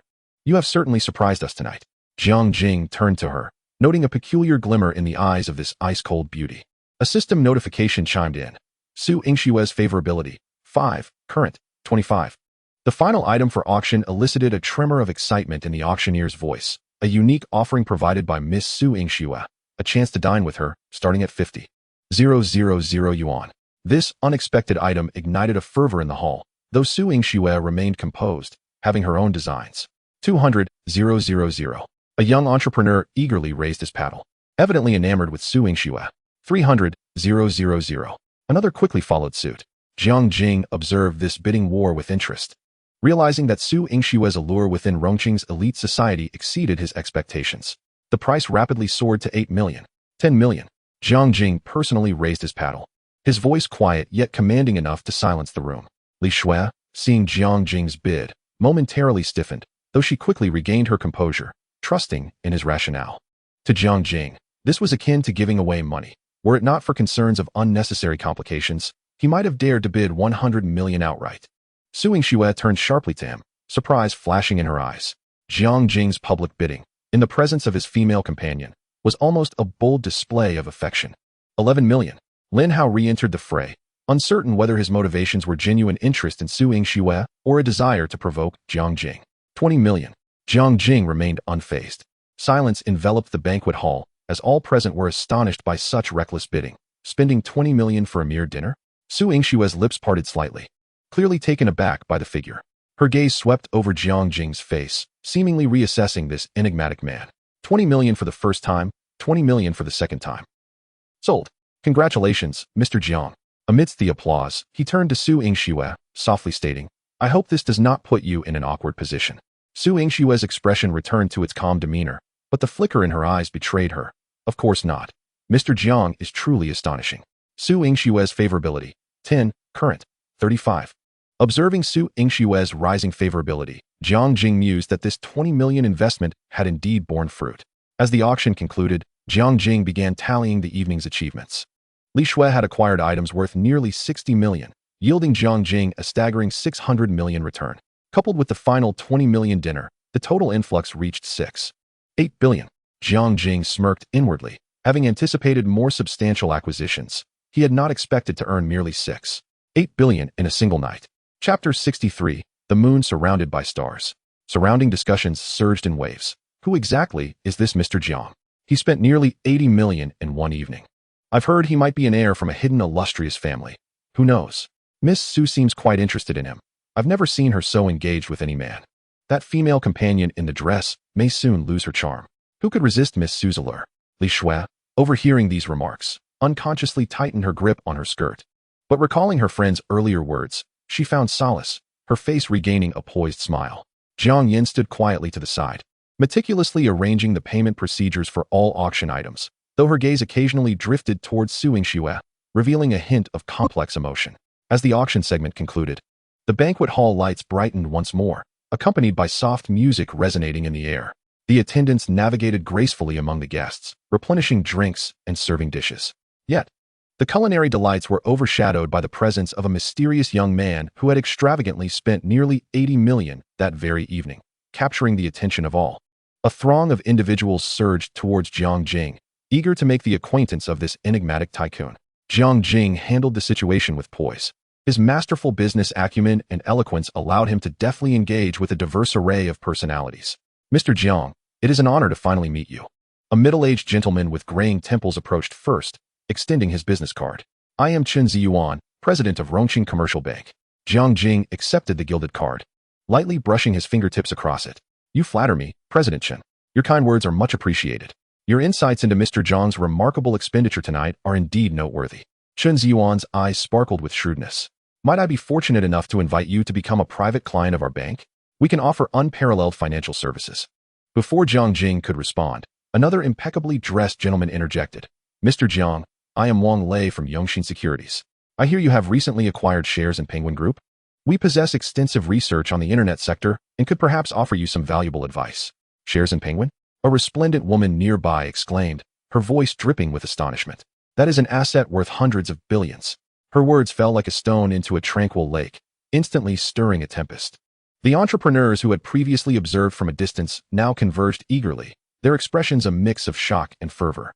Acquisitions typically require a premium, for it is improbable to acquire such thriving shares at mere market value. Many have waved wads of cash in vain, longing for a chance to buy in. This not only signified immense wealth, but hinted at something deeper. Goodness, a shareholder in Penguin? No wonder he is so lavish. To hold shares in Penguin at such a young age, his background must be extraordinary. We must get to know him. Perhaps we can tap into Penguin's resources. As the crowd thickened, Jiang Jing found himself encircled, while Li Shui inched closer to his side, her unease palpable. Jiang Yin, vigilant, scanned the surroundings, prepared for any sudden developments. You are too kind, Jiang Jing spoke, his voice calm, yet commanding enough to hush the raucous assembly. The shares in Penguin are but a small fraction of my investments. His masterful oratory skill allowed him to strike the perfect balance in his speech. Neither overly humble nor ostentatious.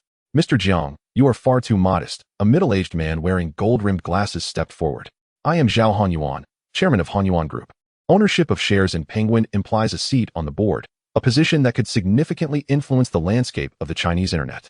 As a titan of the Chinese internet, each member of Penguin Group's board is a heavyweight in the business realm. And here stood a young man, seemingly in his 20s, already among them. Your words carry weight. Chairman Zhao, Jiang Jing replied with composure.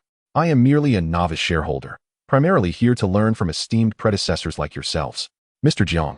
A middle-aged woman clad in a deep red qipao suddenly spoke, her voice tinged with a Shanghai accent. I am Lin Shufan from Mingzhu Capital.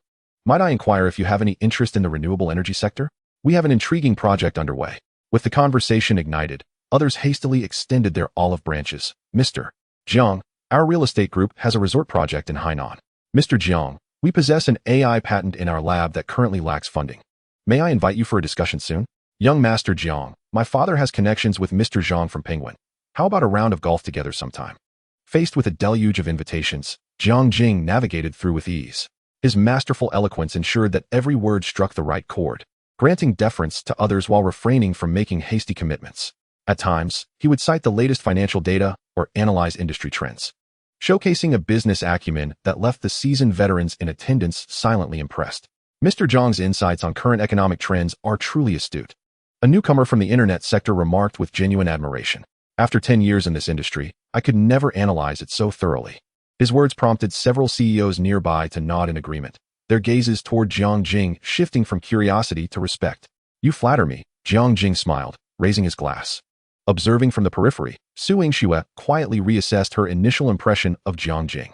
She had assumed him to be merely a nouveau riche or a wayward scion, squandering his family's fortune. Yet, witnessing his interactions with the elite of the business world, the knowledge and demeanor he exhibited were not traits easily acquired overnight. Miss Su, are you not going to introduce yourself? Lin Hao had unexpectedly joined her side, his tone somewhat bemused. Your esteemed guest is certainly stealing the limelight. Su Yingxue cast him a fleeting glance. Rather than offering idle commentary, Mr. Lin, perhaps you should ponder how to procure another collectible, she retorted coolly. Lin Hao's expression stiffened, and he departed hastily, recognizing the gravity of the occasion. At that moment, Jiang Jing's discourse had shifted from business to macroeconomics. As several financial luminaries gathered around him to discuss the ramifications of the Federal Reserve's interest rate hikes on Asian markets. I believe this cycle of rate increases will persist until the second quarter of next year, Jiang Jing articulated confidently, though the pace will gradually decelerate. Savvy investors have already begun to position themselves in quality assets within emerging markets. Mr. Zhang's views align perfectly with Goldman Sachs' latest report, an investment banking executive remarked, astonished. But their conclusions were only released this morning. How did you? The market possesses its own language, Jiang Jing replied with a mysterious smile. The key is to discern what it is articulating. This display of confidence commanded the respect of everyone present, who marveled at his prowess. Unbeknownst to them, Jiang Jing indeed understood the language of the market. His masterful business abilities granted him an almost instinctual grasp of economic trends. Mr. Jiang. Su Yingxue finally could no longer contain herself and approached him. I hadn't anticipated your unique insights into macroeconomics. The crowd parted to allow her passage. Curiosity piqued as they observed the interaction between this striking couple. Just a passing acquaintance, Jiang Jing humbly replied. Su Yingxue's voice remained cool, yet her smile had softened considerably. I am genuinely curious. Why would someone of your caliber choose to develop in Rongqing? This question was artfully crafted, conveying admiration while also probing deeper. All ears were tuned to Jiang Jing, eager for his response. Fate has guided me, he replied, his gaze sweeping across the gathering before settling on Su Yingxue. Rongqing is rich in talent and resources, and with someone as remarkable as Miss Su here, how could I possibly miss such an opportunity? A flicker of surprise crossed Su Yingxue's eyes, quickly giving way to appreciation. when a person harbors a certain degree of affection for you. Even seemingly flattery-laden words can yield unexpected effects. Had Su Yingshue's fondness for Jiang Jing been in single digits, his remarks might have seemed superficial. Yet now, his words elicited a sense of joy within her. Mr. Jiang, she leaned in slightly, the subtle fragrance of her perfume wafting toward him. Would you be interested in visiting our foundation after the banquet? It's just upstairs. The implications of her invitation were unmistakable, and the surrounding entrepreneurs exchanged knowing glances. When had the frost-covered beauty of the Su family ever invited a man to spend time alone with her? Li Shui clenched her fists nervously at the side, yet dared not show it. Jiang Yan, ever professional, subtly furrowed her brow but quickly regained her composure. It would be my honor. Jiang Jing smiled slightly, saying, however, it may have to wait until next time. I still have some matters to attend to. He deliberately refrained from specifying what those matters were, leaving everyone with boundless room for imagination. Li Shui favorability level, 1, currently 94. Lottery chances, 1, current total, 2. Jiang Jing was taken aback. He had not anticipated that rejecting Su Yingxue would inadvertently increase Li Shui's favorability towards him. Truly, an unintentional act had borne fruit. Of course, I will wait for you. Su Yingxue replied, her tone unexpectedly cheerful. Perhaps it was true what they said. That which is unattainable is the most coveted. At that moment, a consensus was reached among the upper echelons of Rome City society. This young man, named Jiang Jing, was no ordinary individual. Moreover, the attitude of the eldest daughter of the Su family cast an enigmatic veil over his identity. In a corner of the banquet hall, several business magnates were engaged in hushed conversation. Have you uncovered his background? Only that he suddenly appeared in Rome City, and his financial resources are alarmingly robust. He managed to secure shares in Penguin Corporation. He must have some extraordinary connections. We must cultivate a good relationship with him. He may lead us to even greater ventures. Meanwhile, Lin Hao was expressionless as he spoke on the phone. Yes, it's that Jiang Jing. Investigate his background in as much detail as possible. Jiang Jing deemed it sufficient and decided to leave the soiree, accompanied by Li Shui and Jiang Yan. The objectives for the evening had been met. Although Jiang Jing felt it was somewhat lacking, it was ample to fund the acquisition of hydropower engine technology and the establishment of a company. The Maybach S680 glided smoothly along the road back to Shanshui Manor. Li Shui leaned against the leather seat, her fingers absent-mindedly caressing the ruby necklace she had just purchased, while her gaze occasionally drifted towards Jiang Yan in the passenger seat. Jiang Jing sat in the center of the back row, eyes closed in contemplation. The numbers displayed on the system panel brought a slight smile to his lips. 1.78 billion. Jiang Jing suddenly spoke. We need to expedite the company registration process. Jiang Yan immediately turned around. The funds are in place. I will handle the remaining procedures first thing tomorrow morning. Jiang Jing took out his phone and made a few swift operations.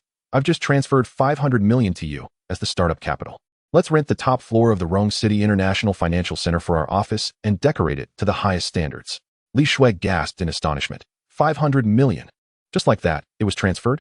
She covertly glanced at Jiang Yan, only to find that the beautiful housekeeper remained unfazed, calmly noting it down. Furthermore, Jiang Jing continued. Recruitment should proceed concurrently. I require a top-tier technical team. Salary is not an issue, but we must insist on the strictest confidentiality agreements. Understood. Jiang Yan quickly noted on her tablet. The headhunting firm had already shortlisted several candidates, ready for interviews at any moment. Jiang Jing nodded in satisfaction. Jiang Yan's execution was indeed reassuring, a testament to her professional training. As the car entered the gates of Shanshui Manor, Jiang Jing finally resolved. System. Exchange for hydropower engine technology. Ding. 1 billion deducted. Exchange successful. Relevant technical data has been stored in the host's consciousness space and can be accessed at any time. In an instant, a torrent of vast information surged into Jiang Jing's mind. Blueprints, formulas, process flows, material ratios, an array of specialized terminology and technical details unfolded clearly in his consciousness, as if he had been studying this technology for decades. Jiang Jing murmured, a throbbing sensation pulsing at his temples. Despite the system's protections, receiving such an immense amount of information at once was still somewhat overwhelming. What's wrong? Li Shui inquired with concern. It's nothing. Jiang Jing waved his hand, feeling a bit fatigued. Upon returning to Manor No. 1, he declined Li Shui's invitation to share a late-night meal and retreated to his study. He needed time to digest this revolutionary technology. Reclining in the study's armchair, Jiang Jing immediately summoned the technical data in his mind. As his understanding deepened, his eyes widened. The sophistication of this technology surpassed his initial expectations. This is not merely an engine, it's a revolution in energy. Jiang Jing murmured to himself. Traditional internal combustion engines generate power through the burning of fossil fuels, which is inefficient and heavily polluting.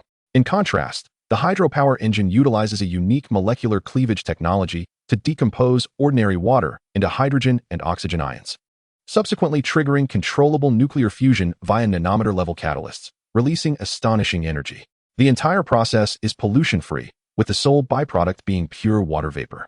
Most astonishingly, the energy generated from just 1 liter of ordinary water is equivalent to that produced by 20 liters of gasoline, an outrageous efficiency.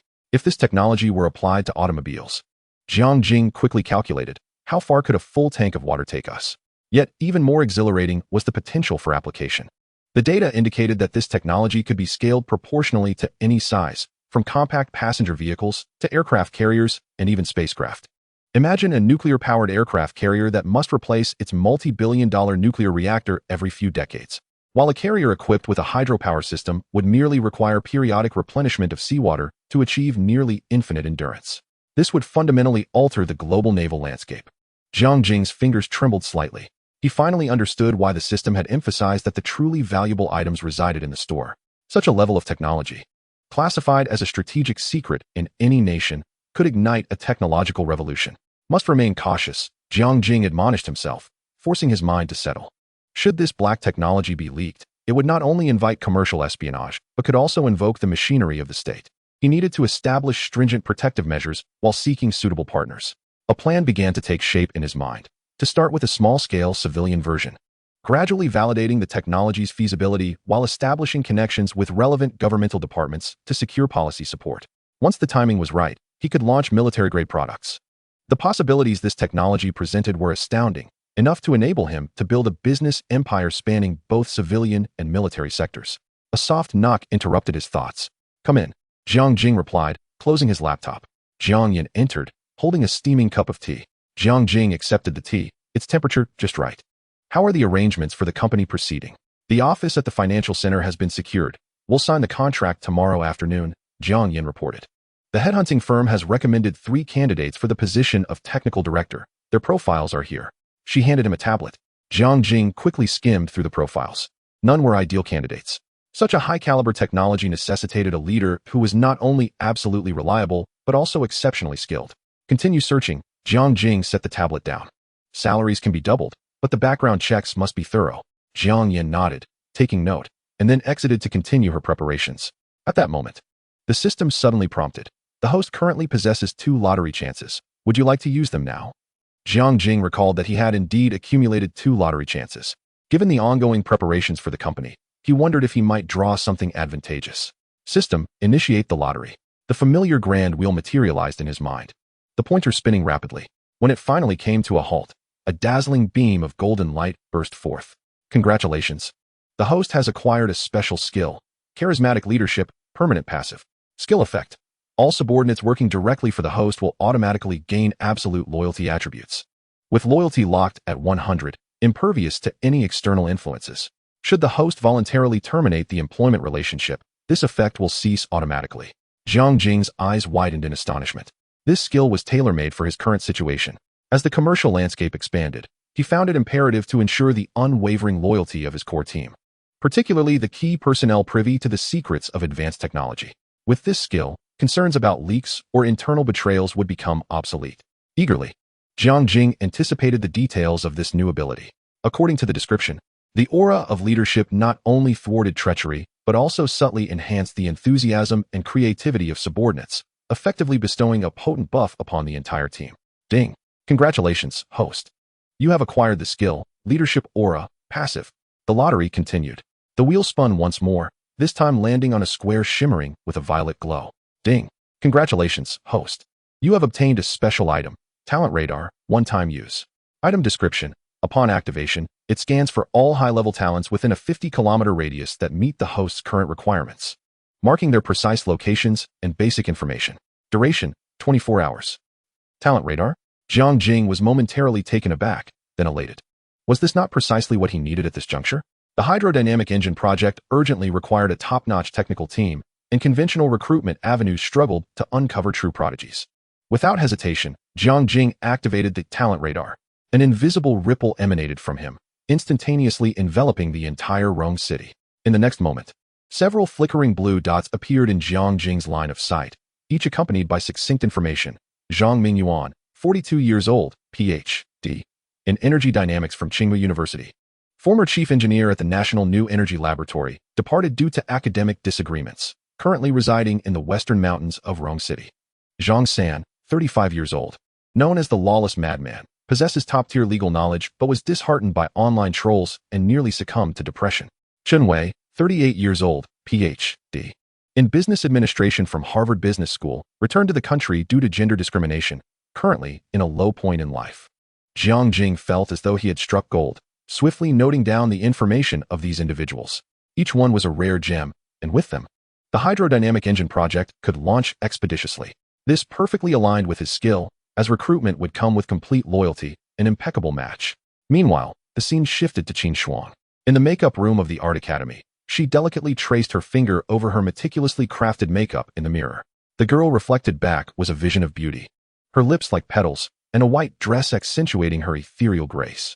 Yet, at that moment, a flicker of unease danced in her autumn-like eyes. Qin Shuang, what are you so nervous about? It's not your first performance, her roommate Zhang Xiao said from behind, adjusting the pearl hairpin in her hair. Qin Shuang pressed her lips together, choosing not to respond. Her apprehension was not about the performance. As a piano prodigy at the Art Academy, such a gala was merely a trifle. What truly unsettled her was the impending arrival of Jiang Jing. Chapter 66, The School Gala. What further troubled her were the messages flooding the campus forum and WeChat groups, coiling around her thoughts like venomous serpents. Shocking. Art departments, Zhou Weiniang gifted a luxurious mansion at Yuhai Viewing Tower by a mysterious tycoon. Zhou Weiniang's outfit is worth millions. She is the true winner of life. As fellow campus beauties, why is the gap between Qin Shuang and Zhou Weiniang widening? Qin Shuang opened her phone gallery, where screenshots of Zhou Weiniang's recent posts were saved. The girl who once stood shoulder to shoulder with her now flaunted designer brands in front of a mansion worth $500 million, her grin blindingly radiant. The makeup room door swung open, and several girls from the dance department chattered as they entered. Upon spotting Qin Shuang, they fell silent, though the mockery in their eyes was unmistakable. Hey, did you see the forum? Zhou Weiniang is flaunting her new house again. I really don't understand what there is to brag about, exclaimed a girl with a ponytail, her voice deliberately raised, likely for certain ears. Exactly, and she even captioned it. Surprise for my dear. Another girl with short hair chimed in. That outfit she wore, ugh. So gaudy. Their words pierced through the air like daggers, clearly aimed at provoking Qin Shuang. Everyone in the Art Academy knew of the subtle rivalry between Qin Shuang and Zhou Weiniang. Since their freshman year, the two campus beauties had been vying for supremacy, and now that Zhou Weiniang had suddenly soared to prominence, they were all eager to witness Qin Shuang's downfall. Qin Shuang's nails dug deep into her palms, yet her expression remained poised with an elegant smile. She stood up slowly, smoothing non-existent wrinkles on her dress. Xiao Xiao. We should head to the stage now. Stepping out of the makeup room, Qin Shuang's heart beat erratically. Every word from those girls felt like a knife to her heart. Jiang Jing had been her acquaintance first. Why should that vain girl Zhou Weiniang get the upper hand? Shuang, don't take it to heart. Jiang Jing promised he would come, Zhang Xiao said, concern etching her features. I'm fine. Qin Shuang took a deep breath, forcing herself to regain composure. She understood men like Jiang Jing all too well. Young, wealthy, and handsome.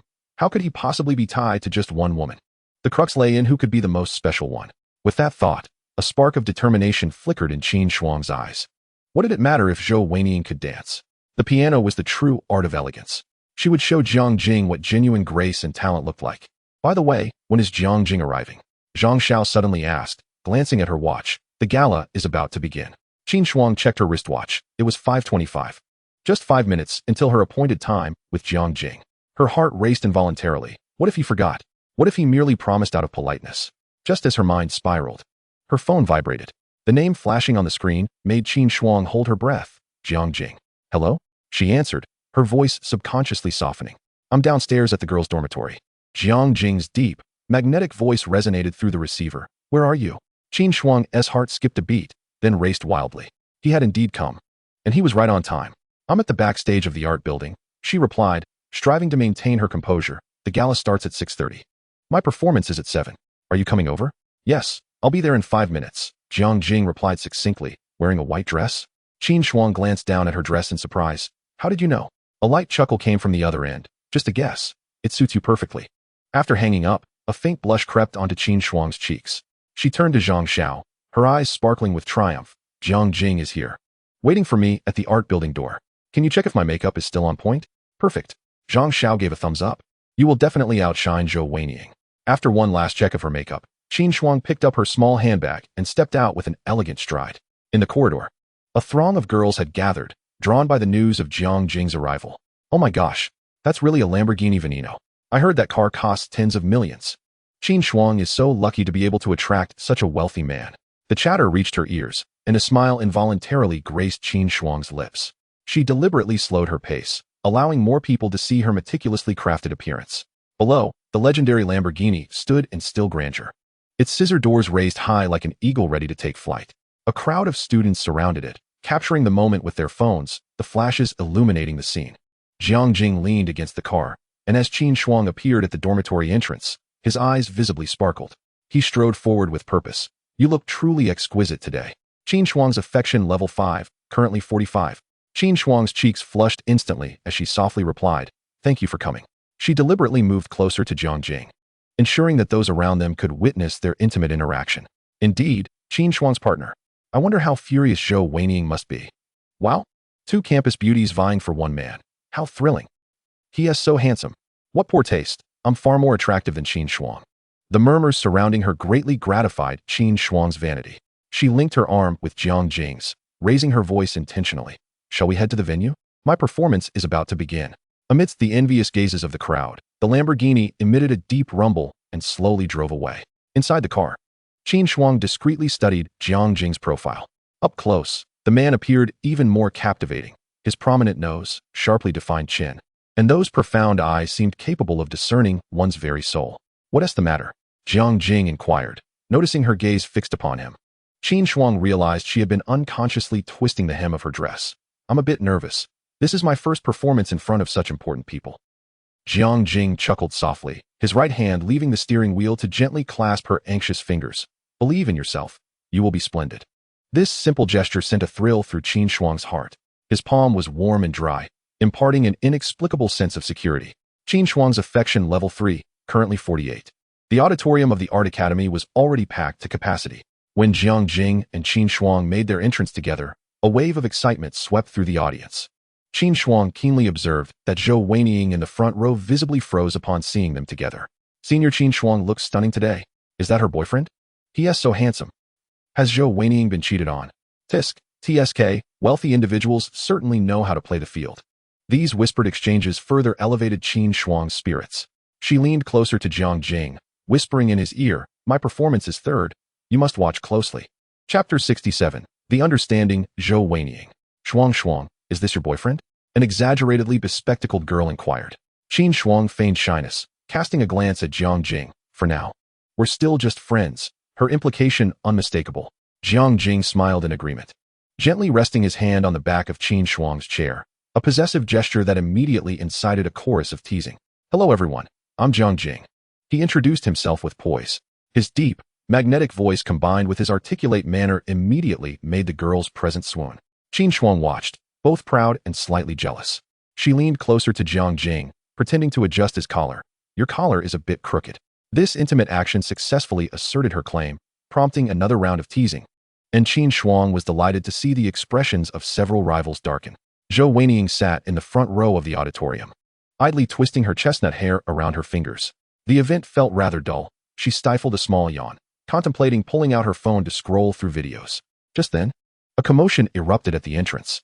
Oh my, is that the owner of the limited edition supercar? It's really him, the mysterious tycoon we've heard about online. Why is he here with Qin Shuang? Zhou Weiniang's fingers froze, a few strands of chestnut hair slipping from her grasp. Slowly, she turned her head, her gaze cutting through the crowd to rest upon the striking duo at the entrance. In that moment, Zhou Weiniang felt her heart seize as if gripped by an invisible hand. Qin Shuang tilted her head slightly, her red lips curling into a victorious smile, closely nestled against Jiang Jing as if proclaiming ownership to the world. Weiniang, are you all right? Her roommate Lin Yu asked, concern lacing her tone. Zhou Weiniang's nails unconsciously dug into her palm, yet her face quickly donned a perfect smile. What could possibly be wrong? Her voice was cheerfully, unnaturally bright. The surrounding whispers slithered into her ears like venomous snakes. Oh my, when did Qin Shuang manage to woo that wealthy man? This is going to be entertaining. Two campus beauties fighting over one man. Zhou Weining must be going mad. Just look at her expression. I told you. Wealthy men never settle for just one girlfriend. Qin Shuang has far more grace than Zhou Weining. But Zhou Weining has the better figure. Zhou Weining took a deep breath. Striving to calm herself, she should have anticipated that a man like Jiang Jing would not have only her as a companion. She just hadn't expected it to be Qin Shuang, the self-proclaimed piano goddess who always considered herself an artist. Weining, should we head back? Lin Yu whispered. Aware that Qin Shuang's actions were deliberate, her gaze fell upon the hand Qin Shuang had linked with Jiang Jing's. Adorned with a classic Cartier bracelet worth over 3,000, a luxury for an ordinary student, yet in Zhou Weining's eyes, merely a beginner's toy. After all, the diamond necklace she once wore was valued at over 8 million. With this thought, Zhou Weining suddenly smiled. That had been Jiang Jing's first gift to her. What were Qin Shuang's little tricks worth? Merely an attempt to capture Jiang Jing's attention at the gala, while she, Zhou Weining, was the mistress of a luxurious residence overlooking the sea of clouds. Weining, are you okay? Her roommate Zhang Xiaowen asked, watching her with concern. I'm fine. Zhou Weining blinked, her smile radiant. Senior Qin Shuang looks truly beautiful today, doesn't he? Zhang Xiaowen looked incredulous. Aren't you upset? She certainly is. But upset about what? Zhou Weining tilted her head, feigning innocence. Isn't it normal for my brother to know many people? The onlookers around them were filled with astonishment. They had anticipated a dramatic confrontation, yet Zhou Weining remained so composed. Ignoring their prying gazes, she lowered her head to extract her phone, sending Jiang Jing a message. Brother, Senior Qin Shuang's dress is so beautiful. Cute emoji. After sending it, she playfully waved her phone in Jiang Jing's direction. She saw him feel his phone vibrate.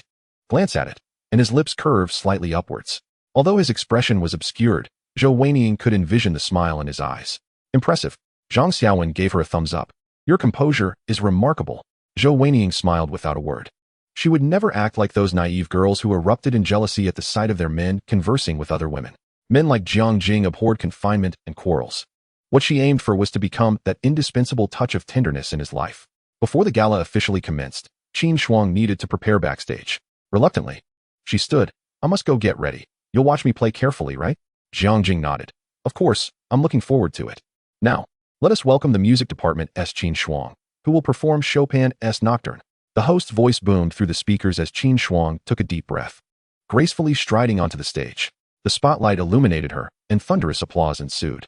Qin Shuang seated herself at the piano, her long fingers delicately resting on the keys as the audience fell silent.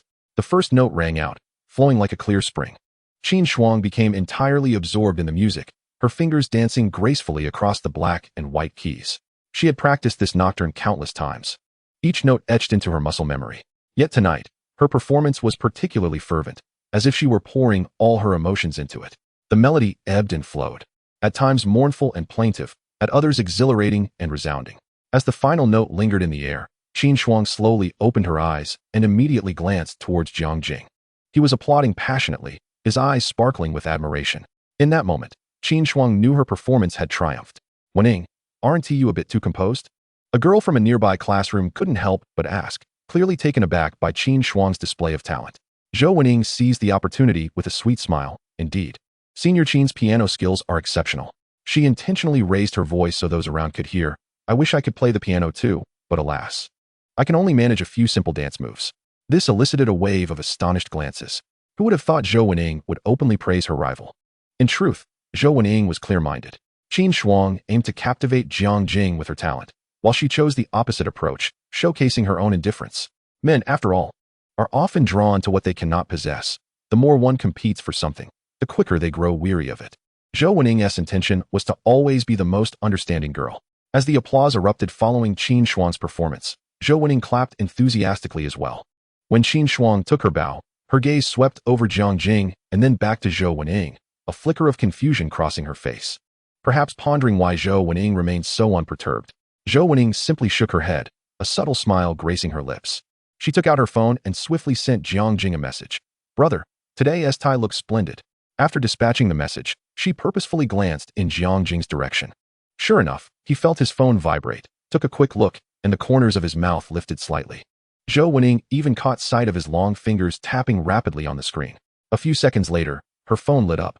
Little mischief, focus on the performance. A simple reply, yet it brought an unexpected sense of tranquility to Zhou Weining's heart.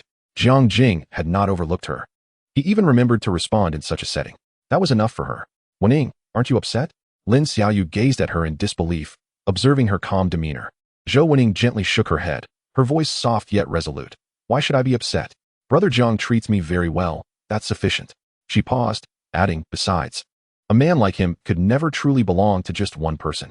As she spoke, her gaze unintentionally met Qin Shuang's, who was linking arms with Jiang Jing, victory gleaming in her eyes. Zhou Wening merely smiled faintly and nodded elegantly, as if to congratulate her. This reaction clearly caught Qin Shuang off guard, her expression momentarily stiffening. Goodness, Wening, you're incredibly magnanimous. A girl in the back row exclaimed, if my boyfriend were like that with another girl, I would have rushed over and torn them apart. You dare confront a wealthy man. Another interjected, but it was evident that Qin Shuang was flaunting her success. Yet, Zhou Wening's demeanor only made Qin Shuang appear petty. The murmurs around them gradually shifted towards sympathy for Zhou Wening and criticism of Qin Shuang. Zhou Wening understood that sometimes, not competing was the greatest form of competition. She noticed that after Qin Shuang's performance, she did not come down, but instead headed to the restroom. After a moment's thought, Zhou Wening informed her friends she would also head to the restroom backstage. Inside the restroom, as Qin Shuang touched up her makeup in front of the mirror, Zhou Wening entered. Their eyes met in the reflection, and the air crackled with unspoken tension. Your performance was magnificent, senior. Your piano skills are truly remarkable, Zhou Wening said with a sweet smile. Thank you, Qin Shuang replied, standing beside her with a calm demeanor. How long have you known Jiang Jing? She asked casually. Not very long, Zhou Wening replied, closing her lipstick.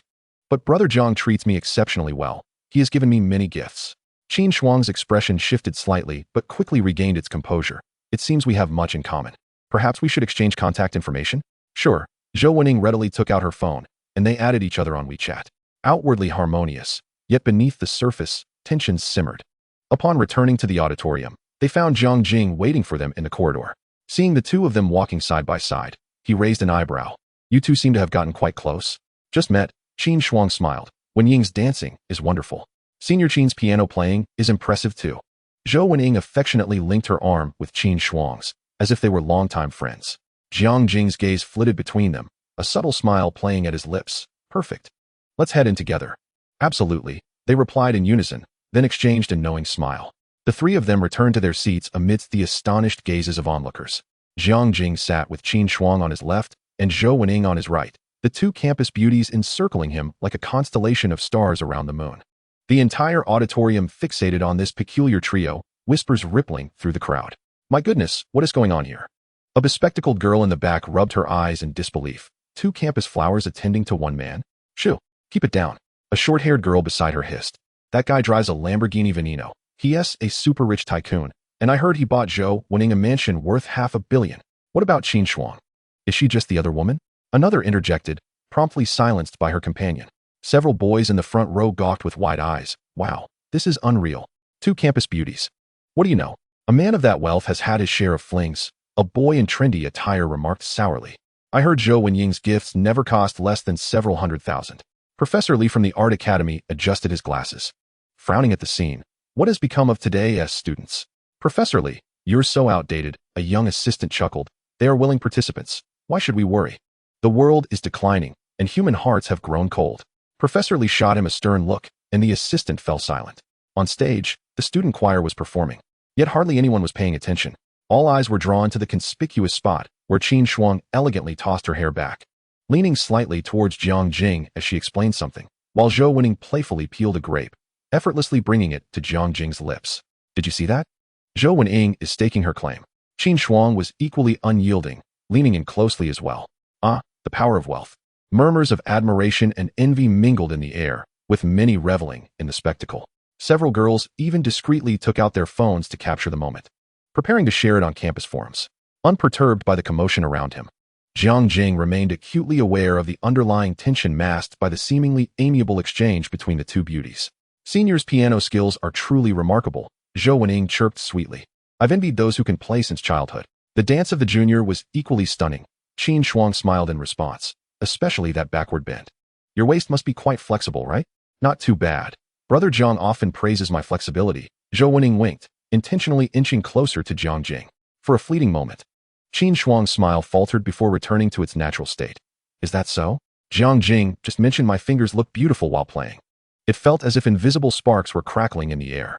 Jiang Jing cleared his throat lightly, suddenly interjecting, "Do you know how the Penguin Group initially started?" The two individuals were momentarily taken aback, unable to comprehend why he suddenly broached this topic. When Ma embarked on his entrepreneurial journey, Jiang Jing began leisurely. He had two formidable subordinates, one responsible for technology, the other for marketing. Their contrasting styles often led to incessant disputes. Zhou Weining and Qin Shuang fell silent, their expressions betraying their confusion as they regarded him. On one occasion, their disagreements over a project escalated to the brink of resignation. Jiang Jing's gaze traversed the faces of the two, inquiring, "Can you guess how Ma resolved the situation?" They shook their heads. He summoned them to his office, presented each with an identical gift, and then said, Jiang Jing paused, "My company is large enough to accommodate both of your talents. However, it is imperative that you understand who holds the decision-making authority." The hall's lighting illuminated Jiang Jing's profound eyes, his voice soft yet imbued with an undeniable authority. In the end, those two became the most harmonious partners at Penguin Group, jointly forging a business empire valued in the hundreds of billions.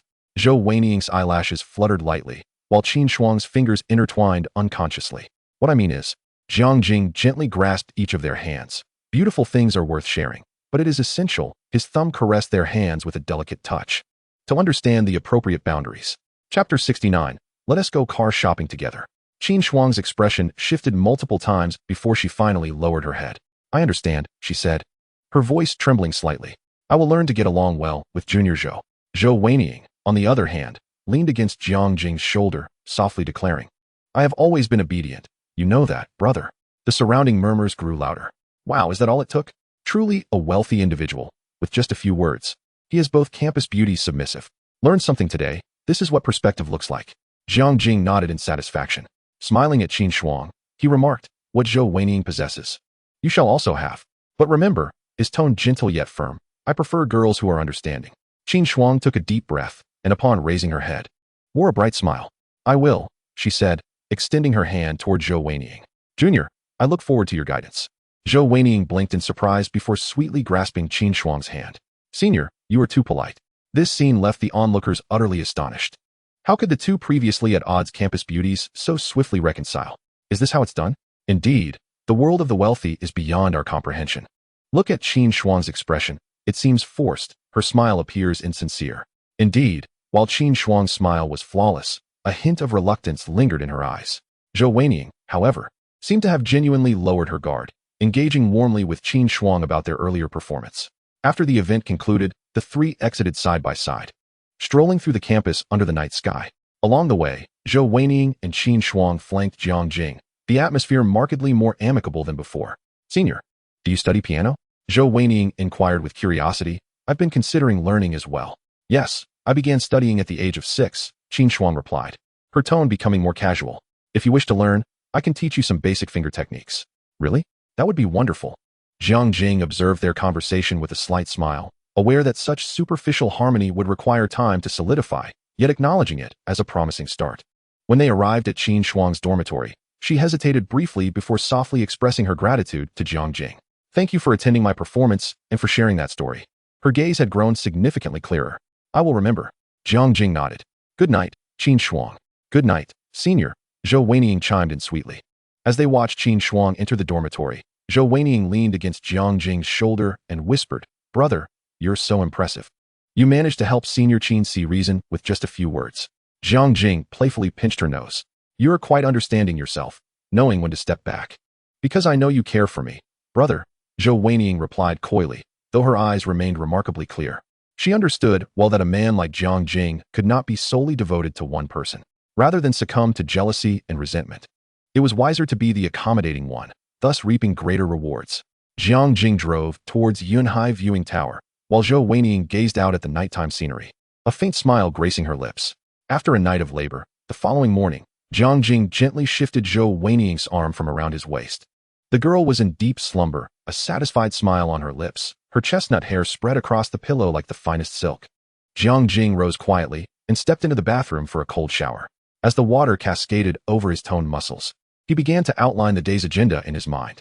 Jiang Yin had already rented a workshop in the suburbs, and the necessary materials were prepared.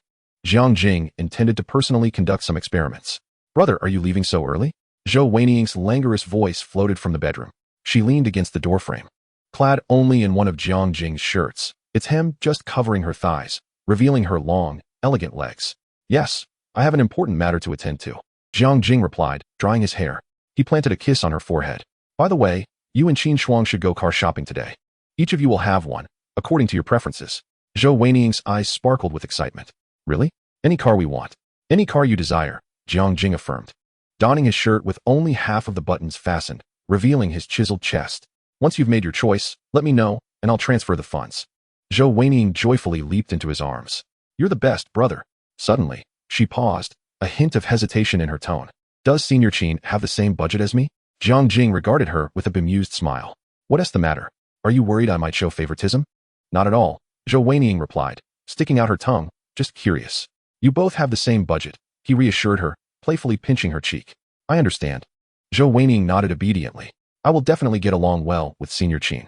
Once Jiang Jing departed, Zhou Weiniang promptly seized her phone and sent Qin Shuang a WeChat message. Good morning, Senior. Brother Jiang Jing wants us to go car shopping together today. When are you free? After sending the message, she hummed a tune while heading to her wardrobe to select her outfit for the day. Since they were going to see cars, she wanted to dress beautifully. She chose a fitted black dress paired with a stunning pair of high heels, accentuating her figure while maintaining an air of elegance. Her phone vibrated, and Qin Shuang replied, Really? He wants you to join me? Zhou Weiniang could easily envision Qin Shuang's astonished expression, a smile involuntarily spreading across her face. Yes, brother said we could choose whatever we like. No need to worry about the price. What kind of car do you like, Senior? Qin Shuang's response was somewhat hesitant. I'm not very knowledgeable about cars. How about a Porsche? Zhou Weiniang chuckled softly and typed back. That's fine. Many girls adore Porsches. They look great and aren't too ostentatious. Let us go take a look. Chapter 70. Too cheap. Choose something more expensive.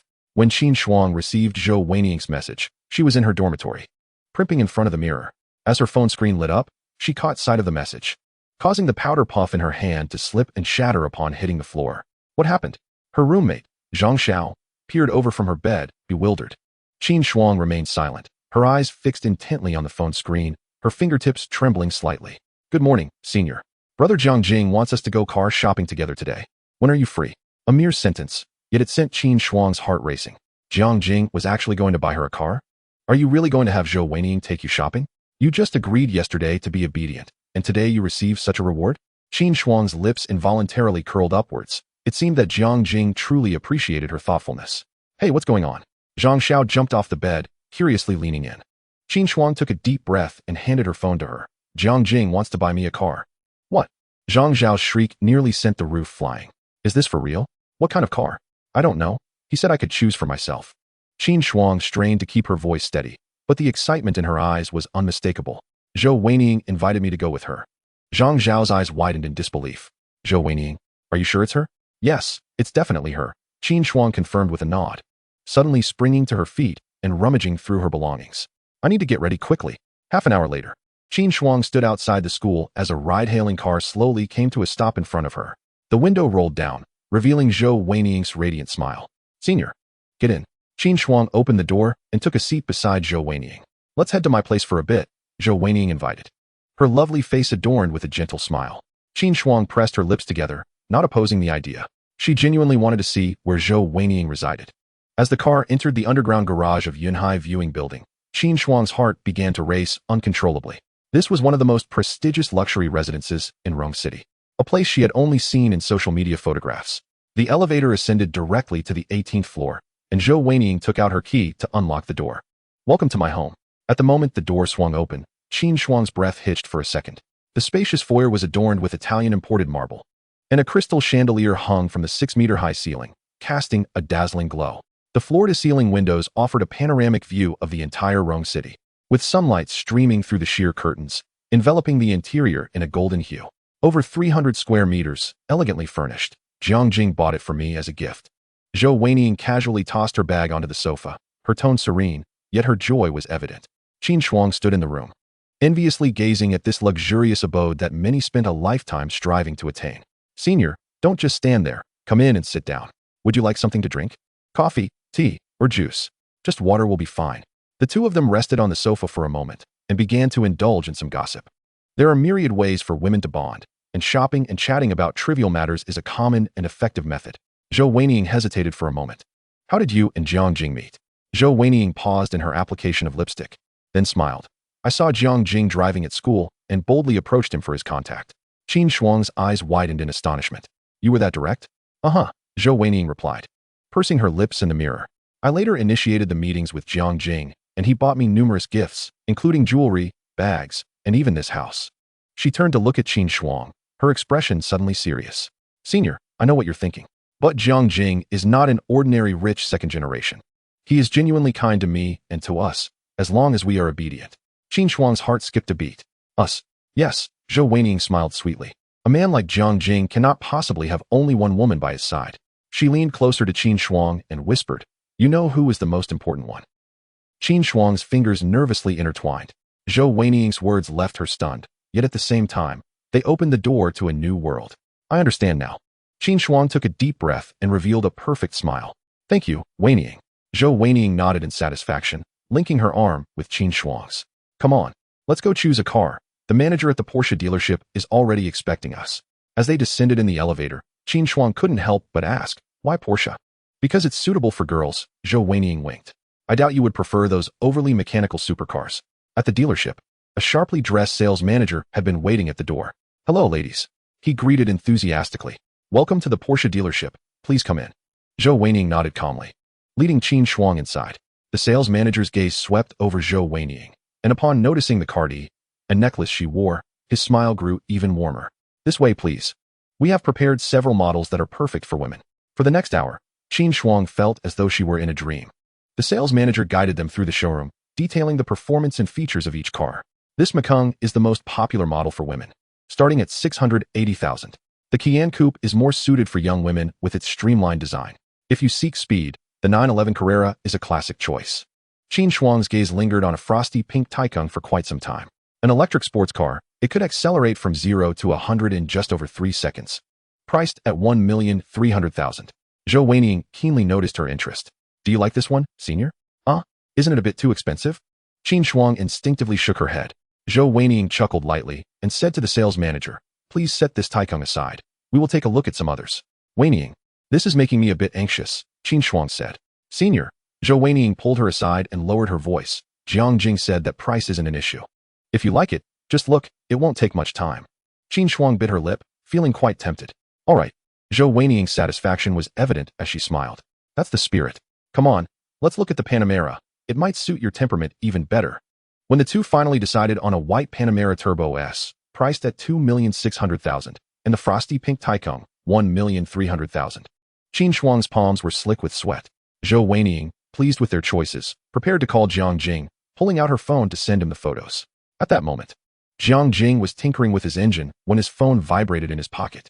It was a message from Zhou Weining, accompanied by 2 photos, a white Porsche Panamera and a frosty pink Tycoon.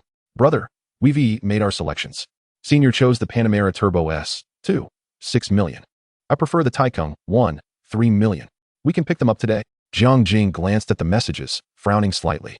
The total for both cars was under 4 million, far below his expectations. He immediately dialed Zhou Weining's number. Hello, brother. Zhou Weining's sweet voice came through the receiver. The background noise bustling, clearly still at the dealership. Did you really choose just these 2? Jiang Jing cut straight to the point. Are you not satisfied, brother? Zhou Weining was taken aback. Too cheap, Jiang Jing replied bluntly. Choose something pricier. Chapter 71. Pocket money. There was silence on the other end for a few seconds, followed by a hushed conversation between Zhou Weining and Qin Shuang. But brother, the Panamera Turbo S is already the most expensive 4-door model in the store. Zhou Weining said cautiously. Jiang Jing chuckled lightly. Then let us consider the 911 Turbo S or GT3 RS. Choose a specially customized color. This car is far too inexpensive. Another commotion erupted on the line, and this time, Qin Shuang's voice faintly came through. Weining, what about the 918 Spider? Brother, Zhou Weining suddenly raised her voice, exclaiming that the store had a vibrant orange 918 Spider for the staggering price of 14 million. This was indeed commendable, and Jiang Jing nodded in satisfaction, declaring that this one would suffice, complemented by a 911 GT3 RS, the color of which could be chosen at their discretion. On the other end of the line, Qin Shuang gasped in astonishment, followed by Zhou Weining's excited shriek. You're the best, brother. Zhou Weining's voice trembled slightly with exhilaration. We will handle the paperwork right away. Yes. Jiang Jing added. Send me your account details. I will transfer the funds immediately. After hanging up, Jiang Jing opened his mobile banking app and transferred 25 million to Zhou Weiniang. After a moment's thought, he decided to send an additional 500,000 as pocket money. Transfer successful, 25,500,000 yuan. Almost instantaneously, Zhou Weiniang's messages flooded in. Brother. Received. Heart, heart, heart. The pocket money is too generous. Senior sister is envious to the point of jealousy. Jiang Jing could easily envision the astonishment on Qin Shuang's face upon seeing the transfer notification. He casually sent Li Shui an additional 500,000, with a note. Buy something you love. Footsteps approached the workshop entrance, and Jiang Yin came over, holding a tablet. Mr. Jiang, the candidates for the technical team have been preliminarily screened. Would you like to review them? Just as Jiang Jing was about to respond, his phone buzzed again. This time it was a message from Qin Shuang. Brother Jiang Jing, the car you gifted is truly too extravagant. I don't know how to express my gratitude. Her words were imbued with cautious probing and uncontainable excitement. Jiang Jing could almost picture Qin Shuang holding her phone. Her cheeks flushed with delight. He replied succinctly, as long as you like it. After sending the message, Jiang Jing put his phone away and turned to Jiang Yin. Let's set the technical team matter aside for now.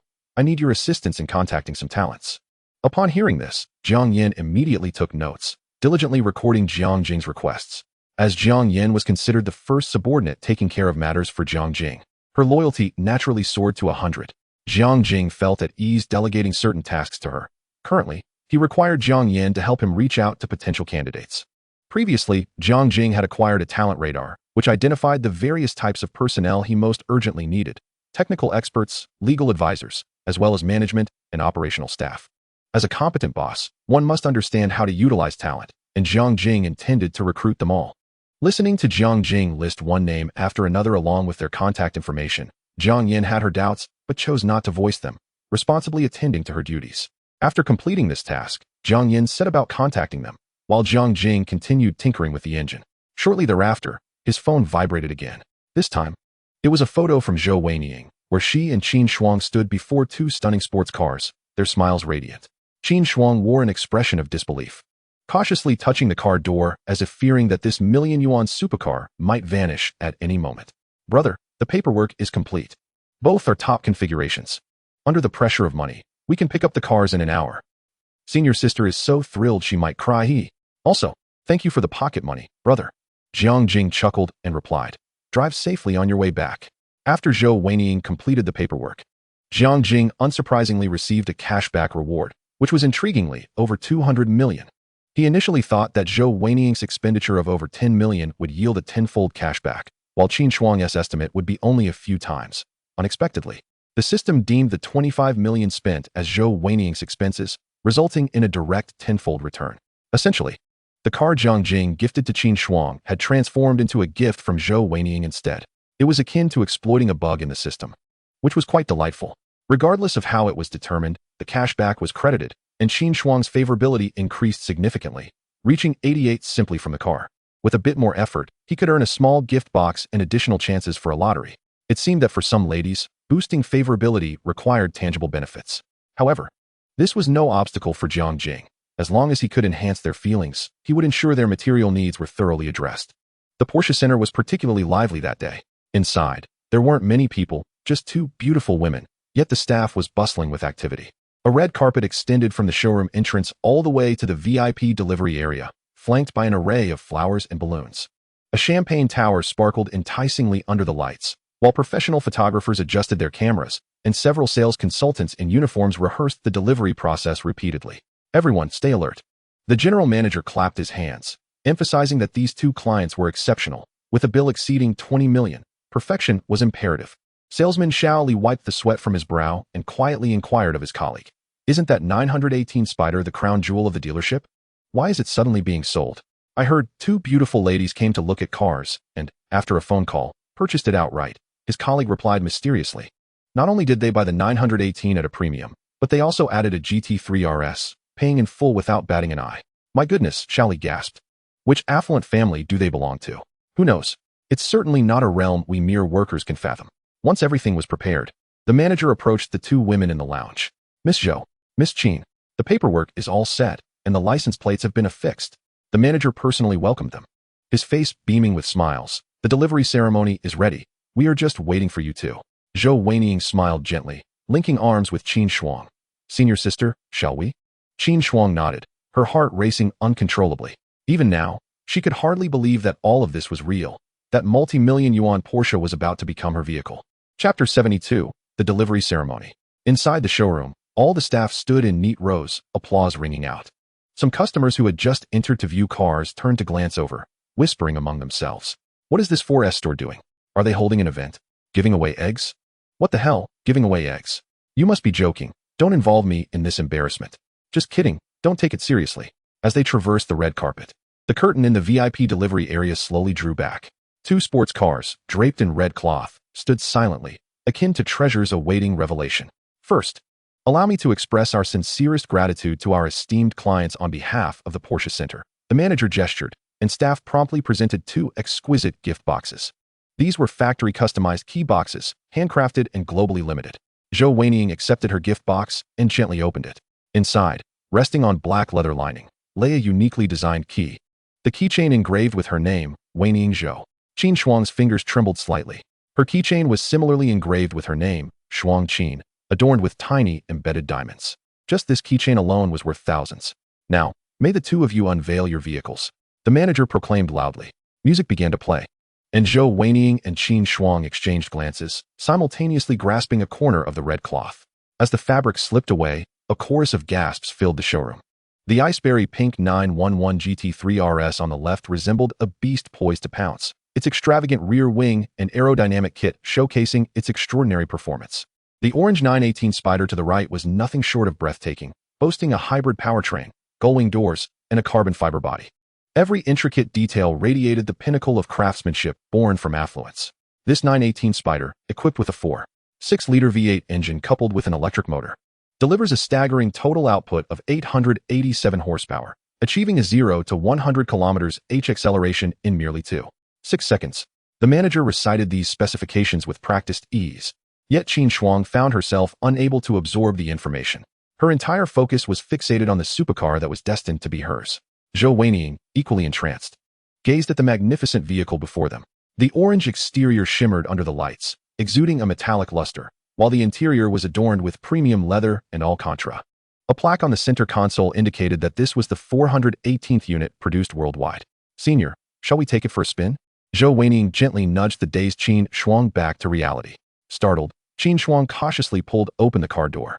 The seat conformed perfectly to her body's contours, and the Porsche emblem on the steering wheel glistened enticingly. She inhaled deeply, the intoxicating blend of leather and metal wafting into her nostrils, a scent synonymous with wealth. All the paperwork was in order, including insurance and registration. The manager respectfully presented the documents, adding that both vehicles had received a complete set of invisible car wraps and explosion-proof glass films as per their request. Zhou Weiniang nodded, retrieving her phone to capture several photographs of the supercar, then pulling Qin Shuang into a selfie in front of the vehicle. Jiang Jing, I sent a voice message. We've picked up the car. It's absolutely stunning. Thank you, brother. Moments later, Jiang Jing replied, have fun. Such simple 4 words ignited an even brighter smile on Zhou Weiniang's face. She turned to Qin Shuang. Senior, shall we go for a ride? As Qin Shuang was about to nod, the manager interjected, ladies, please hold on. We have prepared champagne and a photo opportunity for the car handover. The 2 young women took an abundance of delightful photos during the handover, feeling utterly satisfied. Subsequently, Zhou Weiniang ushered Qin Shuang into their respective supercars, as staff members promptly approached to guide them through the basic operations. The start button of the 918 Spider was cleverly concealed to the left of the steering wheel, and upon pressing it, the V8 engine erupted with a thunderous roar. Miss Zhou, that's perfectly normal, the sales consultant explained. The 918's exhaust system has been specially tuned to achieve this effect. Zhou Weiniang inhaled deeply and gently pressed the accelerator. The engine's growl intensified, prompting everyone in the showroom to instinctively cover their ears. Qin Shuang's GT3 RS was no less impressive, with its high-revving flat-6 engine producing an equally astonishing sound. The 2 supercars emerged from the dealership, attracting the gaze of onlookers who paused to snap photos. Senior, follow me, Zhou Weiniang shouted as she lowered her window. Let us take pictures by the river. Qin Shuang nodded, her palms clammy with sweat. Driving such an expensive vehicle came with a hefty price tag for repairs if anything went awry. Yet, as she pressed the accelerator, all her worries evaporated. The exhilarating thrust of acceleration felt like a roller coaster, the scenery outside blurring as the speedometer digits soared. What an exhilarating thrill! The two supercars cruised onto Riverside Avenue, immediately capturing countless eyes. At a red light, nearby drivers rolled down their windows to take pictures, and even motorcyclists gave a thumbs up. Zhou Weining selected a picturesque spot to park, and as soon as they exited the vehicles, they were approached by pedestrians. "Beautiful ladies, is this your car? Can we take a picture together? This 918 must be worth over 10 million, right? Wow, isn't that the campus bell?" It was astonishing how they encountered fellow alumni simply by parking anywhere. Indeed, the world felt rather small. Zhou Weining handled the attention with grace, while Qin Shuang appeared somewhat reserved. However, when someone inquired about the car's origin, they both chimed in unison. "It was a gift from our boyfriends. Senior, let us take some pictures," Zhou Weining urged as she pulled Qin Shuang to pose in front of the 918, raising her phone to capture the moment for social media. Qin Shuang did not resist, wrapping her arms around Zhou Weining's waist, their faces close together, the orange supercar and beautiful scenery framing the perfect shot. Zhou Weining expertly edited the images, adjusting colors before crafting her caption.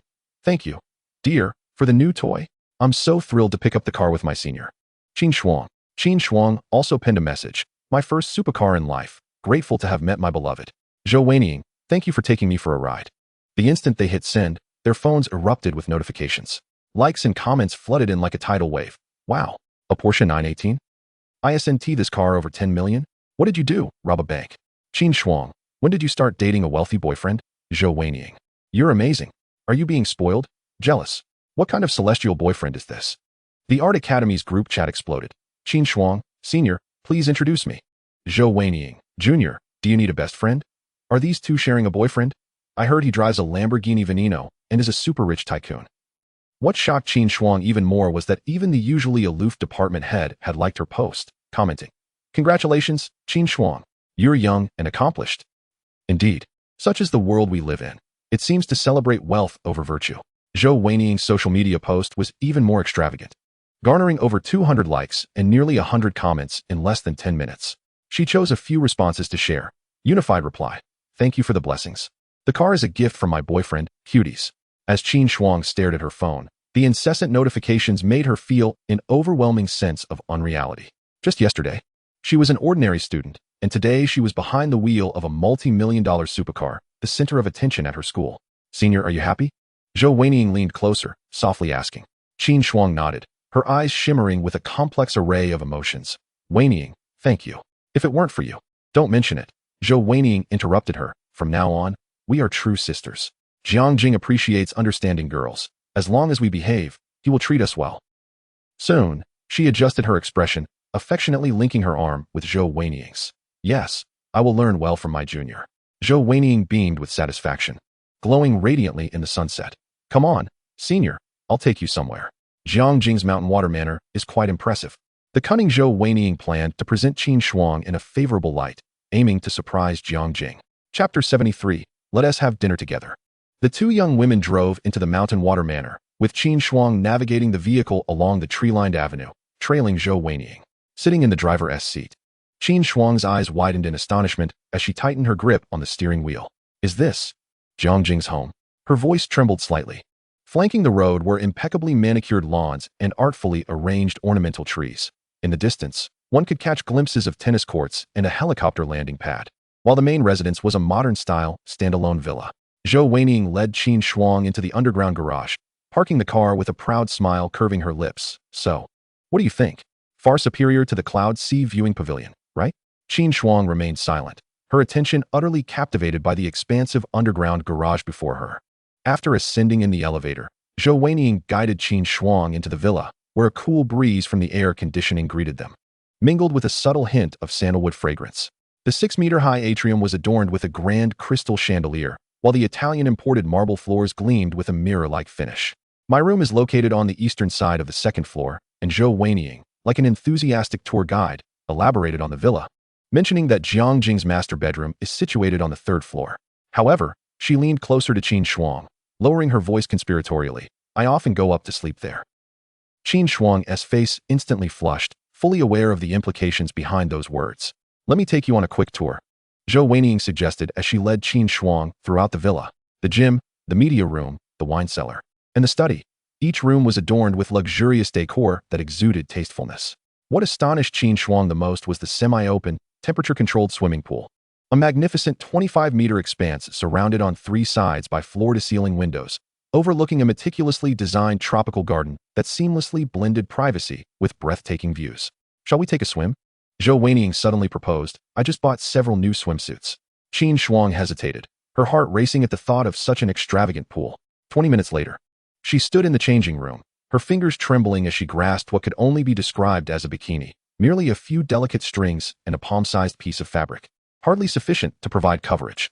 "Weiniang, this is far too revealing," she protested softly. Zhou Weiniang, already clad in her own nearly transparent black lace swimsuit, twirled to showcase her enviable figure. "What is there to fear? There are no outsiders here. Men adore it when girls wear swimsuits like this." Noticing Qin Shuang's lingering hesitation, Zhou Weiniang took matters into her own hands, assisting her in changing. "Senior, remember, there's no need to be shy in front of Jiang Jing." Qin Shuang bit her lip, yielding to Zhou Weiniang's guidance. Once the red string bikini was donned, she dared not look in the mirror, acutely aware of how little fabric obscured her modesty. The minuscule triangular patches at her chest, coupled with the bow at her back that seemed ready to untie at a moment's notice, left her feeling exposed, with her curves laid bare. "Perfect," Zhou Weiniang exclaimed, clapping her hands in admiration. "Senior's figure is truly remarkable. Jiang Jing will surely appreciate it." Indeed, while Qin Shuang's physique lacked the dramatic allure of Zhou Weiniang's, her well-proportioned form, accentuated by her bashful demeanor, was undeniably captivating. Without further ado, Zhou Weiniang tugged Qin Shuang towards the pool. The light filtering through the glass ceiling danced upon the water's surface, creating a shimmering spectacle. "Let us take a few photos for Jiang Jing," Zhou Weiniang declared, pulling out her phone and adjusting it to capture the perfect angle. Qin Shuang instinctively shielded her chest with her hands, only to have Zhou Weiniang insist. "Don't cover up, be natural. Yes, just like that, twist your waist a little more." The rapid clicking of the camera shutter filled the air. Zhou Weiniang not only snapped solo shots, but also orchestrated various intimate poses with Qin Shuang, from playful embraces to cheeky selfies, each frame brimming with allure. "Senior, lean over the edge of the pool and look back at me," Zhou Weiniang commanded. "Yes, press your waist down, lift your hips." Though Qin Shuang felt her ears burning with embarrassment, she complied obediently. She had never imagined posing in such a compromising manner before others. But the thought of Jiang Jing viewing these photos sent a thrilling heat coursing through her body. "Fantastic," Zhou Weiniang exclaimed as she perused the freshly taken photos. Nodding in satisfaction, "I'll send these to Jiang Jing right away." Selecting the most enticing images, she applied filters and compiled them into an album before sending it off. "Brother, I'm swimming with Senior, waiting for you to return for dinner. Heart, heart."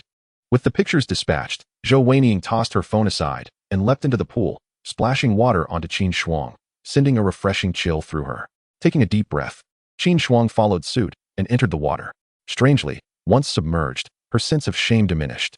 The cool, gentle water caressed her skin, allowing her to gradually relax. "That's the spirit," Zhou Weiniang said, swimming closer and affectionately wrapping her arm around Qin Shuang's shoulders. "Weiniang," Qin Shuang mustered her courage to inquire, "how do you and Jiang Jing interact?" Zhou Weiniang mischievously winked. "Oh, you'll find out tonight." Meanwhile, in the workshop, Jiang Jing's phone vibrated insistently.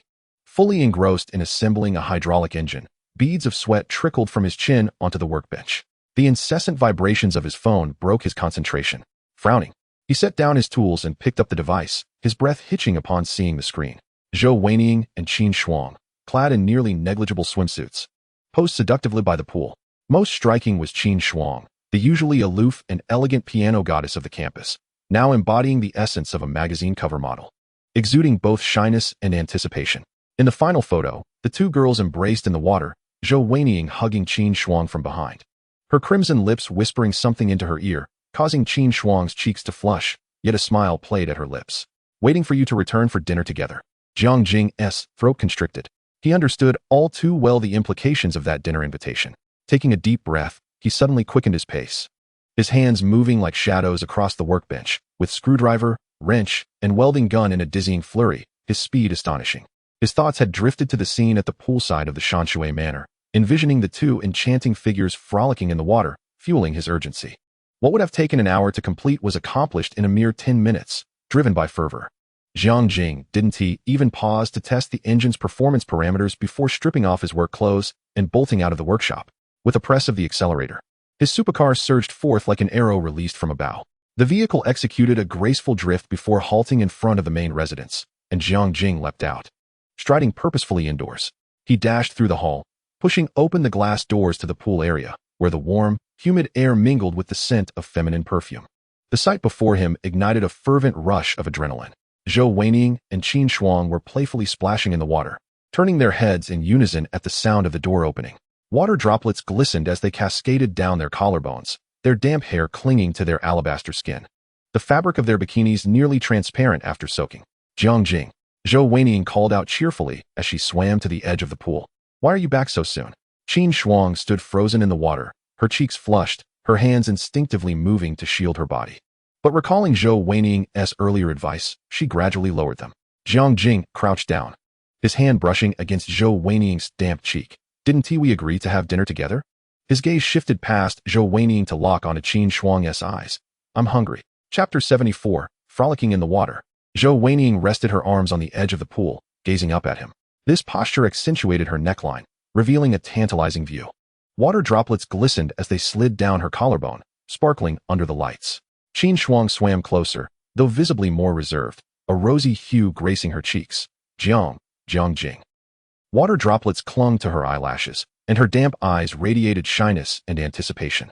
In contrast to Zhou Weiying's boldness, Qin Shuang's hesitant allure was far more tantalizing.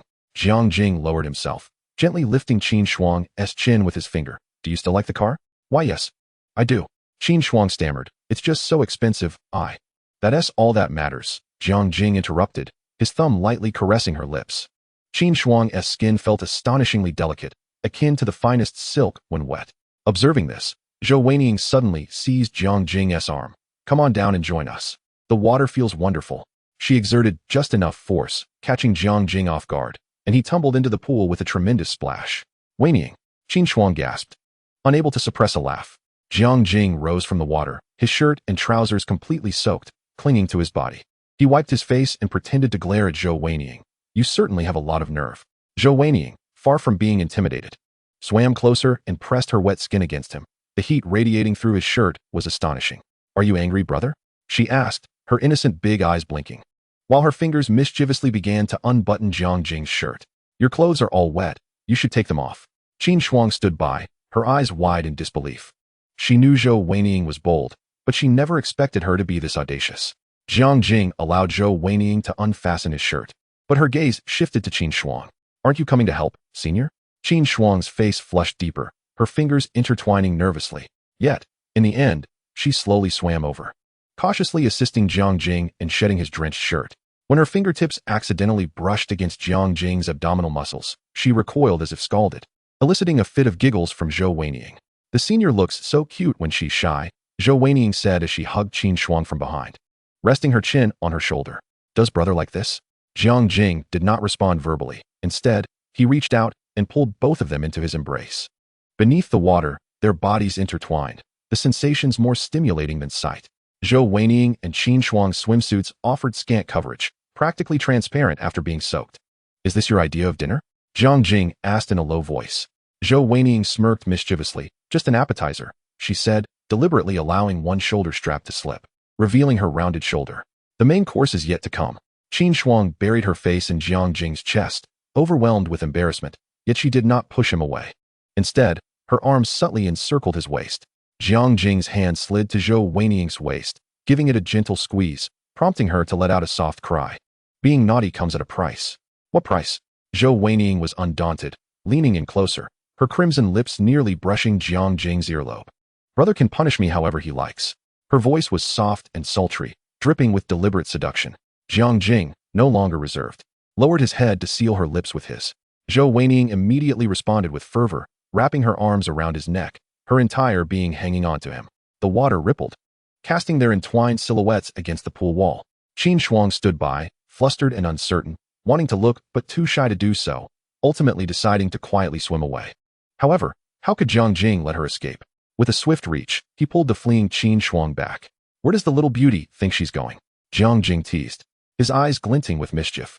Qin Shuang's face turned as red as a ripe apple, her eyelashes fluttering nervously. I don't want to disturb you. How could you? Zhou Weiying lifted her head from Jiang Jing's shoulder, her lips slightly swollen from kissing. We promised to keep brother company together, right, senior? She winked at Qin Shuang, who bit her lip and eventually nodded hesitantly. Jiang Jing smiled in satisfaction, wrapping an arm around each of them as they moved towards the pool's edge, the surface of the water rippling with their movements. When Qin Shuang's back met the pool wall, she realized there was nowhere left to retreat. Jiang Jing enclosed her within his arms, gazing down at her closely. Water droplets dripped from his hair, sliding down his chiseled jawline, finally landing on Qin Shuang's collarbone. Jiang Jing, brother. Qin Shuang's voice was barely above a whisper. Jiang Jing did not immediately act. Instead, he took pleasure in observing her shy demeanor. The delicate pink hue on her fair skin was enchanting, her lashes fluttering nervously as she dared not meet his gaze. Are you scared? Jiang Jing inquired softly. Qin Shuang shook her head, then nodded, finally murmuring, I just lack experience. Jiang Jing leaned down, placing a gentle kiss on her forehead. Don't worry. I'm not a ferocious beast. Unbeknownst to them, Zhou Weiniang had swum to Qin Shuang's back, whispering in her ear, Senior, relax. As she spoke, her hand stealthily slid up Qin Shuang's waist, loosening the ties of her swimsuit. Startled, Qin Shuang attempted to evade, but Jiang Jing held her firmly in place. Weiniang, she exclaimed in embarrassment. Didn't you say you wanted to learn? Zhou Weiniang feigned innocence. I'm teaching you. Jiang Jing chuckled at their playful banter.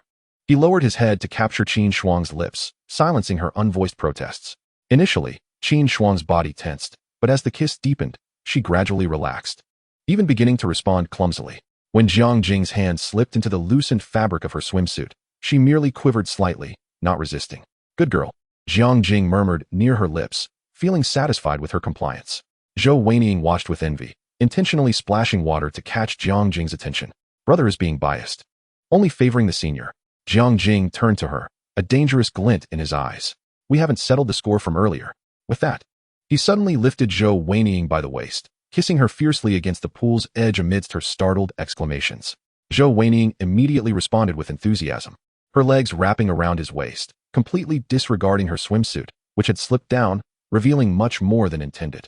Qin Shuang felt her cheeks flush, yet she could not help but steal glances. Time seemed to stretch indefinitely until Jiang Jing finally released the breathless Zhou Weiniang, turning his attention to Qin Shuang. Now it's your turn, come here. Qin Shuang nervously closed her eyes, but the slight tilt of her head revealed her anticipation. When Jiang Jing's lips descended once more, she let out a tiny whimper, her fingers gripping his shoulders tightly. The appetizer had been served. Now it was time for the main course. Chapter 75. The number of lottery draws increased once more. In the master bedroom, the lighting was softened to a warm yellow hue. Qin Shuang stood by the floor-to-ceiling window, her fingers unconsciously twisting the hem of her clothing. Nervous? Jiang Jing's voice came from behind her. Qin Shuang's shoulders trembled slightly. She did not turn around, but merely nodded gently. Her profile appeared exceptionally delicate in the warm light, the shadows cast by her long lashes quivering slightly. Jiang Jing approached her from behind, his hands resting lightly on her shoulders. Through the thin fabric, he could feel Qin Shuang's body tense with apprehension. Taking his time, Jiang Jing gently turned her around, cradling her face in his hands. Qin Shuang's eyes glistened, resembling a startled fawn, her lips trembling slightly from anxiety. Don't be afraid, Jiang Jing soothed, his thumb brushing against her cheek. I'm not a man-eating beast. As his kiss descended, Qin Shuang found herself at a loss for where to place her hands. However, as the kiss deepened, her body gradually softened, her fingers instinctively clutching Jiang Jing's clothing. When his hand ventured beneath her garment, Qin Shuang jolted, yet did not push him away. Her skin felt like the finest silk, gleaming with a pearlescent sheen under the soft light. Jiang Jing, brother, her voice was barely audible. I don't know how. Shoo, just follow my lead, Jiang Jing murmured, lifting her effortlessly as he carried her towards the massive bed. Qin Shuang buried her face against his chest, her heart racing as if it might burst from her chest. When her back met the soft mattress, she anxiously closed her eyes. Initially uncomfortable, she furrowed her brow, her nails digging into Jiang Jing's back. But as the pain subsided, an unprecedented sensation began to take its place. Her breathing quickened. Relax, Jiang Jing whispered in her ear, his warm breath causing a delightful flush to creep up her neck. Outside the door, Zhou Weiniang stood barefoot, leaning against the wall. She had intended for Qin Shuang to have a beautiful experience, but she found herself eavesdropping involuntarily, the sounds from within the room causing her cheeks to burn as her fingers clenched tightly. Ah! Qin Shuang suddenly cried out, startling Zhou Weiniang so much that she nearly dropped her cup. Brother Jiang, slow down, please. Qin Shuang's voice was tinged with a whimper. I can't take it anymore. Zhou Weiniang bit her lip, fully aware of Jiang Jing's prowess, recalling how she too had once begged for mercy. Upon this realization, she suddenly felt a pang of sympathy for the junior student inside.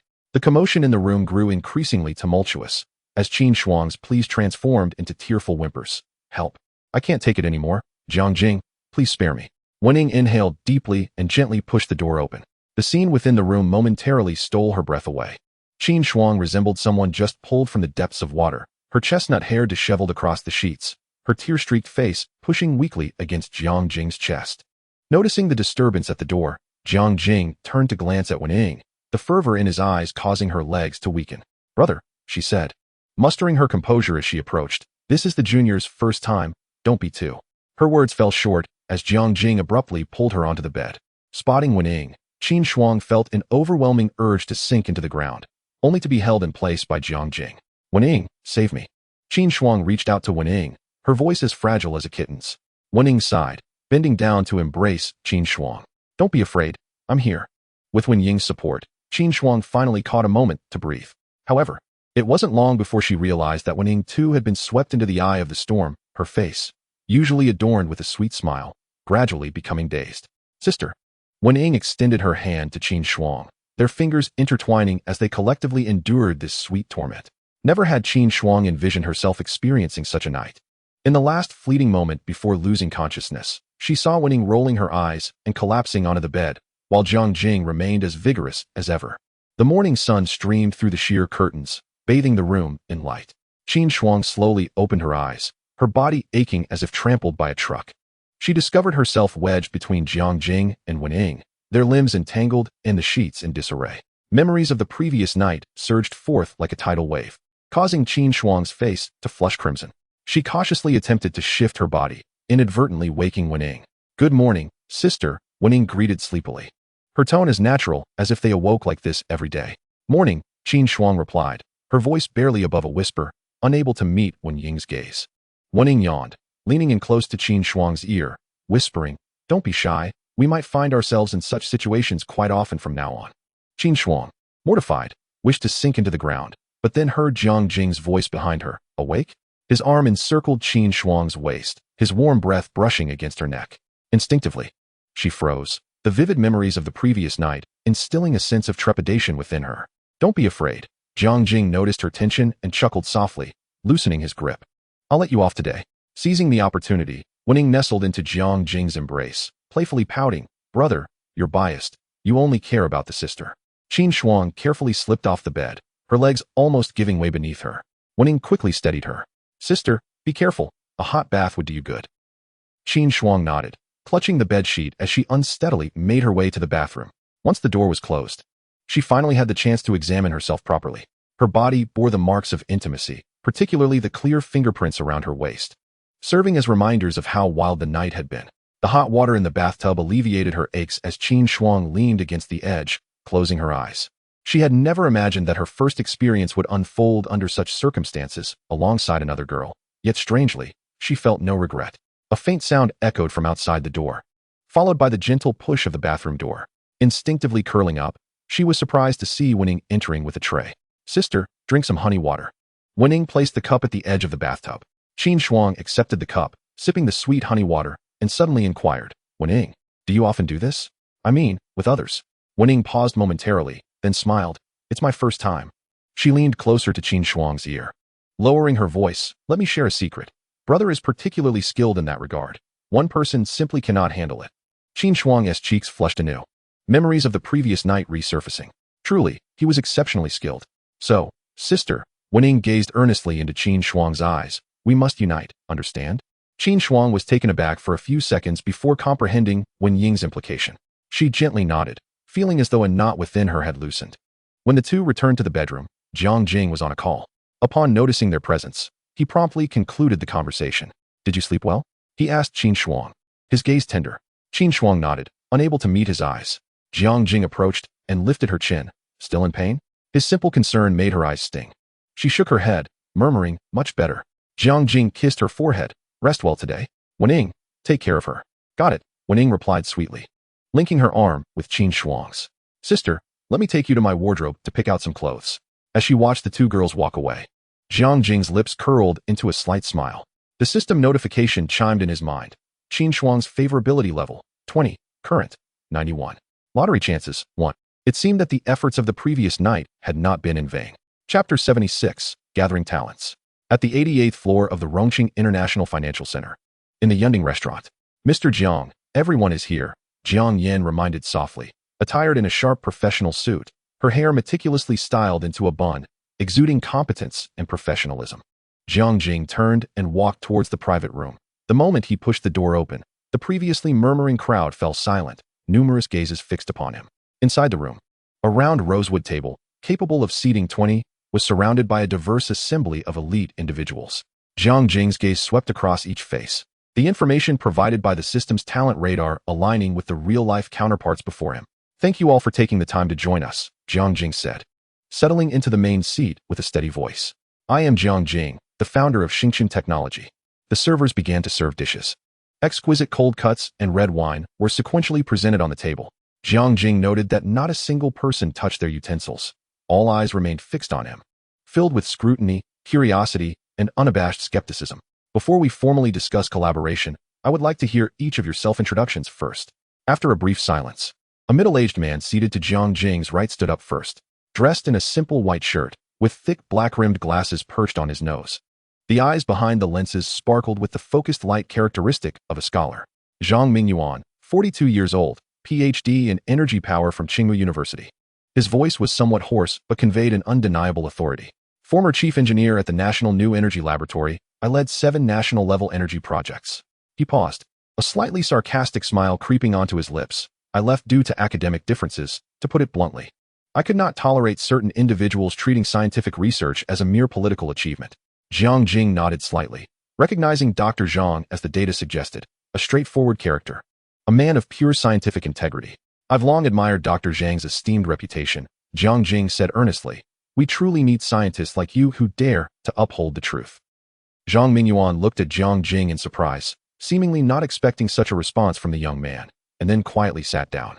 Next to stand was a young man clad in a deep blue suit, with neatly combed hair, his handsome features exuding the poise and sharpness typical of elite lawyers. Zhang San, 35 years old, PhD in law. A faint smile played on his lips as he spoke in a deep, pleasant voice. My friends jokingly refer to me as the outlaw, but of course, all my actions remain well within the legal framework. Several individuals present audibly gasped.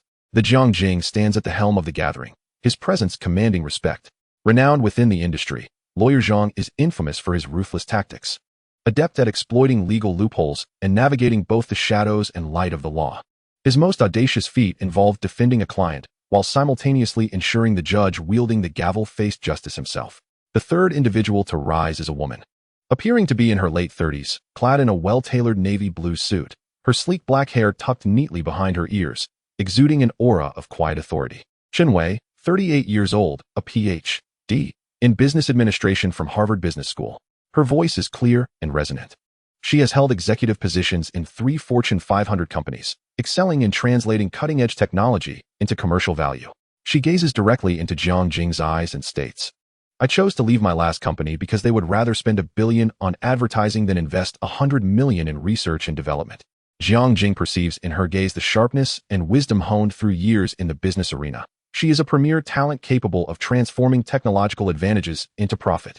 Chen's business acumen is indeed commendable. Jiang Jing nods in acknowledgement, affirming, we are in dire need of minds like yours. Next stands a young man donning a black mask and a hooded sweatshirt, his demeanor contrasting starkly with the seasoned elites present. He lazily raises his hand. Wang Yi, 26 years old, a college dropout. His voice, muffled by the mask, carries a hint of mockery, yet, I can breach the systems of 87 out of the top 100 tech companies and emerge unscathed. A hush falls over the room. This seemingly inconspicuous young man is indeed the prodigious hacker of legend. Jiang Jing, unfazed, replies, I've heard whispers that you were the one who thwarted last year's globally shocking data breach single-handedly. Wang Yi's eyes widen momentarily above his mask. Before he resumes his languid demeanor, just a minor skirmish. Then rises a robust middle-aged man dressed in a sharply tailored military-style suit, standing with the poise of a seasoned soldier. Zhao Taijun, 45 years old, a retired Special Forces commander. His voice resonates like metal clashing. Skilled in security system design and crisis management, currently serving as a security consultant for 3 multinational corporations. He surveys the room with piercing eyes, declaring, in my lexicon, the word unexpected does not exist. Jiang Jing notes the calluses on Zhao Tiejuan's right hand, marks of a life spent wielding a firearm. He is indeed a consummate professional in the realm of security. The introductions continue. Financial experts, materials scientists, mechanical engineers, marketing savants, each a luminary in their respective fields. Jiang Jing listens attentively, occasionally nodding or posing questions, demonstrating profound respect and understanding for these talents. As the last individual takes their seat, a momentary silence envelopes the room. These usually independent elites now scrutinize one another, pondering what this young man, Jiang Jing, has in store for them. Jiang Jing gradually rises, placing his hands on the table. Each of you is at the pinnacle of your profession. I trust you are curious as to why I have convened such a diverse assembly of specialists. He presses a button on the remote control, and the projection screen descends, unveiling a meticulously crafted presentation video. The product that Starry Technology is poised to develop promises to revolutionize the global energy landscape. Jiang Jing's voice cuts through the background audio with remarkable clarity, and you will be the architects of this revolution. The video elucidates the principles and potential of a hydrodynamic engine, albeit Jiang Jing deliberately omits the most critical technical details. Nevertheless, the expressions of the experts shift from skepticism to astonishment. This is impossible, Zhang Mingyuan exclaims, rising abruptly, his eyes wide behind his glasses. The current technology cannot achieve such energy conversion efficiency. Dr. Zhang speaks the truth, Jiang Jing responds with calm composure, yet we possess a groundbreaking patented technology.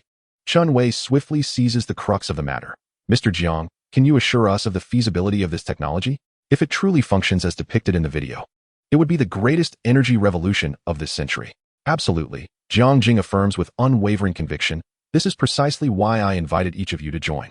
We require the finest team to bring this technology safely and efficiently to market. As the audience absorbs Jiang Jing's words, a feeling of disquiet settles in. It feels reminiscent of the rhetoric often employed by pyramid schemes. Chapter 77. Don't believe it? Let us take a look. As Jiang Jing concludes his introduction of the hydrodynamic engine technology, the atmosphere in the room becomes thick enough to squeeze water from it. Mr. Jiang. Zhang Mingyuan adjusts his glasses, his eyes glinting with skepticism. Are you aware that the energy conversion efficiency you just described violates the second law of thermodynamics? The voice of this former chief engineer of the National New Energy Laboratory, though soft, ignites a wave of hushed discourse among the attendees.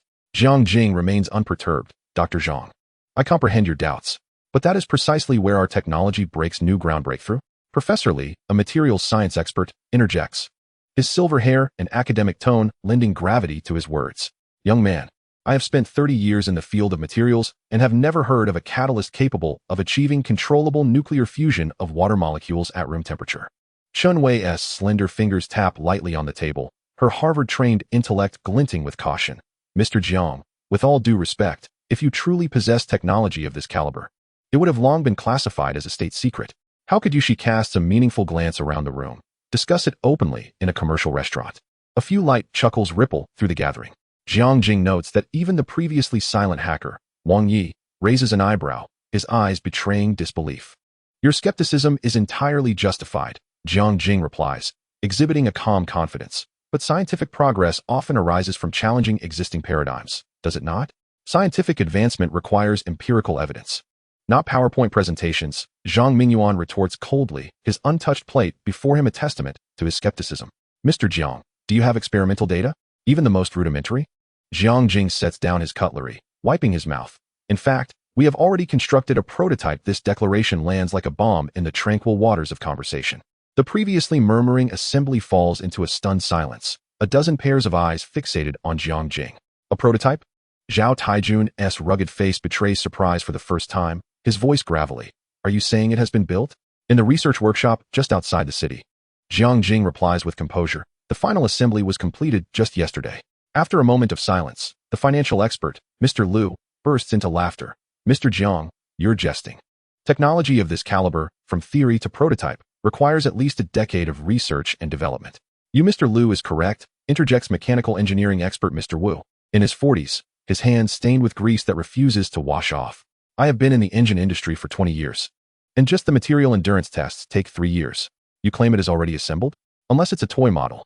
The volume of skepticism within the room escalates. Even the usually affable lawyer Zhang furrows his brow. Mr. Jiang, I must caution you. If this is some form of marketing strategy, it could verge on commercial fraud. Jiang Jing scans the faces of everyone present, acutely aware of the palpable atmosphere of distrust. How could these seasoned professionals, having navigated their respective fields for years, easily place their faith in a young man claiming to accomplish what national laboratories have not? Ladies and gentlemen, Jiang Jing stands resolutely. His voice steady and powerful. I understand that mere words hold little weight. Given the collective doubts, he picked up a napkin to wipe his hands and suggested, "Why not accompany me to the workshop now to see for yourselves?" This proposal rendered the private room silent once more. The attendees exchanged glances, evidently taken aback by Jiang Jing's forthrightness. Chun Wei was the first to rise, her eyes glinting with the shrewdness of a seasoned businesswoman. "Mr. Jiang, are you certain you wish to demonstrate now? What if the results do not meet expectations? Then it would simply prove me to be a fraud," Jiang Jing replied. Locking eyes with her, Dr. Chun can expose me on the spot, earning herself a reputation for keen insight within the industry. This half-joking remark slightly eased the tension. Yet skepticism lingered heavily in the air.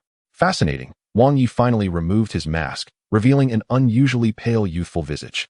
"I bet 5 dimes this is a scam." Zhang Mingyuan sighed, resembling a teacher confronting a stubborn student. "Mr. Jiang, as a scientific practitioner, I must remind you that science is not magic. It is impossible." "Dr. Zhang," Jiang Jing interjected, "do you recall the ballistic theory proposed by Elder Qian?" Zhang Mingyuan nodded, puzzled. "Yes, what of it?" "That theory was virtually incomprehensible at the time due to its advanced nature," Jiang Jing said meaningfully.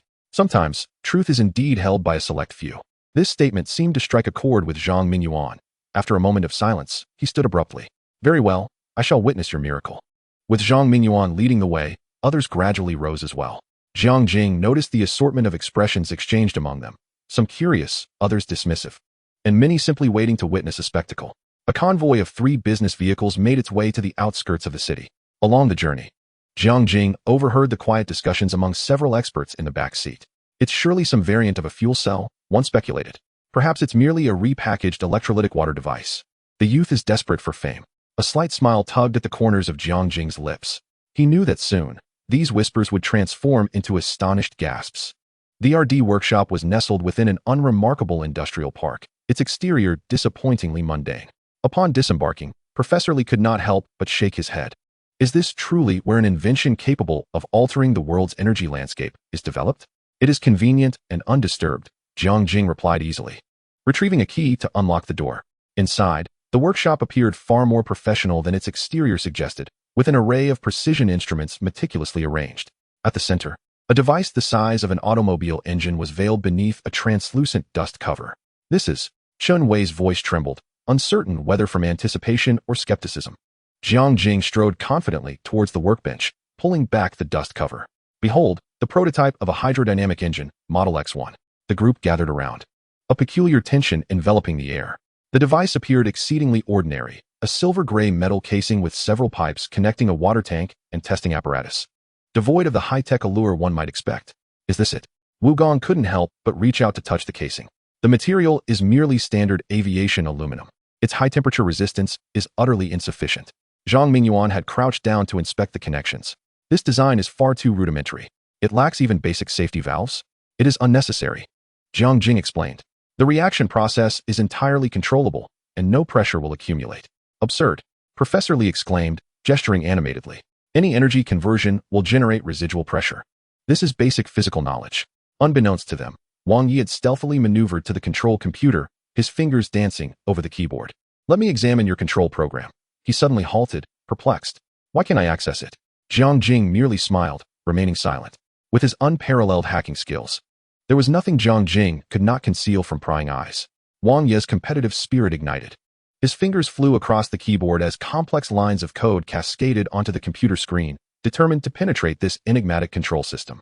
The onlookers frowned at his actions, considering them impolite. Some intended to intervene, but Jiang Jing waved his hand dismissively, indicating he was unfazed. They reluctantly acquiesced, reasoning that if the host was indifferent, they had no cause for concern. "Mr. Jiang," Lawyer Zhang San adjusted his glasses gravely. "I must assert that thus far, all I see is a crudely assembled mechanical device, with no evidence to support its purported capabilities." "Then let us test it for all to see," Jiang Jing replied, approaching the control console. "Who wishes to be a witness?" Once again, the group exchanged glances. Ultimately, Zhang Mingyuan, Chun Wei, and Wu Gong stepped forward. "What do we need to prepare?" Chun Wei inquired, her voice tinged with impatience, as if she had already concluded this was a ruse. All that is required is for me to take a standard mineral water bottle containing 500 milliliters of pure water. As he poured the water into the device's inlet, Jiang Mingyuan shook his head disapprovingly. Young man, do you know what you are doing? If this truly incites energy fusion, with such minimal protective measures, we could all be blown to smithereens. Dr. Jiang Jing calmly adjusted the control parameters. Do you perceive me as a madman or a fool? I consider you a dangerously delusional dreamer, Jiang Mingyuan replied coldly. Jiang Jing remained unfazed, continuing to manipulate the control panel. The others had instinctively taken a few steps back, with Zhao Taijun even unconsciously adopting a defensive stance. Shall we confirm once more? Jiang Jing's finger hovered over the start button. Esteemed experts, are you ready to witness an energy revolution? The workshop fell into an expectant silence. All eyes fixed on the seemingly unremarkable device, their faces etched with skepticism, concern, and a hint of undeniable curiosity. Taking a deep breath, Jiang Jing pressed the start button. At the very moment Jiang Jing's finger made contact with the start button, the workshop was engulfed in an eerie stillness. Every gaze was riveted on the ordinary device, the air thick with anticipation. 1 second, 2 seconds, 3 seconds. Ha! Wu Gong broke the silence, a sardonic smile curving his lips. I told you this was. His words trailed off as a peculiar humming emanated from within the device, reminiscent of a precision instrument springing to life, yet imbued with an inexplicable frequency. Jiang Mingyuan's eyes widened in disbelief. The typically composed scientist nearly lunged at the monitoring screen. This is impossible. On the monitoring screen, a flurry of data was wildly fluctuating: water temperature, pressure, energy output, each figure challenging the boundaries of conventional physics. The output power has reached 200 kilowatts. Jiang Mingyuan's voice trembled, nearly inaudible, and the input is merely 500 milliliters of water. Chun Wei's lipstick slipped from her grasp, clattering to the floor. The seasoned business elite now resembled a child witnessing magic for the first time. Her lips parted in shock, unable to utter a sound. Within the transparent observation window at the center of the device, the previously tranquil water surface suddenly shimmered with an otherworldly blue glow. Countless tiny light points dancing within the liquid. The radiance intensified, curiously warm and not at all blinding. My heavens! Professor Li, typically a skeptic, clasped his hands in prayer, his eyes wide behind his reading glasses. What is this? Wang Ye's fingers froze above the keyboard, the normally irreverent hacker now pale as a ghost. Why can't I access it? I've exhausted all my methods. Is it truly impossible to breach even a simple control system? His voice faltered abruptly as the device emitted a melodious hum, and the connected power testing machine began to operate, the tachometer needle soaring like a runaway stallion. 5,000 revolutions per minute. 8,000 revolutions per minute. 12,000 revolutions per minute. Wu's voice had shifted in pitch, as the mechanical engineer clutched the edge of the workbench with white-knuckled intensity. He was teetering beyond the limits of any internal combustion engine. And yet, there was no vibration, no noise. Zhao Taijun instinctively reached for his waist. The retired Special Forces soldier's habitual urge to draw his weapon thwarted by the realization that he had come unarmed today. His worldview was crumbling. If this were to be weaponized, Zhang San, the lawyer, had unknowingly broken his pen, the ink staining the cuff of his tailored suit. This legal elite, typically meticulous in appearance, remained oblivious to the implications. Should this technology hit the market, every energy patent and related legislation would require a complete overhaul. The most profound shock was experienced by Jiang Mingyuan. The proud scientist knelt before the monitoring equipment, his glasses askew upon his nose, trembling as if struck by lightning. Energy conversion efficiency, 98.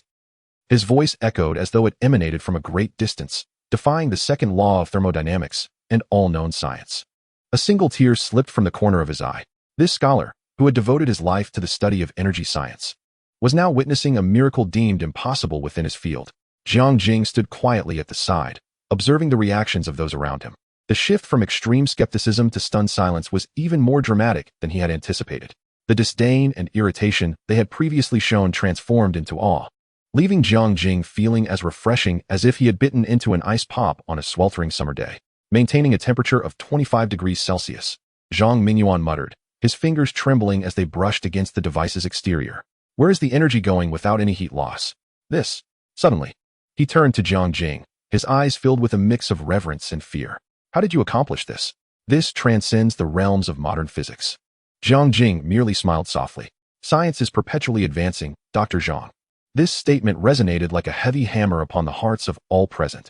Just 10 minutes prior, they had regarded Jiang Jing as an arrogant charlatan, yet now they were compelled to confront a revolutionary reality. This young man held the power to change the world. Jiang Yin lingered in the corner, her recording board having fallen unnoticed from her grasp. The well-trained stewardess had completely forgotten her professional demeanor, her beautiful eyes sparkling with an unprecedented brilliance. Jiang Yin affection level 20, currently 39. A system prompt echoed in Jiang Jing's mind. He turned to Jiang Yin, noticing that she regarded him with a fresh gaze, one imbued with admiration, curiosity, and an indescribable flutter of emotion. Everyone, Jiang Jing raised his voice. Is there anyone still doubting the authenticity of this technology? The workshop fell into an oppressive silence. Those who once wore expressions of mockery and skepticism now gazed upon him with awe and wonder. Wu was the first to step forward, this seasoned mechanical engineer appearing almost like an apprentice in his demeanor. Mr. Jiang, I was blind to the greatness before me. This technology is nothing short of miraculous. Professor Li removed his reading glasses, vigorously polishing the lenses before donning them once more, as if reluctant to believe his own eyes. Young man, no, Mr. Jiang, you do realize what this signifies, do you not? Oil, coal, nuclear energy, all of these will become relics of the past. Moreover, Chunwei finally regained her voice. Though it trembled with instability, the entire global economic landscape will be reshaped. The nation, or rather, the enterprise that masters this technology will become the sovereign of a new era. Her gaze intensified, no longer viewing him as an employer, but as a titan capable of altering the course of history. Wang Yi silently closed his laptop. This typically aloof hacker rising to bow deeply to Jiang Jing. I apologize for my earlier offense. This technology is formidable. If it were to leak. Zhang Sen had already produced a handkerchief to wipe the sweat from his brow. Mr. Jiang, this transcends mere corporate confidentiality. This is a matter of national strategic significance. Zhao Taijun straightened his back, the instincts of a soldier compelling him into action. The security in this workshop is woefully inadequate. I need to deploy personnel immediately to establish a three-tiered defense perimeter. Most unexpectedly, Zhang Mingyuan grasped Jiang Jing's hand, his eyes alight with fervor. Mr. Jiang, please allow me to join your team. I would forego my salary if only I could research this technology. It has been my lifelong dream. Jiang Jing helped the excited old professor to his feet. Dr. Zhang, your contributions are precisely what we require in a scientific leader. The atmosphere in the workshop had entirely transformed. The skepticism, disdain, and even contempt that had filled the air upon their arrival had metamorphosed into genuine admiration and a profound sense of belonging. Each individual recognized that they stood upon the precipice of history, with this seemingly ordinary yet unfathomable young man guiding them. Everyone, Jiang Jing's voice resonated through the workshop. Today is merely the beginning. Star technology shall emerge as the vanguard of a new era, and you shall be the architects of this revolution. As the crowd began to express their desire to join Jiang Jing's company, influenced by the skill of leadership charisma, their loyalty surged to a perfect 100. Unwavering allegiance. Jiang Yin quietly retrieved the fallen recording board, her fingers quivering slightly. She had never imagined that the young employer, who always lounged lazily on the sofa, wielded such astonishing power. Jiang Yin affection level 5, currently 44. Jiang Jing surveyed the assembly of elite talents, transformed from skeptics into followers, a satisfied smile gracing his lips. Zhou Weiniang drove her orange Porsche 918 Spider slowly into the campus of Rongqing University, with Qin Shuang following closely in her Iceberry pink 911 GT3 RS. The roar of the engines from the two supercars resonated like a rousing symphony, instantly capturing the attention of all passers-by. Wow, is that a Porsche 918? I can't be mistaken, exclaimed a bespectacled male student, halting abruptly and nearly dropping his book. And that one is a 911 GT3 RS. The color is simply stunning. His companion's eyes widened, his voice trembling with excitement. I wonder which tycoon is here to impress the ladies. A male studentess tone dripped with envy. The two supercars cruised side by side along the main thoroughfare of the campus, sunlight glinting off their bodies and refracting dazzling rays of light. Students lining the path paused in their tracks. Some whipped out their phones to capture the moment, while others stood agape, unable to believe their eyes.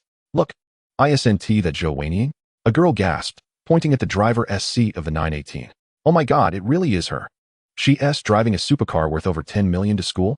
Another girl clasped her mouth in disbelief, her eyes brimming with envy. What astonished the crowd even more was that seated in the 911 GT3 RS trailing Zhou Weiniang was none other than Qin Shuang. Qin Shuang, when did she start driving a supercar? A boy rubbed his eyes, convinced he was mistaken. Weren't they just competing for attention at the party last night? How did they end up driving to school together today? Murmured a student. Both cars came to a halt in the parking area in front of the academic building. Zhou Weiniang and Qin Shuang simultaneously opened their doors, stepping out with their long, elegant legs. Zhou Weiniang donned a fitted black dress paired with high heels, radiating sensuality and confidence, while Qin Shuang opted for a white dress that exuded purity with a hint of allure, complementing the color of her supercar. Weiniang, your car is simply breathtaking, a familiar girl exclaimed as she rushed over, gingerly touching the body of the 918 with eyes full of envy. Zhou Weiniang smiled gently, her tone casual. It's all right, it was a gift from brother Jiang Jing. He said it's just a means of transportation. A means of transportation? The surrounding students gasped in astonishment. Over 10 million for a supercar, and it was merely a means of transportation? A throng had gathered around Qin Shuang, with someone unable to contain their curiosity. Qin Shuang, have you reconciled with Zhou Weiniang? Qin Shuang glanced at Zhou Weiniang, a subtle smile gracing her lips. We never had any real conflict. Our relationship is quite harmonious now. Her tone was calm, yet it left those around her even more bewildered. Just yesterday, the two had been at loggerheads, and today they appeared as close as sisters? Surely, they couldn't be sharing a boyfriend, could they? A girl whispered to her companion. Shoo, don't speak carelessly. The friend quickly covered her mouth, though the flames of gossip flickered brightly in her eyes. Zhou Weiniang, hearing their chatter, not only remained unperturbed, but also smiled while linking her arm with Qin Shuang's. Senior, let us go. We'll be late if we don't. Qin Shuang nodded, and together they strode toward the teaching building under the gaze of astonished onlookers, leaving a trail of dropped jaws in their wake. This world is truly surreal, a boy murmured. If only I had a boyfriend like that, I would do anything. A girl clasped her face, her eyes sparkling with longing. That requires a wealthy man to notice you, another chimed in. Chapter 80, I can do it too. As Qin Shuang and Zhou Weiniang entered the teaching building, students in the corridor flocked around them like sharks scenting blood. Senior Qin Shuang, you look absolutely stunning today. Like a celestial being. An underclassman, who usually didn't even greet her, suddenly approached, affectionately linking her arm, while her gaze fixated on the Cartier bracelet adorning Qin Shuang's wrist. This was a gift Zhou Weiniang had insisted on buying for her. Indeed. Senior, your aura is remarkable. No wonder you have such an impressive boyfriend. Another girl squeezed in, her smile so sycophantic it sent chills down one's spine. Qin Shuang smirked inwardly, maintaining an elegant smile on her face. Thank you. You all are too kind. She vividly recalled just 2 days prior, when this very group had been whispering behind her back, accusing her of pretentiousness. Now they were practically trying to cling to her. Zhou Weiniang, finding the situation amusing, deliberately raised her voice. Senior, didn't Jiang Jing say he would buy you that limited edition Hermes? When are you going to pick it up? The mention of the limited Hermes instantly elicited a collective gasp from the crowd. Senior, your boyfriend is truly wonderful to you. A girl's eyes sparkled with envy. Qin Shuang was aware that Zhou Weiniang was helping her, and she replied with a serene smile. He is indeed very good to me. Frost, your 911 GT3 RS is incredibly stunning. Can I have a ride? A boy, who was not particularly familiar with her, approached with a beaming smile. Yeah. Take us for a spin. Several girls chimed in, their eyes alight as if they had seen a fortune god. Before Qin Shuang could respond, Zhou Weiniang interjected cheerfully. I'm afraid not. This is a gift from Jiang Jing, and it's not for just anyone to sit in. Her tone was sweet, yet the implication was unmistakable. Do you think you're worthy? The expressions of the crowd stiffened momentarily, but they quickly plastered on smiles, not daring to offend Zhou Weiniang. After all, she was the first to have caught the eye of the affluent, and even Qin Shuang had been brought into the limelight by her. Weiniang, how is your skin so flawless? Have you been using some luxury skincare products? A girl sidled up, attempting to curry favor with Zhou Weiniang. Yes. That dress is from Chanel's latest collection. Isn't it? It's simply gorgeous. Zhou Weiniang smiled silently, gently linking her arm with Qin Shuang and moving forward, uninterested in engaging with these sycophants. Noticing Qin Shuang's lack of interest in conversing, someone finally couldn't hold back. A voluptuous girl, her makeup impeccable, pushed her way to Qin Shuang's front, feigning intimacy. Frost, we're in the same department. Now that you've made it big, you can't forget your sisters. Can you introduce us to Jiang Jing? The moment she finished speaking, the surroundings fell abruptly silent. Qin Shuang raised an eyebrow, a sardonic smile gracing her lips. Oh, you wish to meet him? The girl nodded eagerly, her eyes alight. Yes. I've heard Jiang Jing is both handsome and wealthy, remarkably generous. If you can drive a supercar, we surely can too. This statement was nearly a direct implication. If you can be taken care of, so can we. Before Qin Shuang could respond, Zhou Weiniang burst into laughter, her tone dripping with disdain. Sister, are you perhaps a tad too confident? The girl's expression faltered, but she quickly recovered, forcing a smile. Weiniang, we're all classmates here. Let us support each other. Besides, she shot a glance at Qin Shuang. Frost is capable, so we can't be lacking either. Finally unable to suppress herself, Qin Shuang let out a cold laugh. Sure, then why don't you go and try? Her tone was light, but the sarcasm was palpable. Did she think Jiang Jing would be interested in just anyone? The girl's face shifted through shades of embarrassment as laughter began to ripple through the crowd. Laughable. Does she really think she is a goddess? Exactly. Jiang Jing could only be interested in Qin Shuang and Zhou Weiniang because they are both campus beauties. What gives her the audacity? Indeed, one has an enviable figure, and the other possesses unmatched grace. What does she have to offer, aside from her inflated self-esteem? TSK. These days, everyone seems eager to climb the social ladder. The girl, utterly humiliated, retreated to the back of the crowd, her spirit crushed. However, her defeat did not quell the enthusiasm of others. As soon another approached with a different approach to flatter Qin Shuang. Frost, I heard Jiang Jing is a major shareholder in Penguin Group. Could you possibly refer me for an internship? Yes. Our major aligns perfectly. Frost, if you start a company in the future, remember to bring us along. Qin Shuang surveyed the crowd, finding their eagerness absurd. Once indifferent to her, they were now all but begging for her favor. She smiled faintly, perhaps another time. With that, she took Zhou Weiniang's hand and departed amidst a sea of envious gazes. Once they were a distance away, Zhou Weiniang scoffed. Senior, did you see that? Just yesterday, they were sneering at you, and today they're fawning over you. Qin Shuang nodded, her expression complex. Indeed, it's quite ironic. Zhou Weiniang grinned as she linked her arm with Qin Shuang's. But it's fine. After all, we're allies now, and their jealousy is of no consequence. Turning a corner, they encountered Professor Li from their department.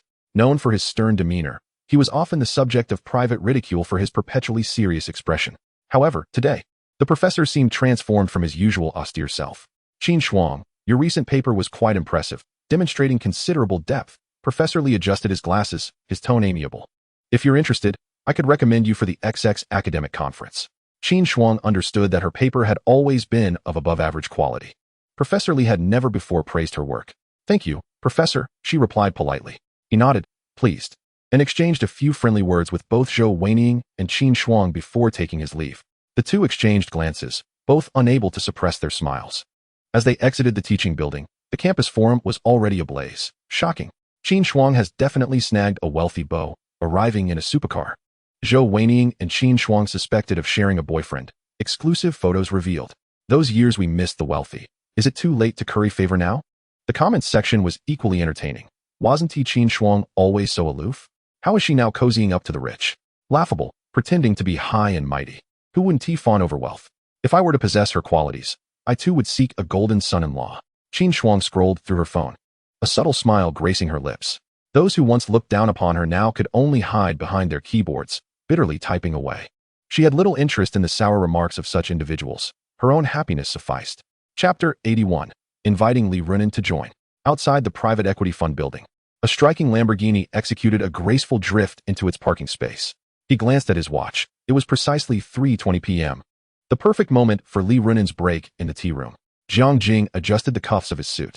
Today, he had deliberately chosen a deep gray patterned suit, paired with a black turtleneck, exuding the aura of a seasoned business elite. It would take more than mere displays of wealth to win over a career woman like Li Runin. The elevator ascended directly to the 12th floor, and as the doors opened, a cacophony of heated arguments reached his ears. Director Zhao, how many times must I reiterate that I have no interest in office romances? Li Runin's voice was tinged with unmistakable annoyance. Jiang Jing tread lightly, following the sound.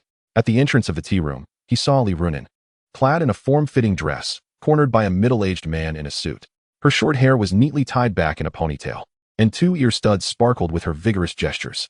Runin, please don't misunderstand. I merely wish to invite you to dinner to discuss the merger case. The man leaned forward in a greasy manner. Discuss the merger case? Li Runin scoffed, suddenly producing a stack of documents from her folder. Then perhaps you could explain why the fund flow for your project has issues? The 3.8 million discrepancy discovered during last week's audit surely has not escaped your notice? The man's complexion turned ashen. Furthermore, Li Runin pressed on, stepping forward in her high heels and forcing him back a step. Which client did you entertain in that suite at the Shangri-La last Friday using the company card? Shall I review the surveillance footage? Jiang Jing nearly burst into laughter. Truly, she was the little wildcat that Li Shui had described. Her claws were razor sharp. Why you're slandering me? The man's forehead glistened with cold sweat, his voice faltering. Oh, shall I call the risk control department right now?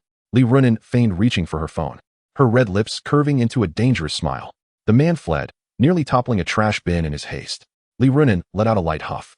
turning to find Jiang Jing's amused gaze meeting hers, her ponytail creating a graceful arc in the air. Jiang Jing. She appeared momentarily taken aback, a suspicious blush creeping onto her tanned cheeks, but she quickly regained her defiant demeanor. Eavesdropping is not a commendable habit. I have been standing here quite openly. Jiang Jing stepped closer, catching a whiff of her subtle citrus fragrance. Miss Li, your professional life is quite exciting. Li Runin rolled her eyes, her name tag rising and falling with her breath. Cut it out. What do you want? Her eyes narrowed suspiciously. Does Xiao Shui know you're here? I just came from her office. Jiang Jing replied nonchalantly. She mentioned that you've been assisting others with private equity fund analysis. My company could use your expert opinion. Li Runin scrutinized him with doubt, her wine-red nails tapping lightly against her mug. Is that all? Or do you hope there is another reason? Jiang Jing feigned innocence, his eyes glinting with mischief. The tea room fell silent, save for the gentle hum of the coffee machine.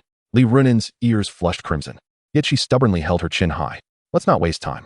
If we're discussing business, let us do it in the conference room. I have a meeting at 4:30, and frankly, I'm tired of pointless meetings that drag on. At your service, Director Li. Jiang Jing executed an exaggerated salute, sneaking a glance at her long, slender legs encased in black stockings. Indeed, she and Li Shui exhibited contrasting styles, one sweet and charming, the other fiery and thorny. Li Runin slammed her folder onto the table. Enough with the charades. What do you truly want? Jiang Jing calmly unbuttoned his suit jacket and sat down. I heard you hold a black belt in Taekwondo. Why does that concern you? And you're the top financial analyst in the company? Get to the point. Suddenly leaning forward, Jiang Jing reduced the distance between them to the point where he could count her eyelashes. I recently established a tech company and am in need of a financial accountant. Li Runin's breath hitched. At this proximity, she could distinctly smell the blend of his cologne and a hint of tobacco. To make matters worse, his eyelashes were even longer than hers. An annual salary of 3 million, with stock options at 0.5. Our company focuses on renewable energy, and our core technology holds immeasurable value. Li Runin recoiled sharply, the chair screeching in protest. Are you serious? Jiang Jing produced his phone and displayed an encrypted document. This is the business plan. Li Runin took the phone, and upon reviewing the document, she fell silent. Her professional acumen instantly recognized the value of this business proposal. Is this technology real? The prototype has passed validation. Jiang Jing reclined casually in his chair. The real question is, are you brave enough to accept this challenge? Li Runin unconsciously twirled a lock of hair, a habitual gesture when deep in thought. Jiang Jing noted that her berry-toned lipstick, featuring subtle shimmer, accentuated her complexion, rendering it even more enticing. The offer was tempting. She suddenly looked up, a glint of cunning in her eyes. But I have one question.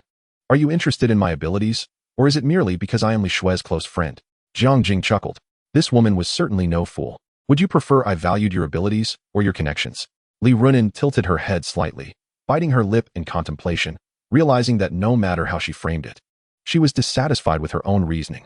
She then glanced at Jiang Jing, who wore a beaming smile. What a cunning man he was. Thus, Li Runin shifted the topic. You're here to invite me to join your company. Does Xiao Shui know? And have you arranged a position for her? Upon hearing her inquiry, Jiang Jing's lips curled into a smirk as he candidly replied, She doesn't know yet, and as my woman, I can directly support her. Jiang Jing raised an eyebrow, a mischievous grin spreading across his face. Unlike you, who needs to work for a salary. Spare me the rhetoric, Li Runin shot back. Her cheeks slightly flushed as she grabbed her folder, pretending to strike him, though unable to mask the smile tugging at her lips.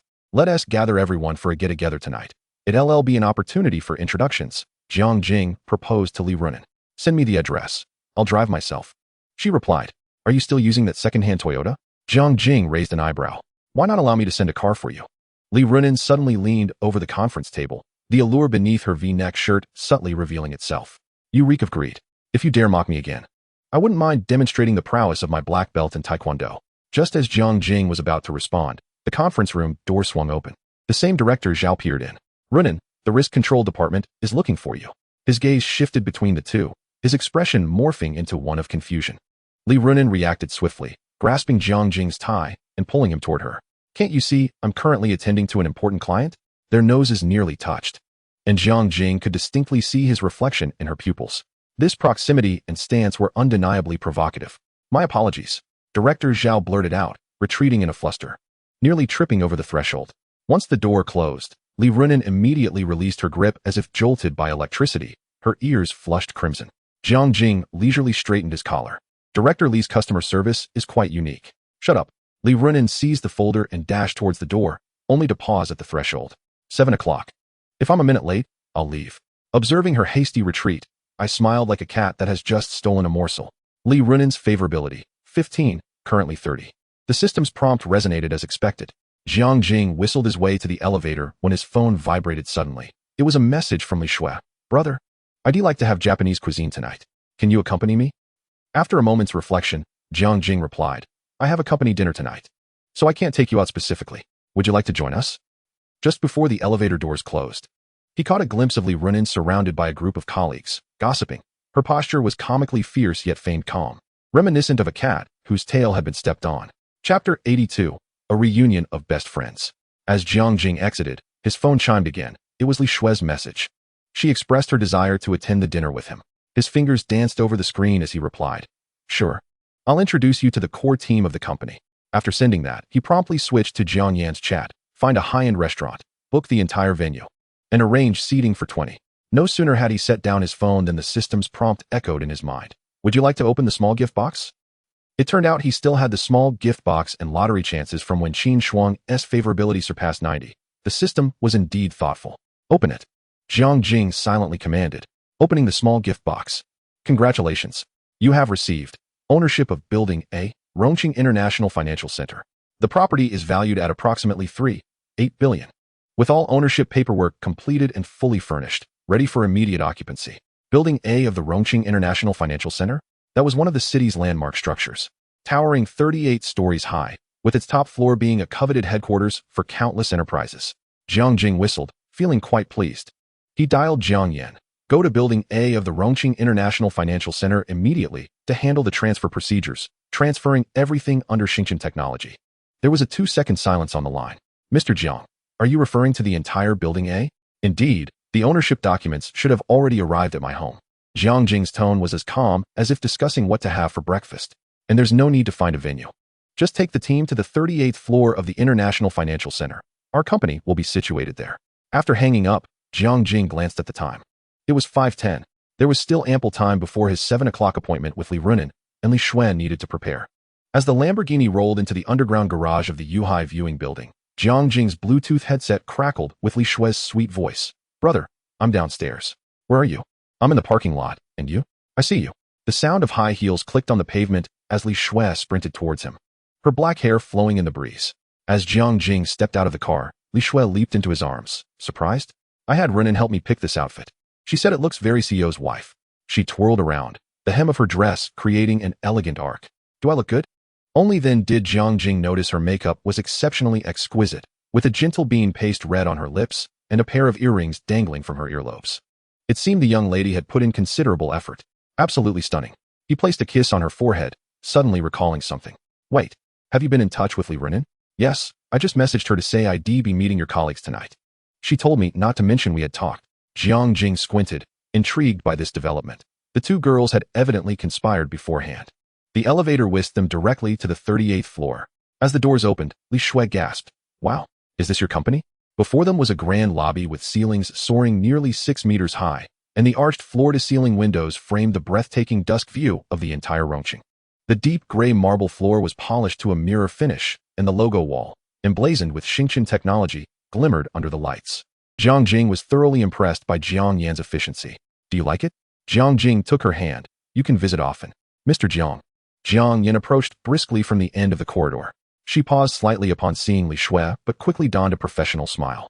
Hello, Miss Li, Mr. Jiang. All equipment has been debugged, and the team is waiting for you in the conference room. Jiang Jing squeezed Li Shui's hand. Shall we meet my core team first? In the conference room, a dozen elites were engaged in a heated discussion. When Jiang Jing entered with Li Shui, the chatter abruptly ceased. Everyone, let me introduce you. Jiang Jing casually wrapped an arm around Li Shui's waist. This is my girlfriend, Li Shui. Zhang Mingyuan adjusted his glasses. Mr. Jiang is truly fortunate. The older members nodded in amicable acknowledgement, but the younger ones, like Wang Yi the hacker, were fixated on Li Shui until Zhao Taijun nudged him back to reality. Mr. Jiang, Chun Wei suddenly interjected.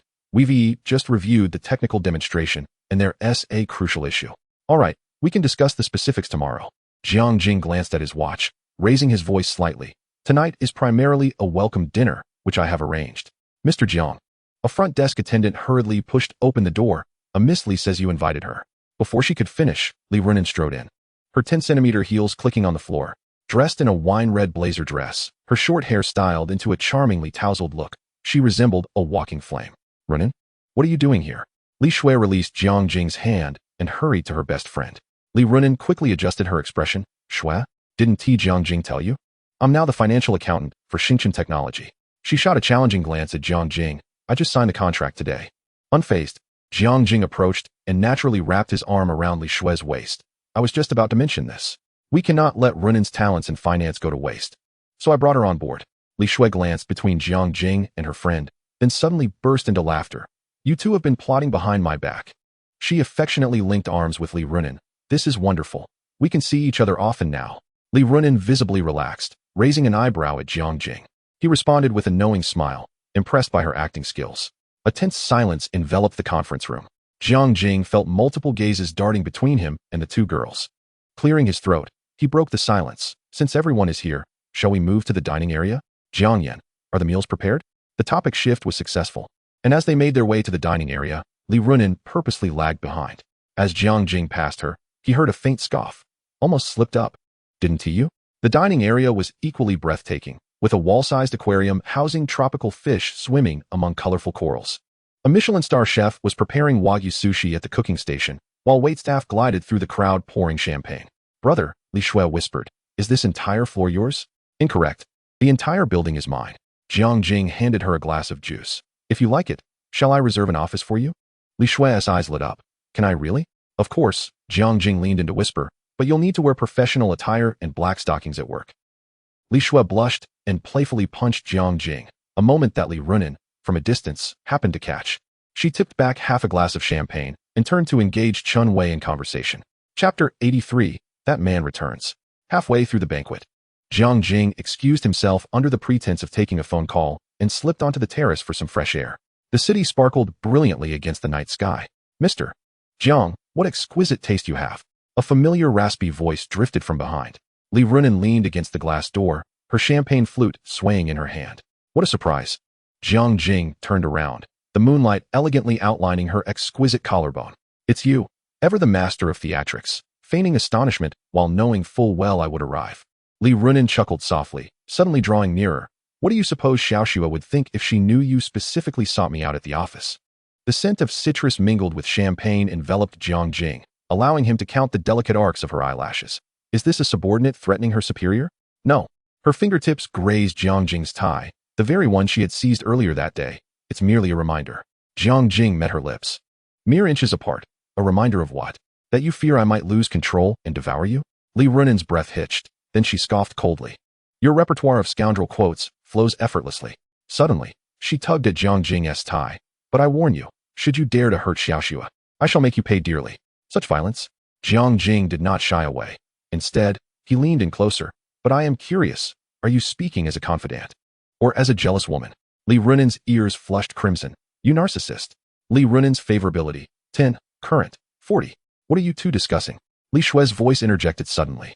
She gazed curiously at the two who were nearly entwined, still holding her unfinished tiramisu.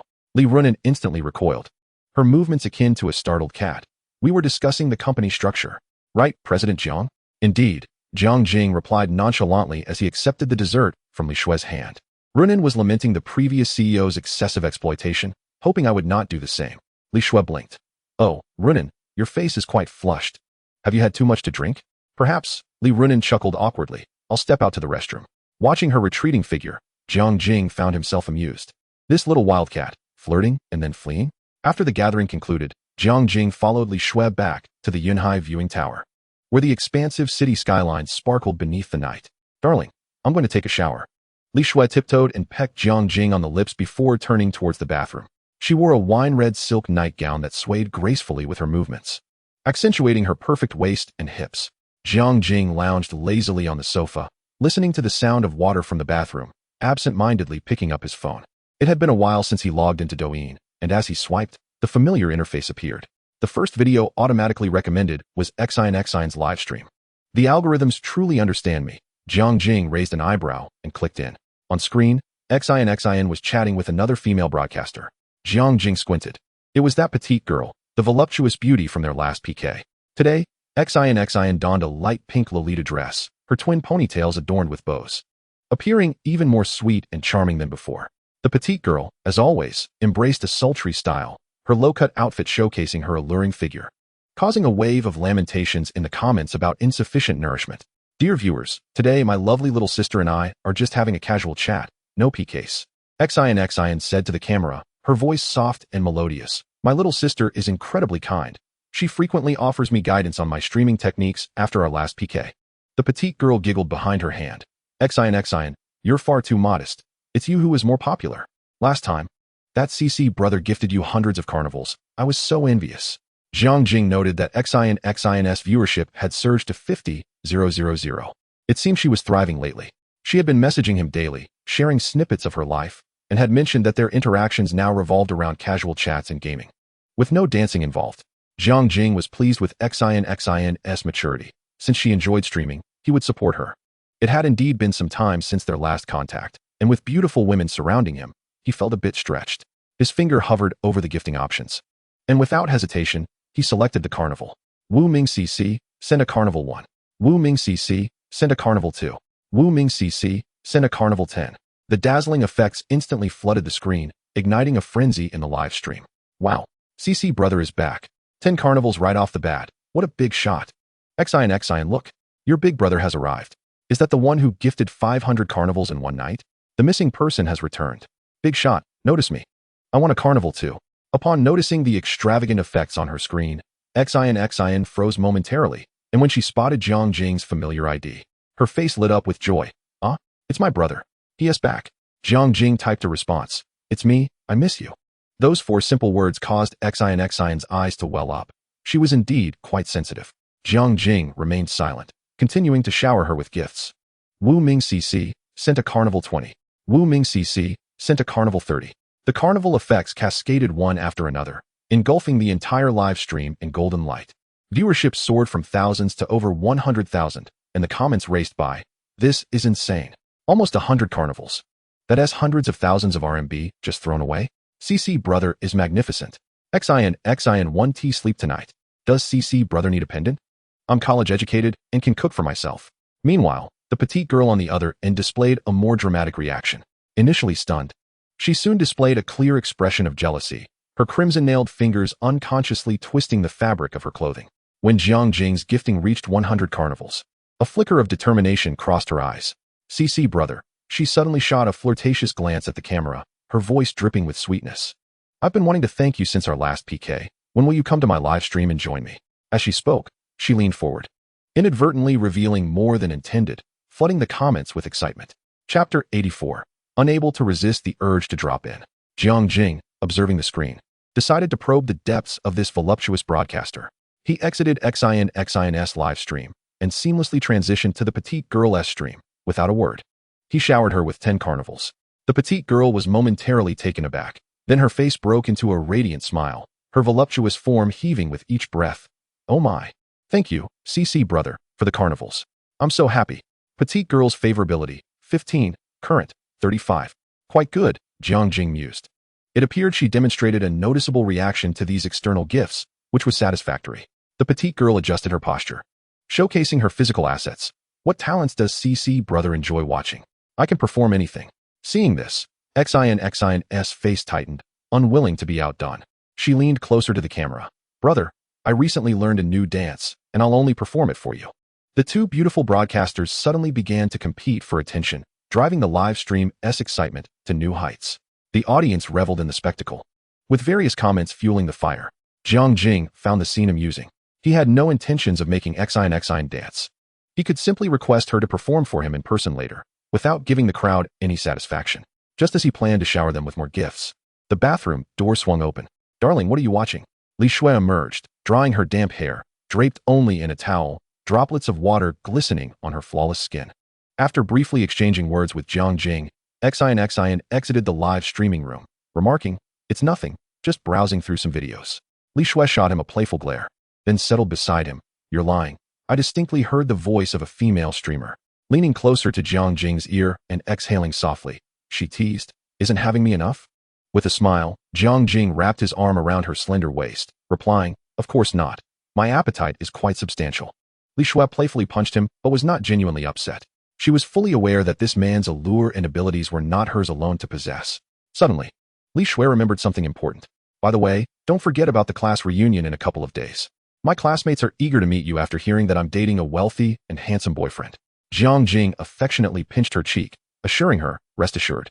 I will definitely make time for you. As Li Shui went to dry her hair, Jiang Jing picked up his phone again. The live stream had concluded, but he had received 2 private messages.